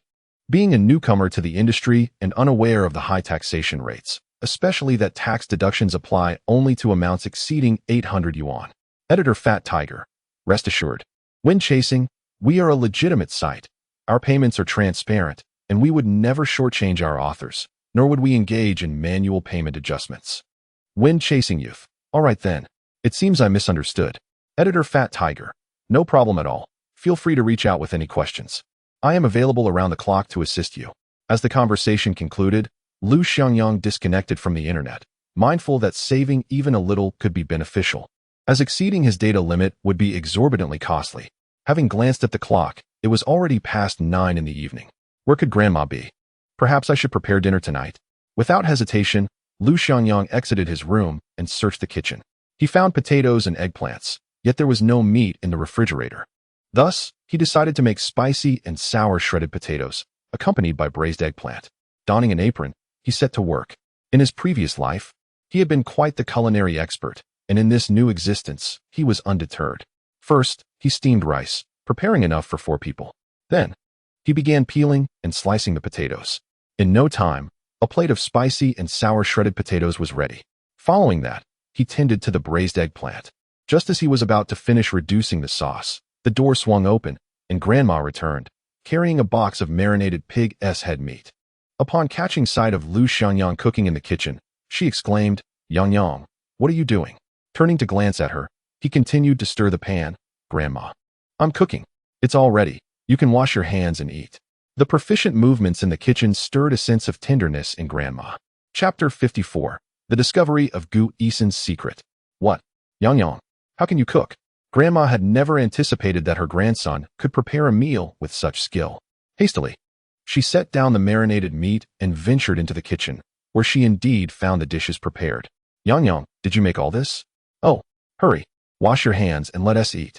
Lu Xiangyang brought the dishes to the table and served 2 bowls of rice. Only after Grandma was seated did they begin their meal. "Yang, I truly didn't expect you to cook this well," she remarked. "Is that so? If you come home late in the future, I'll handle the cooking. That won't do. You must focus on your studies and not let anything distract you."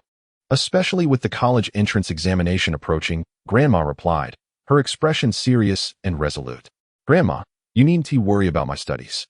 I've been studying all day. It's important to balance work and rest. Besides, the results from the recent mock exam are out, and I ranked 9th in my class." "What?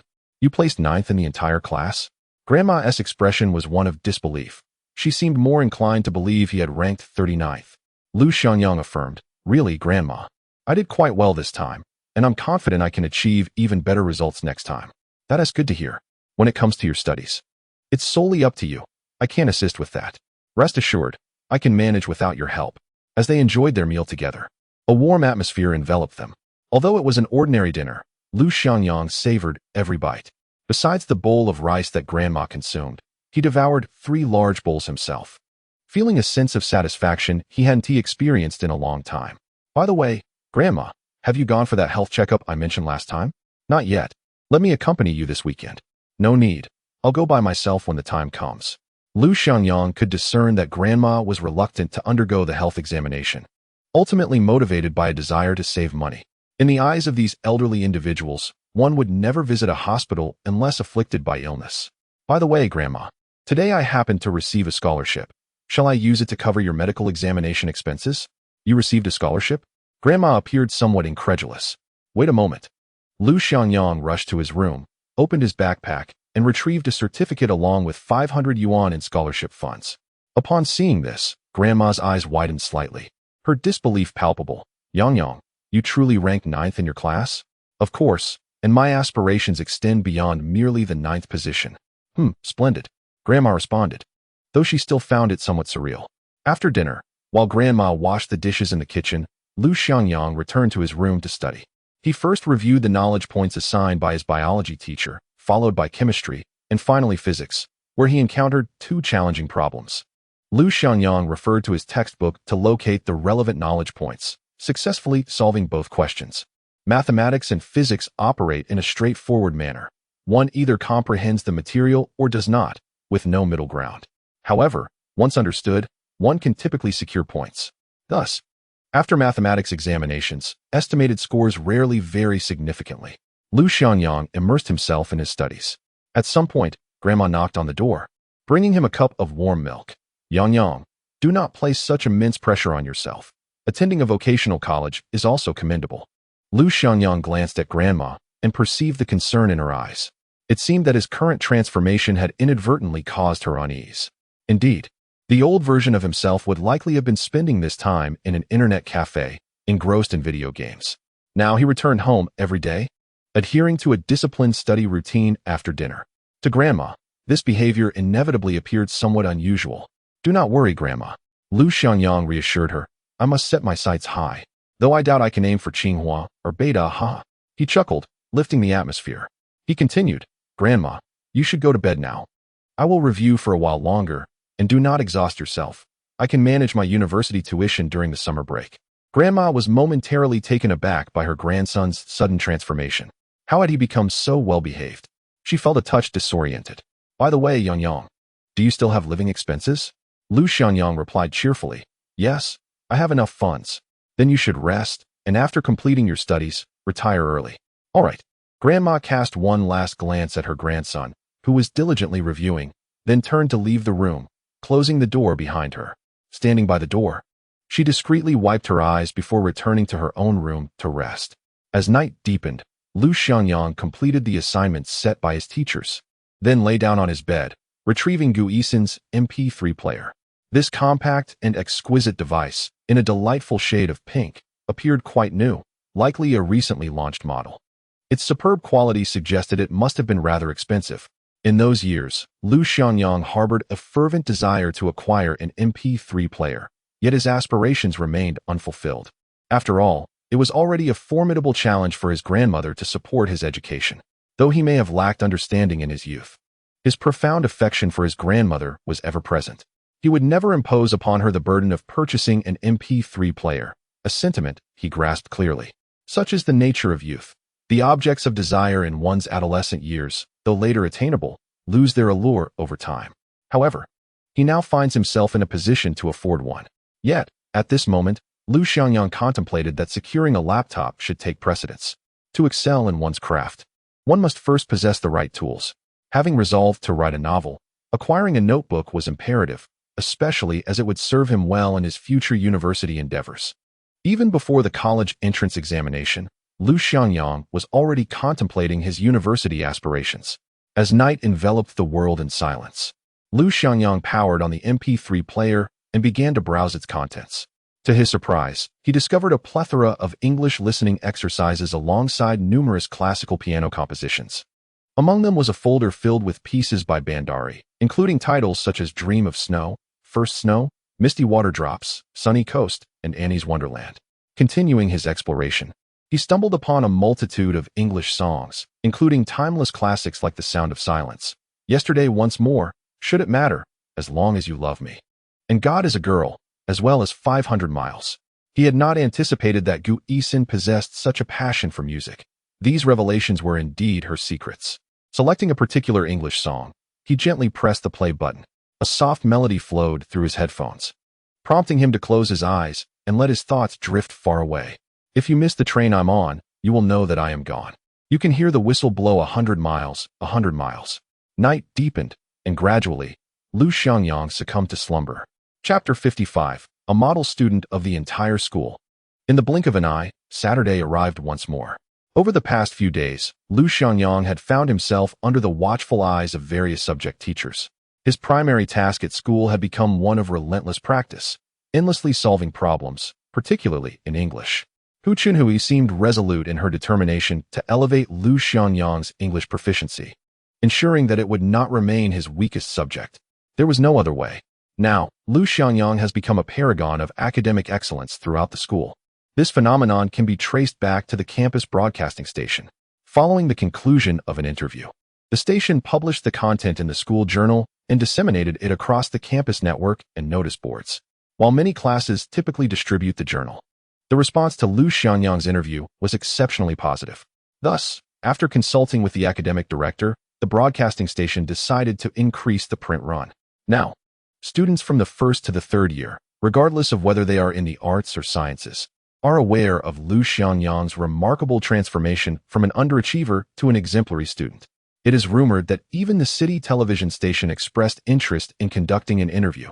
However, Principal Ma tactfully declined, citing the heavy study load of the third-year students and the limited time available. Ordinarily, such a splendid opportunity for publicity would not be overlooked by Principal Ma.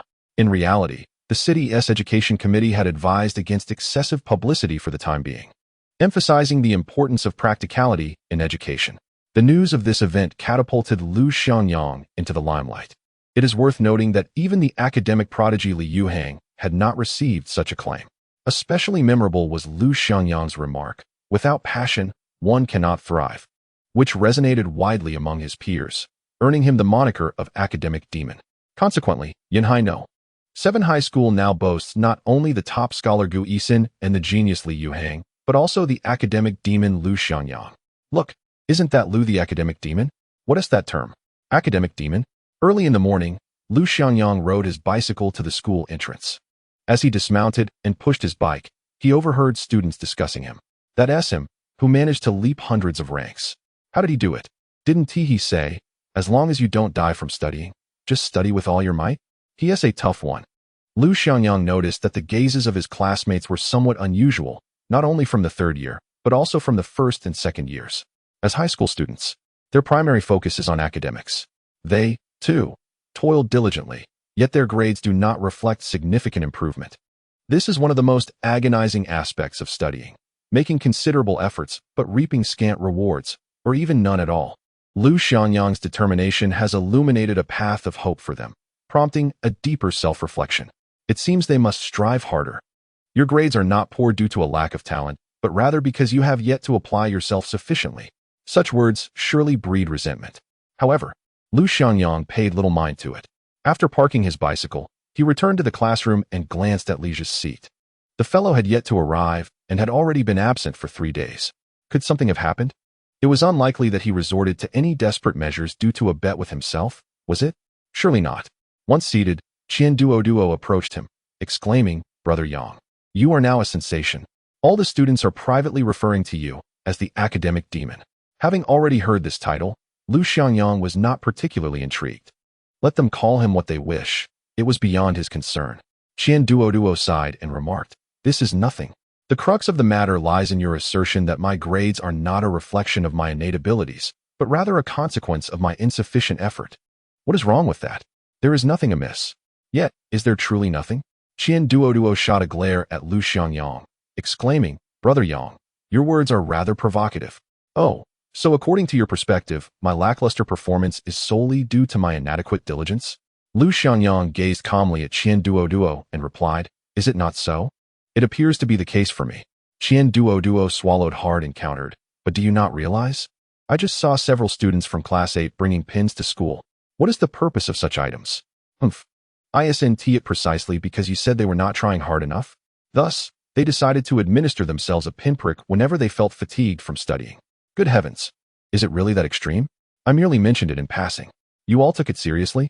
As the two continued their conversation, they noticed Li Jia entering with his backpack. Thank goodness. This fellow has finally arrived. It is a relief that nothing has happened. Otherwise, if there were any unfortunate incidents, Lu Xiangyang would feel a tinge of guilt. Qian Duo, you ought to put in more effort. If you wish to be with your goddess, you are far from sufficient. That is of no concern. I am content to watch over her from afar. Truly a silent devotee. After pondering for a moment, Lu Xiangyang remarked, would you be willing to see the goddess you wish to protect someday held in the embrace of an older man?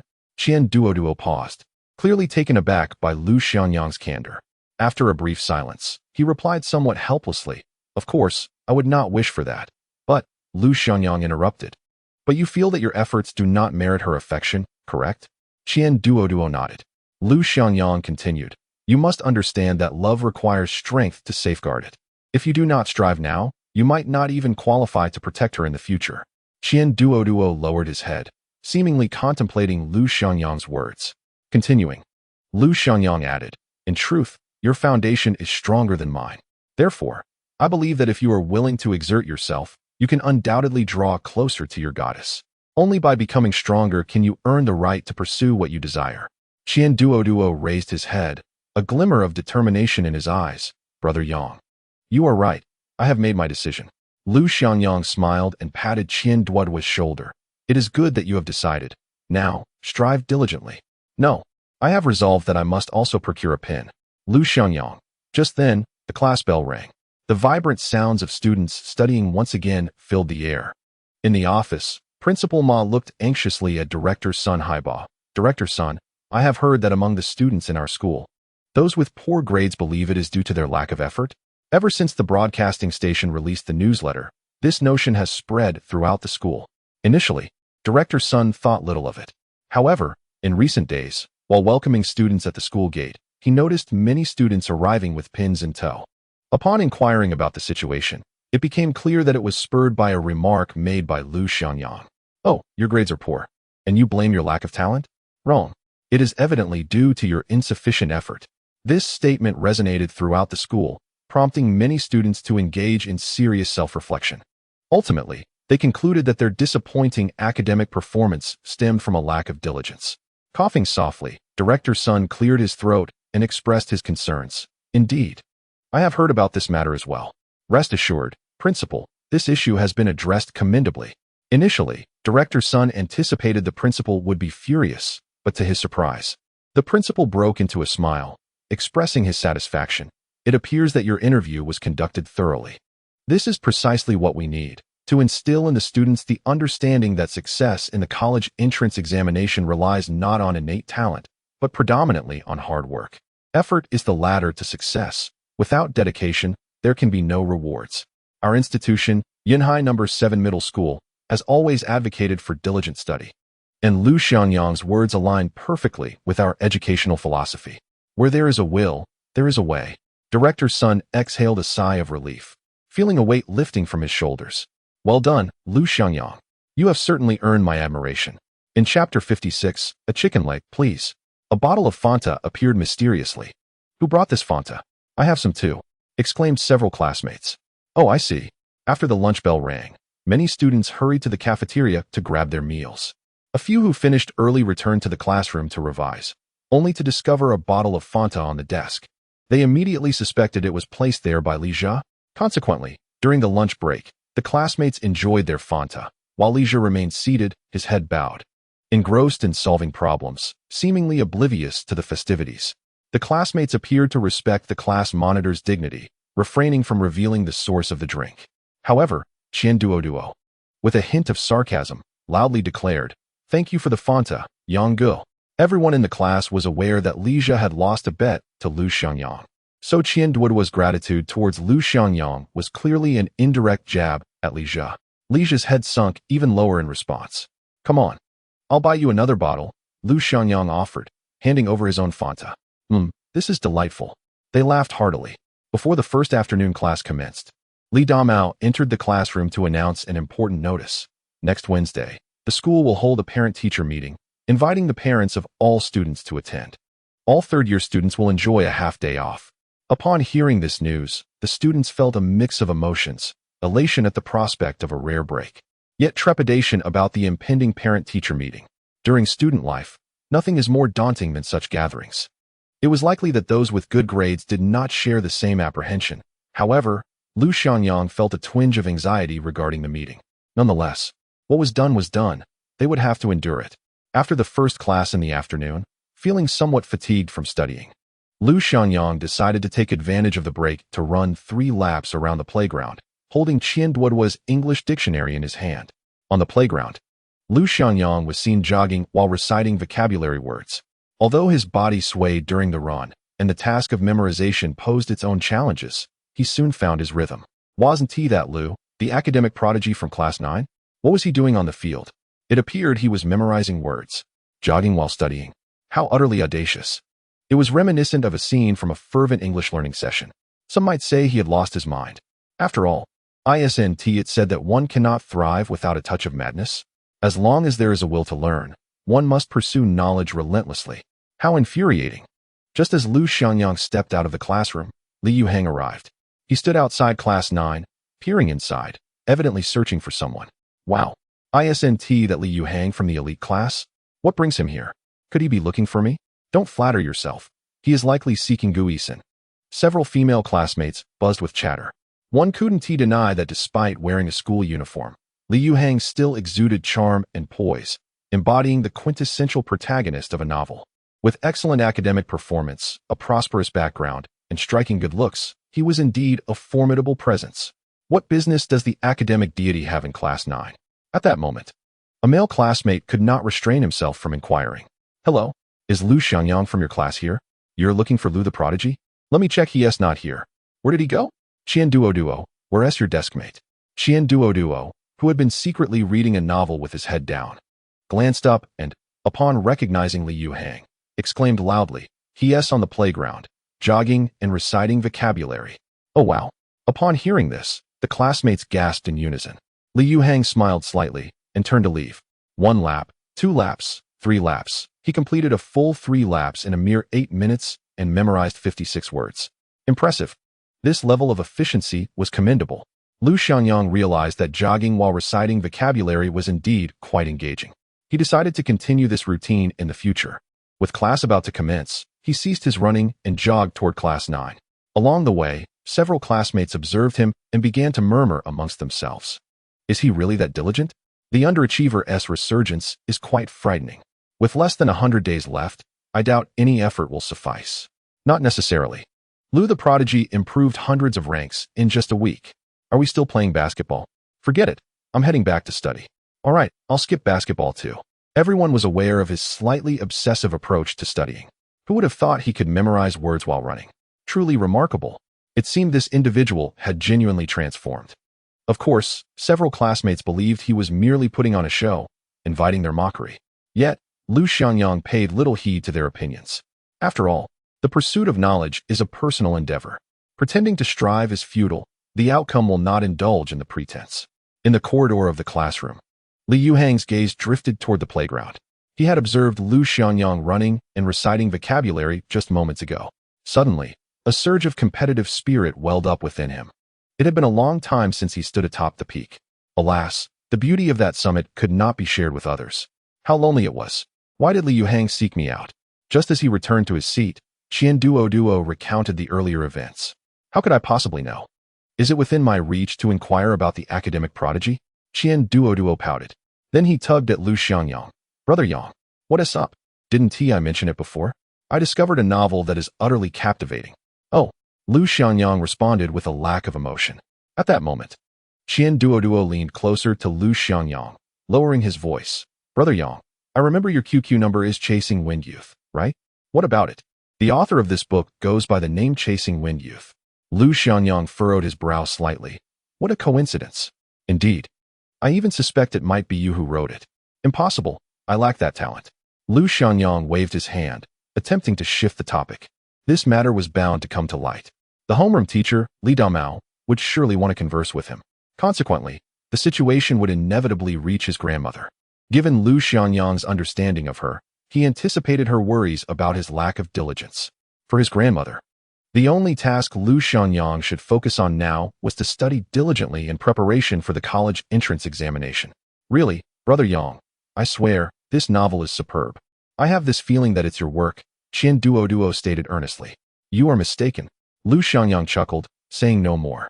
Unexpectedly, he then heard Qian Duo say, if it truly is your work, you owe me a refund. What do you mean? When this book was published, I was so exhilarated that I impulsively rewarded the author 30 yuan for an extra chapter. What? So it was you. Lu Xiangyang felt touched. This was true devotion. He wanted to embrace him tightly, but restrained himself, silently expressing gratitude. Thanks, buddy. Out loud, he said, buddy, after school, let me treat you to a fried chicken leg. Seriously, Brother Yang? Just because you received 500 yuan in scholarship, you're treating me to a fried chicken leg? If you don't appreciate it, don't eat. Don't. I'll have an extra serving of spicy potato fries then. I'm in. Chapter 57. Let us make a pact. At the entrance of Yanhai No. 7 Middle School on Saturday, the scene was one of overwhelming crowds. The roads on either side of the entrance were filled with cars, ranging from luxury vehicles worth over $1 million to modest transportation options costing around 20 to 30,000 yuan. There were also numerous tricycles and electric scooters. For Lu Xiangyang, however, he had only his bicycle. But the bicycle was quite satisfactory. It spared him the worry of traffic jams and provided an opportunity for physical exercise. At the school gate, Lu Xiangyang and Qian Duo stood by the door of the fried chicken store, both eager to indulge in the delectable fried chicken legs from this establishment. In my high school days, there was a particular eatery I yearned for the most. Their fried chicken legs, priced at merely 3 yuan each, were substantial, crispy, and tender. With every bite, the skin crackled delightfully, while the chicken was succulent and juicy, truly delectable. Remarkably, one felt no heaviness after indulging. This fried chicken shop had become a local sensation at the school gates, although the term internet celebrity had yet to emerge in that era. Additionally, there were the wolf-tooth potatoes, a signature snack found at the entrances of all primary and secondary schools in Yanhai City. Each day after school, throngs of students lined up to purchase them. Hey Yang, tomorrow is the weekend. Would you like to hang out? I can't. I have something to attend to. Come on. It's the weekend. Don't just focus on studying. You need to unwind. I've arranged to play basketball with some folks. You should join us. I really can't. I'm taking my grandmother for a checkup at the hospital. What is wrong with your grandmother? Nothing serious. Just a routine examination. Oh well. You can join us after the checkup. We'll be at Xinghe Park, which is quite close to your home. I'll see. If I have time, I'll rush over. Soon enough, they had 3 fried chicken legs in hand, and the two began to savor their meal. The flavors from memory surged forth, as familiar as ever. They then queued up once more for the wolf-tooth potatoes. Lu Xiangyang's gaze occasionally swept over the school gate. Hey Yang, there's a parent-teacher meeting next week, and I really don't want my dad to come. Why not? Didn't TU used to have me to back you up? Well, now you've climbed from 47th to 9th place, while I've slipped from 23rd to 25th. At this juncture, Qian Duo exhibited a profound sense of worry. I dread seeing the disappointment in old Qian's eyes. Just the thought of it makes me uneasy. Despite Qian Duo's carefree demeanor, he instantly transformed into a dutiful child in front of his parents. Lu Xiangyang had once shared similar sentiments. He too wished to spare his grandmother the disappointment during parent-teacher meetings. However, now he felt far more assured. After all, being ranked 9th in class was commendable. Don't fret. The parent-teacher meeting is merely a formality. What truly matters is your own dedication and progress, Lu Xiangyang reassured him, understanding the anxiety that plagued Qian Duo's heart. You're right. For the sake of my Jiajiao, I need to put in more effort, Qian Duo said, taking a bite of the fried chicken, seemingly mulling over Lu Xiangyang's words. His gaze then shifted towards the chicken leg in Lu Xiangyang's hand. Hey, Yang, since you bought an extra fried chicken leg, why not share it with me? That one do. I'm saving it for someone. Who? Just as Qian Duo finished speaking, Gu Yixin emerged from the school gate. She's here. You queue up first. I'll handle the payment shortly, Lu Xiangyang stated, approaching Gu Yixin with the chicken leg in hand. What a friend who prioritizes romance over camaraderie. At that moment, a Mercedes-Benz E230 was parked by the side of the road near the school gate. Gu Yixin, Lu Xiangyang called out. Upon hearing his voice, Gu Yixin turned around and recognized him. You haven't left yet? No, I'm in line with Qian Duo for chicken legs. The owner, seeing my handsome face, generously gave me an extra one, which I'll share with you. As he spoke, Lu Xiangyang handed over the fried chicken leg. The boss truly lacks perceptiveness. Gu Yixin smiled slightly and accepted it, saying, Thank you. She then teased, not bad. I was worried you wouldn't be able to afford a meal. But now you can indulge in fried chicken legs. Lu Xiangyang, aware she was referring to the earlier matter of borrowing money, chuckled. I received a scholarship of 500 yuan. You certainly played a part in that. Upon hearing this, Gu Yixin's face lit up with a smile. Understanding that Lu Xiangyang was expressing his gratitude in this manner. Suddenly, a horn honked, and Gu Yixin emerged from the car, saying, Hey, can't you be a bit more generous and treat me to one too? Lu Xiangyang glanced at the half-eaten chicken leg in his hand. If you don't mind, I could share with you. I'd rather not. Gu Yixin waved his hand dismissively and turned to Gu Yixin. What do you think? Should we wait until you finish before leaving? Sure. Gu Yixin replied with a smile, while Gu Yixin shook his head and got back into the car. Lu Xiangyang and Gu Yixin stood by the roadside, chatting as they ate, surrounded by the cheerful laughter of students after school and the various concerned inquiries from parents. Gu Yixin, I heard that Li Yuhang came to find me today? Yes. Do you know what it's about? He wanted to discuss a math problem with you. Oh, is that so? Why would he seek me out? Because you've caught his attention. What do you mean? I'm telling you this. But you mustn't share it with anyone. What is it so mysterious? Gu Yixin took another small bite of the fried chicken leg and whispered, Actually, Li Yuhang feels quite lonely, or rather, he has no rivals at Yunhai No. 7 High School, which is rather distressing for him. Really? Is that so? Upon hearing this, Lu Xiangyang felt a slight shock. He knew Li Yuhang was recognized as the academic prodigy of Yunhai No. 7 High School, consistently leading in grades. Yet, he hadn't expected that such an esteemed individual would face such troubles. Having no rivals at Yunhai No. 7 High School? What kind of situation is that? But Gu Yixin, you're so impressive. Does he not regard you as a competitor? Gu Yixin calmly responded, What am I impressive for? I can only say I'm average at best. Lu Xiangyang was momentarily speechless. You consider yourself average? Then what does that make everyone else? Such subtle pretentiousness is truly lethal. So, Li Yuhang is looking for me because he wants me to be his rival? Lu Xiangyang asked tentatively. Gu Yixin nodded and added, He thinks you've made rapid progress and would be a worthy challenge. Lu Xiangyang pondered for a moment before smiling. Then I must prepare well.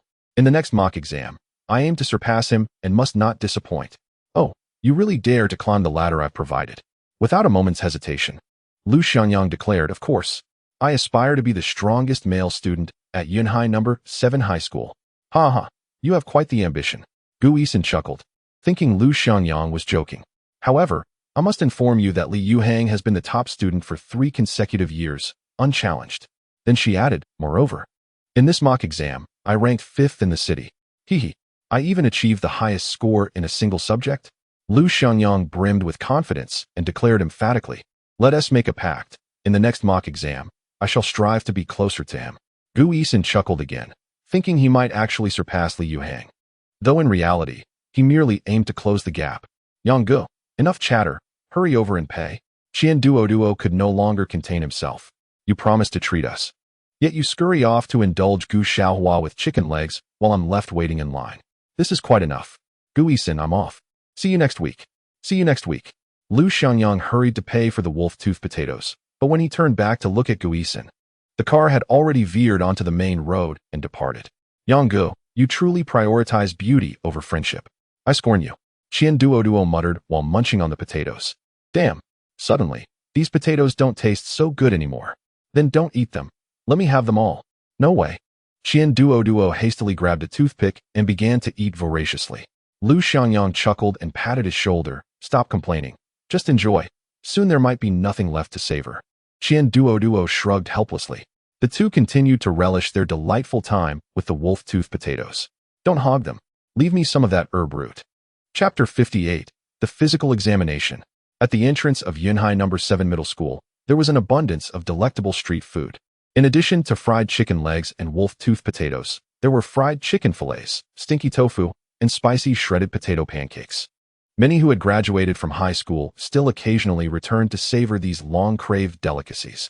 After many years, Lu Xiangyang finally indulged in them, and what is more, it was funded by his scholarship.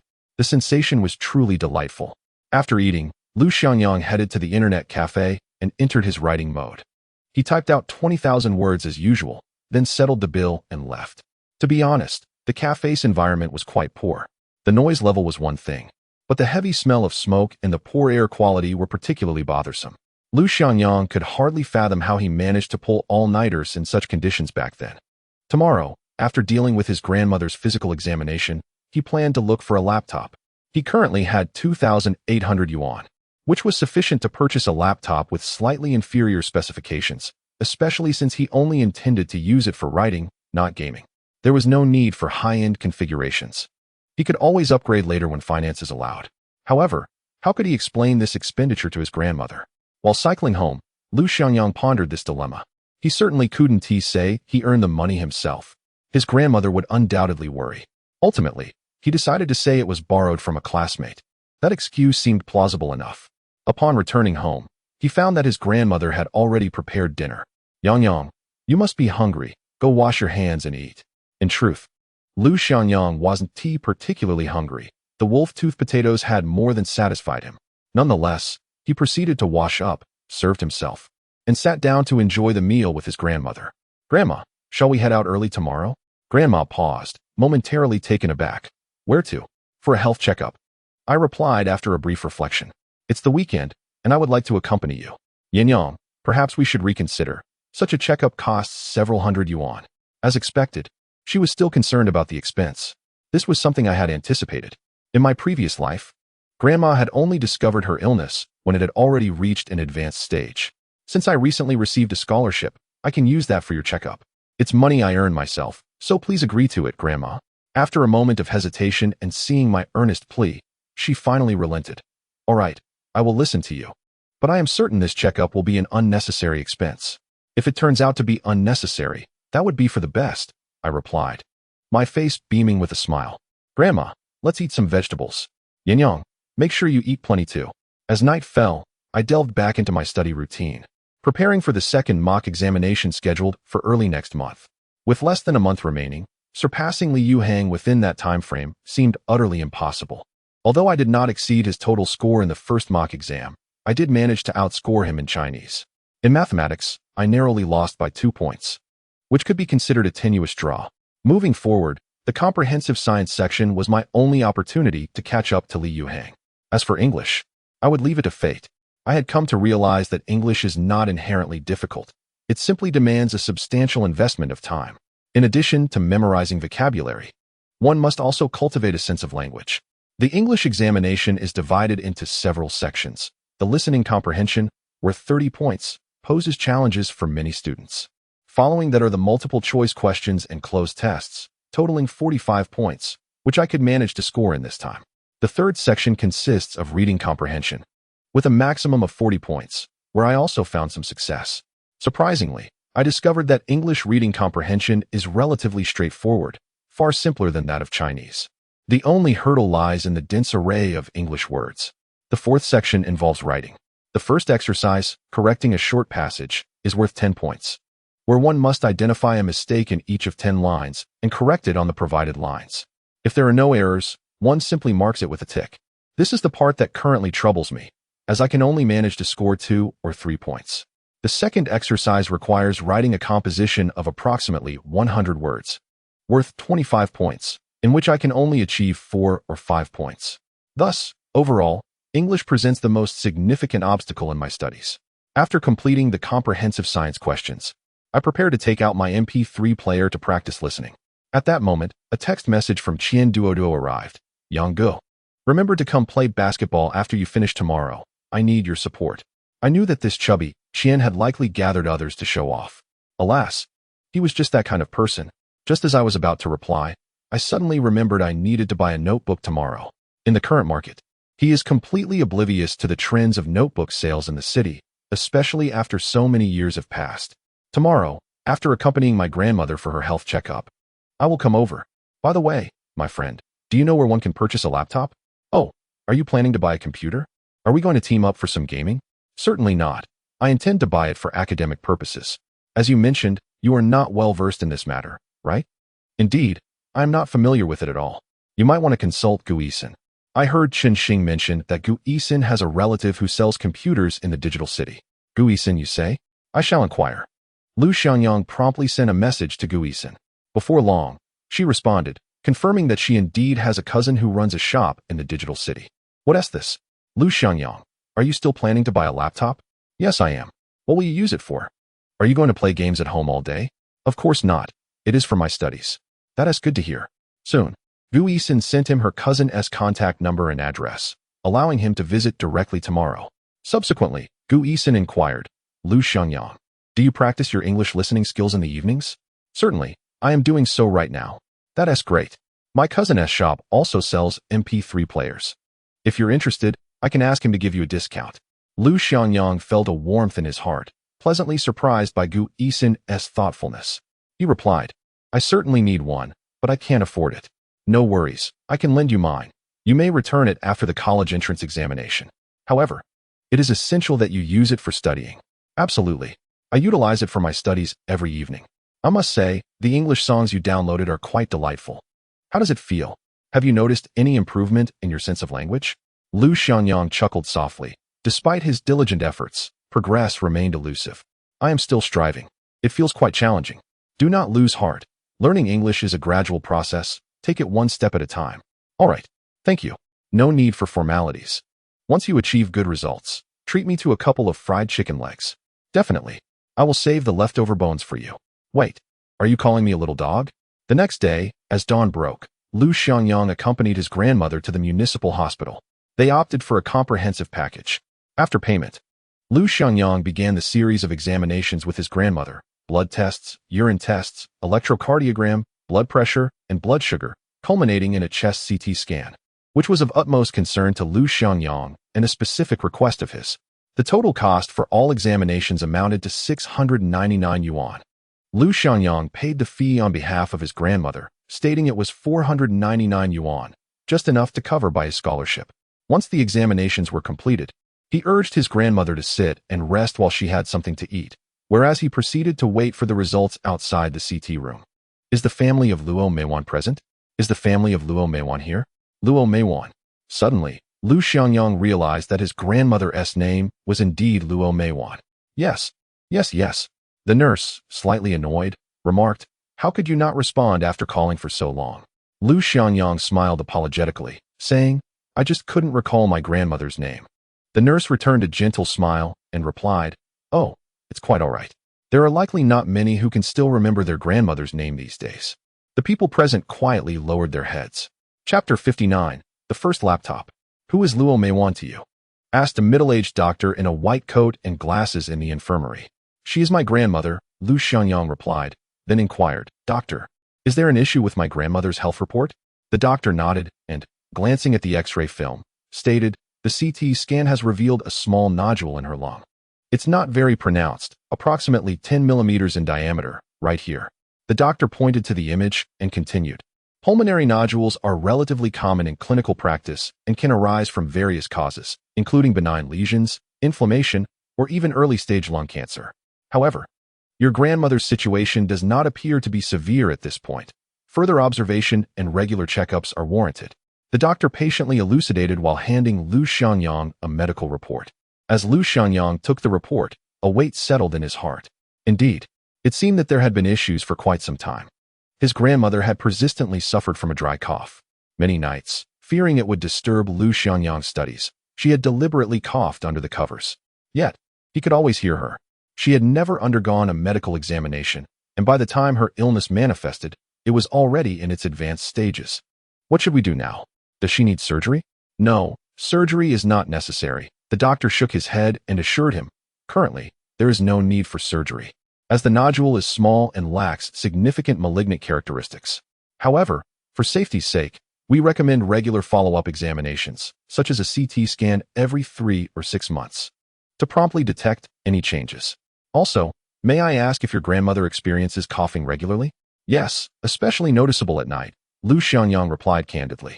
Does she frequently encounter cooking fumes? Yes, she sells pancakes at a stall, Lu Xiangyang answered. That could be a contributing factor, the doctor calmly explained. Regular inhalation of smoke and dust can irritate lung tissue. I will prescribe some medication for now, but regular follow-up visits will be necessary. Lu Xiangyang nodded and asked, are there any particular precautions we should take in daily life? Ensure good ventilation during sleep and maintain a light diet while remembering to stay well hydrated. All right. Thank you, doctor. The doctor nodded, reassuring him. There is no need for excessive worry. Early detection and treatment make it less daunting than you might think. Thank you, doctor.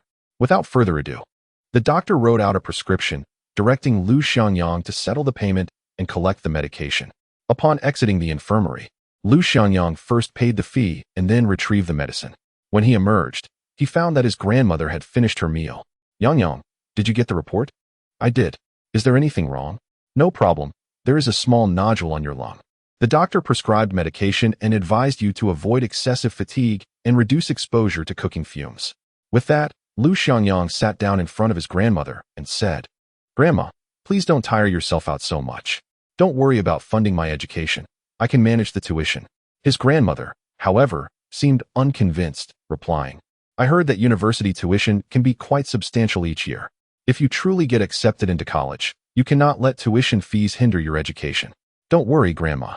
There are student loans available now, Lu Xiangyang reassured her, clearly unperturbed by the matter of tuition fees. Besides, I am already 18. Once I finish my college entrance examination, I can earn enough for tuition over the summer. Lu Xiangyang's words were undoubtedly comforting, yet they were grounded in reality, given the current subscription status of his writings. The accumulated royalties this month would likely suffice for a year of university tuition. In truth, Lu Xiangyang could only see the daily subscription figures, completely unaware of the substantial royalties they would translate to. At least for now, he remained blissfully ignorant. And Grandma, the doctor mentioned that you have mild anemia and should consume more iron-rich foods. When we head back later, let us buy some supplements for your health at the community entrance, Lu Xiangyang said earnestly. All right, Yangyang, I will listen to you, his grandmother replied with a warm smile, her eyes brimming with pride and trust in her grandson. Upon returning home, it was already noon. With food still available, Lu Xiangyang did not allow his grandmother to lift a finger, taking it upon himself to cook 2 additional dishes. After the meal, he mentioned he would be meeting with classmates and encouraged his grandmother to rest at home for the day. He even specifically requested red-braised fish for dinner. Understanding her grandson's concern for her well-being, his grandmother agreed to refrain from setting up her stall that afternoon. After purchasing fish from the market, she leisurely chatted with several neighbors while taking a stroll around the community.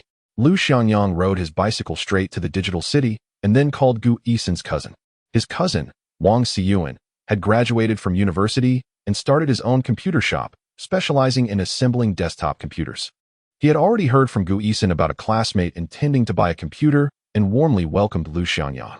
Wang Xiyuan then recommended several models of laptops: Asus, Lenovo, HP, Dell, and Acer, all of which were among the most popular brands of the current era. As for some domestic computer brands that followed, they had yet to make a significant impact. You must be Lu Xiangyang, he said. Yes, Brother Wang, Lu Xiangyang responded. No need for such formality. Since you're recommended by Gu Yixin, I will certainly provide you with the best options. Wang Xiyuan spoke candidly. These laptop models are quite impressive in terms of performance, but I personally lean towards this Asus model. It offers great value for money and has a stylish design. As he spoke, he meticulously showcased the laptop. Moreover, the price of the Asus model was quite reasonable. Lu Xiangyang nodded without reservation. Indeed, it's exceedingly reasonable. The cheapest option was an HP laptop, priced at 5,399 yuan, while the most expensive was an Acer, costing 7,999 yuan. The most crucial aspect was, the specifications of these computers are inferior to those of later models priced at 2,000 yuan. It can be said that the advancements in laptops occur at an astonishing pace. However, it is evident that Lu Xiangyang cannot afford one at this moment. Observing Lu Xiangyang's hesitation, seemingly contemplating the price, his cousin added, If you like it, I can offer you a friend's discount. Lu Xiangyang smiled gratefully, replying, That would be wonderful, but I truly cannot afford it right now. I'm beyond my budget. His cousin, however, seemed unfazed. Young people always seek the best value for their money. What is your budget? Around 2,000 yuan, I presume? His cousin was taken aback. Are you joking? 2,000 yuan for a laptop? As a professional computer salesman, while inwardly exasperated, he maintained a cheerful demeanor. What do you primarily need the laptop for? Gaming? I don't play games. I mainly need it for word processing, like using Word software, and for watching videos. Is that all? Yes, that suffices. His cousin brightened at such modest requirements, realizing that a pricier model was unnecessary. How about this? I have a second-hand laptop that I can sell to you at a discount. How much? Your budget is 2,000, right? Exactly. Then let me offer you a special price. How does 1999 yuan sound? Lu Xiangyang was taken aback, thinking to himself, should I voice my frustration? Chapter 60. Let South dominate on the court. On March 4, 2008, Lu Xiangyang finally acquired his first laptop, costing him 1,999 yuan. Initially, he thought he might have been taken advantage of, considering it was secondhand. To his surprise, it turned out to be quite satisfactory, a solid ThinkPad T60. The specifications were commendable for its time. An Intel Core 2 Duo T7400 processor, 160 GB hard drive, and 1 GB of RAM, with a maximum frequency of 2.16 GHz. Of course, in later years, 2 GB of RAM became the standard. Nevertheless, Lu Xiangyang only intended to use it for typing, watching videos, browsing the web, and listening to music. Thus, this configuration was entirely adequate. Moreover, it retained the classic square screen design.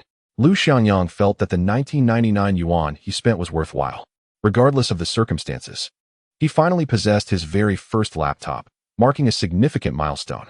Before Lu Xiangyang departed, his cousin wiped the computer clean, reinstalled the operating system, and even gifted him a messenger bag for the laptop. His cousin truly was a wonderful person, always thinking of him. After settling the payment, Lu Xiangyang placed the laptop in the bag, slung it over his shoulder, and prepared to head home, eager to start using his new computer. However, he suddenly remembered that he still lacked internet access and would need to set up an account first. How could I have forgotten that? At that moment, the phone rang, the classic Nokia ringtone. It was Qian Duo calling, evidently inquiring about the basketball game. Lu Xiangyang pressed the answer button and immediately heard Qian Duo's eager voice. Brother Yang, where are you? We're waiting for you to play. I can't make it. I have something to attend to. Don't. We had an agreement. Besides, Gu Yixin has already arrived. Gu Yixin? How did she come to be there? Lu Xiangyang had not anticipated her presence. Well, are you coming or not? Fatty, are you pulling my leg? Why would I deceive you? Just wait. Then Qian Duo shouted into the phone. Gu Schoolflower, could you come over here? Could you please not call me that? All right, classmate Gu Yixin. Would you kindly come over? What's the matter? It's Lu Xiangyang. He wants to know if you're here. Would you talk to him for a moment? Wow. Is that really true? Next, a voice came through the phone. Hello, is this Lu Xiangyang? Yes, it is. Are you Gu Yixin? What's wrong? Can't you recognize me? No, it's just that shouldn't you be at home studying hard at this hour? Please. I'm a person, not a studying machine. It's the weekend. Am I not allowed to rest? Lu Xiangyang found himself at a loss for words. He had always assumed that Gu Yixin's world revolved solely around academics. Clearly, that was not the case. How did you know we were playing basketball? Well, Qian Duo invited me. He mentioned you all would be playing at Xinghe Park. I see. So, Lu Xiangyang, are you coming to play? Of course. I promised Qian Duo. Great. We will wait for you. The call ended, leaving Lu Xiangyang feeling somewhat bewildered. Could it be that Gu Yixin had decided to come specifically because she heard he was going to play? After contemplating this, Lu Xiangyang suddenly broke into a smile. How conceited of him to think so. With a laptop slung over his shoulder, Lu Xiangyang pedaled his bicycle straight to Xinghe Park. Fortunately, the distance was not far. Within 20 minutes, he arrived at the basketball court. Indeed, Gu Yixin was there, along with Zheng Jejia from Class 3. Upon glancing at the court, he was taken aback to see the academic prodigy Li Yuhang had also shown up. What was going on? It felt as though today's gathering was more than just a simple game. Lu Xiangyang parked his bicycle beside the court and set his laptop down. On the court, Qian Duo spotted Lu Xiangyang's arrival, waved his hand, and called out, Brother Yang, warm up a bit. Lu Xiangyang nodded in acknowledgement and then walked toward Gu Yixin. At that moment, Zheng Jejia noticed him first and greeted him with a gentle smile. You must be Lu Xiangyang? Yes, that's me. Hello. Lu Xiangyang nodded in response. Surprised that Zheng Jejia, who appeared cold and aloof, was quite warm and proactive. You've arrived? Gu Yixin turned to glance at Lu Xiangyang, and then at the bicycle by the court. Did you manage to buy the laptop? Indeed, I have successfully made the purchase, and I owe you my gratitude for that. No need for formalities. Do you like it? It is quite satisfactory. I opted for a second-hand item. Why not buy a new one? My dear sister, new ones are rather expensive. Who are you calling sister? Gu Yixin covered her mouth and laughed, prompting Zheng Jejia beside her to join in the merriment. Seizing the opportunity, Lu Xiangyang remarked, If I recall correctly, you are 3 months my senior, so it would be reasonable for me to address you as sister. Don't flatter yourself. I refuse to acknowledge you as my younger brother. Lu Xiangyang pondered for a moment and then conjured a humorous retort. Ultimately, I have been scorned by my sister. I merely made an extra comment, and here you are, presenting such a demeanor. It seems I am at fault, alas. I have been somewhat unreasonable. Gu Yixin burst into laughter, exclaiming, Ha, Lu Xiangyang, you are too amusing. Zheng Jejia also succumbed to laughter. They both cherished the novel dream of the Red Chamber, after all, as it was a task assigned by their literature teacher. Naturally, they understood the humorous reference in Lu Xiangyang's words. His imitation of Lin Daiyu's tone was indeed spot on. Lu Xiangyang, it is no surprise you ranked first in the city for language arts. You truly grasped the essence of dream of the Red Chamber. Observing Gu Yixin's reaction, Lu Xiangyang felt a swell of pride within him. He had not anticipated that such a simple joke could elicit such hearty laughter from Gu Yixin. It is no wonder that in this era, with the internet not as advanced as in later times, the array of entertaining online memes is rather limited. Additionally, the primary reason lies in Gu Yixin and her friends' limited exposure to the world. They are truly innocent at this age, engrossed solely in their studies. What are they conversing about, laughing so joyously? Qian Duoduo approached, having already noticed the scene at the sidelines, particularly Zheng Jejia, who appeared to be thoroughly entertained. Yang, are you ready? It's time to take the stage. Absolutely. Lu Xiangyang nodded and turned to Gu Yixin, saying, I shall head to the court now. We will converse later. Go ahead, and good luck. Gu Yixin encouraged. Lu Xiangyang joined the court, teaming up with Qian Duoduo and Li Yuhang for a 3-on-3 basketball match. The opposing trio also appeared youthful, likely middle school students, though not from Yunhai No. 7 Middle School. Which school do they belong to? Shishir Middle School. It is the most prestigious school in Yunhai City. In the recent mock examination, 2 out of the top 10 scores belonged to Shishir Middle School. However, these 3 individuals likely possess average academic standings, Lu Xiangyang mused. Just as this thought settled in his mind, he heard Qian Duoduo say, That short fellow is none other than Xiao Yunlin, the one who achieved first place in the city for the recent mock examination. What? Lu Xiangyang faintly recalled that the top score in the city was 713 points, whereas Li Yuhang secured 706 points, placing 5th overall. Though the difference was a mere 7 points, for those at the pinnacle of their academic pursuits, even a single point is exceedingly challenging to attain. Lu Xiangyang was inwardly astonished. He had not expected to have the fortune of playing basketball with such an impressive individual today. The key was, based solely on appearance, it is truly difficult to discern. This Xiao Yunlin appears to be far younger than 18, seemingly even more juvenile than the others. Astonishingly, he is the top student in the entire city. One can only wonder about the remarkable development of his cerebral faculties. At this moment, Lu Xiangyang has come to an understanding of why Gu Yixin and Zheng Jejia are willing to join in. This is indeed the epitome of a scholarly prodigy. Yang, catch. The match has commenced. While I may not be able to outshine you in academics, I shall dominate on the basketball court. Chapter 61. She beams like spring on her bicycle. No more, no more. I need a break. After nearly an hour of continuous play, it is surprisingly Qian Duoduo who first reaches his limit and concedes. Li Yuhang still has energy, and the petite Xiao Yunlin appears to be unaffected. The other 2 students from Shishir High School also display commendable stamina. As for Lu Xiangyang, it goes without saying that this basketball game is merely a showcase of his individual prowess. Lu Xiangyang, drink some water. At this juncture, Gu Yixin and Zheng Jejia have brought them refreshments. Thank you. Lu Xiangyang replies, taking the bottle, unscrewing the cap, and drinking eagerly. Hey, you must be Lu Xiangyang. A student from Shishir High School inquires. Lu Xiangyang turns to smile and responds, Yes, that's me. Nice to meet you. Hello. I heard you scored 141 in the recent mock exam for Chinese. Indeed, that's impressive. 4 points higher than Xiao Yunlin. After a brief exchange, Lu Xiangyang realizes that these so-called top scholars are not merely bookworms. Their conversations are engaging and delightful, although they dedicate most of their time to studying. They also possess diverse interests and hobbies. Take Xiao Yunlin, for instance. Aside from his academic excellence, he has a penchant for martial arts. Then there's Li Yuhang, who has a particular fondness for basketball. Today, Lu Xiangyang has discovered that he plays quite well. Zheng Jejia excels at playing the guzheng. And Gu Yixin is even more impressive, having obtained a level 10 certificate in cello. These scholars have completely shattered Lu Xiangyang's preconceived notions of their rigid personas. Each one is exceptionally talented and multifaceted. Among the group, Only Qian Duoduo feels somewhat out of place. Gu Yixin even mentions that Lu Xiangyang is particularly adept at boxing, capable of earning extra income through exhibition matches at a boxing club, thereby restoring some of Lu Xiangyang's sense of presence. Meanwhile, Qian Duoduo finds himself at a loss for words, feeling rather average in comparison. Upon reflection, he realizes that he lacks any standout attributes. His appearance is ordinary. His family background is unremarkable, his grades average, and even his interests are commonplace. The only aspect in which he excels is his weight, which surpasses everyone else. After a brief respite, Lu Xiangyang suggests they go out to eat while discussing their studies. It seems this is the true purpose of their gathering today. Yet, Lu Xiangyang remains puzzled about how Qian Duoduo managed to organize this basketball match. As everyone rises to leave, he declares, "I shall not join you. You all go ahead."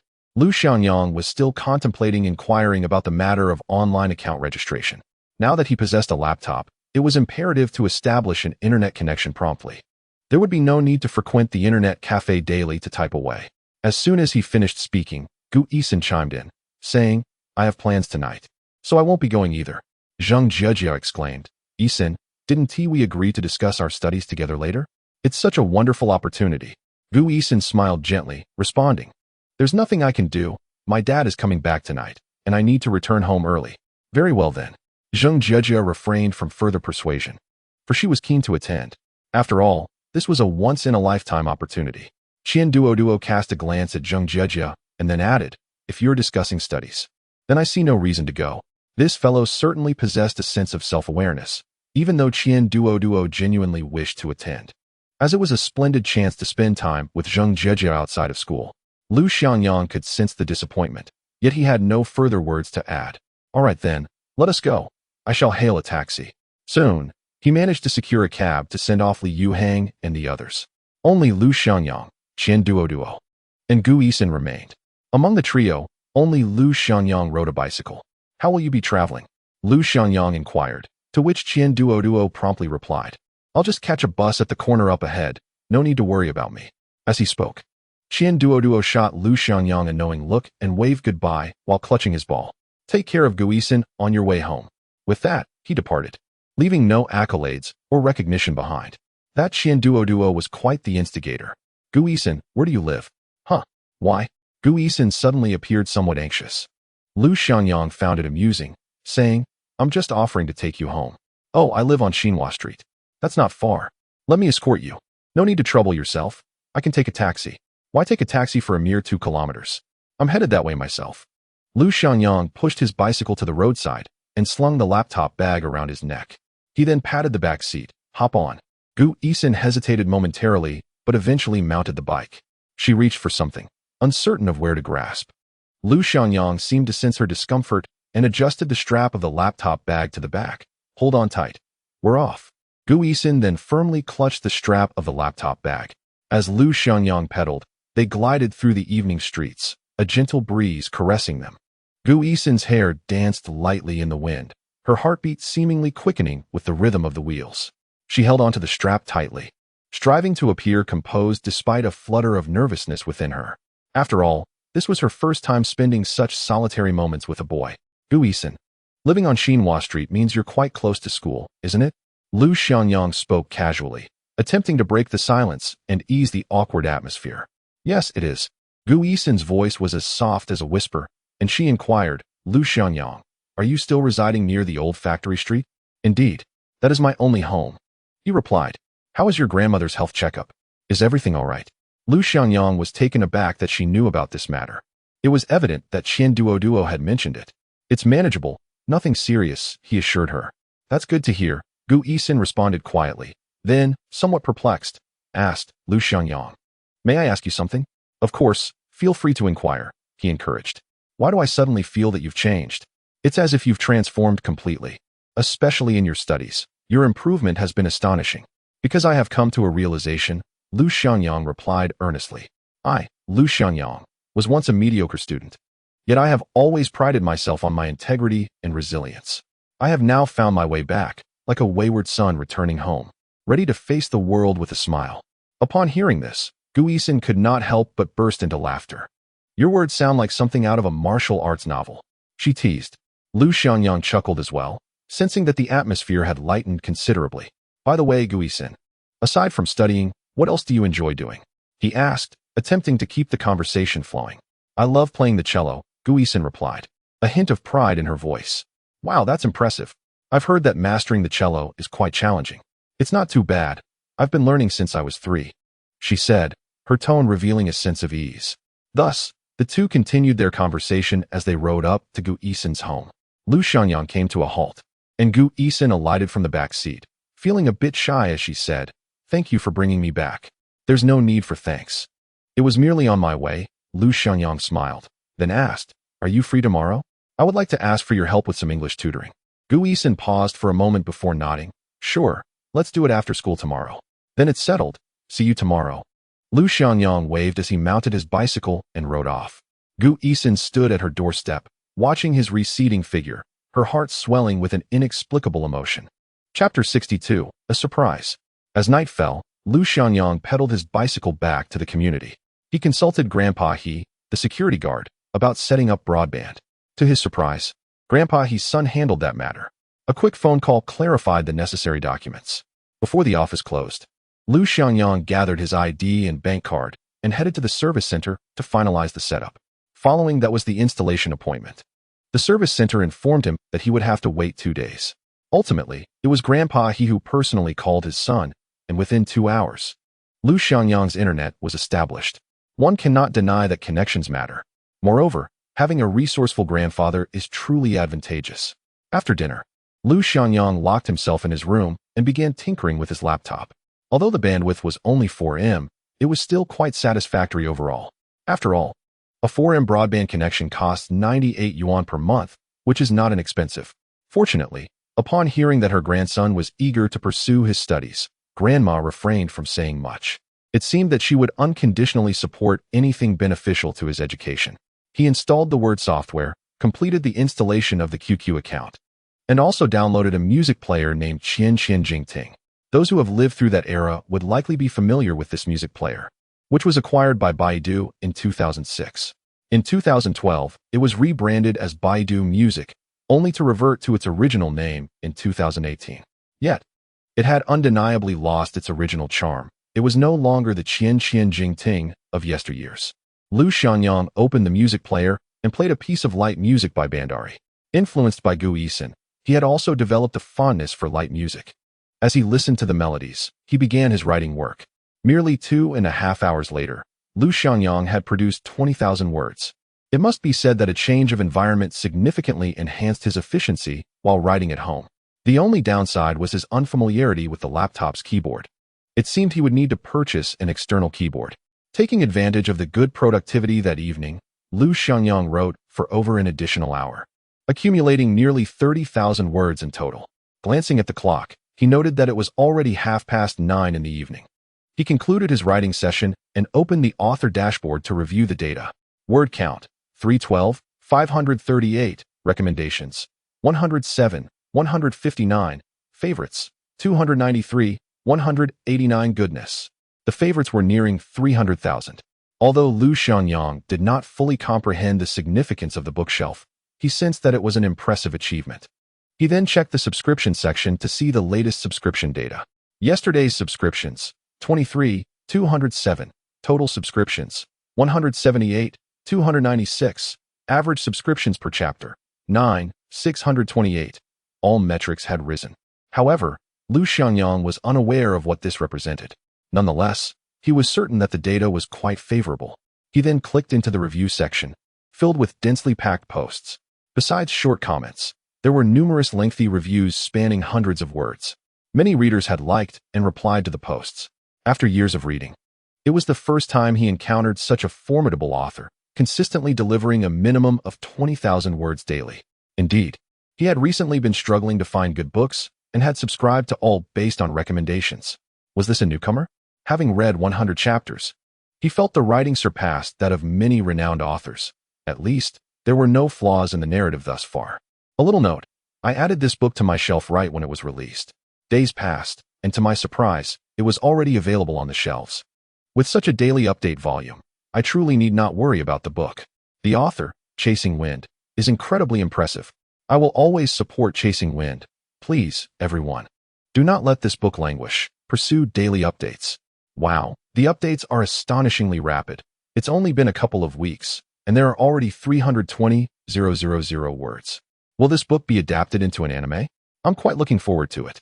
Wow, just 320,000 words? Let us go. Lu Xiangyang perused the comments for a while and selected a few that garnered particularly high likes, all expressing good suggestions regarding the plot from loyal readers. Certainly, there are a few readers who have attacked the author personally, sending greetings to the author's family. However, Lu Xiangyang chose to remain indifferent. It is evident that the overwhelming majority of feedback is positive. I shall post a chapter to express gratitude to my fellow readers. I will complete the chapter and schedule its release for the early hours of March 5th. Following that, I will continue with my studies. First, I will deepen my review of several mathematical formulas. Then, I will tackle a representative comprehensive problem. At this juncture, Lu Xiangyang only needs to maintain his practice in mathematics to develop a sense for solving problems. Tomorrow, after school, he should return the mathematics workbook to Gu Yixin.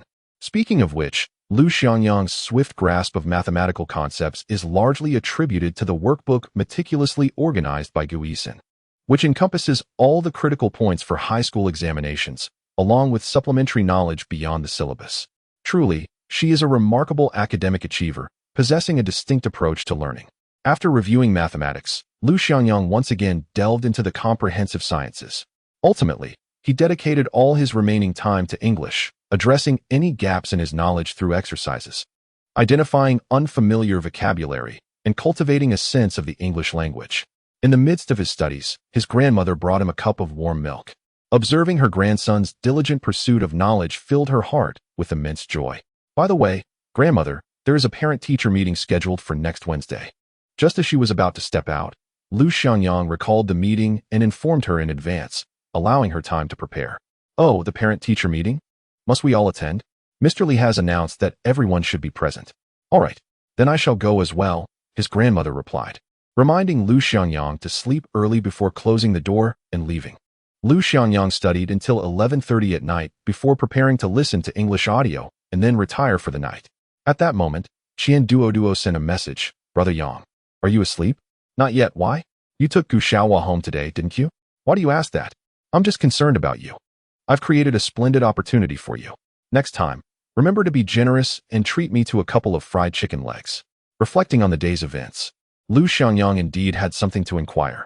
Fatty, how did you manage to organize the basketball game and even invite students from Shershur Middle School? About that. It wasn't Timmy who called them. It was Li Yuhang who organized it. What exactly transpired? Following Qian Duoduo's lead, he recounted the sequence of events. Today, Li Yuhang came to the classroom looking for you to invite you to play basketball. Since you weren't there, I agreed on your behalf. But how did Gu Yixin and Zheng Jie end up coming? That is quite simple. Qian Duoduo replied. I asked Li Yuhang if I could bring a friend, and he said yes. Then I told Gu Yixin that you were going to play basketball and asked if she wanted to join, and she agreed. Subsequently, I encouraged her to inform Zheng Jie about the game, specifically mentioning that Li Yuhang and students from Shershur Middle School would be coming. Gu Yixin then told me that Zheng Jie was also willing to come. Thus, we gathered nearly everyone, and that is how it unfolded. You truly are a natural organizer. It must be acknowledged that Qian Duoduo possesses a remarkable talent for interpersonal relationships. After a yawn, Lu Xiangyang sent another message. It's quite late. Are you still awake? Playing games? Not at all. I'm eagerly awaiting the midnight update from Zhuifeng. I have to be the first to clock in every day. You should get some rest. The author might not even see your comment. That is fine.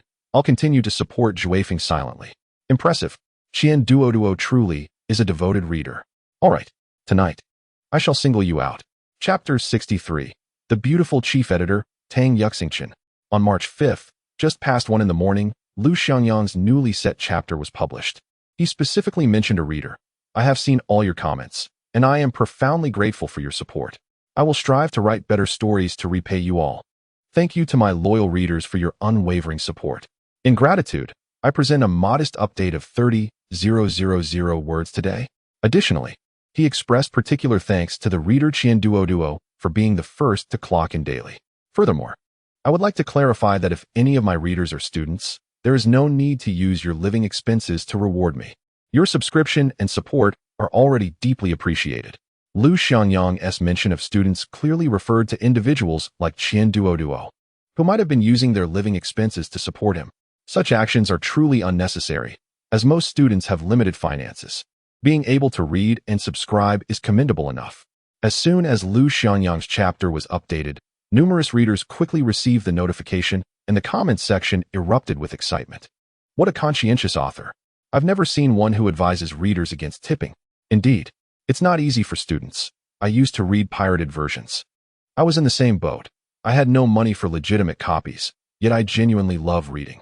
Wow, another 30,000 words. Zhuifeng's updates are undeniably intense. Meanwhile, in a certain residential area of Yunhai City, Qian Duo was tucked under the covers, overwhelmed with emotion. Oh my! I can't believe Zhuifeng actually acknowledged me in his chapter. He truly saw my comment. I'm so touched. Zhuifeng, I want to support you even more. Qian Duo loves to support, donating 1,000 fragrance coins, equivalent to 10 yuan, and adding a chicken leg. Zhuifeng, I will always stand by you. The next morning, Zhou Dahua arrived at the company and went directly to the chief editor's office to report on his work. A knock sounded on the door. Please come in. A cold female voice responded. Zhou Dahua pushed open the glass door and entered the chief editor's office. Every time he faced this beautiful chief editor, he felt particularly anxious, perhaps even a touch inferior, primarily due to her stunning beauty. Her commanding presence and bright eyes left Zhou Dahua's heart racing. Ahem, good morning. Editor Tang, good morning. What is the current status of Tianjia? Her tone remained icy, devoid of any emotion. Zhou Dahua hastily presented the data report. Are you saying that the total number of collections has surpassed 100,000? Tang Yuxingchen's voice quivered with anticipation. Indeed, and currently, the average subscription per chapter is nearing 10,000. This data is truly astonishing. Despite Tang Yuxingchen's years of experience in the industry, it was the first time he had encountered such explosive figures. It has only been a few days since the launch, and the average subscription is already approaching 10,000. It is widely acknowledged that if the average subscription exceeds 3,000, one can comfortably sustain oneself through web literature. Should it reach 10,000, one could thrive within this industry. Within the entire Xiangcao Chinese network, there are fewer than 10 books with over 3,000 average subscriptions, and only 3 with over 10,000. The most prominent among these is Qingyang's The Emperor of All Ages, boasting an average subscription of over 23,000. However, even it is currently experiencing a sluggish period. Lacking momentum. Have you inquired about the author's willingness to sign the contract? No. What about inviting him to the company for an interview? Any response? None. He claims he cannot spare the time. What kind of excuse is that? Tang Yuxingchen frowned, yet it only enhanced his allure. After a pause, he continued. This year we specifically organized a fantasy writing competition, and Chasing Wind is the most likely candidate for Best Newcomer. How can he not find a day to spare? Zhou Dahua felt he had done his due diligence. Director Tang, I have already asked the author directly, and it seems he genuinely cannot. Why? Because he said he is busy preparing for his upcoming college entrance examination. What? The college entrance examination? At this revelation, Tang Yuxingchen was genuinely taken aback. Is the author still a high school senior? Yes. Unbelievable. Are today's high school seniors truly this formidable? Tang Yuxingchen took a sip of rose tea from his lock cup to steady his nerves. After a moment's contemplation, he said, continue to maintain contact with the author. If he can find the time, ensure he is invited to our headquarters in Kyoto. The company will cover all travel expenses, including flights, accommodation, and meals. If that is not feasible, we can schedule it for after his examinations to keep him engaged. Furthermore, during this period, you must provide him with exceptional support. I have heard that several websites are willing to invest heavily to recruit Chasing Wind, with offers reportedly reaching 1 million in signing bonuses. Upon hearing this news, Zhou Dahua was equally astonished. Chasing Wind's reputation has soared within the web literature sphere, especially after the new book surpassed 100,000 initial subscriptions, shattering the highest subscription record in web literature. This surge has propelled Xiangcao Chinese network into the limelight across the internet. Such an author will undoubtedly attract the attention of competing websites, eager to invest substantial resources to recruit him as a resident author. Many smaller websites operate on this principle. A single renowned author can sustain an entire platform. Thus, Zhou Dahua became increasingly aware of Chasing Wind's significance. He is the website's golden goose, and it is imperative to ensure he is consistently well served.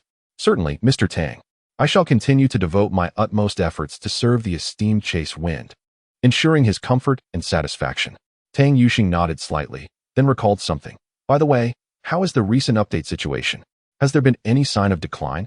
The updates remain consistently robust, delivering 2,000 characters daily since its launch. In fact, just this morning, an impressive 3,000 characters were released. And what about the quality? Is it assured? Tang Yuxing inquired once more. Indeed, the quality is guaranteed. Subscriptions have not only remained steady, but have significantly increased. Goodness, what manner of author is this? Tang Yuxing sighed gently. Currently, several competing websites are lamenting that our approach makes their authors appear inadequate. It seems the online literature sphere is on the brink of transformation. At present, the entire online literature community is profoundly shaken by Lu Xiangyang's singular prowess. It is unavoidable. An average daily output of at least 20,000 characters instills fear in all who encounter it. Consequently, countless peers exclaim, the online literature will undergo a revolution. This has prompted numerous fellow authors to silently utter an expletive directed at Chase Wind. Very well. You may return to your duties. Please keep me promptly informed of any updates regarding Chase Wind. Tang Yuxing said coldly, signaling Zhou Dahu to take his leave. Understood. As Zhou Dahu exited the office. At the moment the glass door closed, he distinctly observed the beautiful chief editor, exuberantly raising her fist in excitement, her expression radiating joy. What is happening? Did I just imagine that? When have I ever seen the icy chief editor exhibit such a charming demeanor? How utterly delightful. Upon returning to his workspace, Zhou Dahu sent a message to Chase Wind. Although he was aware that contact during the day was futile, he felt compelled to leave a note. The recipient would surely see it upon logging in.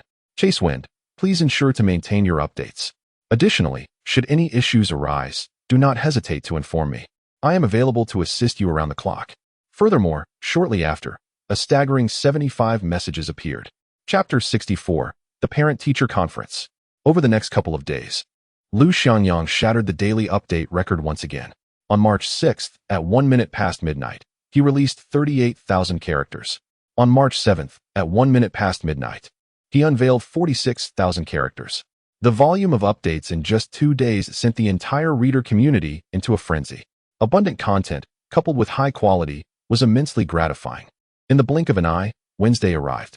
Early in the morning, Lu Xiangyang entered classroom 9 of the senior year with a spirited demeanor. He then settled into his seat, calmly glancing at the countdown to the college entrance examination on the blackboard. Countdown to college entrance examination. 86 days. 86 days will pass in the blink of an eye. Presently, there has been little progress in English. However, in the comprehensive sciences, Lu Xiangyang has begun to perceive noticeable improvement. At the very least, he finds himself navigating problems with far greater ease than before. Many physics problems now yield points. As long as he thoroughly grasps the theorems and reviews the key concepts effectively, improvement can be rapid. As for the material that requires memorization, that is all the simpler. Ultimately, my proficiency in English still leaves much to be desired, particularly in terms of listening comprehension, where I struggle to grasp the nuances. Just as I was about to delve into the English dictionary to continue my vocabulary memorization, I noticed Qian Duoduo entering the classroom, his face marred by dark circles and an unmistakable aura of exhaustion. In a state of utter disarray, he plopped down at his desk and immediately rested his head upon the table, succumbing to slumber. Hey, what are you doing, you sleepyhead? I inquired. Leave me alone. I stayed up late reading novels again last night. I'm utterly drained. Qian Duoduo lamented. It's all the fault of the author Chasing Wind. His updates have been overwhelming. Previously, when he updated 2,000 words, I could manage to finish it and still catch a bit more sleep. But lately, his updates have been prolific, keeping me up all night in pursuit of the story. I'm exhausted. Then just save it for later. You can binge read after the exams. Absolutely not. I aspire to be Chasing Wind's most devoted fan. Is it really worth it? He's just an online author. To my surprise, Qian Duoduo suddenly sat upright, glaring at me. What do you mean by that? Young Gu, I won't allow you to speak ill of Chasing Wind. Wow, you're really defending him? Is it that serious? All right. I won't say another word, but let me give you a piece of advice. There are only 86 days until the college entrance examination. Use your time wisely for revision. After the exams, you can indulge in whatever you wish. Reluctantly, Qian Duoduo replied, "You're right. I've decided to refrain from reading for now. I'll treat myself to a proper read after the exams." He then looked at me with earnestness. "Young Gu, I sincerely recommend that you check it out. This fantasy novel is truly captivating. Let us discuss it after the exams," I replied nonchalantly, then picked up the English dictionary and began reciting with fervor. Meanwhile, Qian Duoduo nestled behind a towering stack of books, drifting off to sleep. Little did I know, this might be detrimental to him. The morning classes swiftly concluded, allowing the senior students the freedom to organize their time as they pleased. The school had arranged a parent-teacher conference for the senior class that afternoon, following the release of the first mock examination results. Many parents had already reached out via phone to inquire about their children's scores, as this inaugural major examination was of utmost significance. Naturally, parents were concerned. Yanhai 7 High School upheld a tradition of convening a parent-teacher meeting following the results of the first mock exam in the senior year. This would indeed be the only such gathering for the entire year. The results of this examination could even serve as an indicator of students' performance in the college entrance examination. For me, this was a first, the experience of having parents attend a parent-teacher meeting at school. For those students performing well academically, the meeting held little significance. "Young Gu, my dad is coming to school. I must take my leave." Qian Duoduo's grades were average, and his family held modest expectations for him. As long as he could secure admission to an undergraduate program, they would be satisfied, willing to invest in even the more expensive third-tier universities, provided it was a bachelor's degree. In this mock examination, Qian Duoduo scored 509 points, which, based on last year's cutoff, should suffice for admission to a third-tier institution. The only concern was that his class ranking had slipped by 2 places. "Yang, do you have any plans for the afternoon?" As the students gradually departed from the classroom, Gu Yixin noticed Lu Xiangyang still seated at his desk, engrossed in his studies. She approached him and inquired, "Mr. Who assigned me a set of English exercises, and I have yet to complete them. Since there's going to be a parent-teacher meeting, shall we find another location? Once you finish, I can assist in correcting your paper," she suggested. "Absolutely." Lu Xiangyang eagerly agreed, recognizing this as a rare opportunity for tutoring. In recent days, Hu Chunhu had been particularly vigilant in monitoring Lu Xiangyang, seemingly resolved to elevate his English performance. It was imperative that his English grades did not languish at the bottom.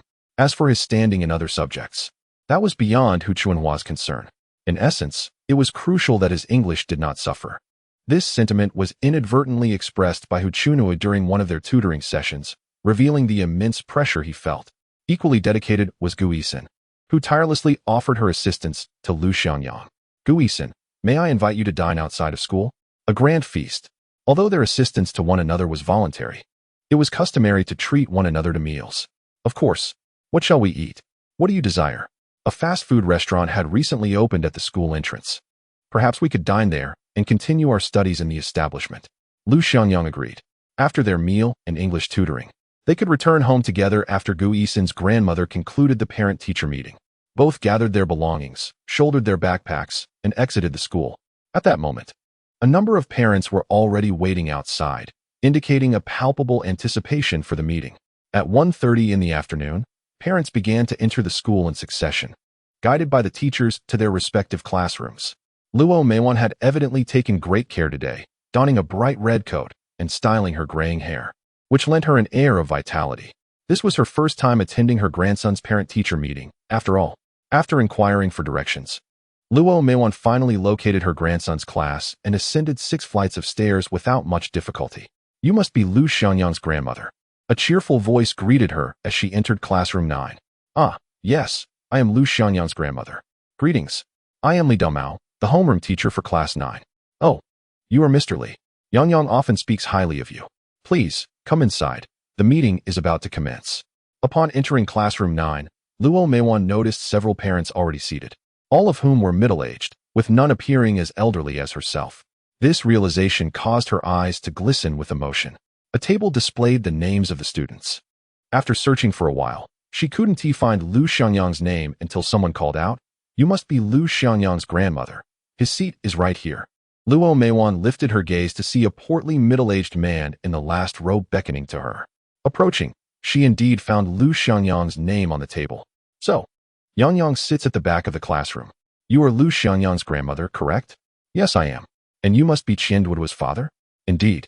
I have heard the news about Lu Xiangyang achieving the 9th rank in his class. Your child is truly the envy of many. Luo Meiwan initially thought her grandson was merely boasting, but it appears he has genuinely secured the 9th position. The grandmother has truly felt that her grandson is indeed exceptional. Chapter 65, The Astonished Parents. Greetings. May I inquire if you are Lu Xiangyang's grandmother? Just as Luo Meiwan settled into her seat to rest, a fellow parent's mother approached her. Ah, yes, I am. I heard from my Jingjing that Lu Xiangyang has performed remarkably this time. It must be your excellent guidance, right? Luo Meiwan felt somewhat taken aback by this unexpected praise. She had anticipated that the parent-teacher meeting would involve criticism, yet it seemed to be quite the opposite. Oh, not at all. It is entirely due to Xiangyang's diligent study and the dedicated teaching of his teachers. Luo Meiwan certainly did not dare to take credit for his achievements, as she hardly had time to oversee her grandson's studies. The class group chat buzzed with discussions. I heard Lu Xiangyang has risen from 2nd to last to 9th in the class. Indeed, it just goes to show that a sudden awakening can lead to timely change. I wish my child could recognize such a transformation. Lu Xiangyang is incredibly inspirational. I have heard he has become a model student throughout the school. Henceforth, I shall encourage my child to befriend Lu Xiangyang. Perhaps they can be influenced positively. Yes, I must share this with my child when I return home, as one is often influenced by their surroundings. Listening to the chatter, a smile of satisfaction blossomed on Luo Meiwan's face. Her grandson's transformation filled her heart with joy. At that moment, the homeroom teacher, Li Damao, entered the classroom with a beaming smile. Teacher Li. Greetings, Teacher Li. Many parents greeted Li Damao, some attempting to ingratiate themselves. They believed that fostering a good relationship with the homeroom teacher would benefit their children. Have all the parents arrived? Li Damao scanned the room from the podium and noted that it was already filled. Very well, let us commence today's parent-teacher meeting. We have gathered you all amidst our busy schedules to discuss the forthcoming college entrance examination. The senior year is undoubtedly the most pivotal year in one's life, and there are only 86 days remaining until the examination. He spoke earnestly in his opening remarks, introducing the theme of the meeting. Thus, in the next 86 days, I hope parents will pay closer attention to their children's academic status and maintain close communication with the school, working together for their children's future. Applause rang out in unison. Luo Meiwan found his words quite sensible and joined in the clapping. Li Damao continued. The results of the first mock examination for the senior class have been released. Overall, our Class 9 performed commendably, with each student demonstrating their utmost potential. He paused, casting his gaze over the gathered parents. I also encourage parents to create a conducive learning environment at home for their children. Minimize unnecessary distractions to assist them in better focusing on their studies. Naturally, one must avoid imposing excessive academic pressure upon them. Parents nodded in understanding and support. The college entrance examination. It looms like a mountain over the hearts of third-year students. Once they surmount it, all will be clear sailing. However, it must be noted that the pressure faced by today's third-year students is not as formidable as that of their successors. Their capacity to endure is relatively greater, for the internet was not as pervasive and societal scrutiny was considerably less intense. Now, I must report on the examination results of Class 9. Although some parents have already seen these results, I believe it is essential to discuss them further. The attentive parents listened intently. The top student in Class 9, Gu Yixin, achieved scores of 121 in Chinese, 136 in mathematics, 286 in comprehensive science, and 142 in English, culminating in a total of 685 points. Upon hearing this, the parents were taken aback. It was indeed Gu Yixin, an exceptional talent. Throughout her 3 years of high school, she has consistently ranked first in her class. Surely, these scores would qualify her for Tsinghua or Peking University. Most likely. After all, they surpassed my own child's scores by 200 points. Oh, truly the epitome of an exemplary student. Gu Junsheng, seated among them, heard the discussions and couldn't help but smile. In his own academic years, he was far from exemplary, a true underachiever. Observing the state of his family's business, his father deemed this trajectory unsustainable and decided to shift focus to a different path. Little did he know, his younger sister was exceptionally bright from a young age, excelling in various arts and academics without causing any concern. Gu Yixin had initially been reluctant to attend the parent-teacher meeting, but his father was too busy to go, so he came in his stead. Now, he felt a sense of pride. His sister was truly remarkable. This time, Gu Yixin's performance was solid overall, yet there remains room for improvement. Li Damo, the teacher, continued to read from the list. The second in Class 9, Li Jia, scored 127 in Chinese, 126 in mathematics, 214 in comprehensive science, and 112 in English, totaling 579 points. After announcing this, Li Damo provided an analysis of Li Jia's scores. His performance was commendable. Yet I have already advised him that he tends to be quite careless. He could have improved significantly this time. In essence, there is still room for growth. I also hope that Li Jia's father will refrain from placing excessive pressure on his child. Li Jia's father, a middle-aged man in his early 40s, appeared quite competent. However, he was evidently dissatisfied with his son's score, to the extent of being extremely discontented. Yet, in the presence of other parents, he felt constrained to voice his concerns. The third in Class 9, Han Jing, was also mentioned.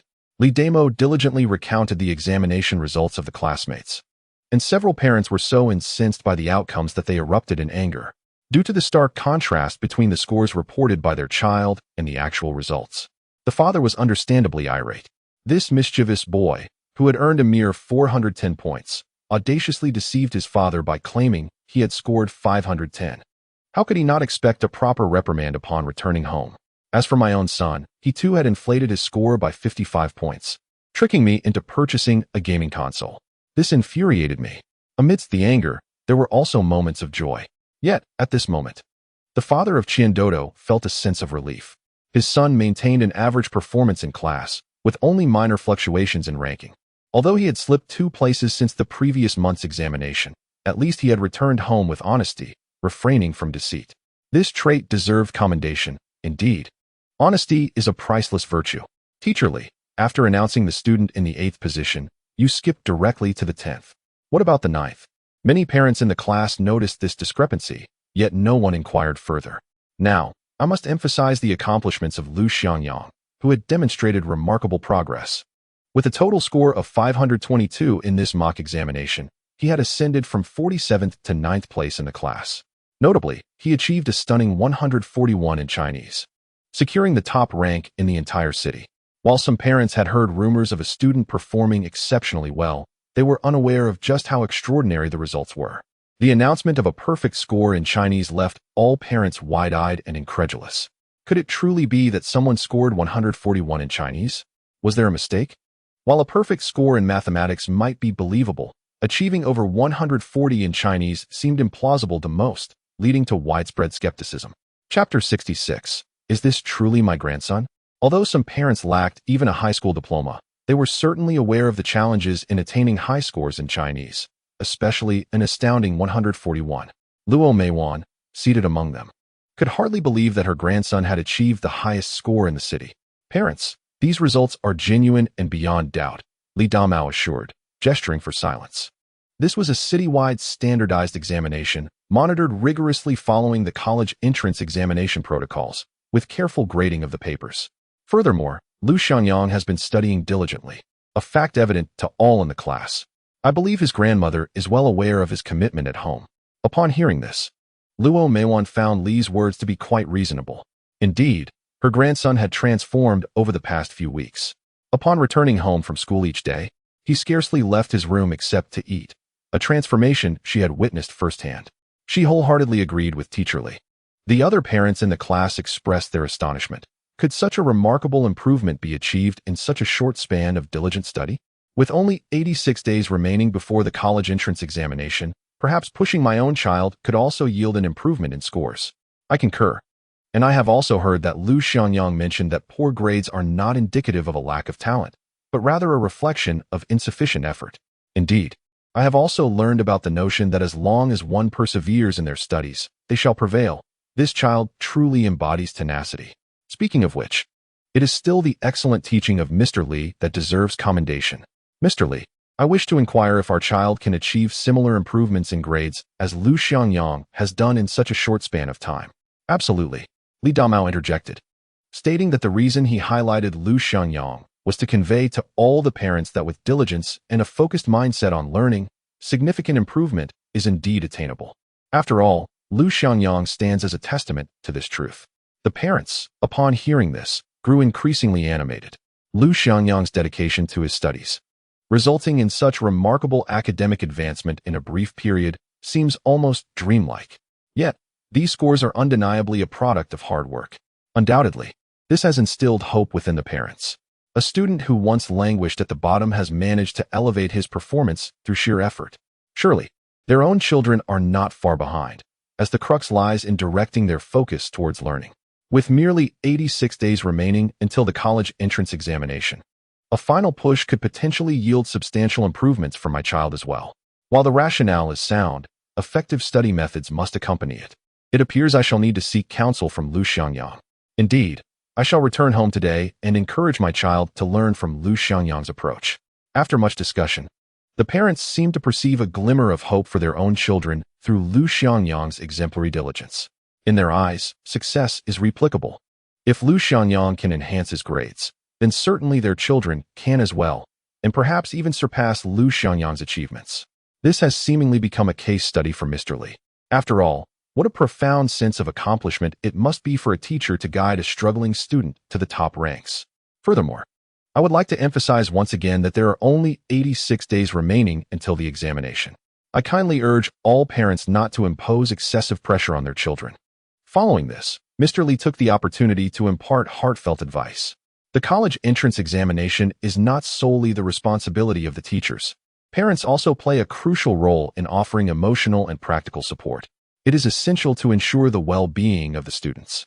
The parent-teacher meeting extended for over 2 hours, largely due to the plethora of topics to discuss. Finally, Mr. Li announced the conclusion of the meeting, inviting parents with inquiries to consult him, while those without questions could leave at their leisure. As soon as he concluded, numerous parents rushed to Luo Meiwan, inquiring, "Grandma Lu, how does Lu Xiangyang typically study at home?" "Oh, well, he studies independently. I have never interfered with his learning," she replied. "Oh, I see. And what about his daily care? How do you generally attend to his needs? What does Lu Xiangyang enjoy eating?" "Well, I haven't been overly involved in that either. Yangyang loves fish, so I make sure to prepare it for him frequently.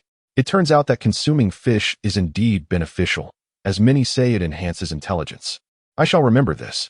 By the way, would you kindly convey to Lu Xiangyang that I would appreciate him sharing some of his academic insights with my child, Yifan? My child also tends to be a bit mischievous and hasn't dedicated sufficient focus to his studies. He ought to learn from Lu Xiangyang. Additionally, I would like to mention that my family operates a fish market, so if Lu Xiangyang ever craves fish, I would be delighted to deliver some. Furthermore, my family sells tea. Does Lu Xiangyang enjoy tea? We also deal in air conditioning units. Does your household require installation?" Luo Meiwan politely declined each suggestion. Who would have thought that her grandson's progress in class would be so rapid? Although she felt somewhat troubled by inquiries from other parents, it was a joyous kind of trouble. All in all, her initial apprehensions about attending the parent-teacher meeting have been thoroughly dispelled. Goodness, is this truly my grandson? At the school gate, in the fast food establishment, Gu Yixin was elucidating an English question to Lu Xiangyang. According to this passage, one of the biggest challenges is information overload, which implies that information overload is indeed one of the foremost challenges. Therefore, the answer to this question should be A. Do you understand now? Lu Xiangyang nodded. I see. Yes, these reading comprehension questions require one to locate the answers within the text, integrating context. And what about this question? This pertains to grammar. It involves conjunctions that introduce temporal clauses, when, while, and as can all signify at that time, although their usages differ. Lu Xiangyang felt he had gained quite a bit from today's lesson, primarily due to Gu Yixin's meticulous explanations. Furthermore, her teaching style was far more engaging compared to Hu Chunhu, who always wore a stern expression. Gu Yixin, on the other hand, was entirely different. Undoubtedly, having such a beautiful tutor for English was a delightful experience, making the learning process all the more invigorating. Lu Xiangyang, shall we order a drink? Gu Yixin glanced at the menu and suddenly felt like having something to drink. Certainly, but it must be on me. Originally, they had agreed that Lu Xiangyang would treat for lunch, but unexpectedly, Gu Yixin insisted on paying. At that moment, Lu Xiangyang ordered a potato and beef brisket rice, along with a ginseng blackbone chicken soup, totaling 16 yuan. Gu Yixin ordered fish-flavored eggplant rice and a papaya and white fungus soup, which amounted to 14 yuan. Their combined total was 30 yuan, yet Gu Yixin eagerly paid the bill. In truth, Lu Xiangyang understood that Gu Yixin was trying to save him money. However, little did she know that he was quite capable of treating her. All right, then I shall not hold back. Of course, do not be modest. You are providing me with invaluable tutoring. You have also assisted me with my Chinese studies, so we are even. Lu Xiangyang smiled lightly, opting not to elaborate further. As the two crossed the street, they arrived at a milk tea shop at the school gate. Welcome, dear students. What would you like to drink? I would like a cup of kumquat lemon, Gu Yixin replied. What about you? I'll have a kumquat lemon as well, but I do like it heated. How much is it? That'll be 8 yuan in total. One cannot help but remark on the relatively low prices of this era. Lu Xiangyang pulled out a 10 yuan note, paying with a generous spirit, for he still had nearly 1,000 yuan at his disposal, and this was merely the beginning. Soon, he would accumulate even greater wealth. Chapter 67, Hero. It's already 4:05. Why aren't they out yet? At the school gate, Lu Xiangyang and Gu Yixin stood waiting with their backpacks, each holding a cup of kumquat lemon. The refreshing, sweet-sour flavor, accompanied by honey, was delightful. Didn't they say the parent-teacher meeting would end at 4? Surely, Teacher Li must have extended it. Lu Xiangyang was all too familiar with Li Damao, who relished prolonging classes. It was surprising that even a parent-teacher meeting could be delayed. You never ceased to amaze. By the way, Gu Yixin, I need to ask you for a favor. What is it? You know I just bought a computer, right? Lu Xiangyang explained. I told my grandmother that it was borrowed from a classmate. Why? If I tell her I bought it, she'll undoubtedly ask where I got the money. Gu Yixin pondered for a moment before asking. So, where did you get the money? I earned it myself. Upon hearing this, Gu Yixin's expression darkened. Lu Xiangyang, you're not taking up a part-time job again, are you? Sort of, but it's not the kind of part-time job you're thinking of. Lu Xiangyang, the college entrance examination is approaching. Don't let it interfere with your studies. Lu Xiangyang replied calmly. Don't worry, it won't. I've planned everything. Gu Yixin hesitated before asking. Are you really in need of money? Of course. Who isn't in need of money? Gu Yixin refrained from arguing, but clearly found Lu Xiangyang's statement rather mercenary. From her gaze, he sensed her thoughts and smiled as he explained. Actually, I'm currently earning tuition. Tuition? You've already graduated from high school. What tuition do you need? Lu Xiangyang said proudly, as a soon-to-be college student. I've already begun earning my university tuition. Gu Yixin covered her mouth and chuckled, then rolled her eyes, evidently skeptical. Go on, keep bragging. University tuition is at least several thousand yuan. What part-time job can earn you that? I can't disclose it yet, but rest assured it's legitimate. As a web novel author, I must keep it under wraps for now. Besides, it's just a few thousand yuan. I'll earn it in no time. Look, some parents are coming out. At that moment, several other students were waiting at the school gate, and soon, parents began to emerge. Before long, Lu Xiangyang spotted a familiar figure. Though his grandmother's back was slightly hunched, she appeared particularly spirited today, her face radiating an unmistakable joy. From a distance, Lu Xiangyang gazed at his grandmother, a warm surge of affection swelling within him. He hurriedly approached, smiling as he inquired, Grandma, have you finished the parent-teacher meeting? Luo Meiwan nodded, her face aglow with a gentle smile, noticing the change in her grandson's demeanor. You're done, Yangyang? Is this your classmate? At that moment, Grandma spotted Gu Yixin. What a lovely girl she is. Grandma, this is Gu Yixin from our class 9, Lu Xiangyang introduced. Hello, Grandma. Gu Yixin greeted with a smile. Grandma paused for a moment, quickly regaining her composure. Oh, you must be Gu Yixin. Wow, this girl is quite impressive. Today, Teacher Li mentioned you several times, praising your excellent studies and your willingness to help your classmates. Gu Yixin offered a modest smile. As a top student, she had grown accustomed to such compliments. Yet, hearing Grandma speak so sincerely filled her with warmth, as her words were devoid of mere formalities. Grandma, my rapid improvement in grades is largely thanks to Gu Yixin's assistance. She has been tutoring me. How thoughtful of you to help Yangyang. Thank you. Grandma expressed her gratitude.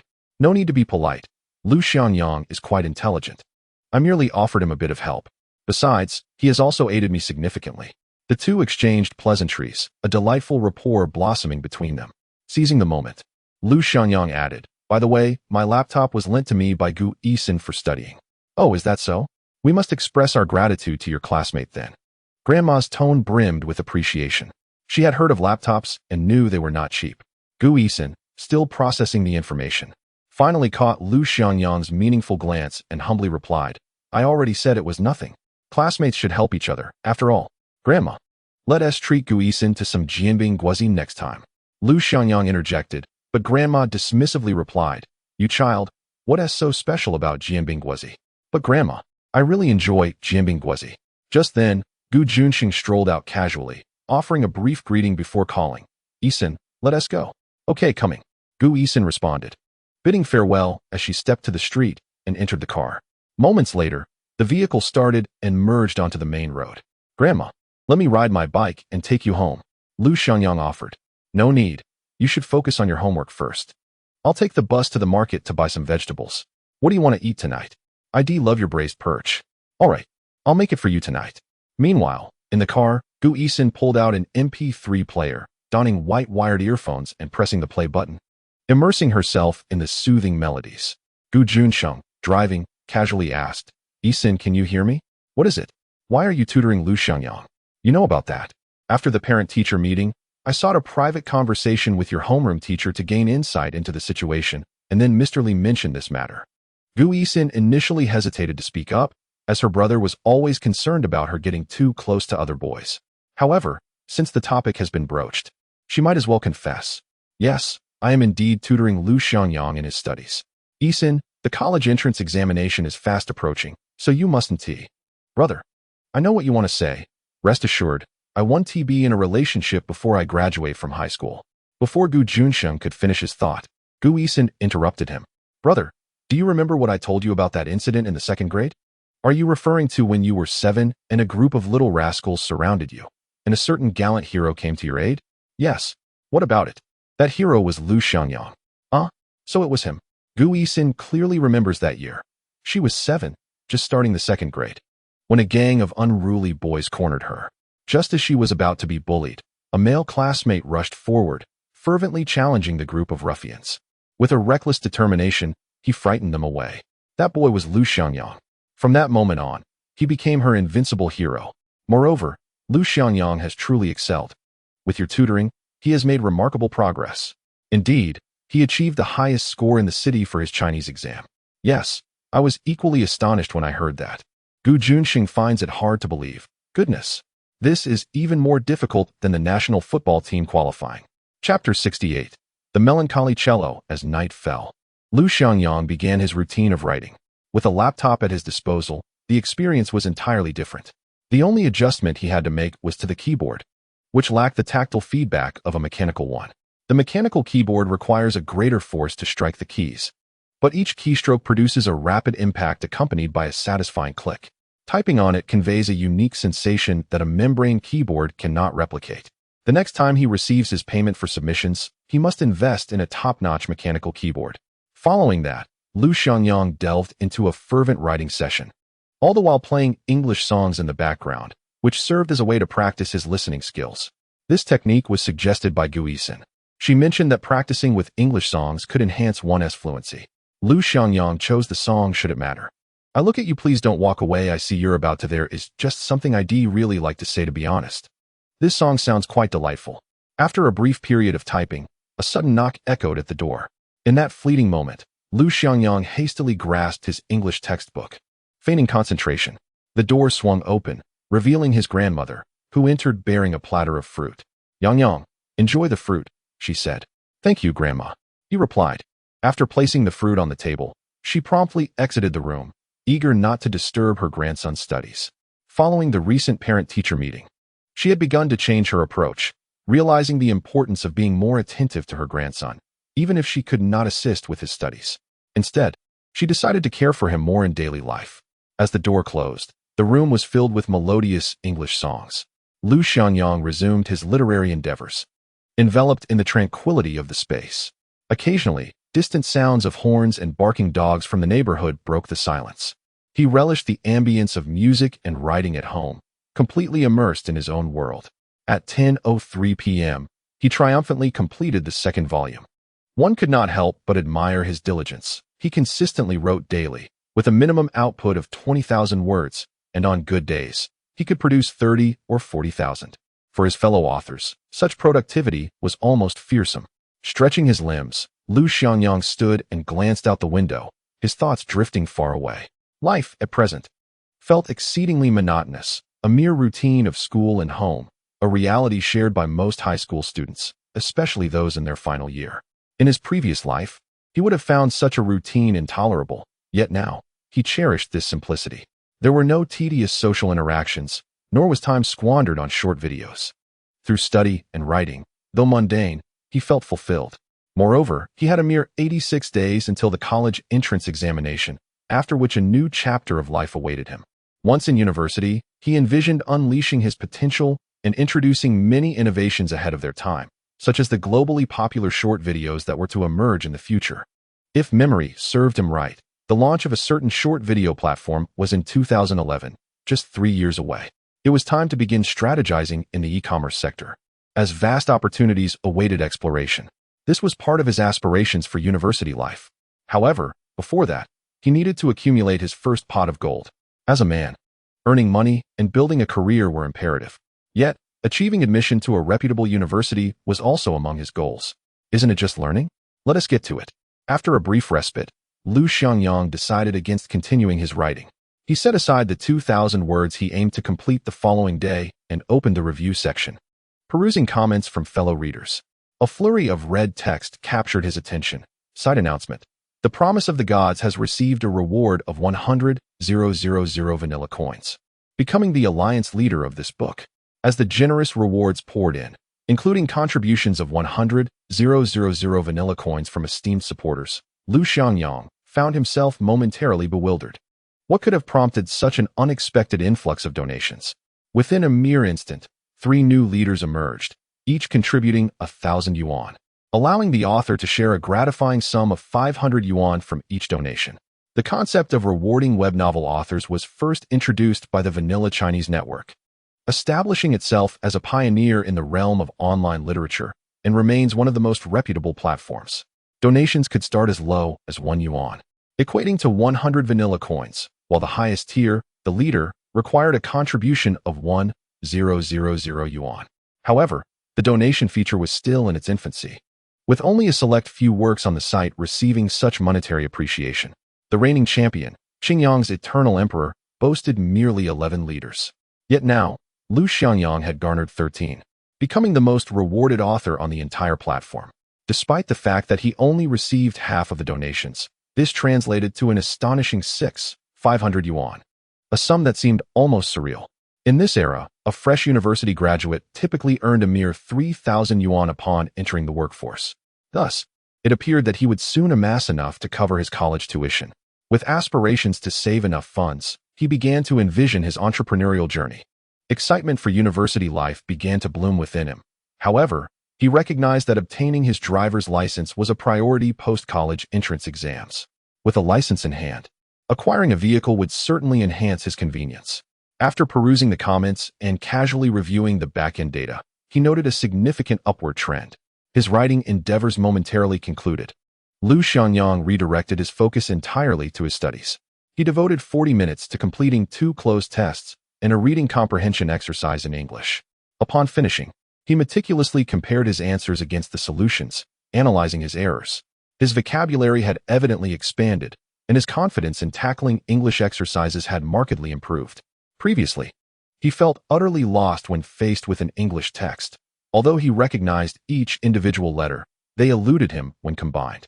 Thus, Hu Chunhua's assertion about the foundational importance of vocabulary for enhancing English proficiency resonated deeply with him.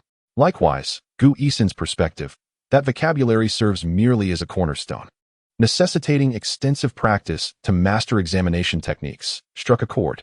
He understood the psychological aspect of overcoming any fear associated with English mastery. As for grammatical structures, Lu Xiangyang resolved to focus solely on the fundamental principles, discarding the more complex elements entirely. After all, once the college entrance examinations were behind him, it was unlikely he would ever need to utilize English again.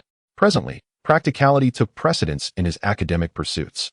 In essence, it is about enhancing one's scores with utmost efficiency. After completing his studies, Lu Xiangyang reclined on his bed, retrieving his MP3 player, preparing to find a piece of music to lull him to sleep. After a brief search, he stumbled upon an unnamed composition. What could this be? Filled with curiosity, Lu Xiangyang pressed the play button. Subsequently, the melodious strains of the cello began to resonate in his mind. Certain memories buried deep within his heart gradually began to resurface. Could this piece have been performed by Gu Yixin? How beautiful it is. Yet, why does it sound so sorrowful? Lu Xiangyang wiped away the tears that had unconsciously trickled from the corners of his eyes. Damn, can a cello actually weep? Chapter 69 Mila. The night grew late. On Xinhua Street, in the Hongye community, Gu Yixin's room remained aglow with light. The spacious chamber was awash in shades of pink. Gu Yixin sat at her desk, playing the cello. The sound was soft yet imbued with profound melancholy. Knock, knock, knock. At that moment, a knock echoed at the door. Yixin, may I come in? Came her father's voice from outside. Come in. The door swung open, revealing Gu Tianxing at the threshold. Observing his daughter engrossed in her music, his expression darkened. Dad, is there something you need? Gu Tianxing nodded, fatigue etched on his face. Regarding the parent-teacher meeting today, I owe you an apology. The company was exceptionally busy. It's all right. My brother attended, and there wasn't much to discuss. Their conversation felt rather formal, or perhaps distant, like that of familiar strangers. Gu Tianxing found himself at a loss for words. Dad, do you still have something to say? Gu Yixin inquired casually. Gu Tianxing's demeanor shifted slightly, and he asked in a low voice. I've heard about that classmate. Lu Xiangyang. It would be best if you kept your distance from him. With that, he turned to leave the room. Gu Yixin abruptly spun around, her tone resolute as she questioned, why? Throughout her life, Gu Yixin was often perceived as gentle, obedient, and compliant, seemingly yielding to every whim. It seemed she never expressed anger. Yet this time, she was genuinely upset. You are about to take your college entrance exams. Everything should revolve around that. Let it be. Gu Tianxing insisted, attempting to exit once more. I refuse. Gu Yixin stood up, her voice firm as she retorted. Whom I associate with is my own affair. Please refrain from meddling. Gu Tianxing was taken aback by his daughter's unusual demeanor that evening. Typically, she would never contest his words, even if she held differing opinions. But this time felt markedly different. He paused, turning back with a furrowed brow. Yixin, you are still young and do not comprehend the complexities of human nature. That Lu Xiangyang, he does not belong to our circle. Getting too close to him will not benefit you. I do not care. Gu Yixin's voice rose slightly, her eyes shimmering with defiance. Lu Xiangyang is diligent and ambitious. What is wrong with that? Furthermore, I do not require the so-called circles. I yearn solely for genuine friendships. She placed great emphasis on the term friend, as if it were a treasure of immense value. Gu Tianxing gazed at his daughter, momentarily rendered speechless. He was acutely aware of Gu Yixin's character, having been obedient and well-mannered since childhood. Yet, she tended to internalize her feelings, never voicing them to others. With a sigh, Gu Tianxing attempted to ease the tension, speaking with a calm demeanor. Yixin, I am merely concerned for your well-being, fearing you may encounter harm. The college entrance examination is approaching. You must prioritize your studies. Once it's over, if you wish to maintain contact, I shall acquiesce. However, you must learn to protect yourself. Do you understand? Gu Yixin remained silent, her gaze resolute and defiant. After a prolonged silence, she finally spoke. Dad, Lu Xiangyang is exceptionally talented. He is currently studying with great diligence and recently achieved first place in the city for Chinese. What is wrong with being friends with him? Gu Tianxing continued earnestly. Yixin, you have yet to experience much in life. You cannot comprehend the profound impact one's family background can have. The disparity between you two is considerable. Dad, I understand your concerns, yet I also recognize that true friendship is not dictated by wealth, but by character. Lu Xiangyang possesses dreams and aspirations. He relies on his own efforts to achieve his goals. Being with him brings me joy and invaluable lessons. Is he not worthy of my admiration? Gu Yixin's voice resonated with respect for Lu Xiangyang and a disagreement with her father's perspective. Gu Tianxing observed his daughter, his heart a tumult of emotions. She remained too innocent. Many realities in this world cannot simply be overcome by hard work. Very well, Yixin, it's time to rest. You have school tomorrow, Gu Tianxing concluded, gently closing the door behind him. Gu Yixin returned to her desk, yet her mind remained restless. Outside, the night had deepened, the stars twinkling faintly. She rose and lay down on her bed, donning her headphones to sleep, the soothing melodies of the cello enveloping her. Gradually, her heart found tranquility. If the moon does not sleep, neither shall I. I am the early rising little treasure. The next day, at dawn, as the alarm clock rang, Lu Xiangyang sprang upright in bed. Still bleary-eyed, he sat on the edge, head drooping, eyes closed, taking a full 3 minutes to shake off the remnants of sleep. I haven't had enough rest. I desperately need more sleep. At 18, his body craved recuperation. Yet, the thought of studying ignited his fervor. Nothing can deter my pursuit of knowledge. Not the annihilation of the earth nor the explosion of the universe can hinder my studies. I intend to embrace my final year of high school with fervor and relish life to the fullest. Ruffling his tousled hair, Lu Xiangyang invigorated himself as if fueled by enthusiasm. A new day begins. Let's go? From the moment he rose until he completed his morning routine, a mere 5 minutes elapsed. Too slow. I am wasting precious time that could be spent studying. My aspiration is Li Yuhang. Dressed and ready, Lu Xiangyang slung his backpack over his shoulder and stepped outside. Yang, have breakfast before you leave. I'll eat on the way. Grabbing his breakfast, Lu Xiangyang hurried down the stairs and pedaled furiously, reaching school in a mere 23 minutes. Extend your hand. I must inspect you, he heard at the school gate. The director of education, Sun Haiba, had long been stationed there, meticulously scrutinizing the students' demeanor and appearance as they entered. Suddenly, he noticed a female student exhibiting a breach of conduct. Ah, Mila, it's you again. I've admonished you countless times about bringing extracurricular books during school hours. Is this book truly captivating? It is utterly pedestrian. Laughter erupted from the other supervising students upon hearing this. Sun Haiba turned sharply, silencing the laughter with a fierce glare. For another violation of school rules, Mila, you must summon your parents. Please, no? The girl named Mila feigned despair, pleading, Director Sun, I was wrong. I promise it won't happen again. Just spare me this time. You tell me, how many times have I let you off the hook? No, this time. Your parents must be called. Good morning, Director Sun. At that moment, Lu Xiangyang, pushing his bicycle, greeted with a cheerful smile. He then noticed Director Sun holding a book. The cover emblazoned with the long goodbye. Lu Xiangyang recognized it as a work by Chandler. How could a girl enjoy such a book? Doesn't she find it a bit too masculine? Furthermore, the prose seemed rather violent. Undoubtedly, this piqued Lu Xiangyang's curiosity about the female student. It's Lu Xiangyang. Sun Haiba glanced over and, upon recognizing the campus celebrity, his expression softened instantly. Mila, look, it's Lu Xiangyang. He was once just like you, a struggling student, almost letting slip the term academic underachiever. Upon hearing this, Mila teased, Director Sun, are you implying I'm an underachiever? Chapter 70, Frenzied English. Cough cough. Sun Haiba awkwardly cleared his throat. Mila, don't speak so frivolously. Regaining his authoritative demeanor, Sun Haiba asserted, Principal Ma has repeatedly emphasized the importance of learning from your senior, Lu. If you devote your energy to studying, your grades will surely improve. Lu Xiangyang had a saying that resonated well. I understand that poor grades do not stem from a lack of talent, but rather from insufficient effort. I have heard it countless times. Mila impatiently interjected, I know that. Sun Haiba shot her a disapproving look. Knowing is not enough. You must strive harder. Look at your grades. They have plummeted to the depths. Come on, Director. I'm an art student. I don't need to chase high scores like regular students. Mila retorted nonchalantly. Upon hearing this, Sun Haiba furrowed his brow, clearly displeased with Mila's attitude. He stated sternly, art students also require a solid foundation, otherwise, how will you progress further in the future? You will regret your current attitude. Lu Xiangyang hastily interjected, Dear classmate, I wholeheartedly concur with Director Sun's assertion. While artistic students possess their own unique traits, the importance of a diligent attitude and unwavering effort cannot be overstated. Regardless of the path one chooses in the future, a solid foundation remains imperative. Director Sun nodded in agreement and continued, Mile, you are endowed with a talent for singing, which is commendable.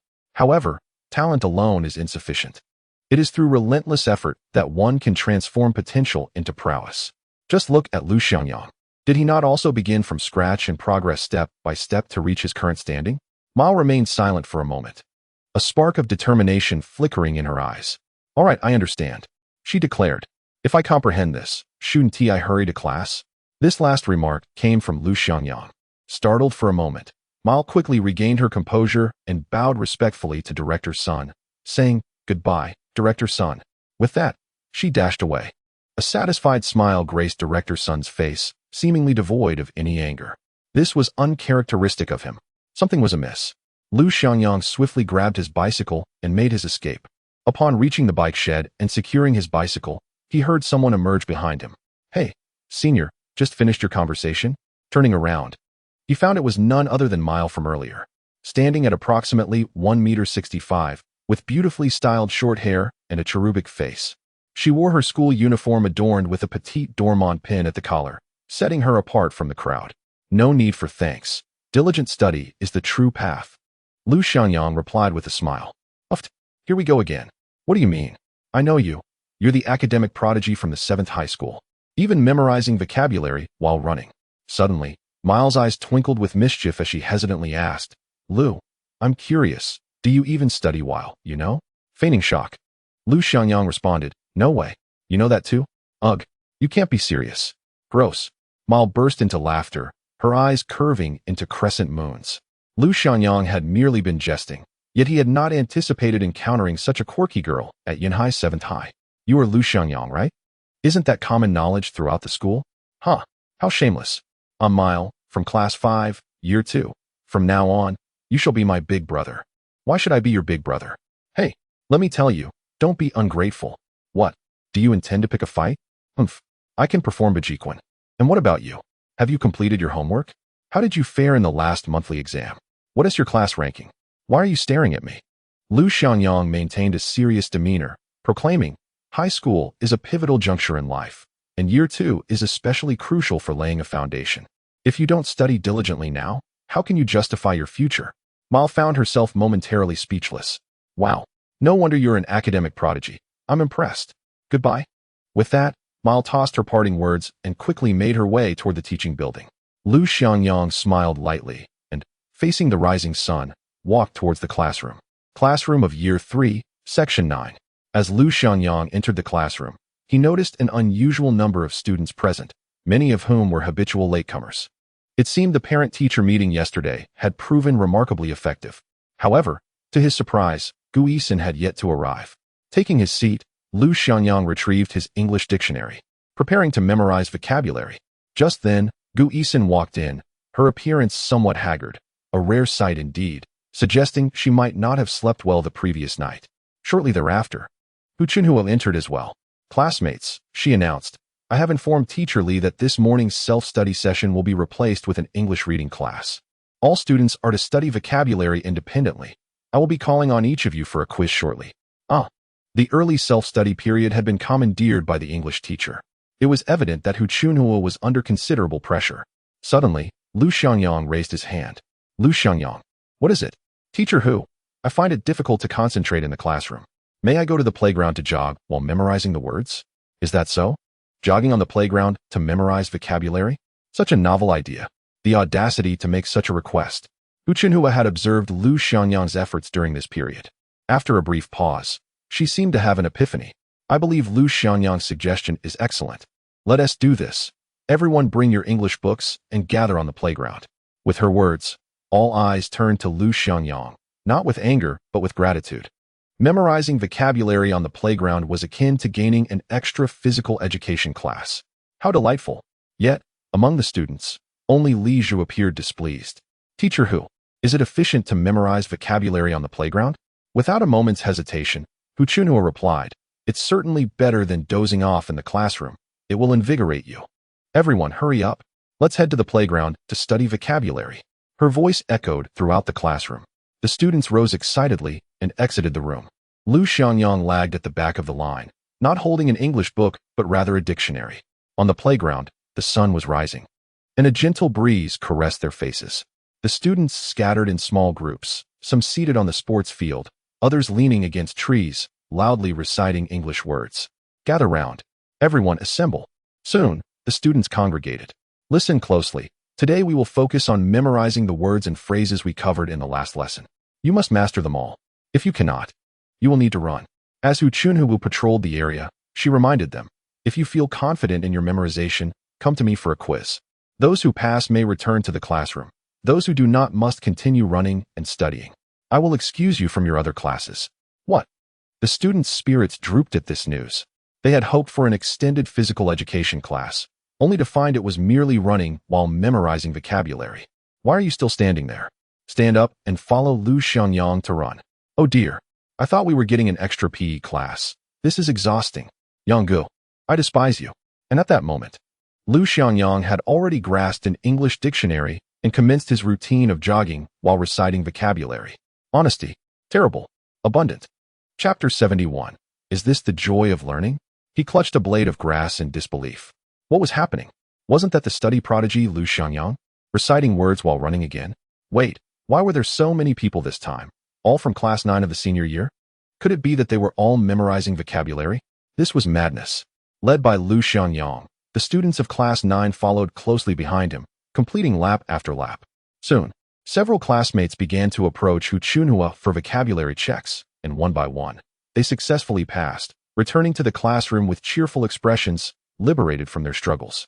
After yet another lap, more students managed to pass and exited the playground.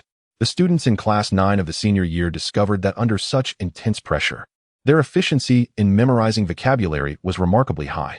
To minimize their lapse, they compelled themselves to remember, thereby unleashing their latent potential for learning. The fervor of memorization was palpable. How many laps had it been? Why was Lu Xiangyang still running? His foundational knowledge of English was weak, which necessitated his extra efforts. What a peculiar individual. Yet, seeing his diligence made me feel a bit guilty about being lazy. Indeed, we cannot fall behind. Let us push ourselves. The atmosphere on the playground gradually transformed into one of positivity. Everyone encouraged one another. Before long, some students who had originally left returned. The line of those jogging and reciting vocabulary grew longer. We too must emulate Lu Xiangyang, facing challenges head-on with courage. Yes, although senior year is arduous, with hard work, we shall surely achieve commendable results. Absolutely, for the sake of our dreams, let us strive together. Onward. Perseverance is victory. Let us charge ahead. In such an environment, the students of class 9 seemed to have discovered their motivation and direction for learning. They ceased their complaints and began to relish the joy of striving. An unprecedented sense of accomplishment surged within them. Is this the joy of learning? Many underclassmen, initially engaged in physical education, were astonished. Is this the senior year mode? It seems daunting. Mom, I don't want to be a senior. I wish to remain in the first year forever. Naturally, numerous students scoffed at this notion. Does this method of learning actually yield results? It's making my head spin. I surely won't be able to memorize anything. You know, I haven't tried it yet. Why don't we give it a shot next time? Jogging while reciting vocabulary. Gradually, the atmosphere of learning began to shift. Damn it. If Lu Xiangyang can excel in his studies, why can't I? It's just studying. I truly want to take it seriously. Was this the 9th lap? Only 2 individuals remained unexamined. One was Lu Xiangyang, and the other was Qian Duo. I can't take it anymore. Yang, I'll try once more. If I don't pass this time, I might run myself to exhaustion. Go for it. You can do it. What about you? Are you still good to go? A man must not say he cannot. You're amazing. Qian Duo was indeed struggling to keep up. Breathlessly rushing to Hu Chunhua's side, he gasped, Teacher Hu, please give me a whack. Just hit me. At that moment, a classmate jestingly chimed in. Teacher Hu, Qian Duo is asking you to hit him. Laughter erupted among the students. Allow me to assist you in administering that punishment, Teacher Hu. Even Hu Chunhu couldn't suppress a smile, though as a teacher, she was trained to maintain her composure. Panting heavily, Qian Duo gradually articulated, abundant. Soon, Hu Chunhua's vocabulary check revealed that Qian Duo had answered all the questions correctly, thus passing the test. As for Lu Xiangyang, he effortlessly responded with fluency. Classmates, a robust vocabulary is the foundation for the college entrance examination. Mastering a sufficient lexicon is essential for navigating reading comprehension and writing with ease. Therefore, do not underestimate the significance of daily accumulation. It will pave the way for your future, Hu Chunhua earnestly advised her students. Understood, Teacher Hu. The students replied in unison, their eyes brimming with determination. All right. That concludes today's vocabulary check. Next Friday marks the monthly exam, and the second mock examination is scheduled for mid-next month. Remember to review today's material, as I will continue the vocabulary check tomorrow. Is that clear? Clear. They responded once more, their voices resonating with unprecedented confidence. Let us head back to the classroom, Hu Chunhua announced. The students dispersed, returning to their studies. Wow, I can't believe I managed to memorize all those words in just one lesson. Indeed, I never expected it either. It seems we must push ourselves a bit. Without that push, I wouldn't realize how capable I truly am. I will continue to run and memorize words tomorrow. I'll join you tonight then. I want to play games. I'll focus on my studies instead. The word memorization running activity in Class 9 of senior year gradually spread, becoming a hot topic among teachers and students alike. This innovative method of combining exercise with learning not only enhanced the students' physical fitness, but also ignited their enthusiasm for study.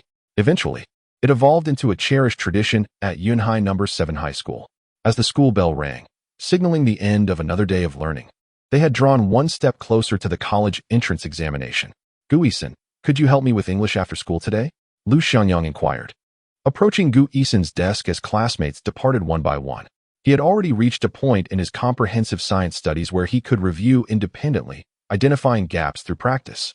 However, English, with its intricate grammatical structures, still eluded him somewhat. I'm sorry, I'm not feeling well today, Gu Yixin replied softly, appearing to harbor some unspoken concern. Lu Xiangyang chose not to press further. All right then, please take care of yourself. Returning to his seat, Lu Xiangyang organized his backpack, preparing to leave the classroom. At that moment, someone shouted from the doorway, "Is Lu Xiangyang here?" The tone was rather arrogant. "Who are you? What do you want with my brother Yang?" Qian Duo assumed trouble was brewing. To his astonishment, he found it was her. "Brother Yang, I'm looking for you." Lu Xiangyang looked up to see a girl with a chic short haircut. "Isn't that Mila? What do you want?" he asked. "Come out to talk," she replied. Slinging his backpack over his shoulder, Lu Xiangyang exited the classroom. Behind him, Gu Yixin's gaze drifted towards the window. "What do you need?" Lu Xiangyang inquired. "Do you play games? King of Fighters 97? Mila asked directly. Lu Xiangyang smiled slightly. He indeed played it before. With the advent of smartphones, he had even installed the game on his phone. However, at this moment, playing games was the last thing on his mind. "So what if I do?" "That's great. I invite you to play." Mila seemed to have found a kindred spirit and was visibly excited. Lu Xiangyang rolled his eyes at her. "What are you thinking? You're still too young. You should focus on your studies." Mila, clearly unconvinced, pouted and puffed out her chest. "How am I still young?" Lu Xiangyang felt somewhat speechless. "That's not what I meant." Yet he was too lazy to explain. "I have to go home for dinner. Goodbye." He turned and headed downstairs. "Hey, don't be ungrateful." "Hey, Lu, stop." Qian Duo had been waiting nearby and quickly chased after Lu Xiangyang. "Brother Yang, how do you know that little firecracker?" "What firecracker?" "Mila from class 5. Year 2. You know her?" "Of course. Her uncle is the head of the teaching department. Sun Haiba?" "Huh. Are you saying her uncle is Director Sun?" "Yes. He just transferred from the affiliated high school of Normal University this semester, and I've heard he's a master of Bajiquan." Lu Xiangyang's expression turned serious. He recalled the incident at the school gate that morning. No wonder. Chapter 72. With headphones on, I am the whole world. The gentle breeze accompanied by the setting sun caressed his face. Lu Xiangyang rode his bicycle, meandering through the streets. The pedestrians on either side hurried past, while he effortlessly wove through the crowd, reveling in his own rhythm. The afterglow of the sunset bathed him in golden light, stretching his shadow long and slender. A wave of inexplicable excitement surged within Lu Xiangyang. He sensed he was undergoing a transformation. This was the prime of his life. From an ordinary high school student, he was gradually evolving into a passionate youth with his own goals and dreams. He cherished this freedom, as though the entire world lay within his grasp. No matter how arduous the path ahead might be, he would forge ahead, pursuing his dreams like an unstoppable gust of wind. In the blink of an eye, it was late March. There were 75 days left until the college entrance examination. A much-anticipated monthly exam for the third-year students was set to take place tomorrow. This exam would be jointly organized with 4 other schools in the city, featuring a standardized test. In the last mock examination, the top 10 rankings in the city were as follows: 2 students from Yunhai City Shishir High School, 2 from Experimental High School, 2 from the affiliated High School of Normal University, 1 from Yunhai No. 2 High School, 1 from Yunhai No. 7 High School, 1 from Yunhai Foreign Language School, and 1 from Yunhai No. 1 High School. For this month's examination, the same 4 schools, Yunhai City Shishir High School, Experimental High School, Affiliated High School of Normal University, and Yunhai No. 7 High School, are participating, underscoring the significance attributed to this event by the schools. After all, 7 out of the top 10 students in the city hail from these 4 institutions. It is worth noting that this month's examination is regarded as a significant test, second only to the upcoming second mock exam. Monthly assessments are particularly common in the senior year of high school, akin to a recurring event that takes place every month. High school subject teachers find a platform to showcase their teaching prowess, seemingly intent on presenting every conceivable question type during these monthly tests. When the actual college entrance examination arrives, should a similar question appear, it opens the door for students to boast about their foresight. Look, I predicted a college entrance exam question during the monthly test, scoring a full 3 points. Unfortunately, the array of question types in these assessments is vast. Few students manage to thoroughly master every mistake made. Thus, when faced with a similar inquiry during the actual exam, most students can only utter, "This question seems familiar, but I simply cannot recall how to solve it." And so, they return all their efforts to the teachers. As night fell, Lu Xiangyang sat at his desk, immersed in an endless sea of problems, just as he did every day. Tomorrow marked the day of the significant monthly examination, a perfect opportunity to gauge his learning progress over the recent weeks. In the quiet room, the only sound was the gentle scratching of his pen against the draft paper. On his desk lay a set of last year's comprehensive science examination papers, which his subject teachers had emphasized in their discussions. He was already familiar with many of the question types. Yet tonight he resolved to tackle them once more, not merely to memorize the answers, but to genuinely comprehend the question types and analyze the underlying knowledge points. After approximately an hour, Lu Xiangyang completed the entire set of comprehensive science papers. Without needing to check the answers, he was confident that he had answered every question correctly. For each knowledge point involved, he could effortlessly recall the corresponding concepts from his textbooks. The assertion that all college entrance examination points derive from the curriculum is a favorite adage among high school teachers. The principle underlying the college entrance examination is that each question must correspond primarily to the knowledge points outlined in the textbooks. This ensures that after the examination questions are formulated, dedicated staff members verify each one, confirming that they are sourced from the curriculum, thus avoiding any topics that exceed the prescribed syllabus. This principle is particularly emphasized during the review phase in the senior year, where teachers stress the importance of adhering closely to the textbooks and mastering the knowledge points therein, constructing a coherent system of learning. In his previous life, Lu Xiangyang was not particularly fond of studying, but he still grasped these truths. Now, endowed with profound understanding, he seeks to refine question types while deeply comprehending the knowledge points, integrating the examination topics seamlessly and applying them to new contexts. Regardless of how he poses his questions, he can ensure a foundational score. This is the primary reason why many top students consistently achieve stable results in their exams. Now, Lu Xiangyang has completely mastered this set of knowledge points in science, especially since they are derived from recent college entrance examination papers. With such rapid progress, even Lu Xiangyang finds it hard to believe. Indeed, my earlier whimsical remark holds true. Your unsatisfactory performance is not due to a lack of talent, but rather a reflection of your insufficient effort. This statement is universally applicable, after all, for most individuals. The level of effort they exert far outweighs any consideration of innate ability. Although uttering this may invite resentment, and many classmates might feel inclined to confront Lu Xiangyang, they cannot deny the underlying truth it embodies. After completing the science exam paper, Lu Xiangyang took out a strength training bar and completed 50 repetitions in one go, instantly feeling a wave of rejuvenation wash over him. It had been a while since he last went for a run. A glance at the clock revealed that it was only 8 in the evening. He decided to take a couple of laps around the track. In preparation for the upcoming monthly exam, he had devoted his remaining time to intensive study, in addition to his daily writing practice. Balancing work and rest is the optimal approach to learning. One must rest in order to study more effectively. After changing into suitable attire and footwear, Lu Xiangyang grabbed his MP3 player and stepped outside.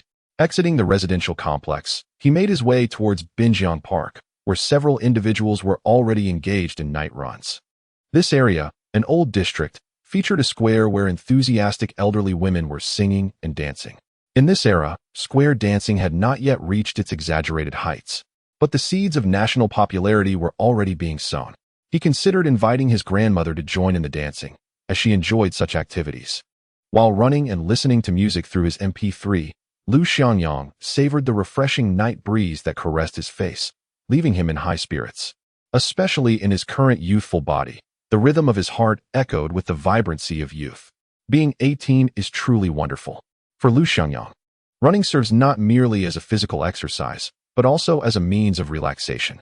He relishes the sensation of freedom that comes with running at night, as if all his worries and pressures are left behind.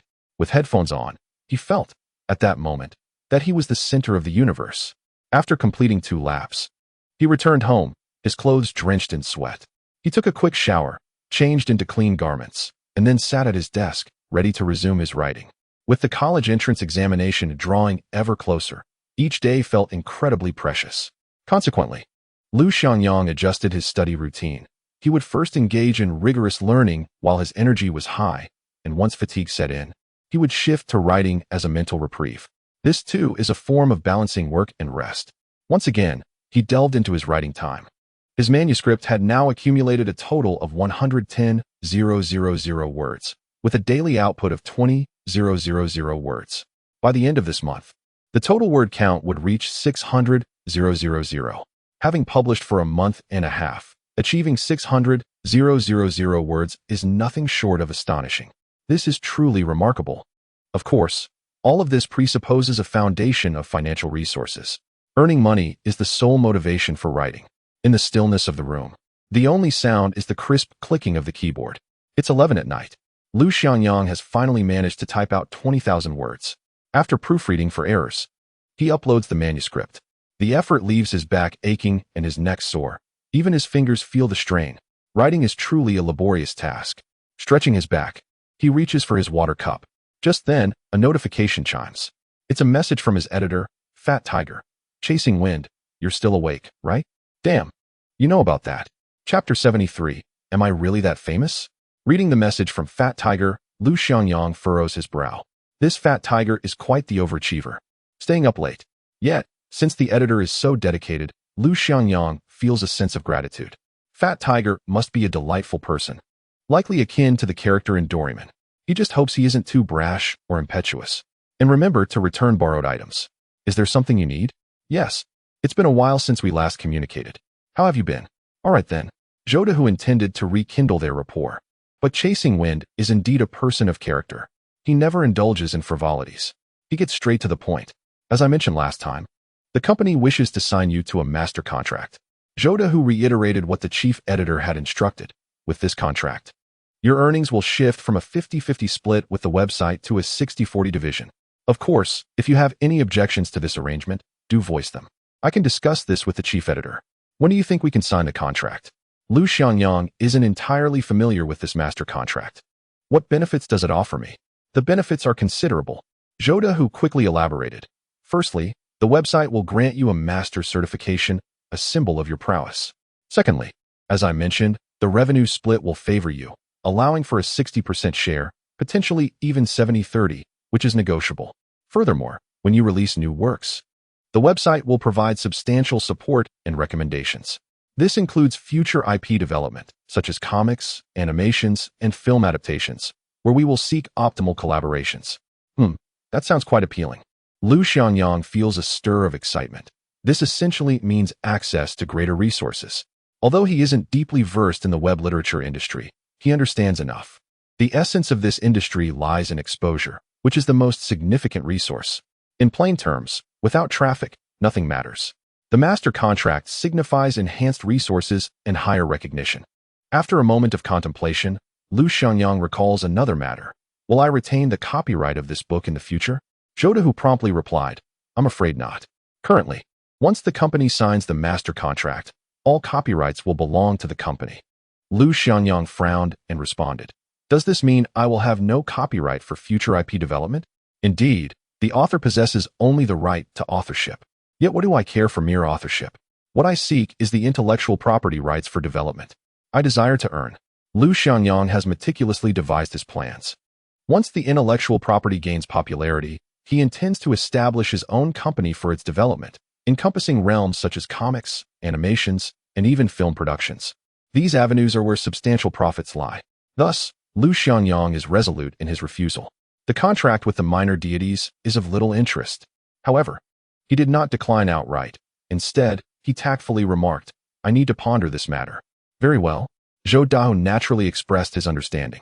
At the very least, he could now respond to the chief editor, alleviating the incessant pressure. "Take your time, Master Chasing Wind," he said, "but I must remind you that such opportunities are rare. Once you ascend to the status of a master author, your works will receive greater exposure and promotion, leading to a significant increase in your income. Thus, I hope you will contemplate this seriously and provide me with a prompt response." Zhou Dahu added as he concluded his message. Lu Xiangyang set down his phone, murmuring to himself, "Copyright is the key to my future development. How could I ever relinquish it?" He was acutely aware of the multitude of entertainment products that could emerge from a successful intellectual property. In this era, such awareness was still nascent. However, if he were to forfeit the copyright, all of his aspirations would dissipate into nothingness. Subsequently, Lu Xiangyang resolved to complete his current book, contemplating whether any concessions could be made regarding the copyright issue. If the company insisted on retaining complete ownership of the rights, he would prefer to forego the master contract and carve his own path. If all else fails, he might even establish a web literature site of his own, eschewing the paid route entirely to create a platform for free access to novels, a revolutionary endeavor in the web literature sphere. Currently, Lu Xiangyang eagerly anticipated the arrival of the college entrance examination. Once it concluded, he would be able to unleash his ambitions and embark on a grand undertaking. Moreover, there lay the promise of a vibrant university life, which was truly something to look forward to. After all, high school teachers often remarked, "Once you get into college, everything will be splendid." But is reality truly as such? Only those who experience it can ascertain. Before settling down for the night, Lu Xiangyang once again retrieved the English notes meticulously organized by Gu Yixin. In recent days, she had ceased tutoring him, opting instead to lend him her notes. Lu Xiangyang felt immense gratitude for her assistance. Before sleep, he reviewed new words and phrases. English had always been his weak point, yet he firmly believed that with persistent effort, improvement was within reach. However, it seemed that Gu Yixin had been preoccupied with worries lately. He wondered if it was merely a case of her menstrual cycle, though such a prolonged state seemed unlikely. In his previous life, Gu Yixin had faltered in the college entrance examination due to her psychological state. Never mind. He resolved not to dwell on it further and hoped she was well. The college entrance examination was not merely a test of knowledge, but also one of mental fortitude. Of course, for those struggling academically, the examination held little significance. The night deepened, and the stars twinkled outside the window. Lu Xiangyang was still conquering the fortresses of knowledge until he had seized one after another. Weariness crept in, and he lay in bed, donning his headphones, surrendering to the soothing embrace of music, drifting into slumber. On March 25th, at 5:50 a.m., he awoke with the dawn, proclaiming, "If the moon refuses to sleep, neither shall I. I am an early riser." The alarm clock had barely sounded when Lu Xiangyang's eyes flew open. To his surprise, he noticed English revision materials nestled beside his pillow, dampened by saliva and bearing faint yellow stains. "Oh dear, how utterly unpleasant," he thought, realizing with dismay that these were borrowed from Gu Yixin. "I hope she doesn't mind."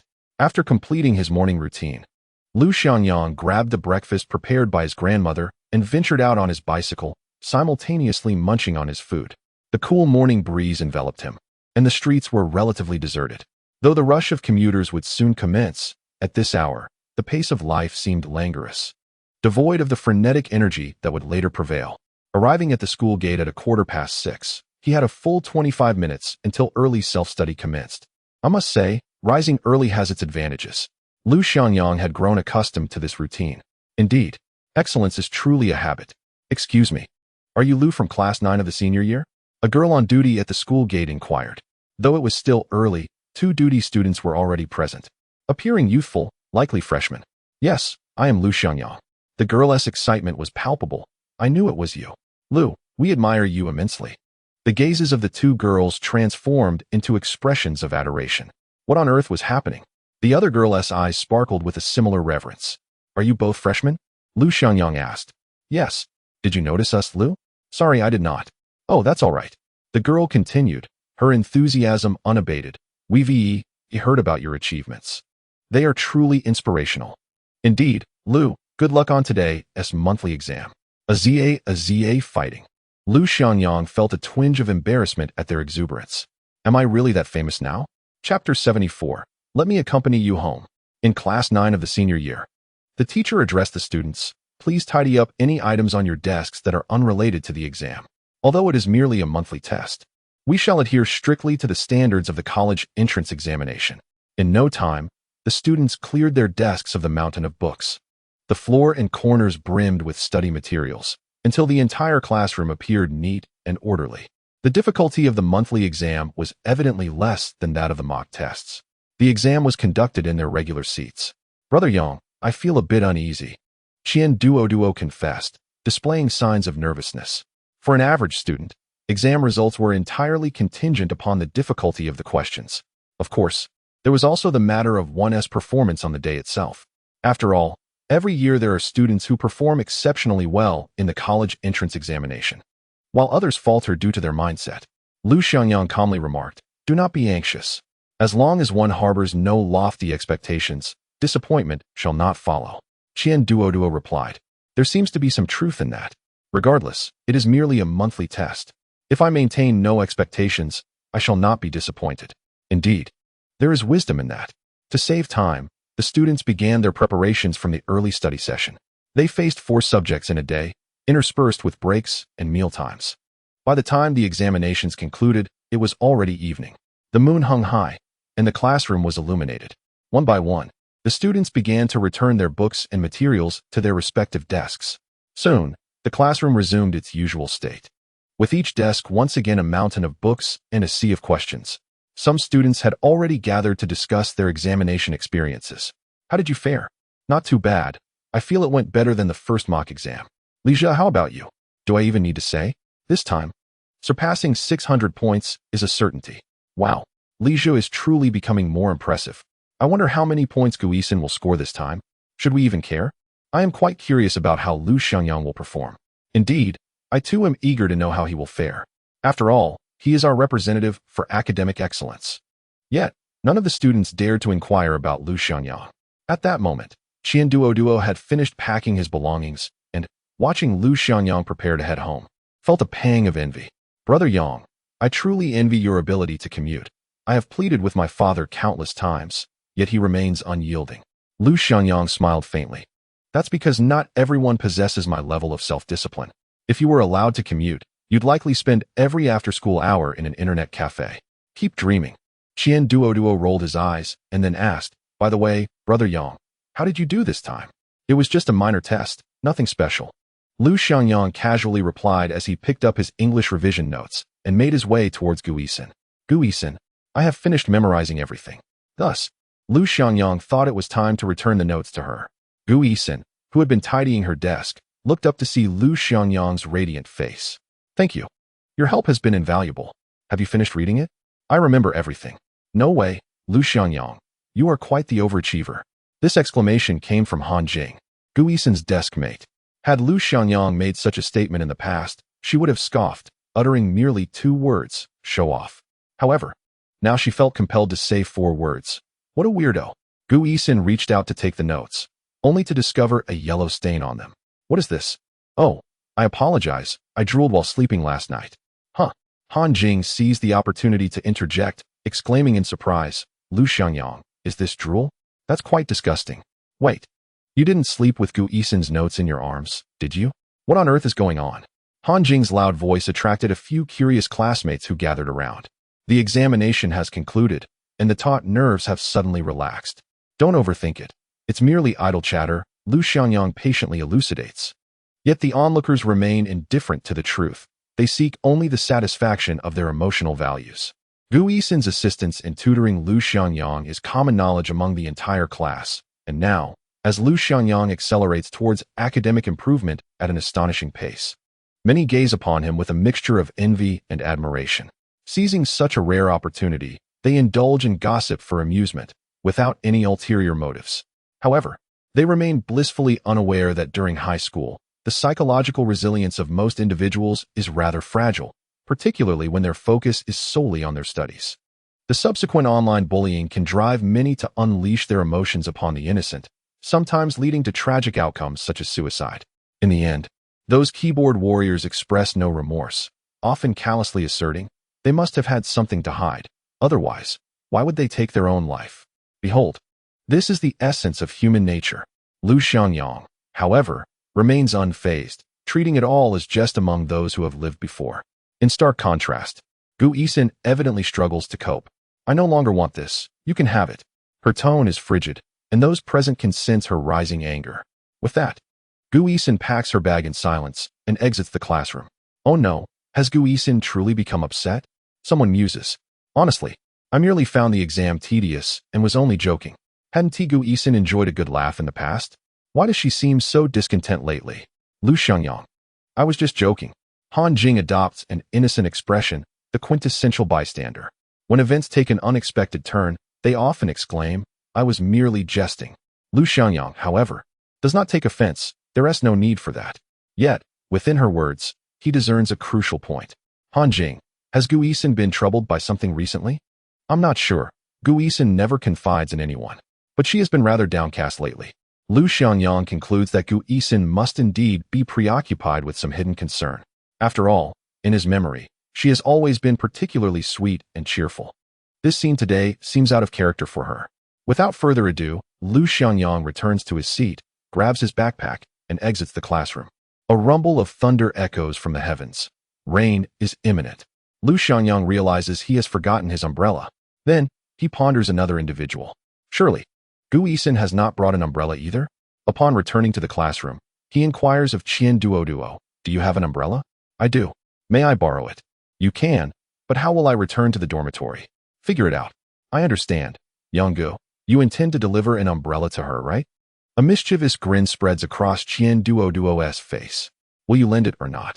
Just take it. I'll ask the class monitor to escort me back to the dormitory. Good man. Without further discussion, Lu Xiangyang swiftly descends the stairs with the umbrella in hand. Yet, as he reaches the ground floor, he discovers that the rain has already begun to fall. Lu Xiangyang unfurled his umbrella and ventured into the rain, propelling his bicycle towards the school gate. There, he spotted Gu Yixin, standing under the eaves approximately 50 meters from the entrance, seeking shelter from the downpour. It appeared she was waiting for a ride. Gu Yixin, Lu Xiangyang called out, closing the distance to about 3 meters. She turned her head slightly and coldly inquired, what is it? With a smile, Lu Xiangyang replied, I've completed today's English assignments, and I even wrote the essay. I estimate I might score around 80. Oh, she responded with a hint of indifference. The atmosphere grew somewhat frosty, and the moment turned awkward. A thunderclap resonated, followed by an intensification of the rain. Lu Xiangyang approached Gu Yixin beneath her makeshift shelter, stating, It's raining. Let me escort you home. Glancing at the umbrella in his hand, Gu Yixin hesitated before declining. No need. Someone will come to pick me up. Is it your brother? No, I'll take a taxi home. Lu Xiangyang surmised that her brother was likely unable to come today. It's raining. It's not a good time to hail a cab. It's fine. I can wait a little longer. You should go ahead. Gu Yixin's tone was frigid, as if she wished to avoid further conversation with him. Respecting her wishes, Lu Xiangyang turned and pushed his bicycle into the curtain of rain. His tall figure stood majestically beneath the streetlight. Watching him depart, Gu Yixin's gaze flickered, and she cast a resigned glance at the sky. The rain fell heavily, likely to persist for a while. It was evening, dark and slightly chilly. Her brother was not coming to fetch her, and she doubted she could catch a taxi at this hour. Remembering her father's words, she hesitated to grow too close to Lu Xiangyang, not wanting to entangle him in her troubles. Perhaps taking the bus home would be best? Though it wouldn't be a direct route, hopefully, the rain would have ceased by the time she disembarked. After waiting for a moment, Gu Yixin resolved to dash to the bus stop at the entrance.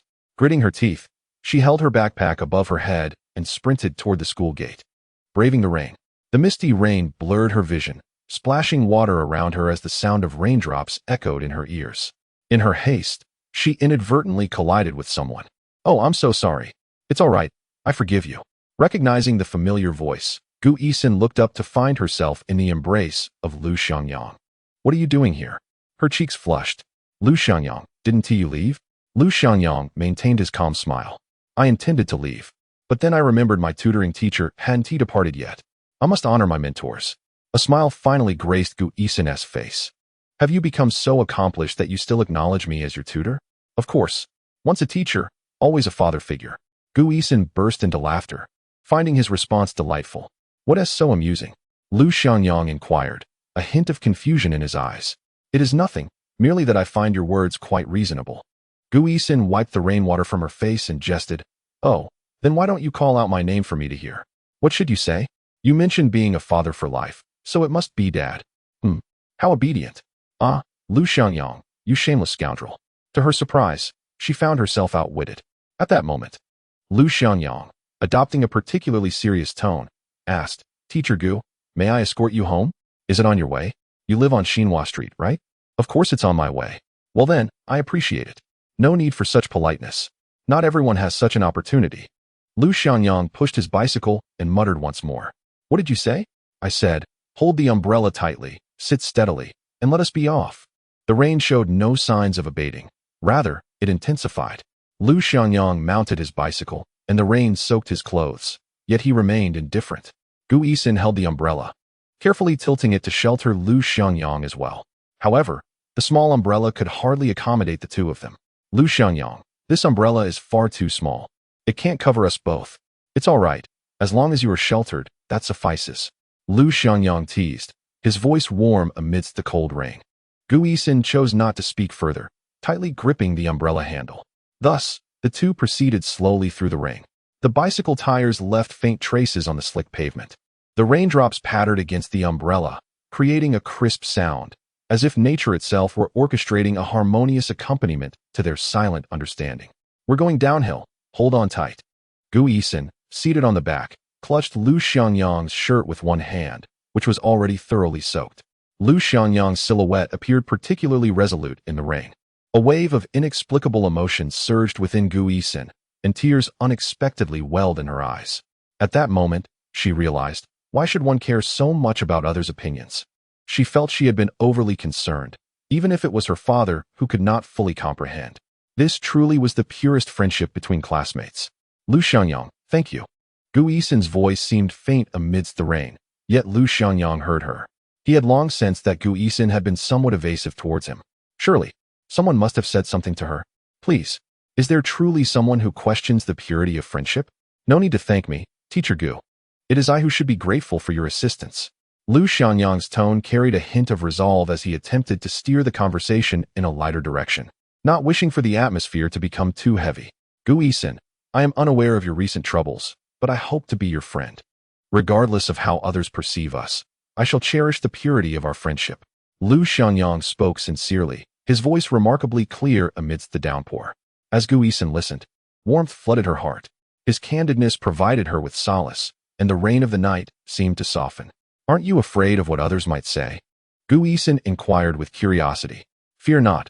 Forge your own path, and let the rest go to hell. Lu Xiangyang replied without hesitation. By the way, Gu Yixin, what is it? That English booklet truly bore my drool. I was utterly captivated last night.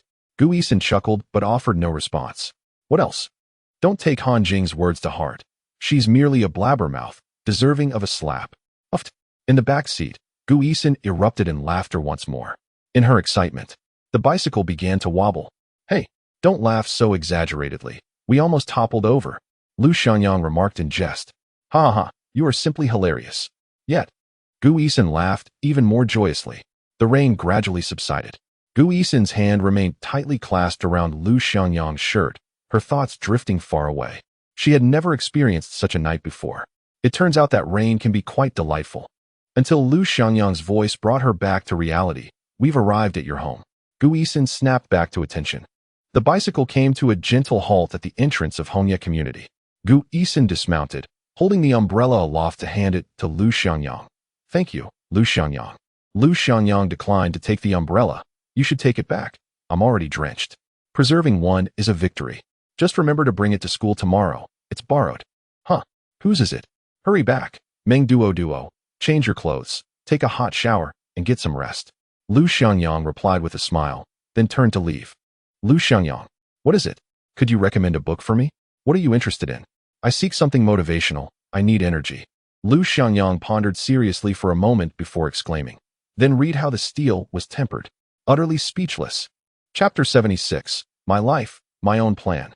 How the Steel Was Tempered is truly the most inspirational book, having moved countless souls. Yet, is this book not sufficient? Lu Xiangyang thought again and added, Have you read The Catcher in the Rye? Please. I am a top scholar. How could I have not read it? With a proud expression. True, I'll consider further. But soon, Lu Xiangyang surrendered. Forget it. Read whatever you wish. After all, a millennium from now, no one will care what books you've read. Gu Yixin cast a curious glance at Lu Xiangyang. Sometimes I feel your thoughts are rather peculiar. What do you mean? Your perspective is quite bleak. Lu Xiangyang had lived a life already. He had certainly gleaned more insights than the 18-and-a-half-year-old Gu Yixin. This is not bleakness, but rather a refusal to abide by certain rules in this world. Lu Xiangyang replied calmly, his gaze seemingly concealing a profound ocean, inscrutable to others. Gu Yixin regarded Lu Xiangyang with an odd expression. What rules? I wish to hear about them. Never mind. You wouldn't understand. You're still young. I'm not that young. I am 18 years and 6 months old, a month older than you. Gu Yixin's tone dripped with disdain. In her perspective, Lu Xiangyang seemed younger than herself, yet he exuded an air of maturity that was quite perplexing. Lu Xiangyang, I feel as though you have changed. In what way? You now appear remarkably mature, as though nothing could ever wound you, she observed. Lu Xiangyang replied nonchalantly, indeed.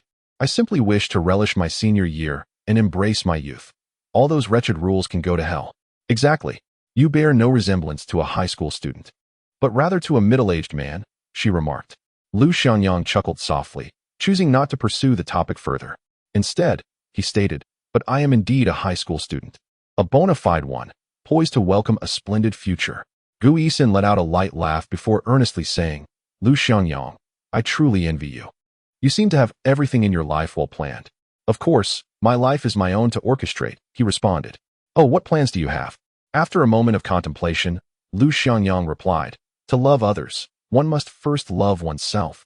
To seek love, one must first secure a livelihood. With that, he waved his hand and elegantly rode away on his bicycle, leaving Gu Yixin watching his retreating figure, a sense of inexplicable longing stirring within her. This rainy night would become an indelible memory in her life. Yes, I too shall forge my own path, savoring my senior year and my youth. All those wretched rules can go to hell. At Tiansheng Group, seated at an imposing desk in a tailored suit, Gu Tiansheng directed his gaze toward his son, Gu Junsheng, who was lounging with his legs crossed. Did you say that Lu Xiangyang scored first in the city for Chinese? Yes, so you needn't fret unnecessarily. Gu Junsheng replied, adding, Yixin is already an adult. She has her own thoughts. You should manage your concerns more sparingly. I am her father. If I do not care for her, who will? Gu Tiansheng retorted, his irritation rising at his son's nonchalant demeanor. Why did you not take action sooner? Gu Junsheng, clearly unperturbed, shot back. When mom passed, what promise did you make to her? And now, you have swiftly sought another. Is that how you manage? Gu Tiansheng was momentarily silenced, realizing he had merely committed the same errors as countless men before him. Moreover, Gu Junsheng continued, sensing his father's reluctance to revisit past grievances. Lu Xiangyang is now a prominent figure at Yunhai No. 7 High School. Even Principal Ma holds him in high regard. You should feel somewhat reassured. Prominent figure? What nonsense is that? Gu Tiansheng questioned. You wouldn't understand, Gu Junsheng explained. Everyone at Yunhai No. 7 knows of Lu Xiangyang. And that infuriating statement of his makes me want to punch him. Oh, what did he say? He proclaimed, a person's grades are not poor due to lack of talent, but rather due to insufficient effort. As he spoke, Gu Junsheng scoffed. Is this brat even speaking human language? He truly deserves a punch. How very true. Gu Tiansheng nodded thoughtfully, seemingly in admiration of the statement. Upon reflection, it is evident that in his youth, he was not devoid of ambition. Through sheer passion and relentless effort, he carved out his path. Yet now, how could he utter such words to his daughter? Over the years, she has chosen to confide her innermost thoughts to anyone but him. Ultimately, as a father, he grapples with the realization of his own failures. Gu Tiansheng feels a pang of guilt. After a moment of silence, he slowly speaks. You, as her elder brother, ought to show more concern for her as she prepares for her college entrance examinations. Must you remind me? Gu Junsheng retorts, rising from his seat with a dismissive expression. Old Gu, I'm not criticizing you, but you shouldn't always cloak your intentions under the guise of caring for her. She has matured and is capable of making her own judgments and choices. As he speaks, he glances out the window, a hint of self-reproach evident in his demeanor. All right, I must be off. I wonder if Yixin got caught in the rain on her way home. I truly am a failing brother. His last words are intentionally emphasized, revealing his frustration.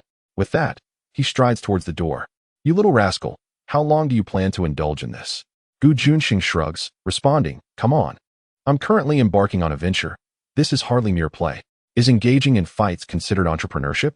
Old Gu, I reiterate, this is a boxing match. One that could potentially lead to the Olympics. Let us not misrepresent it. Gu Yixin gazes at his father, a complex emotion flickering in his eyes. This is the first time he has heard his lifelong tenacious father concede to aging. But he harbors no interest in managing his father's business. Don't fixate on me.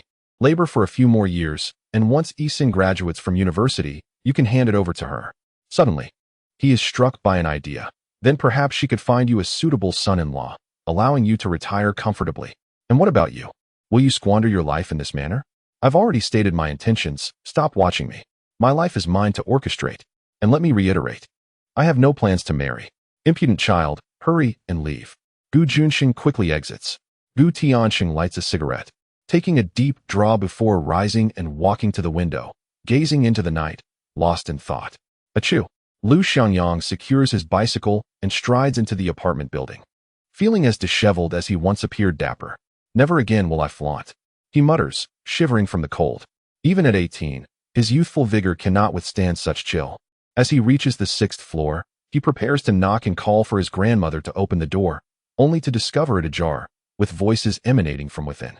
Have guests arrived? He pushes the door open to find Grandpa, he holding a bag filled with crucian carp, perhaps 7 or 8, each roughly the size of a palm. Grandma, Grandpa, what brings you here? Ah, Yang, you're back. Why are you drenched? I forgot my umbrella. Quickly, I need to take a hot shower. Grandmother remarked. Glancing at Huigua, there are simply too many crucian carp. I shall keep just 2. Let us keep them all. For Xiaoyang is preparing for the college entrance examination, and he should have plenty of crucian carp soup to nourish his mind. Where did these crucian carp come from? Grandpa, I caught them in the river. They are all wild crucian carp. I'll prepare soup for you to strengthen your intellect. Wonderful. Thank you, Grandpa. No need for thanks. Hurry and take a bath. Don't catch a chill. All right, achoo. Chapter 77. Even in illness, one must pursue knowledge. Lu Xiangyang emerged from his bath to find grandmother already preparing fish soup for him. Yang, you should review your studies first. I'll call you for dinner shortly. All right. When Lu Xiangyang was younger, he had heard his grandfather speak of how, in her youth, grandmother was the belle of the steel factory, pursued by many suitors, among whom was Huigua. Yet, she ultimately chose grandfather. There was no denying it. Grandfather was remarkably handsome in his youth, a veritable heartthrob. The only regret was that he passed away at a young age. Huigua's wife also died early. Subsequently, defying the objections of his children, Huigua insisted on coming to their neighborhood to work as a security guard, treating Lu Xiangyang as if he were his own grandson. Thus, it was no surprise that he brought crucian carp once more. It became clear that he had ulterior motives. Soon, Lu Xiangyang was savoring the delicious crucian carp soup, which warmed him thoroughly. After finishing his meal, he returned to his room to delve into his studies. However, he felt a bit overheated, unsure whether it was simply due to having just eaten. Before long, grandmother brought him a bowl of steaming ginger soup, urging him to drink it. As he gulped it down, he felt even warmer but paid it little mind, continuing with his studies. Today, he devoted just an hour to revisiting the topics he struggled with during the recent monthly exam.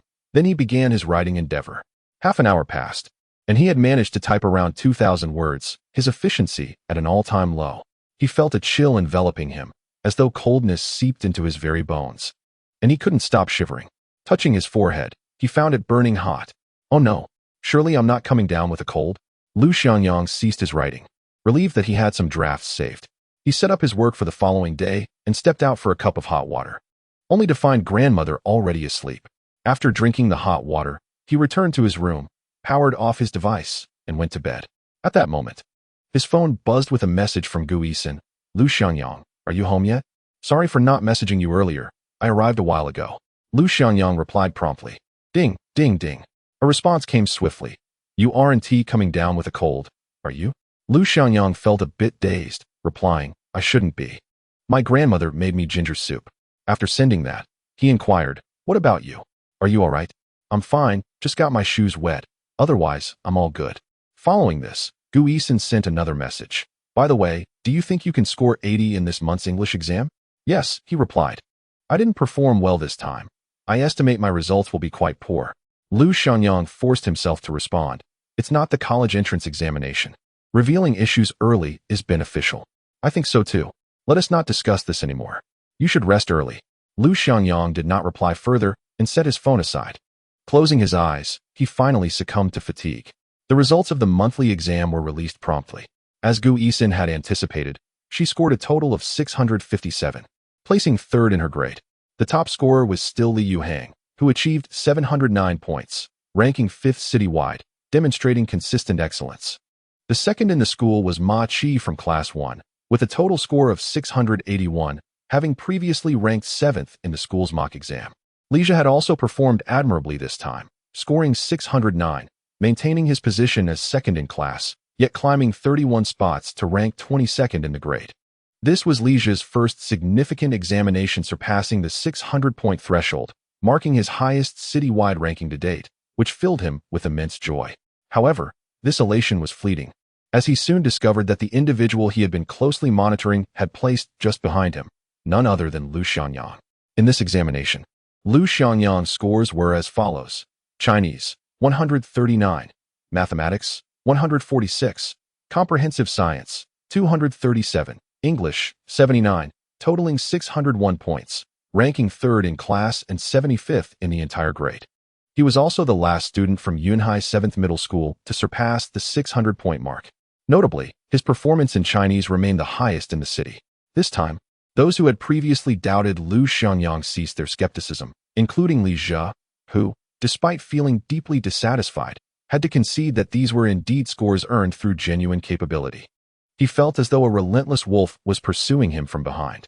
Aside from Li Zhe, the most disgruntled individual at Yunhai 7th Middle School was Hu Qing, the English teacher of Class 9 in the senior year. It was noteworthy that the overall average for English had improved significantly, particularly in the high-scoring segment, which boasted several more top scores than in the mock exam. However, one particular student stood out glaringly, Lu Xiangyang. Consequently, as soon as the monthly exam results were announced, Hu Chenhug sought out Li Damao to review Lu Xiangyang's scores. Upon discovering that he scored 79 in English, she felt a sense of gratification. See, hard work truly yields rewards, she thought, feeling that this was a fitting testament to Lu Xiangyang's efforts. Scoring 79 was commendable indeed. However, upon examining his other subjects, her satisfaction swiftly turned to frustration. How could he only manage 79 out of a total of 150? That's not even passing. Lu Xiangyang excelled in every subject except English. Isn't this a slap in my face? It infuriates me. Thus, the situation unfolded. Hu Chunhua felt an even greater weight upon her shoulders. I may permit you to excel in certain subjects, but you cannot neglect mine, especially one as glaring as this. Absolutely not. I must ensure your English skills improve. Without waiting for Principal Ma to speak or Director Sun to interject, Hu Chunhua proactively proposed to devise a rigorous tutoring plan for Lu Xiangyang, determined to elevate his English score by 20 points. No, 40 points. In any case, English must no longer languish as the lowest scoring subject. However, upon seeking out Lu Xiangyang, she discovered he had not attended class. Inquiring further, she learned he was absent due to illness. Hu Chunhua dismissed such concerns. As a senior student, what does illness mean? A minor ailment does not excuse one from duty, and a serious injury does not warrant a hospital visit. One hand must hold the foredrip while the other writes vocabulary. Hu Chunhua promptly approached the class teacher, Li Damao, to report the situation. Just then, Gu Yixin entered the classroom. Overhearing Li Damao mention that Lu Xiangyang had claimed he caught a chill in the rain and was running a fever, which seemed quite serious, likely causing him to miss 2 or 3 days. Could he be feigning? However, as soon as Hu Chunhua uttered this thought, she quickly dismissed it herself. Impossible. If it were someone like Qian Duo, I might believe it. As they conversed, Li Damao expressed a desire to visit Lu Xiangyang personally, but was currently unable to leave. Coincidentally, he spotted Gu Yixin at the office door. Gu Yixin, what brings you here? Is there something you need? Without a moment's hesitation, Gu Yixin replied, Teacher Li, how about I visit Lu Xiangyang at his home? The teachers were momentarily taken aback. However, Hu Chunhua was the first to express her agreement. Teacher Li, I believe it would be beneficial for Gu Yixin to check on the situation. After some contemplation, Li Damao concurred. Very well. Gu Yixin, you may go. And please report back to me afterward. Understood. Gu Yixin turned to leave, but soon recalled she did not know Lu Xiangyang's address. Teacher Li, Where does Lu Xiangyang live? I only remember it's near Old Factory Street. Just a moment. Li Damao quickly retrieved a booklet, locating Lu Xiangyang's home address. Gu Yixin jotted it down and bid the teachers farewell. Wait, Hu Chenhuba called out to her, then handed her a test paper.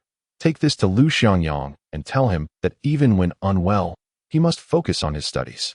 Gu Yixin and Li Damao, along with the other subject teachers, remarked, only you, teacher Hu, could be so relentless.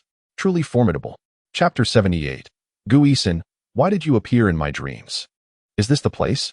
Gu Yixin, holding the slip of paper, scrutinized the neighborhood. After checking the house number, she confirmed her destination. This community was indeed quite old, yet it exuded a lively atmosphere. Excuse me, young lady, who are you looking for? A security guard in a blue and white uniform approached her. Hello, sir. I'm here to find someone. The guard's demeanor shifted. Sir, am I that old? Truly, if it weren't for your beauty, I'd have something to say. So, who are you looking for? Is Lu Xiangyang living here?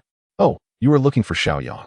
He Wei's expression changed abruptly, as if he were speaking of his own grandson, and he cheerfully replied, he resides in Building 1, Unit 3, Room 603. All right, where should I register? No need for registration. Your appearance clearly indicates you are not a wrongdoer. He Wei couldn't help but acknowledge the girl's striking beauty, reminiscent of Lu Xiangyang's grandmother in her youth. Truly, such beauty serves as a passport. After warmly permitting her entry, He Wei even directed Gu Yixin, saying, just walk straight this way. The third unit door is right there. Thank you, Grandpa. He Wei's expression immediately turned sour. It seems I ought to be more mindful of my image. Upon reaching the entrance of Unit 3, Gu Yixin's gaze was instantly drawn to the bicycle parked beneath the shelter, unmistakably belonging to Lu Xiangyang. It appears this is the place. She glanced at the staircase, feeling a wave of despair. Does this community lack an elevator? Climbing 6 flights of stairs took her breath away. Gu Yixin recalled racing Lu Xiangyang up to the 6th floor classroom, only to be teased by him for not keeping pace with his grandmother. It seems I am indeed lacking in stamina. Physical education truly is her weak point. She examined the door and noticed there was no doorbell. Thus, Gu Yixin rapped on the door. In a moment, a female voice called out from within, who is it? Hello, I am Gu Yixin, a classmate of Lu Xiangyang. The door creaked open, revealing a warm, welcoming smile that belonged to his grandmother. Gu Yixin thought to herself that his grandmother must have been a great beauty in her youth. Oh, it's you. Come in. Hello, Grandma.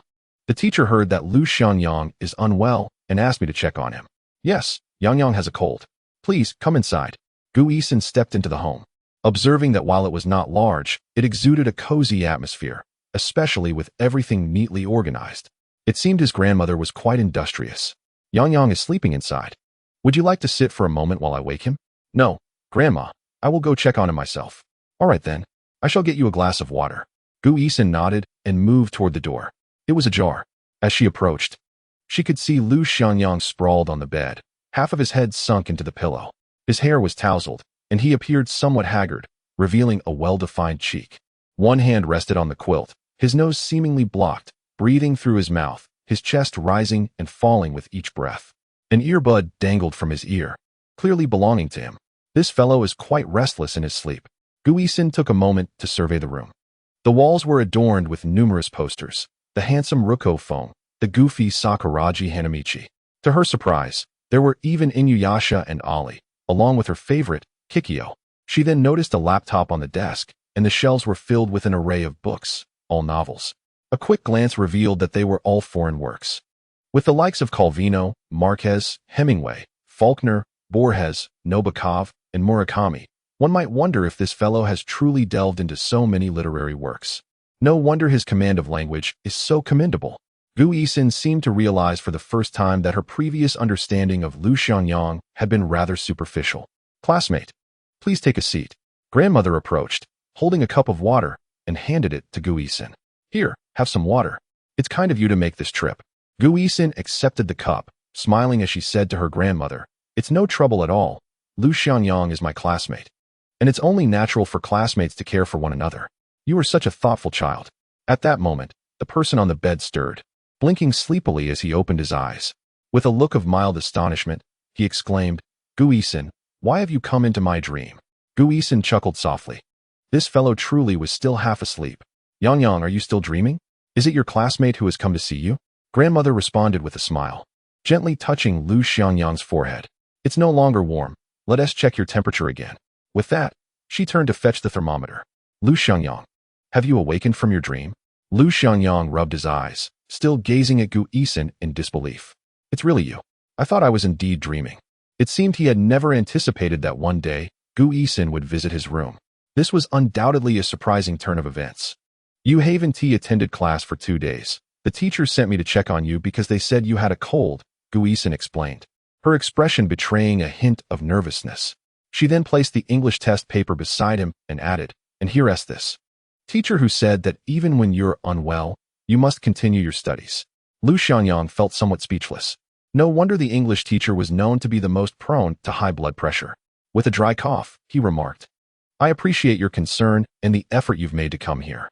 Gu Yixin immediately appeared a bit flustered, hastily clarifying, Oh, I've mentioned it before. It's not me. The teachers asked me to come. Ah, so you don't care about me after all. Lu Xiangyang teased lightly. Not at all. Everyone in class 9 is very concerned about you. Gu Yixin smiled gently, attempting to mask her embarrassment. After all, you are currently the top student in our class. The pride of the 7th High? How did I become the pride of the 7th High? Didn't you know? Guess your score on the recent monthly exam. Well, if I could score 80 in English, it should be around 600 overall. You're quite accurate. The total score is 601. So, does that mean I actually scored 80 in English? Not quite. You fell short by 1 point, scoring a total of 79. Lu Xiangyang felt delighted, realizing he was on the verge of breaking through the 80-point barrier. This is but a small step for an individual, yet a significant leap in life. It seems the ancestors' graves are indeed smoking with pride. By the way, did teacher who praised me extensively? You're thinking too highly of yourself. Gu Yixin chuckled, covering her mouth. Teacher who has issued a stern warning. She has set her sights on you and intends to increase your score by 40 points. Scoring 119 in English? I can scarcely fathom it. At that moment, Grandma entered the room holding a thermometer, noticing the two engaged in lively conversation. The spirit of her grandson appeared markedly improved. Come, Yang, let us check your temperature once more.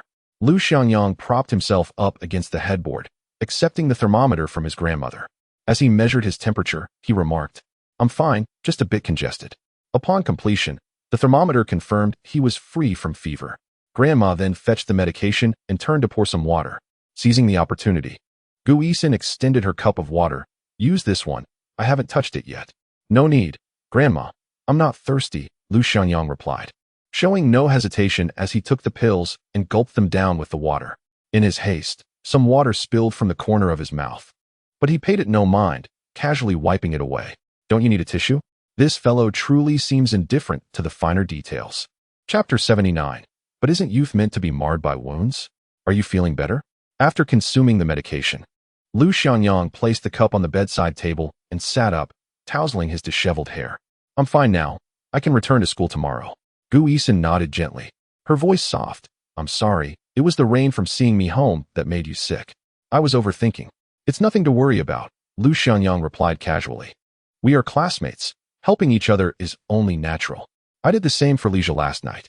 Gu Yixin discerned the intentionality in his words, but chose not to press the matter further. Glancing around the room, she inquired, Do you often read these books? Following her gaze to the bookshelf, Lu Xiangyang smiled. Indeed. No wonder your Chinese is so excellent. Gu Yixin nodded thoughtfully and then asked, Which book do you like the most? After a moment's contemplation, Lu Xiangyang pointed to one, saying, This one, Gabriel Garcia Marquez, No One Writes to the Colonel. It surpasses 100 Years of Solitude by far. Is it truly that captivating? I believe it ranks among the finest novellas of our time. Oh, and what are the other two? The Old Man and the Sea and the True Story of Ah Q. Gu Yixin exclaimed in interest, picking up the book to flip through a few pages.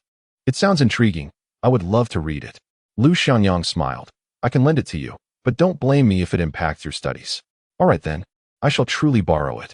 Both shared a laugh, their conversation weaving a tapestry of lightheartedness in the room. Gu Yixin's presence had uplifted Lu Xiangyang's spirits considerably, making his cold feel less burdensome. There is indeed a certain magic in companionship. The winds of change heralded the arrival of April. With only 67 days remaining until the college entrance examination, the chill of winter had receded, leaving the weather pleasantly mild. Indeed, It is the most splendid season in Yunhai City, a time of utmost significance for the senior high school students. As the Gaokao approaches, many peers seem to have already settled into their routines, merely awaiting the arrival of that pivotal day, whether through torment or enjoyment. Relatives may lament, while others rejoice in song. On Tuesday afternoon, during the final class of the day, a rare physical education session unfolds. Yang, great shot. Block him. Defend. Oh no. Another basket. On the basketball court, Lu Xiangyang radiates vitality once more. Dribbling, shooting, and captivating the audience with his prowess, he appears to possess boundless energy, seemingly oblivious to fatigue. Senior Lu is incredible. Not only does he excel academically, but he also plays basketball with remarkable skill. Of course, he is one of the trio of stars at our school, number 7 middle school. What does that mean? Haven't you heard? There's Li Yuhang, Gu Yixin, and Lu Xiangyang, our school's stellar trio. For Lu Xiangyang, it has been quite some time since he enjoyed such an exhilarating game. No more. I feel utterly drained. Money Duo finally reached his limit. This time, it was he who repeatedly encouraged Lu Xiangyang to form a team for the match. Chen Xing and Jiang Yu were also drenched in sweat, their jerseys thoroughly soaked. Gasping for breath, they had evidently hit their limits. Who will go by water? I'll cover the cost, Money Duo panted. I'll go? Lu Xiangyang glanced toward the distant football field, where Gu Yixin sat on the steps, engrossed in a book while wearing headphones. All right, Yang, I have money in my bag. Do you want to take it? No need. What do you want to drink? I want Fanta. I want Coke. I want Coke too. Lu Xiangyang quickly procured 3 cans of Fanta and 2 cans of Coke. After handing them to Money Duo and the others, he grabbed 2 cans of Fanta and made his way toward the football field. Where are you going? Money Duo asked. Puzzled, Chen Xing pointed towards the steps in the distance and whispered, Don't you get it yet? Money Duo followed the direction and helplessly shook his head. Great. I opened a can only to find it was dog food. Lu Xiangyang, with Fanta in hand, walked past the football field and ascended the steps. Aren't we supposed to be learning during PE? He jested, offering a can of Fanta to Gu Yixin. Thank you. I don't like carbonated drinks. Suit yourself, he replied, sitting down on the steps and cracking open a can. Ah, refreshing. He paid no mind to Gu Yixin's disapproving glare. Wiping his sweat with his jersey, he inadvertently exposed his fit waist. The muscle definition was striking, without an inch of excess fat. This guy is indeed the athlete that the sports teacher has longed to recruit. Standing at 181 meters tall, coupled with this athletic physique, he undeniably embodies the essence of a sportsman. Hey, there are girls present. Could you be more mindful of your image, reeking of sweat? Gu Yixin couldn't help but critique. Lu Xiangyang chuckled, responding effortlessly. This is called masculinity. Do you understand? Gu Yixin curled her lip, clearly unimpressed by Lu Xiangyang's narcissistic behavior. She donned her headphones once more. Engrossed in the book in her hands, Lu Xiangyang, undeterred, quietly sat beside her, relishing the sunlight and gentle breeze. He tilted his head back and took a few sips from his soda, casually tossing the empty can into the distant trash bin with pinpoint accuracy. 3 points, he exclaimed triumphantly. Gu Yixin merely rolled her eyes, continuing to immerse herself in her own world. Observing her demeanor, Lu Xiangyang casually inquired, Gu Yixin, what is up? Do you have a favorite sport? Yes. What is it? I enjoy playing table tennis. All right. A sport beloved by all. Lu Xiangyang replied nonchalantly. Don't you like basketball? It's not that I like it, but I think those who play basketball are quite handsome. Do you play? My dad says it's risky and I might get hurt. A smile crept onto Lu Xiangyang's lips. But isn't youth all about experiencing pain? Gu Yixin turned her head slightly to look at him. What do you mean? Oh, never mind. You wouldn't understand. Yet this seemed to ignite Gu Yixin's irritation. Lu Xiangyang, why do you always speak as if you're so mature? Why would I not understand? You're still young, like a flower bud just beginning to bloom. And you, aren't you? Lu Xiangyang pondered seriously for a moment. Then a bittersweet smile graced his face. As for me, I am no longer that. He sighed softly, a hint of weariness flickering in his eyes. Gu Yixin, if you could return to the past, when would you wish to go back to? Gu Yixin was taken aback by the unexpected question.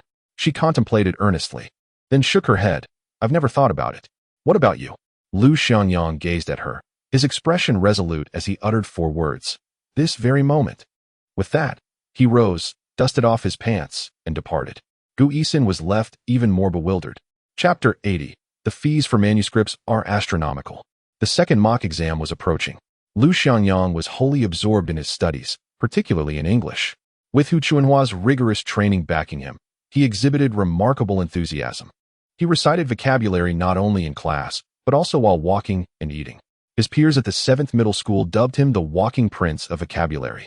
Lu Xiangyang, however, remained indifferent to this title, already adorned with numerous labels and unconcerned about accumulating another. Such accolades were but fleeting illusions. Gu Yixin's mindset appeared to have improved significantly compared to before. As a female academic prodigy, it seemed that with just a modicum of effort, she could effortlessly maintain her position as the second-best student in the entire school. If one were to identify the student under the most pressure in the class, it would undoubtedly be the class monitor, Li Zhe. Despite his belief in his own diligence, Lu Xiangyang's progress filled him with considerable anxiety. The throne of second place in the class seemed precariously unsteady. He felt a deep-seated resentment. Why could a once struggling student elevate his grades in such a short span? He acknowledged Lu Xiangyang's hard work and determination, but did academic success truly hinge solely on effort? Oh heavens! Oh earth! Why must there be a Zhe if there is a Yang? In the classroom, the most exasperated individual must be Gaokao, who sits in front of Lu Xiangyang. This fellow fancies himself a diligent scholar, believing that aside from eating and sleeping, even his trips to the restroom are opportunities for study. He has once again memorized all the question types for the monthly exam, convinced that he has mastered them thoroughly. Yet, why is it that each time an examination arrives, he finds himself at a loss? Oh heavens! Oh earth! What could possibly be the reason for this repeated failure? Gao Peng consistently attributes his setbacks to a lack of effort, resolving to continue memorizing questions. Meanwhile, behind him, Lu Xiangyang's desk has become a hub of activity. Lu Xiangyang, can you help me with this math problem? I just can't seem to solve it. Lu Xiangyang, I am uncertain about this language question. Could you assist me? Lu Xiangyang, may I borrow your essay for reference? To the inquiries of his classmates, Lu Xiangyang always responds with patience, which also serves as a means for him to fill in his own gaps in knowledge. Many of the problems brought to him by classmates prove to be quite beneficial. As the class bell rings, Hu Chuanhua stands at the podium explaining the English exam paper. For Lu Xiangyang, there is little of interest to be gleaned. Thus, he resumes his problem-solving mode. After all, it is merely a matter of tackling questions. So easy. Bring on the questions. The pen, like a sword unsheathed, dances swiftly across the paper. It is as if a general commands legions, effortlessly overcoming all obstacles. At this moment, the pen transforms from a mere writing instrument into a sharp blade, severing the cacophony of the mundane world. It feels as though time itself has come to a standstill. Soon, Lu Xiangyang finds himself engulfed in a sea of questions, conquering one after another, unable to extricate himself. Is there a path through the mountain of books? Indeed. Through diligence. Is there an end to the ocean of learning? Who knows? I shall discover that in my next endeavor. Ha ha, how exhilarating. Lu Xiangyang laughs heartily, only to suddenly cease as all eyes turn towards him, including that of the astonished teacher at the podium. Goodness! Lu Xiangyang has forgotten that this is Hu Chuanhua's English class. The lesson is still in session. What a spectacle! Has Lu Xiangyang become so engrossed that he is losing his grip on reality? As night falls, Lu Xiangyang sits at his desk, having completed an English essay. After school today, he was summoned by Hu Chuanhua to the English office for additional tutoring, euphemistically termed intensive coaching. He tackled 2 closed tests and 2 reading comprehension exercises, followed by an assignment to write an English essay to be submitted the next morning. Only then was he temporarily released to return home. Another fulfilling day indeed. Stretching lazily, Lu Xiangyang glanced at the clock. It was only 8:30 in the evening. Today is April 2nd. Tomorrow will be the 3rd, another day for receiving payment for his articles. Lu Xiangyang is undeniably excited. He can see the subscription data in the back end, but the exact amount of his earnings remains unknown. However, he can certainly guess it must be substantial. Since its launch in March, the rewards alone have amounted to over 6,000 yuan, even after the split. Coupled with the subscription fees, Lu Xiangyang is certain that his earnings have surpassed 10,000. This is 2008. An income exceeding 10,000 is already quite remarkable. With this thought, Lu Xiangyang resumed his writing, uploading his work and setting a schedule. He logged into his Penguin account, located his editor, Fat Tiger, and sent a message. Are you there? A moment later, the icon flashed with a reply. Chasing wind. Is there something you need? Tomorrow is the 3rd.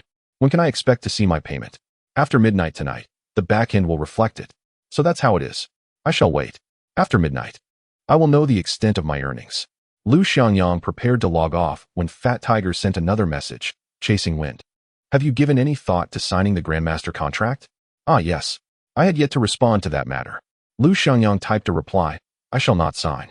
What is the situation? This is a Grandmaster contract. How many online literature authors toiled tirelessly for years just to attain such recognition? You simply refuse? Chasing wind. May I inquire why? I wish to retain the rights to my work. However, you cannot develop the IP on your own. This requires a professional team and a substantial platform. I have made up my mind. I will develop it myself. What do you mean? After the college entrance examination, I intend to start my own business. Jodahu was taken aback. Starting your own business? No wonder you are still in high school. You have yet to experience the harsh realities of society. Such optimism is naive. Chasing wind. As a seasoned industry professional, I must caution you that IP development is exceedingly complex and demands significant financial investment. Fear not. My life is my own to plan. Witnessing this exchange, Jodahu could say no more. Very well. I shall reserve the Grandmaster contract for you. Once your exams are concluded, let us arrange a time to discuss it in person. Lu Xiangyang did not respond further, preparing to log off and continue his studies. At that moment, Qian Duoduo sent another message. Brother Yang, have you read the novel I recommended? Oh, I haven't had the time. You must read it. I now know what I want to pursue in the future. Oh, what is that? A professional online novelist. No way. You'll be waiting for starvation. This industry is a graveyard of ambitions. Only a few at the pinnacle reap the rewards, while the rest cannot even sip the broth. Lu Xiangyang prepared to persuade him further. Qian Duoduo, perhaps you should reconsider. I have already made up my mind. My first novel is fully conceived, with you as the protagonist, and I have even titled it. Oh, do tell. Lu Xiangyang inquired with curiosity. Rebirth. My classmate is an invincible scholar. Qian Duoduo replied. Upon hearing that title, Lu Xiangyang was taken aback. Isn't that precisely his current state? Brother Yang, after the college entrance examination, I will begin writing during the summer vacation. When I earn my payment, I will treat you to hot pot. Lu Xiangyang pursed his lips and said, I suppose I should treat you. Sure. This weekend, I am craving hot pot. All right. No problem. There will be plenty of tripe. Got it. The update from Feng Dada is imminent, so I will continue my late-night novel binge. Lu Xiangyang immersed himself in his studies as time ticked by. Soon, the clock struck midnight. Just after the clock struck 12, he refreshed the backhand, and indeed, the payment section displayed. Holy cow. No way. This payment is astonishing. Chapter 81, Setting Goals. Lu Xiangyang counted meticulously. The payment totaled 5 digits. 231,856 yuan. Holy cow. The payment exceeds 30,000. I am rich. I am wealthy. Had he not feared waking his grandmother, Lu Xiangyang would have shouted with joy. Thankfully, he restrained himself. Calm. I must remain composed. Taking several deep breaths, Lu Xiangyang forced himself to regain his composure. He was absolutely elated. It must be said that whether in this life or the last, earning money is an exceptionally gratifying experience. The weekend hot pot was assured. The following morning, Lu Xiangyang rose early and hurried to school. Upon arriving at the school gate, he encountered a familiar face, Milai. Hey, Senior Lu, good morning. Milai was clad in her school uniform, but had left her zipper undone. Beneath it, she wore a Doraemon cartoon t-shirt, the character gently rising and falling with her breaths. Her large eyes sparkled with a mischievous glimmer. Youth is indeed invincible. Lu Xiangyang couldn't help but smile, responding cheerfully. What are you doing here? Standing in punishment? Not at all. I'm waiting for you. Waiting for me for what? I bought some jianbing guozi. I'm treating you. No need. Lu Xiangyang declined outright, pushing his bicycle forward. Milai jogged to catch up, following Lu Xiangyang. Hey, don't be ungrateful. Is that a catchphrase of yours? Lu Xiangyang glanced at her and replied slowly, Why would I eat your food? You helped me out. I'm treating you to a jianbing guozi. Sounds reasonable. This girl truly had a naive heart. Yet, Lu Xiangyang had no intention of accepting. He smiled at Milai and said, Thank you for your kindness, but I'll graciously decline. Hey, don't do that. Declining doesn't make sense. It's not like I'm burning it for you. Lu Xiangyang halted abruptly. Goodness, this girl has a peculiar thought process. Could you please go back to class? The early study session is about to commence. If you accept my jianbing guozi, I'll leave. Otherwise, I'll follow you to your classroom. This seemed never-ending. With the early study session approaching, He couldn't he possibly bring a burden to the classroom. Lu Xiangyang was certain she would actually do it. Just give it to me.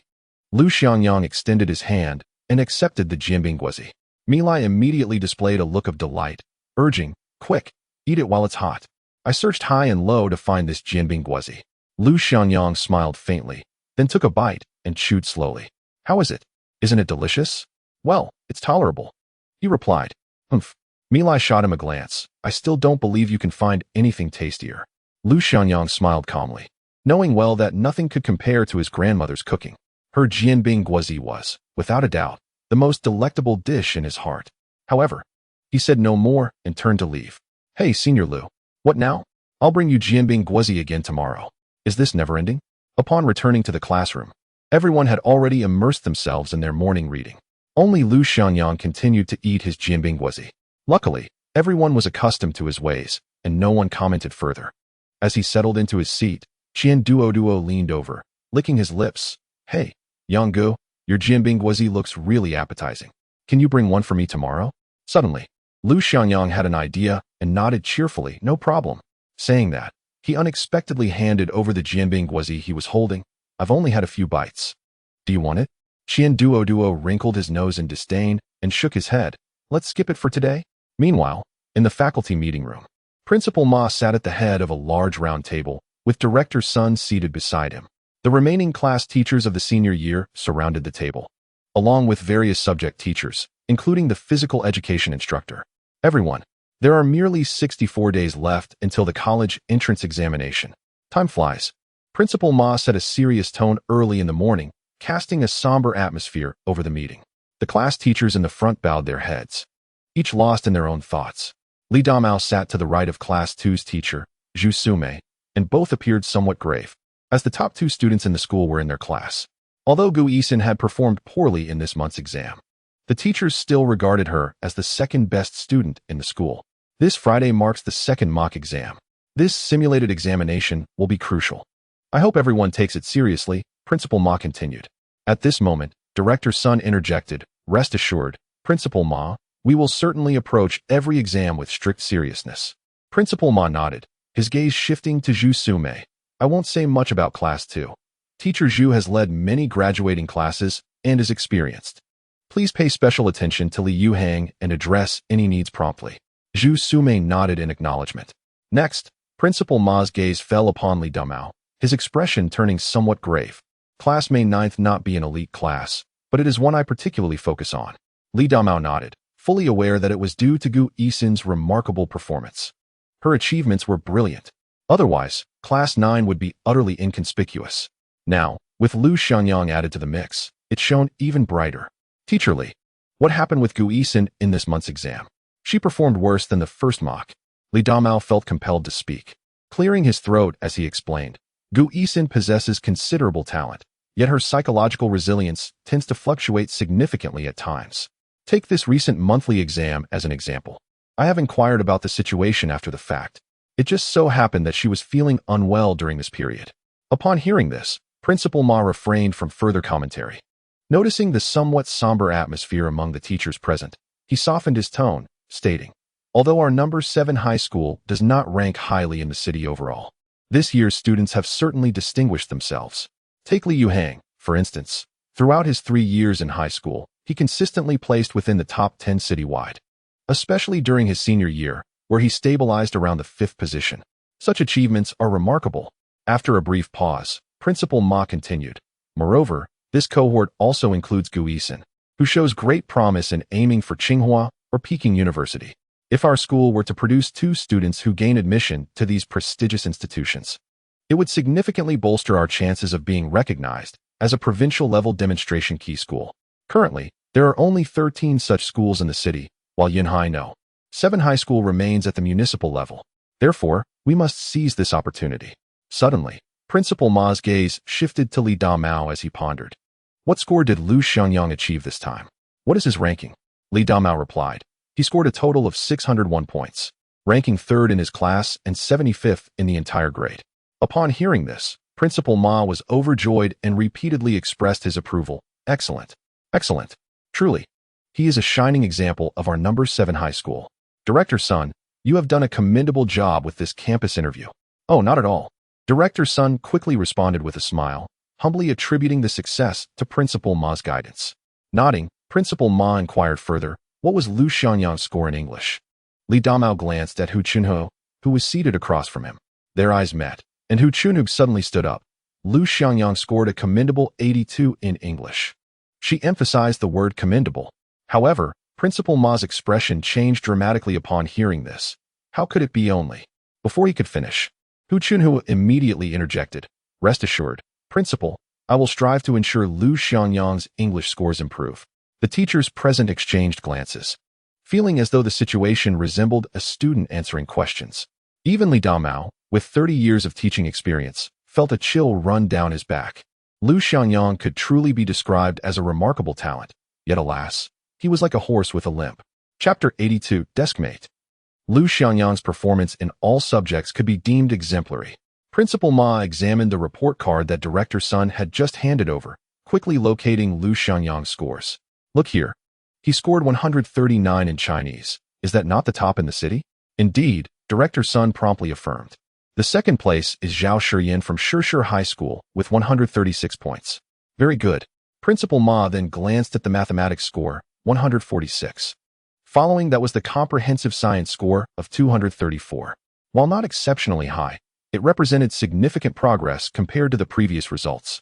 Finally, he looked at the English score. Oh, indeed, it is 82.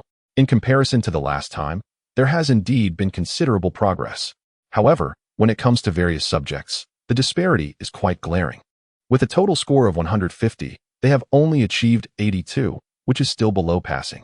Principal Ma expressed his subtle dissatisfaction, casting a glance at Li Damao and stating, Teacher Li, Lu Xiangyang is currently our inspirational student representative at number 7 middle school.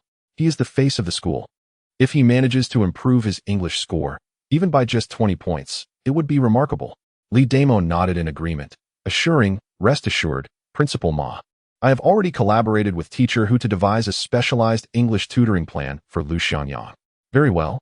Principal Ma concluded the discussion, recognizing the need to entrust the matter to the teachers.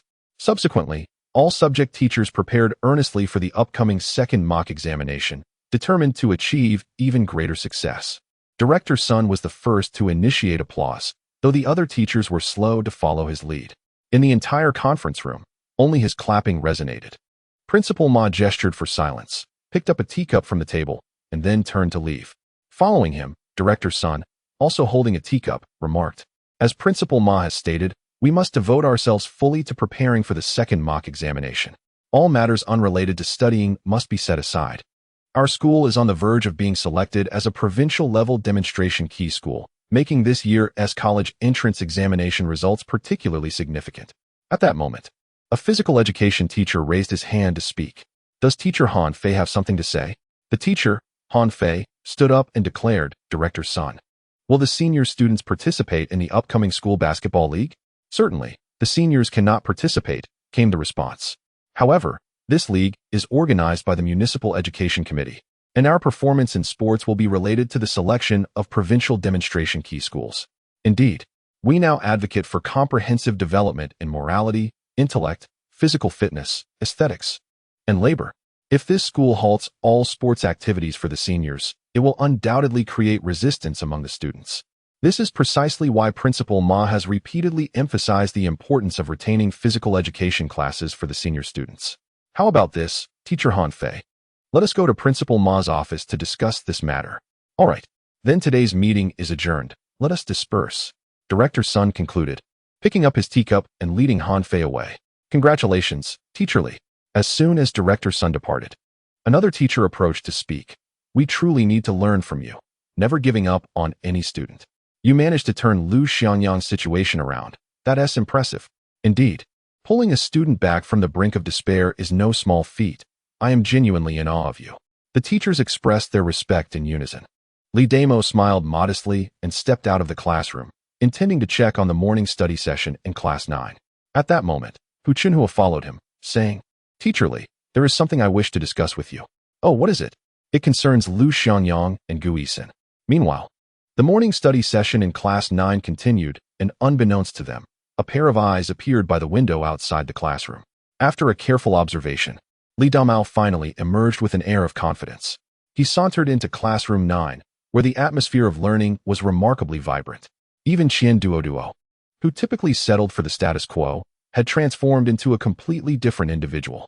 What was most striking was the palpable spirit of determination that enveloped the classroom. A drive to excel. Excellent. As senior students, they must embody this spirit. It was essential to maintain focus. Standing on the podium, Li Damao surveyed the room before descending. He ambled over to Lu Xiangyang's desk, glancing gently at him. Lu Xiangyang looked up, and their eyes met.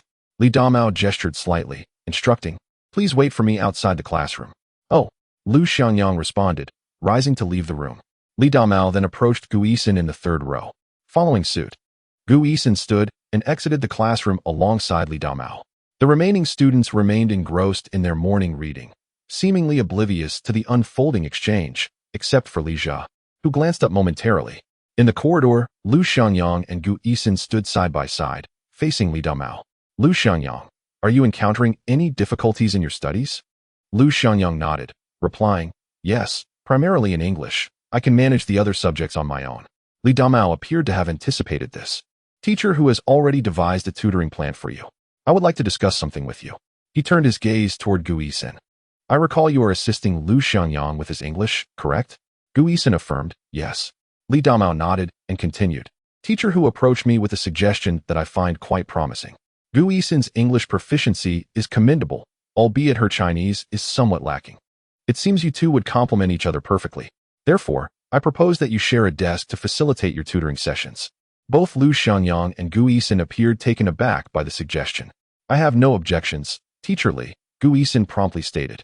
"Neither do I," Lu Xiangyang added, but quickly followed with, "However, I prefer to sit in the last row.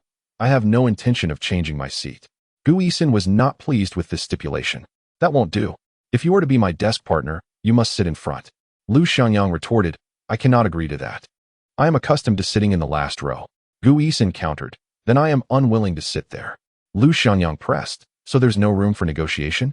Gu Yixin replied, "There is. You must come closer to me."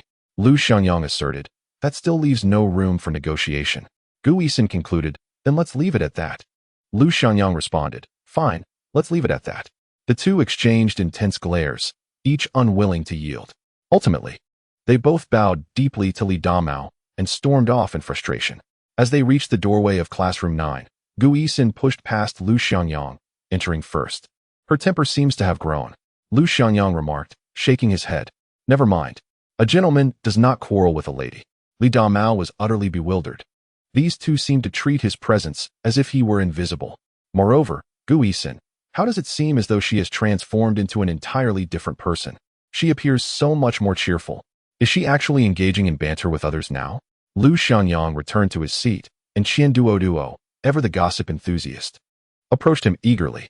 "Brother Yang, what did Old Li want to discuss with you all? I just saw you and Gu Yixin seemingly in a heated argument." Without a moment's hesitation, Lu Xiangyang replied, "Old Li wishes to have you and Gu Yixin swap seats, placing you at the front to sit alongside Han Jing." "What?" Qian Duoduo exclaimed, as if struck by lightning. "No way. I have no desire to sit at the front. I prefer the last row. Besides, I absolutely do not wish to share a table with that loudmouth Han Jing." Lu Xiangyang chuckled softly, offering reassurance. "Do not worry. I did not agree to it. This is our prime spot. Brother Yang, you will always be my brother. Of course, this weekend, I shall treat you to hot pot. Order whatever you desire. Well then, I shall feast upon you." Lu Xiangyang smiled nonchalantly, unfazed. "I am now a person of considerable wealth." Chapter 83. This is a tremendous fortune. Principal Ma.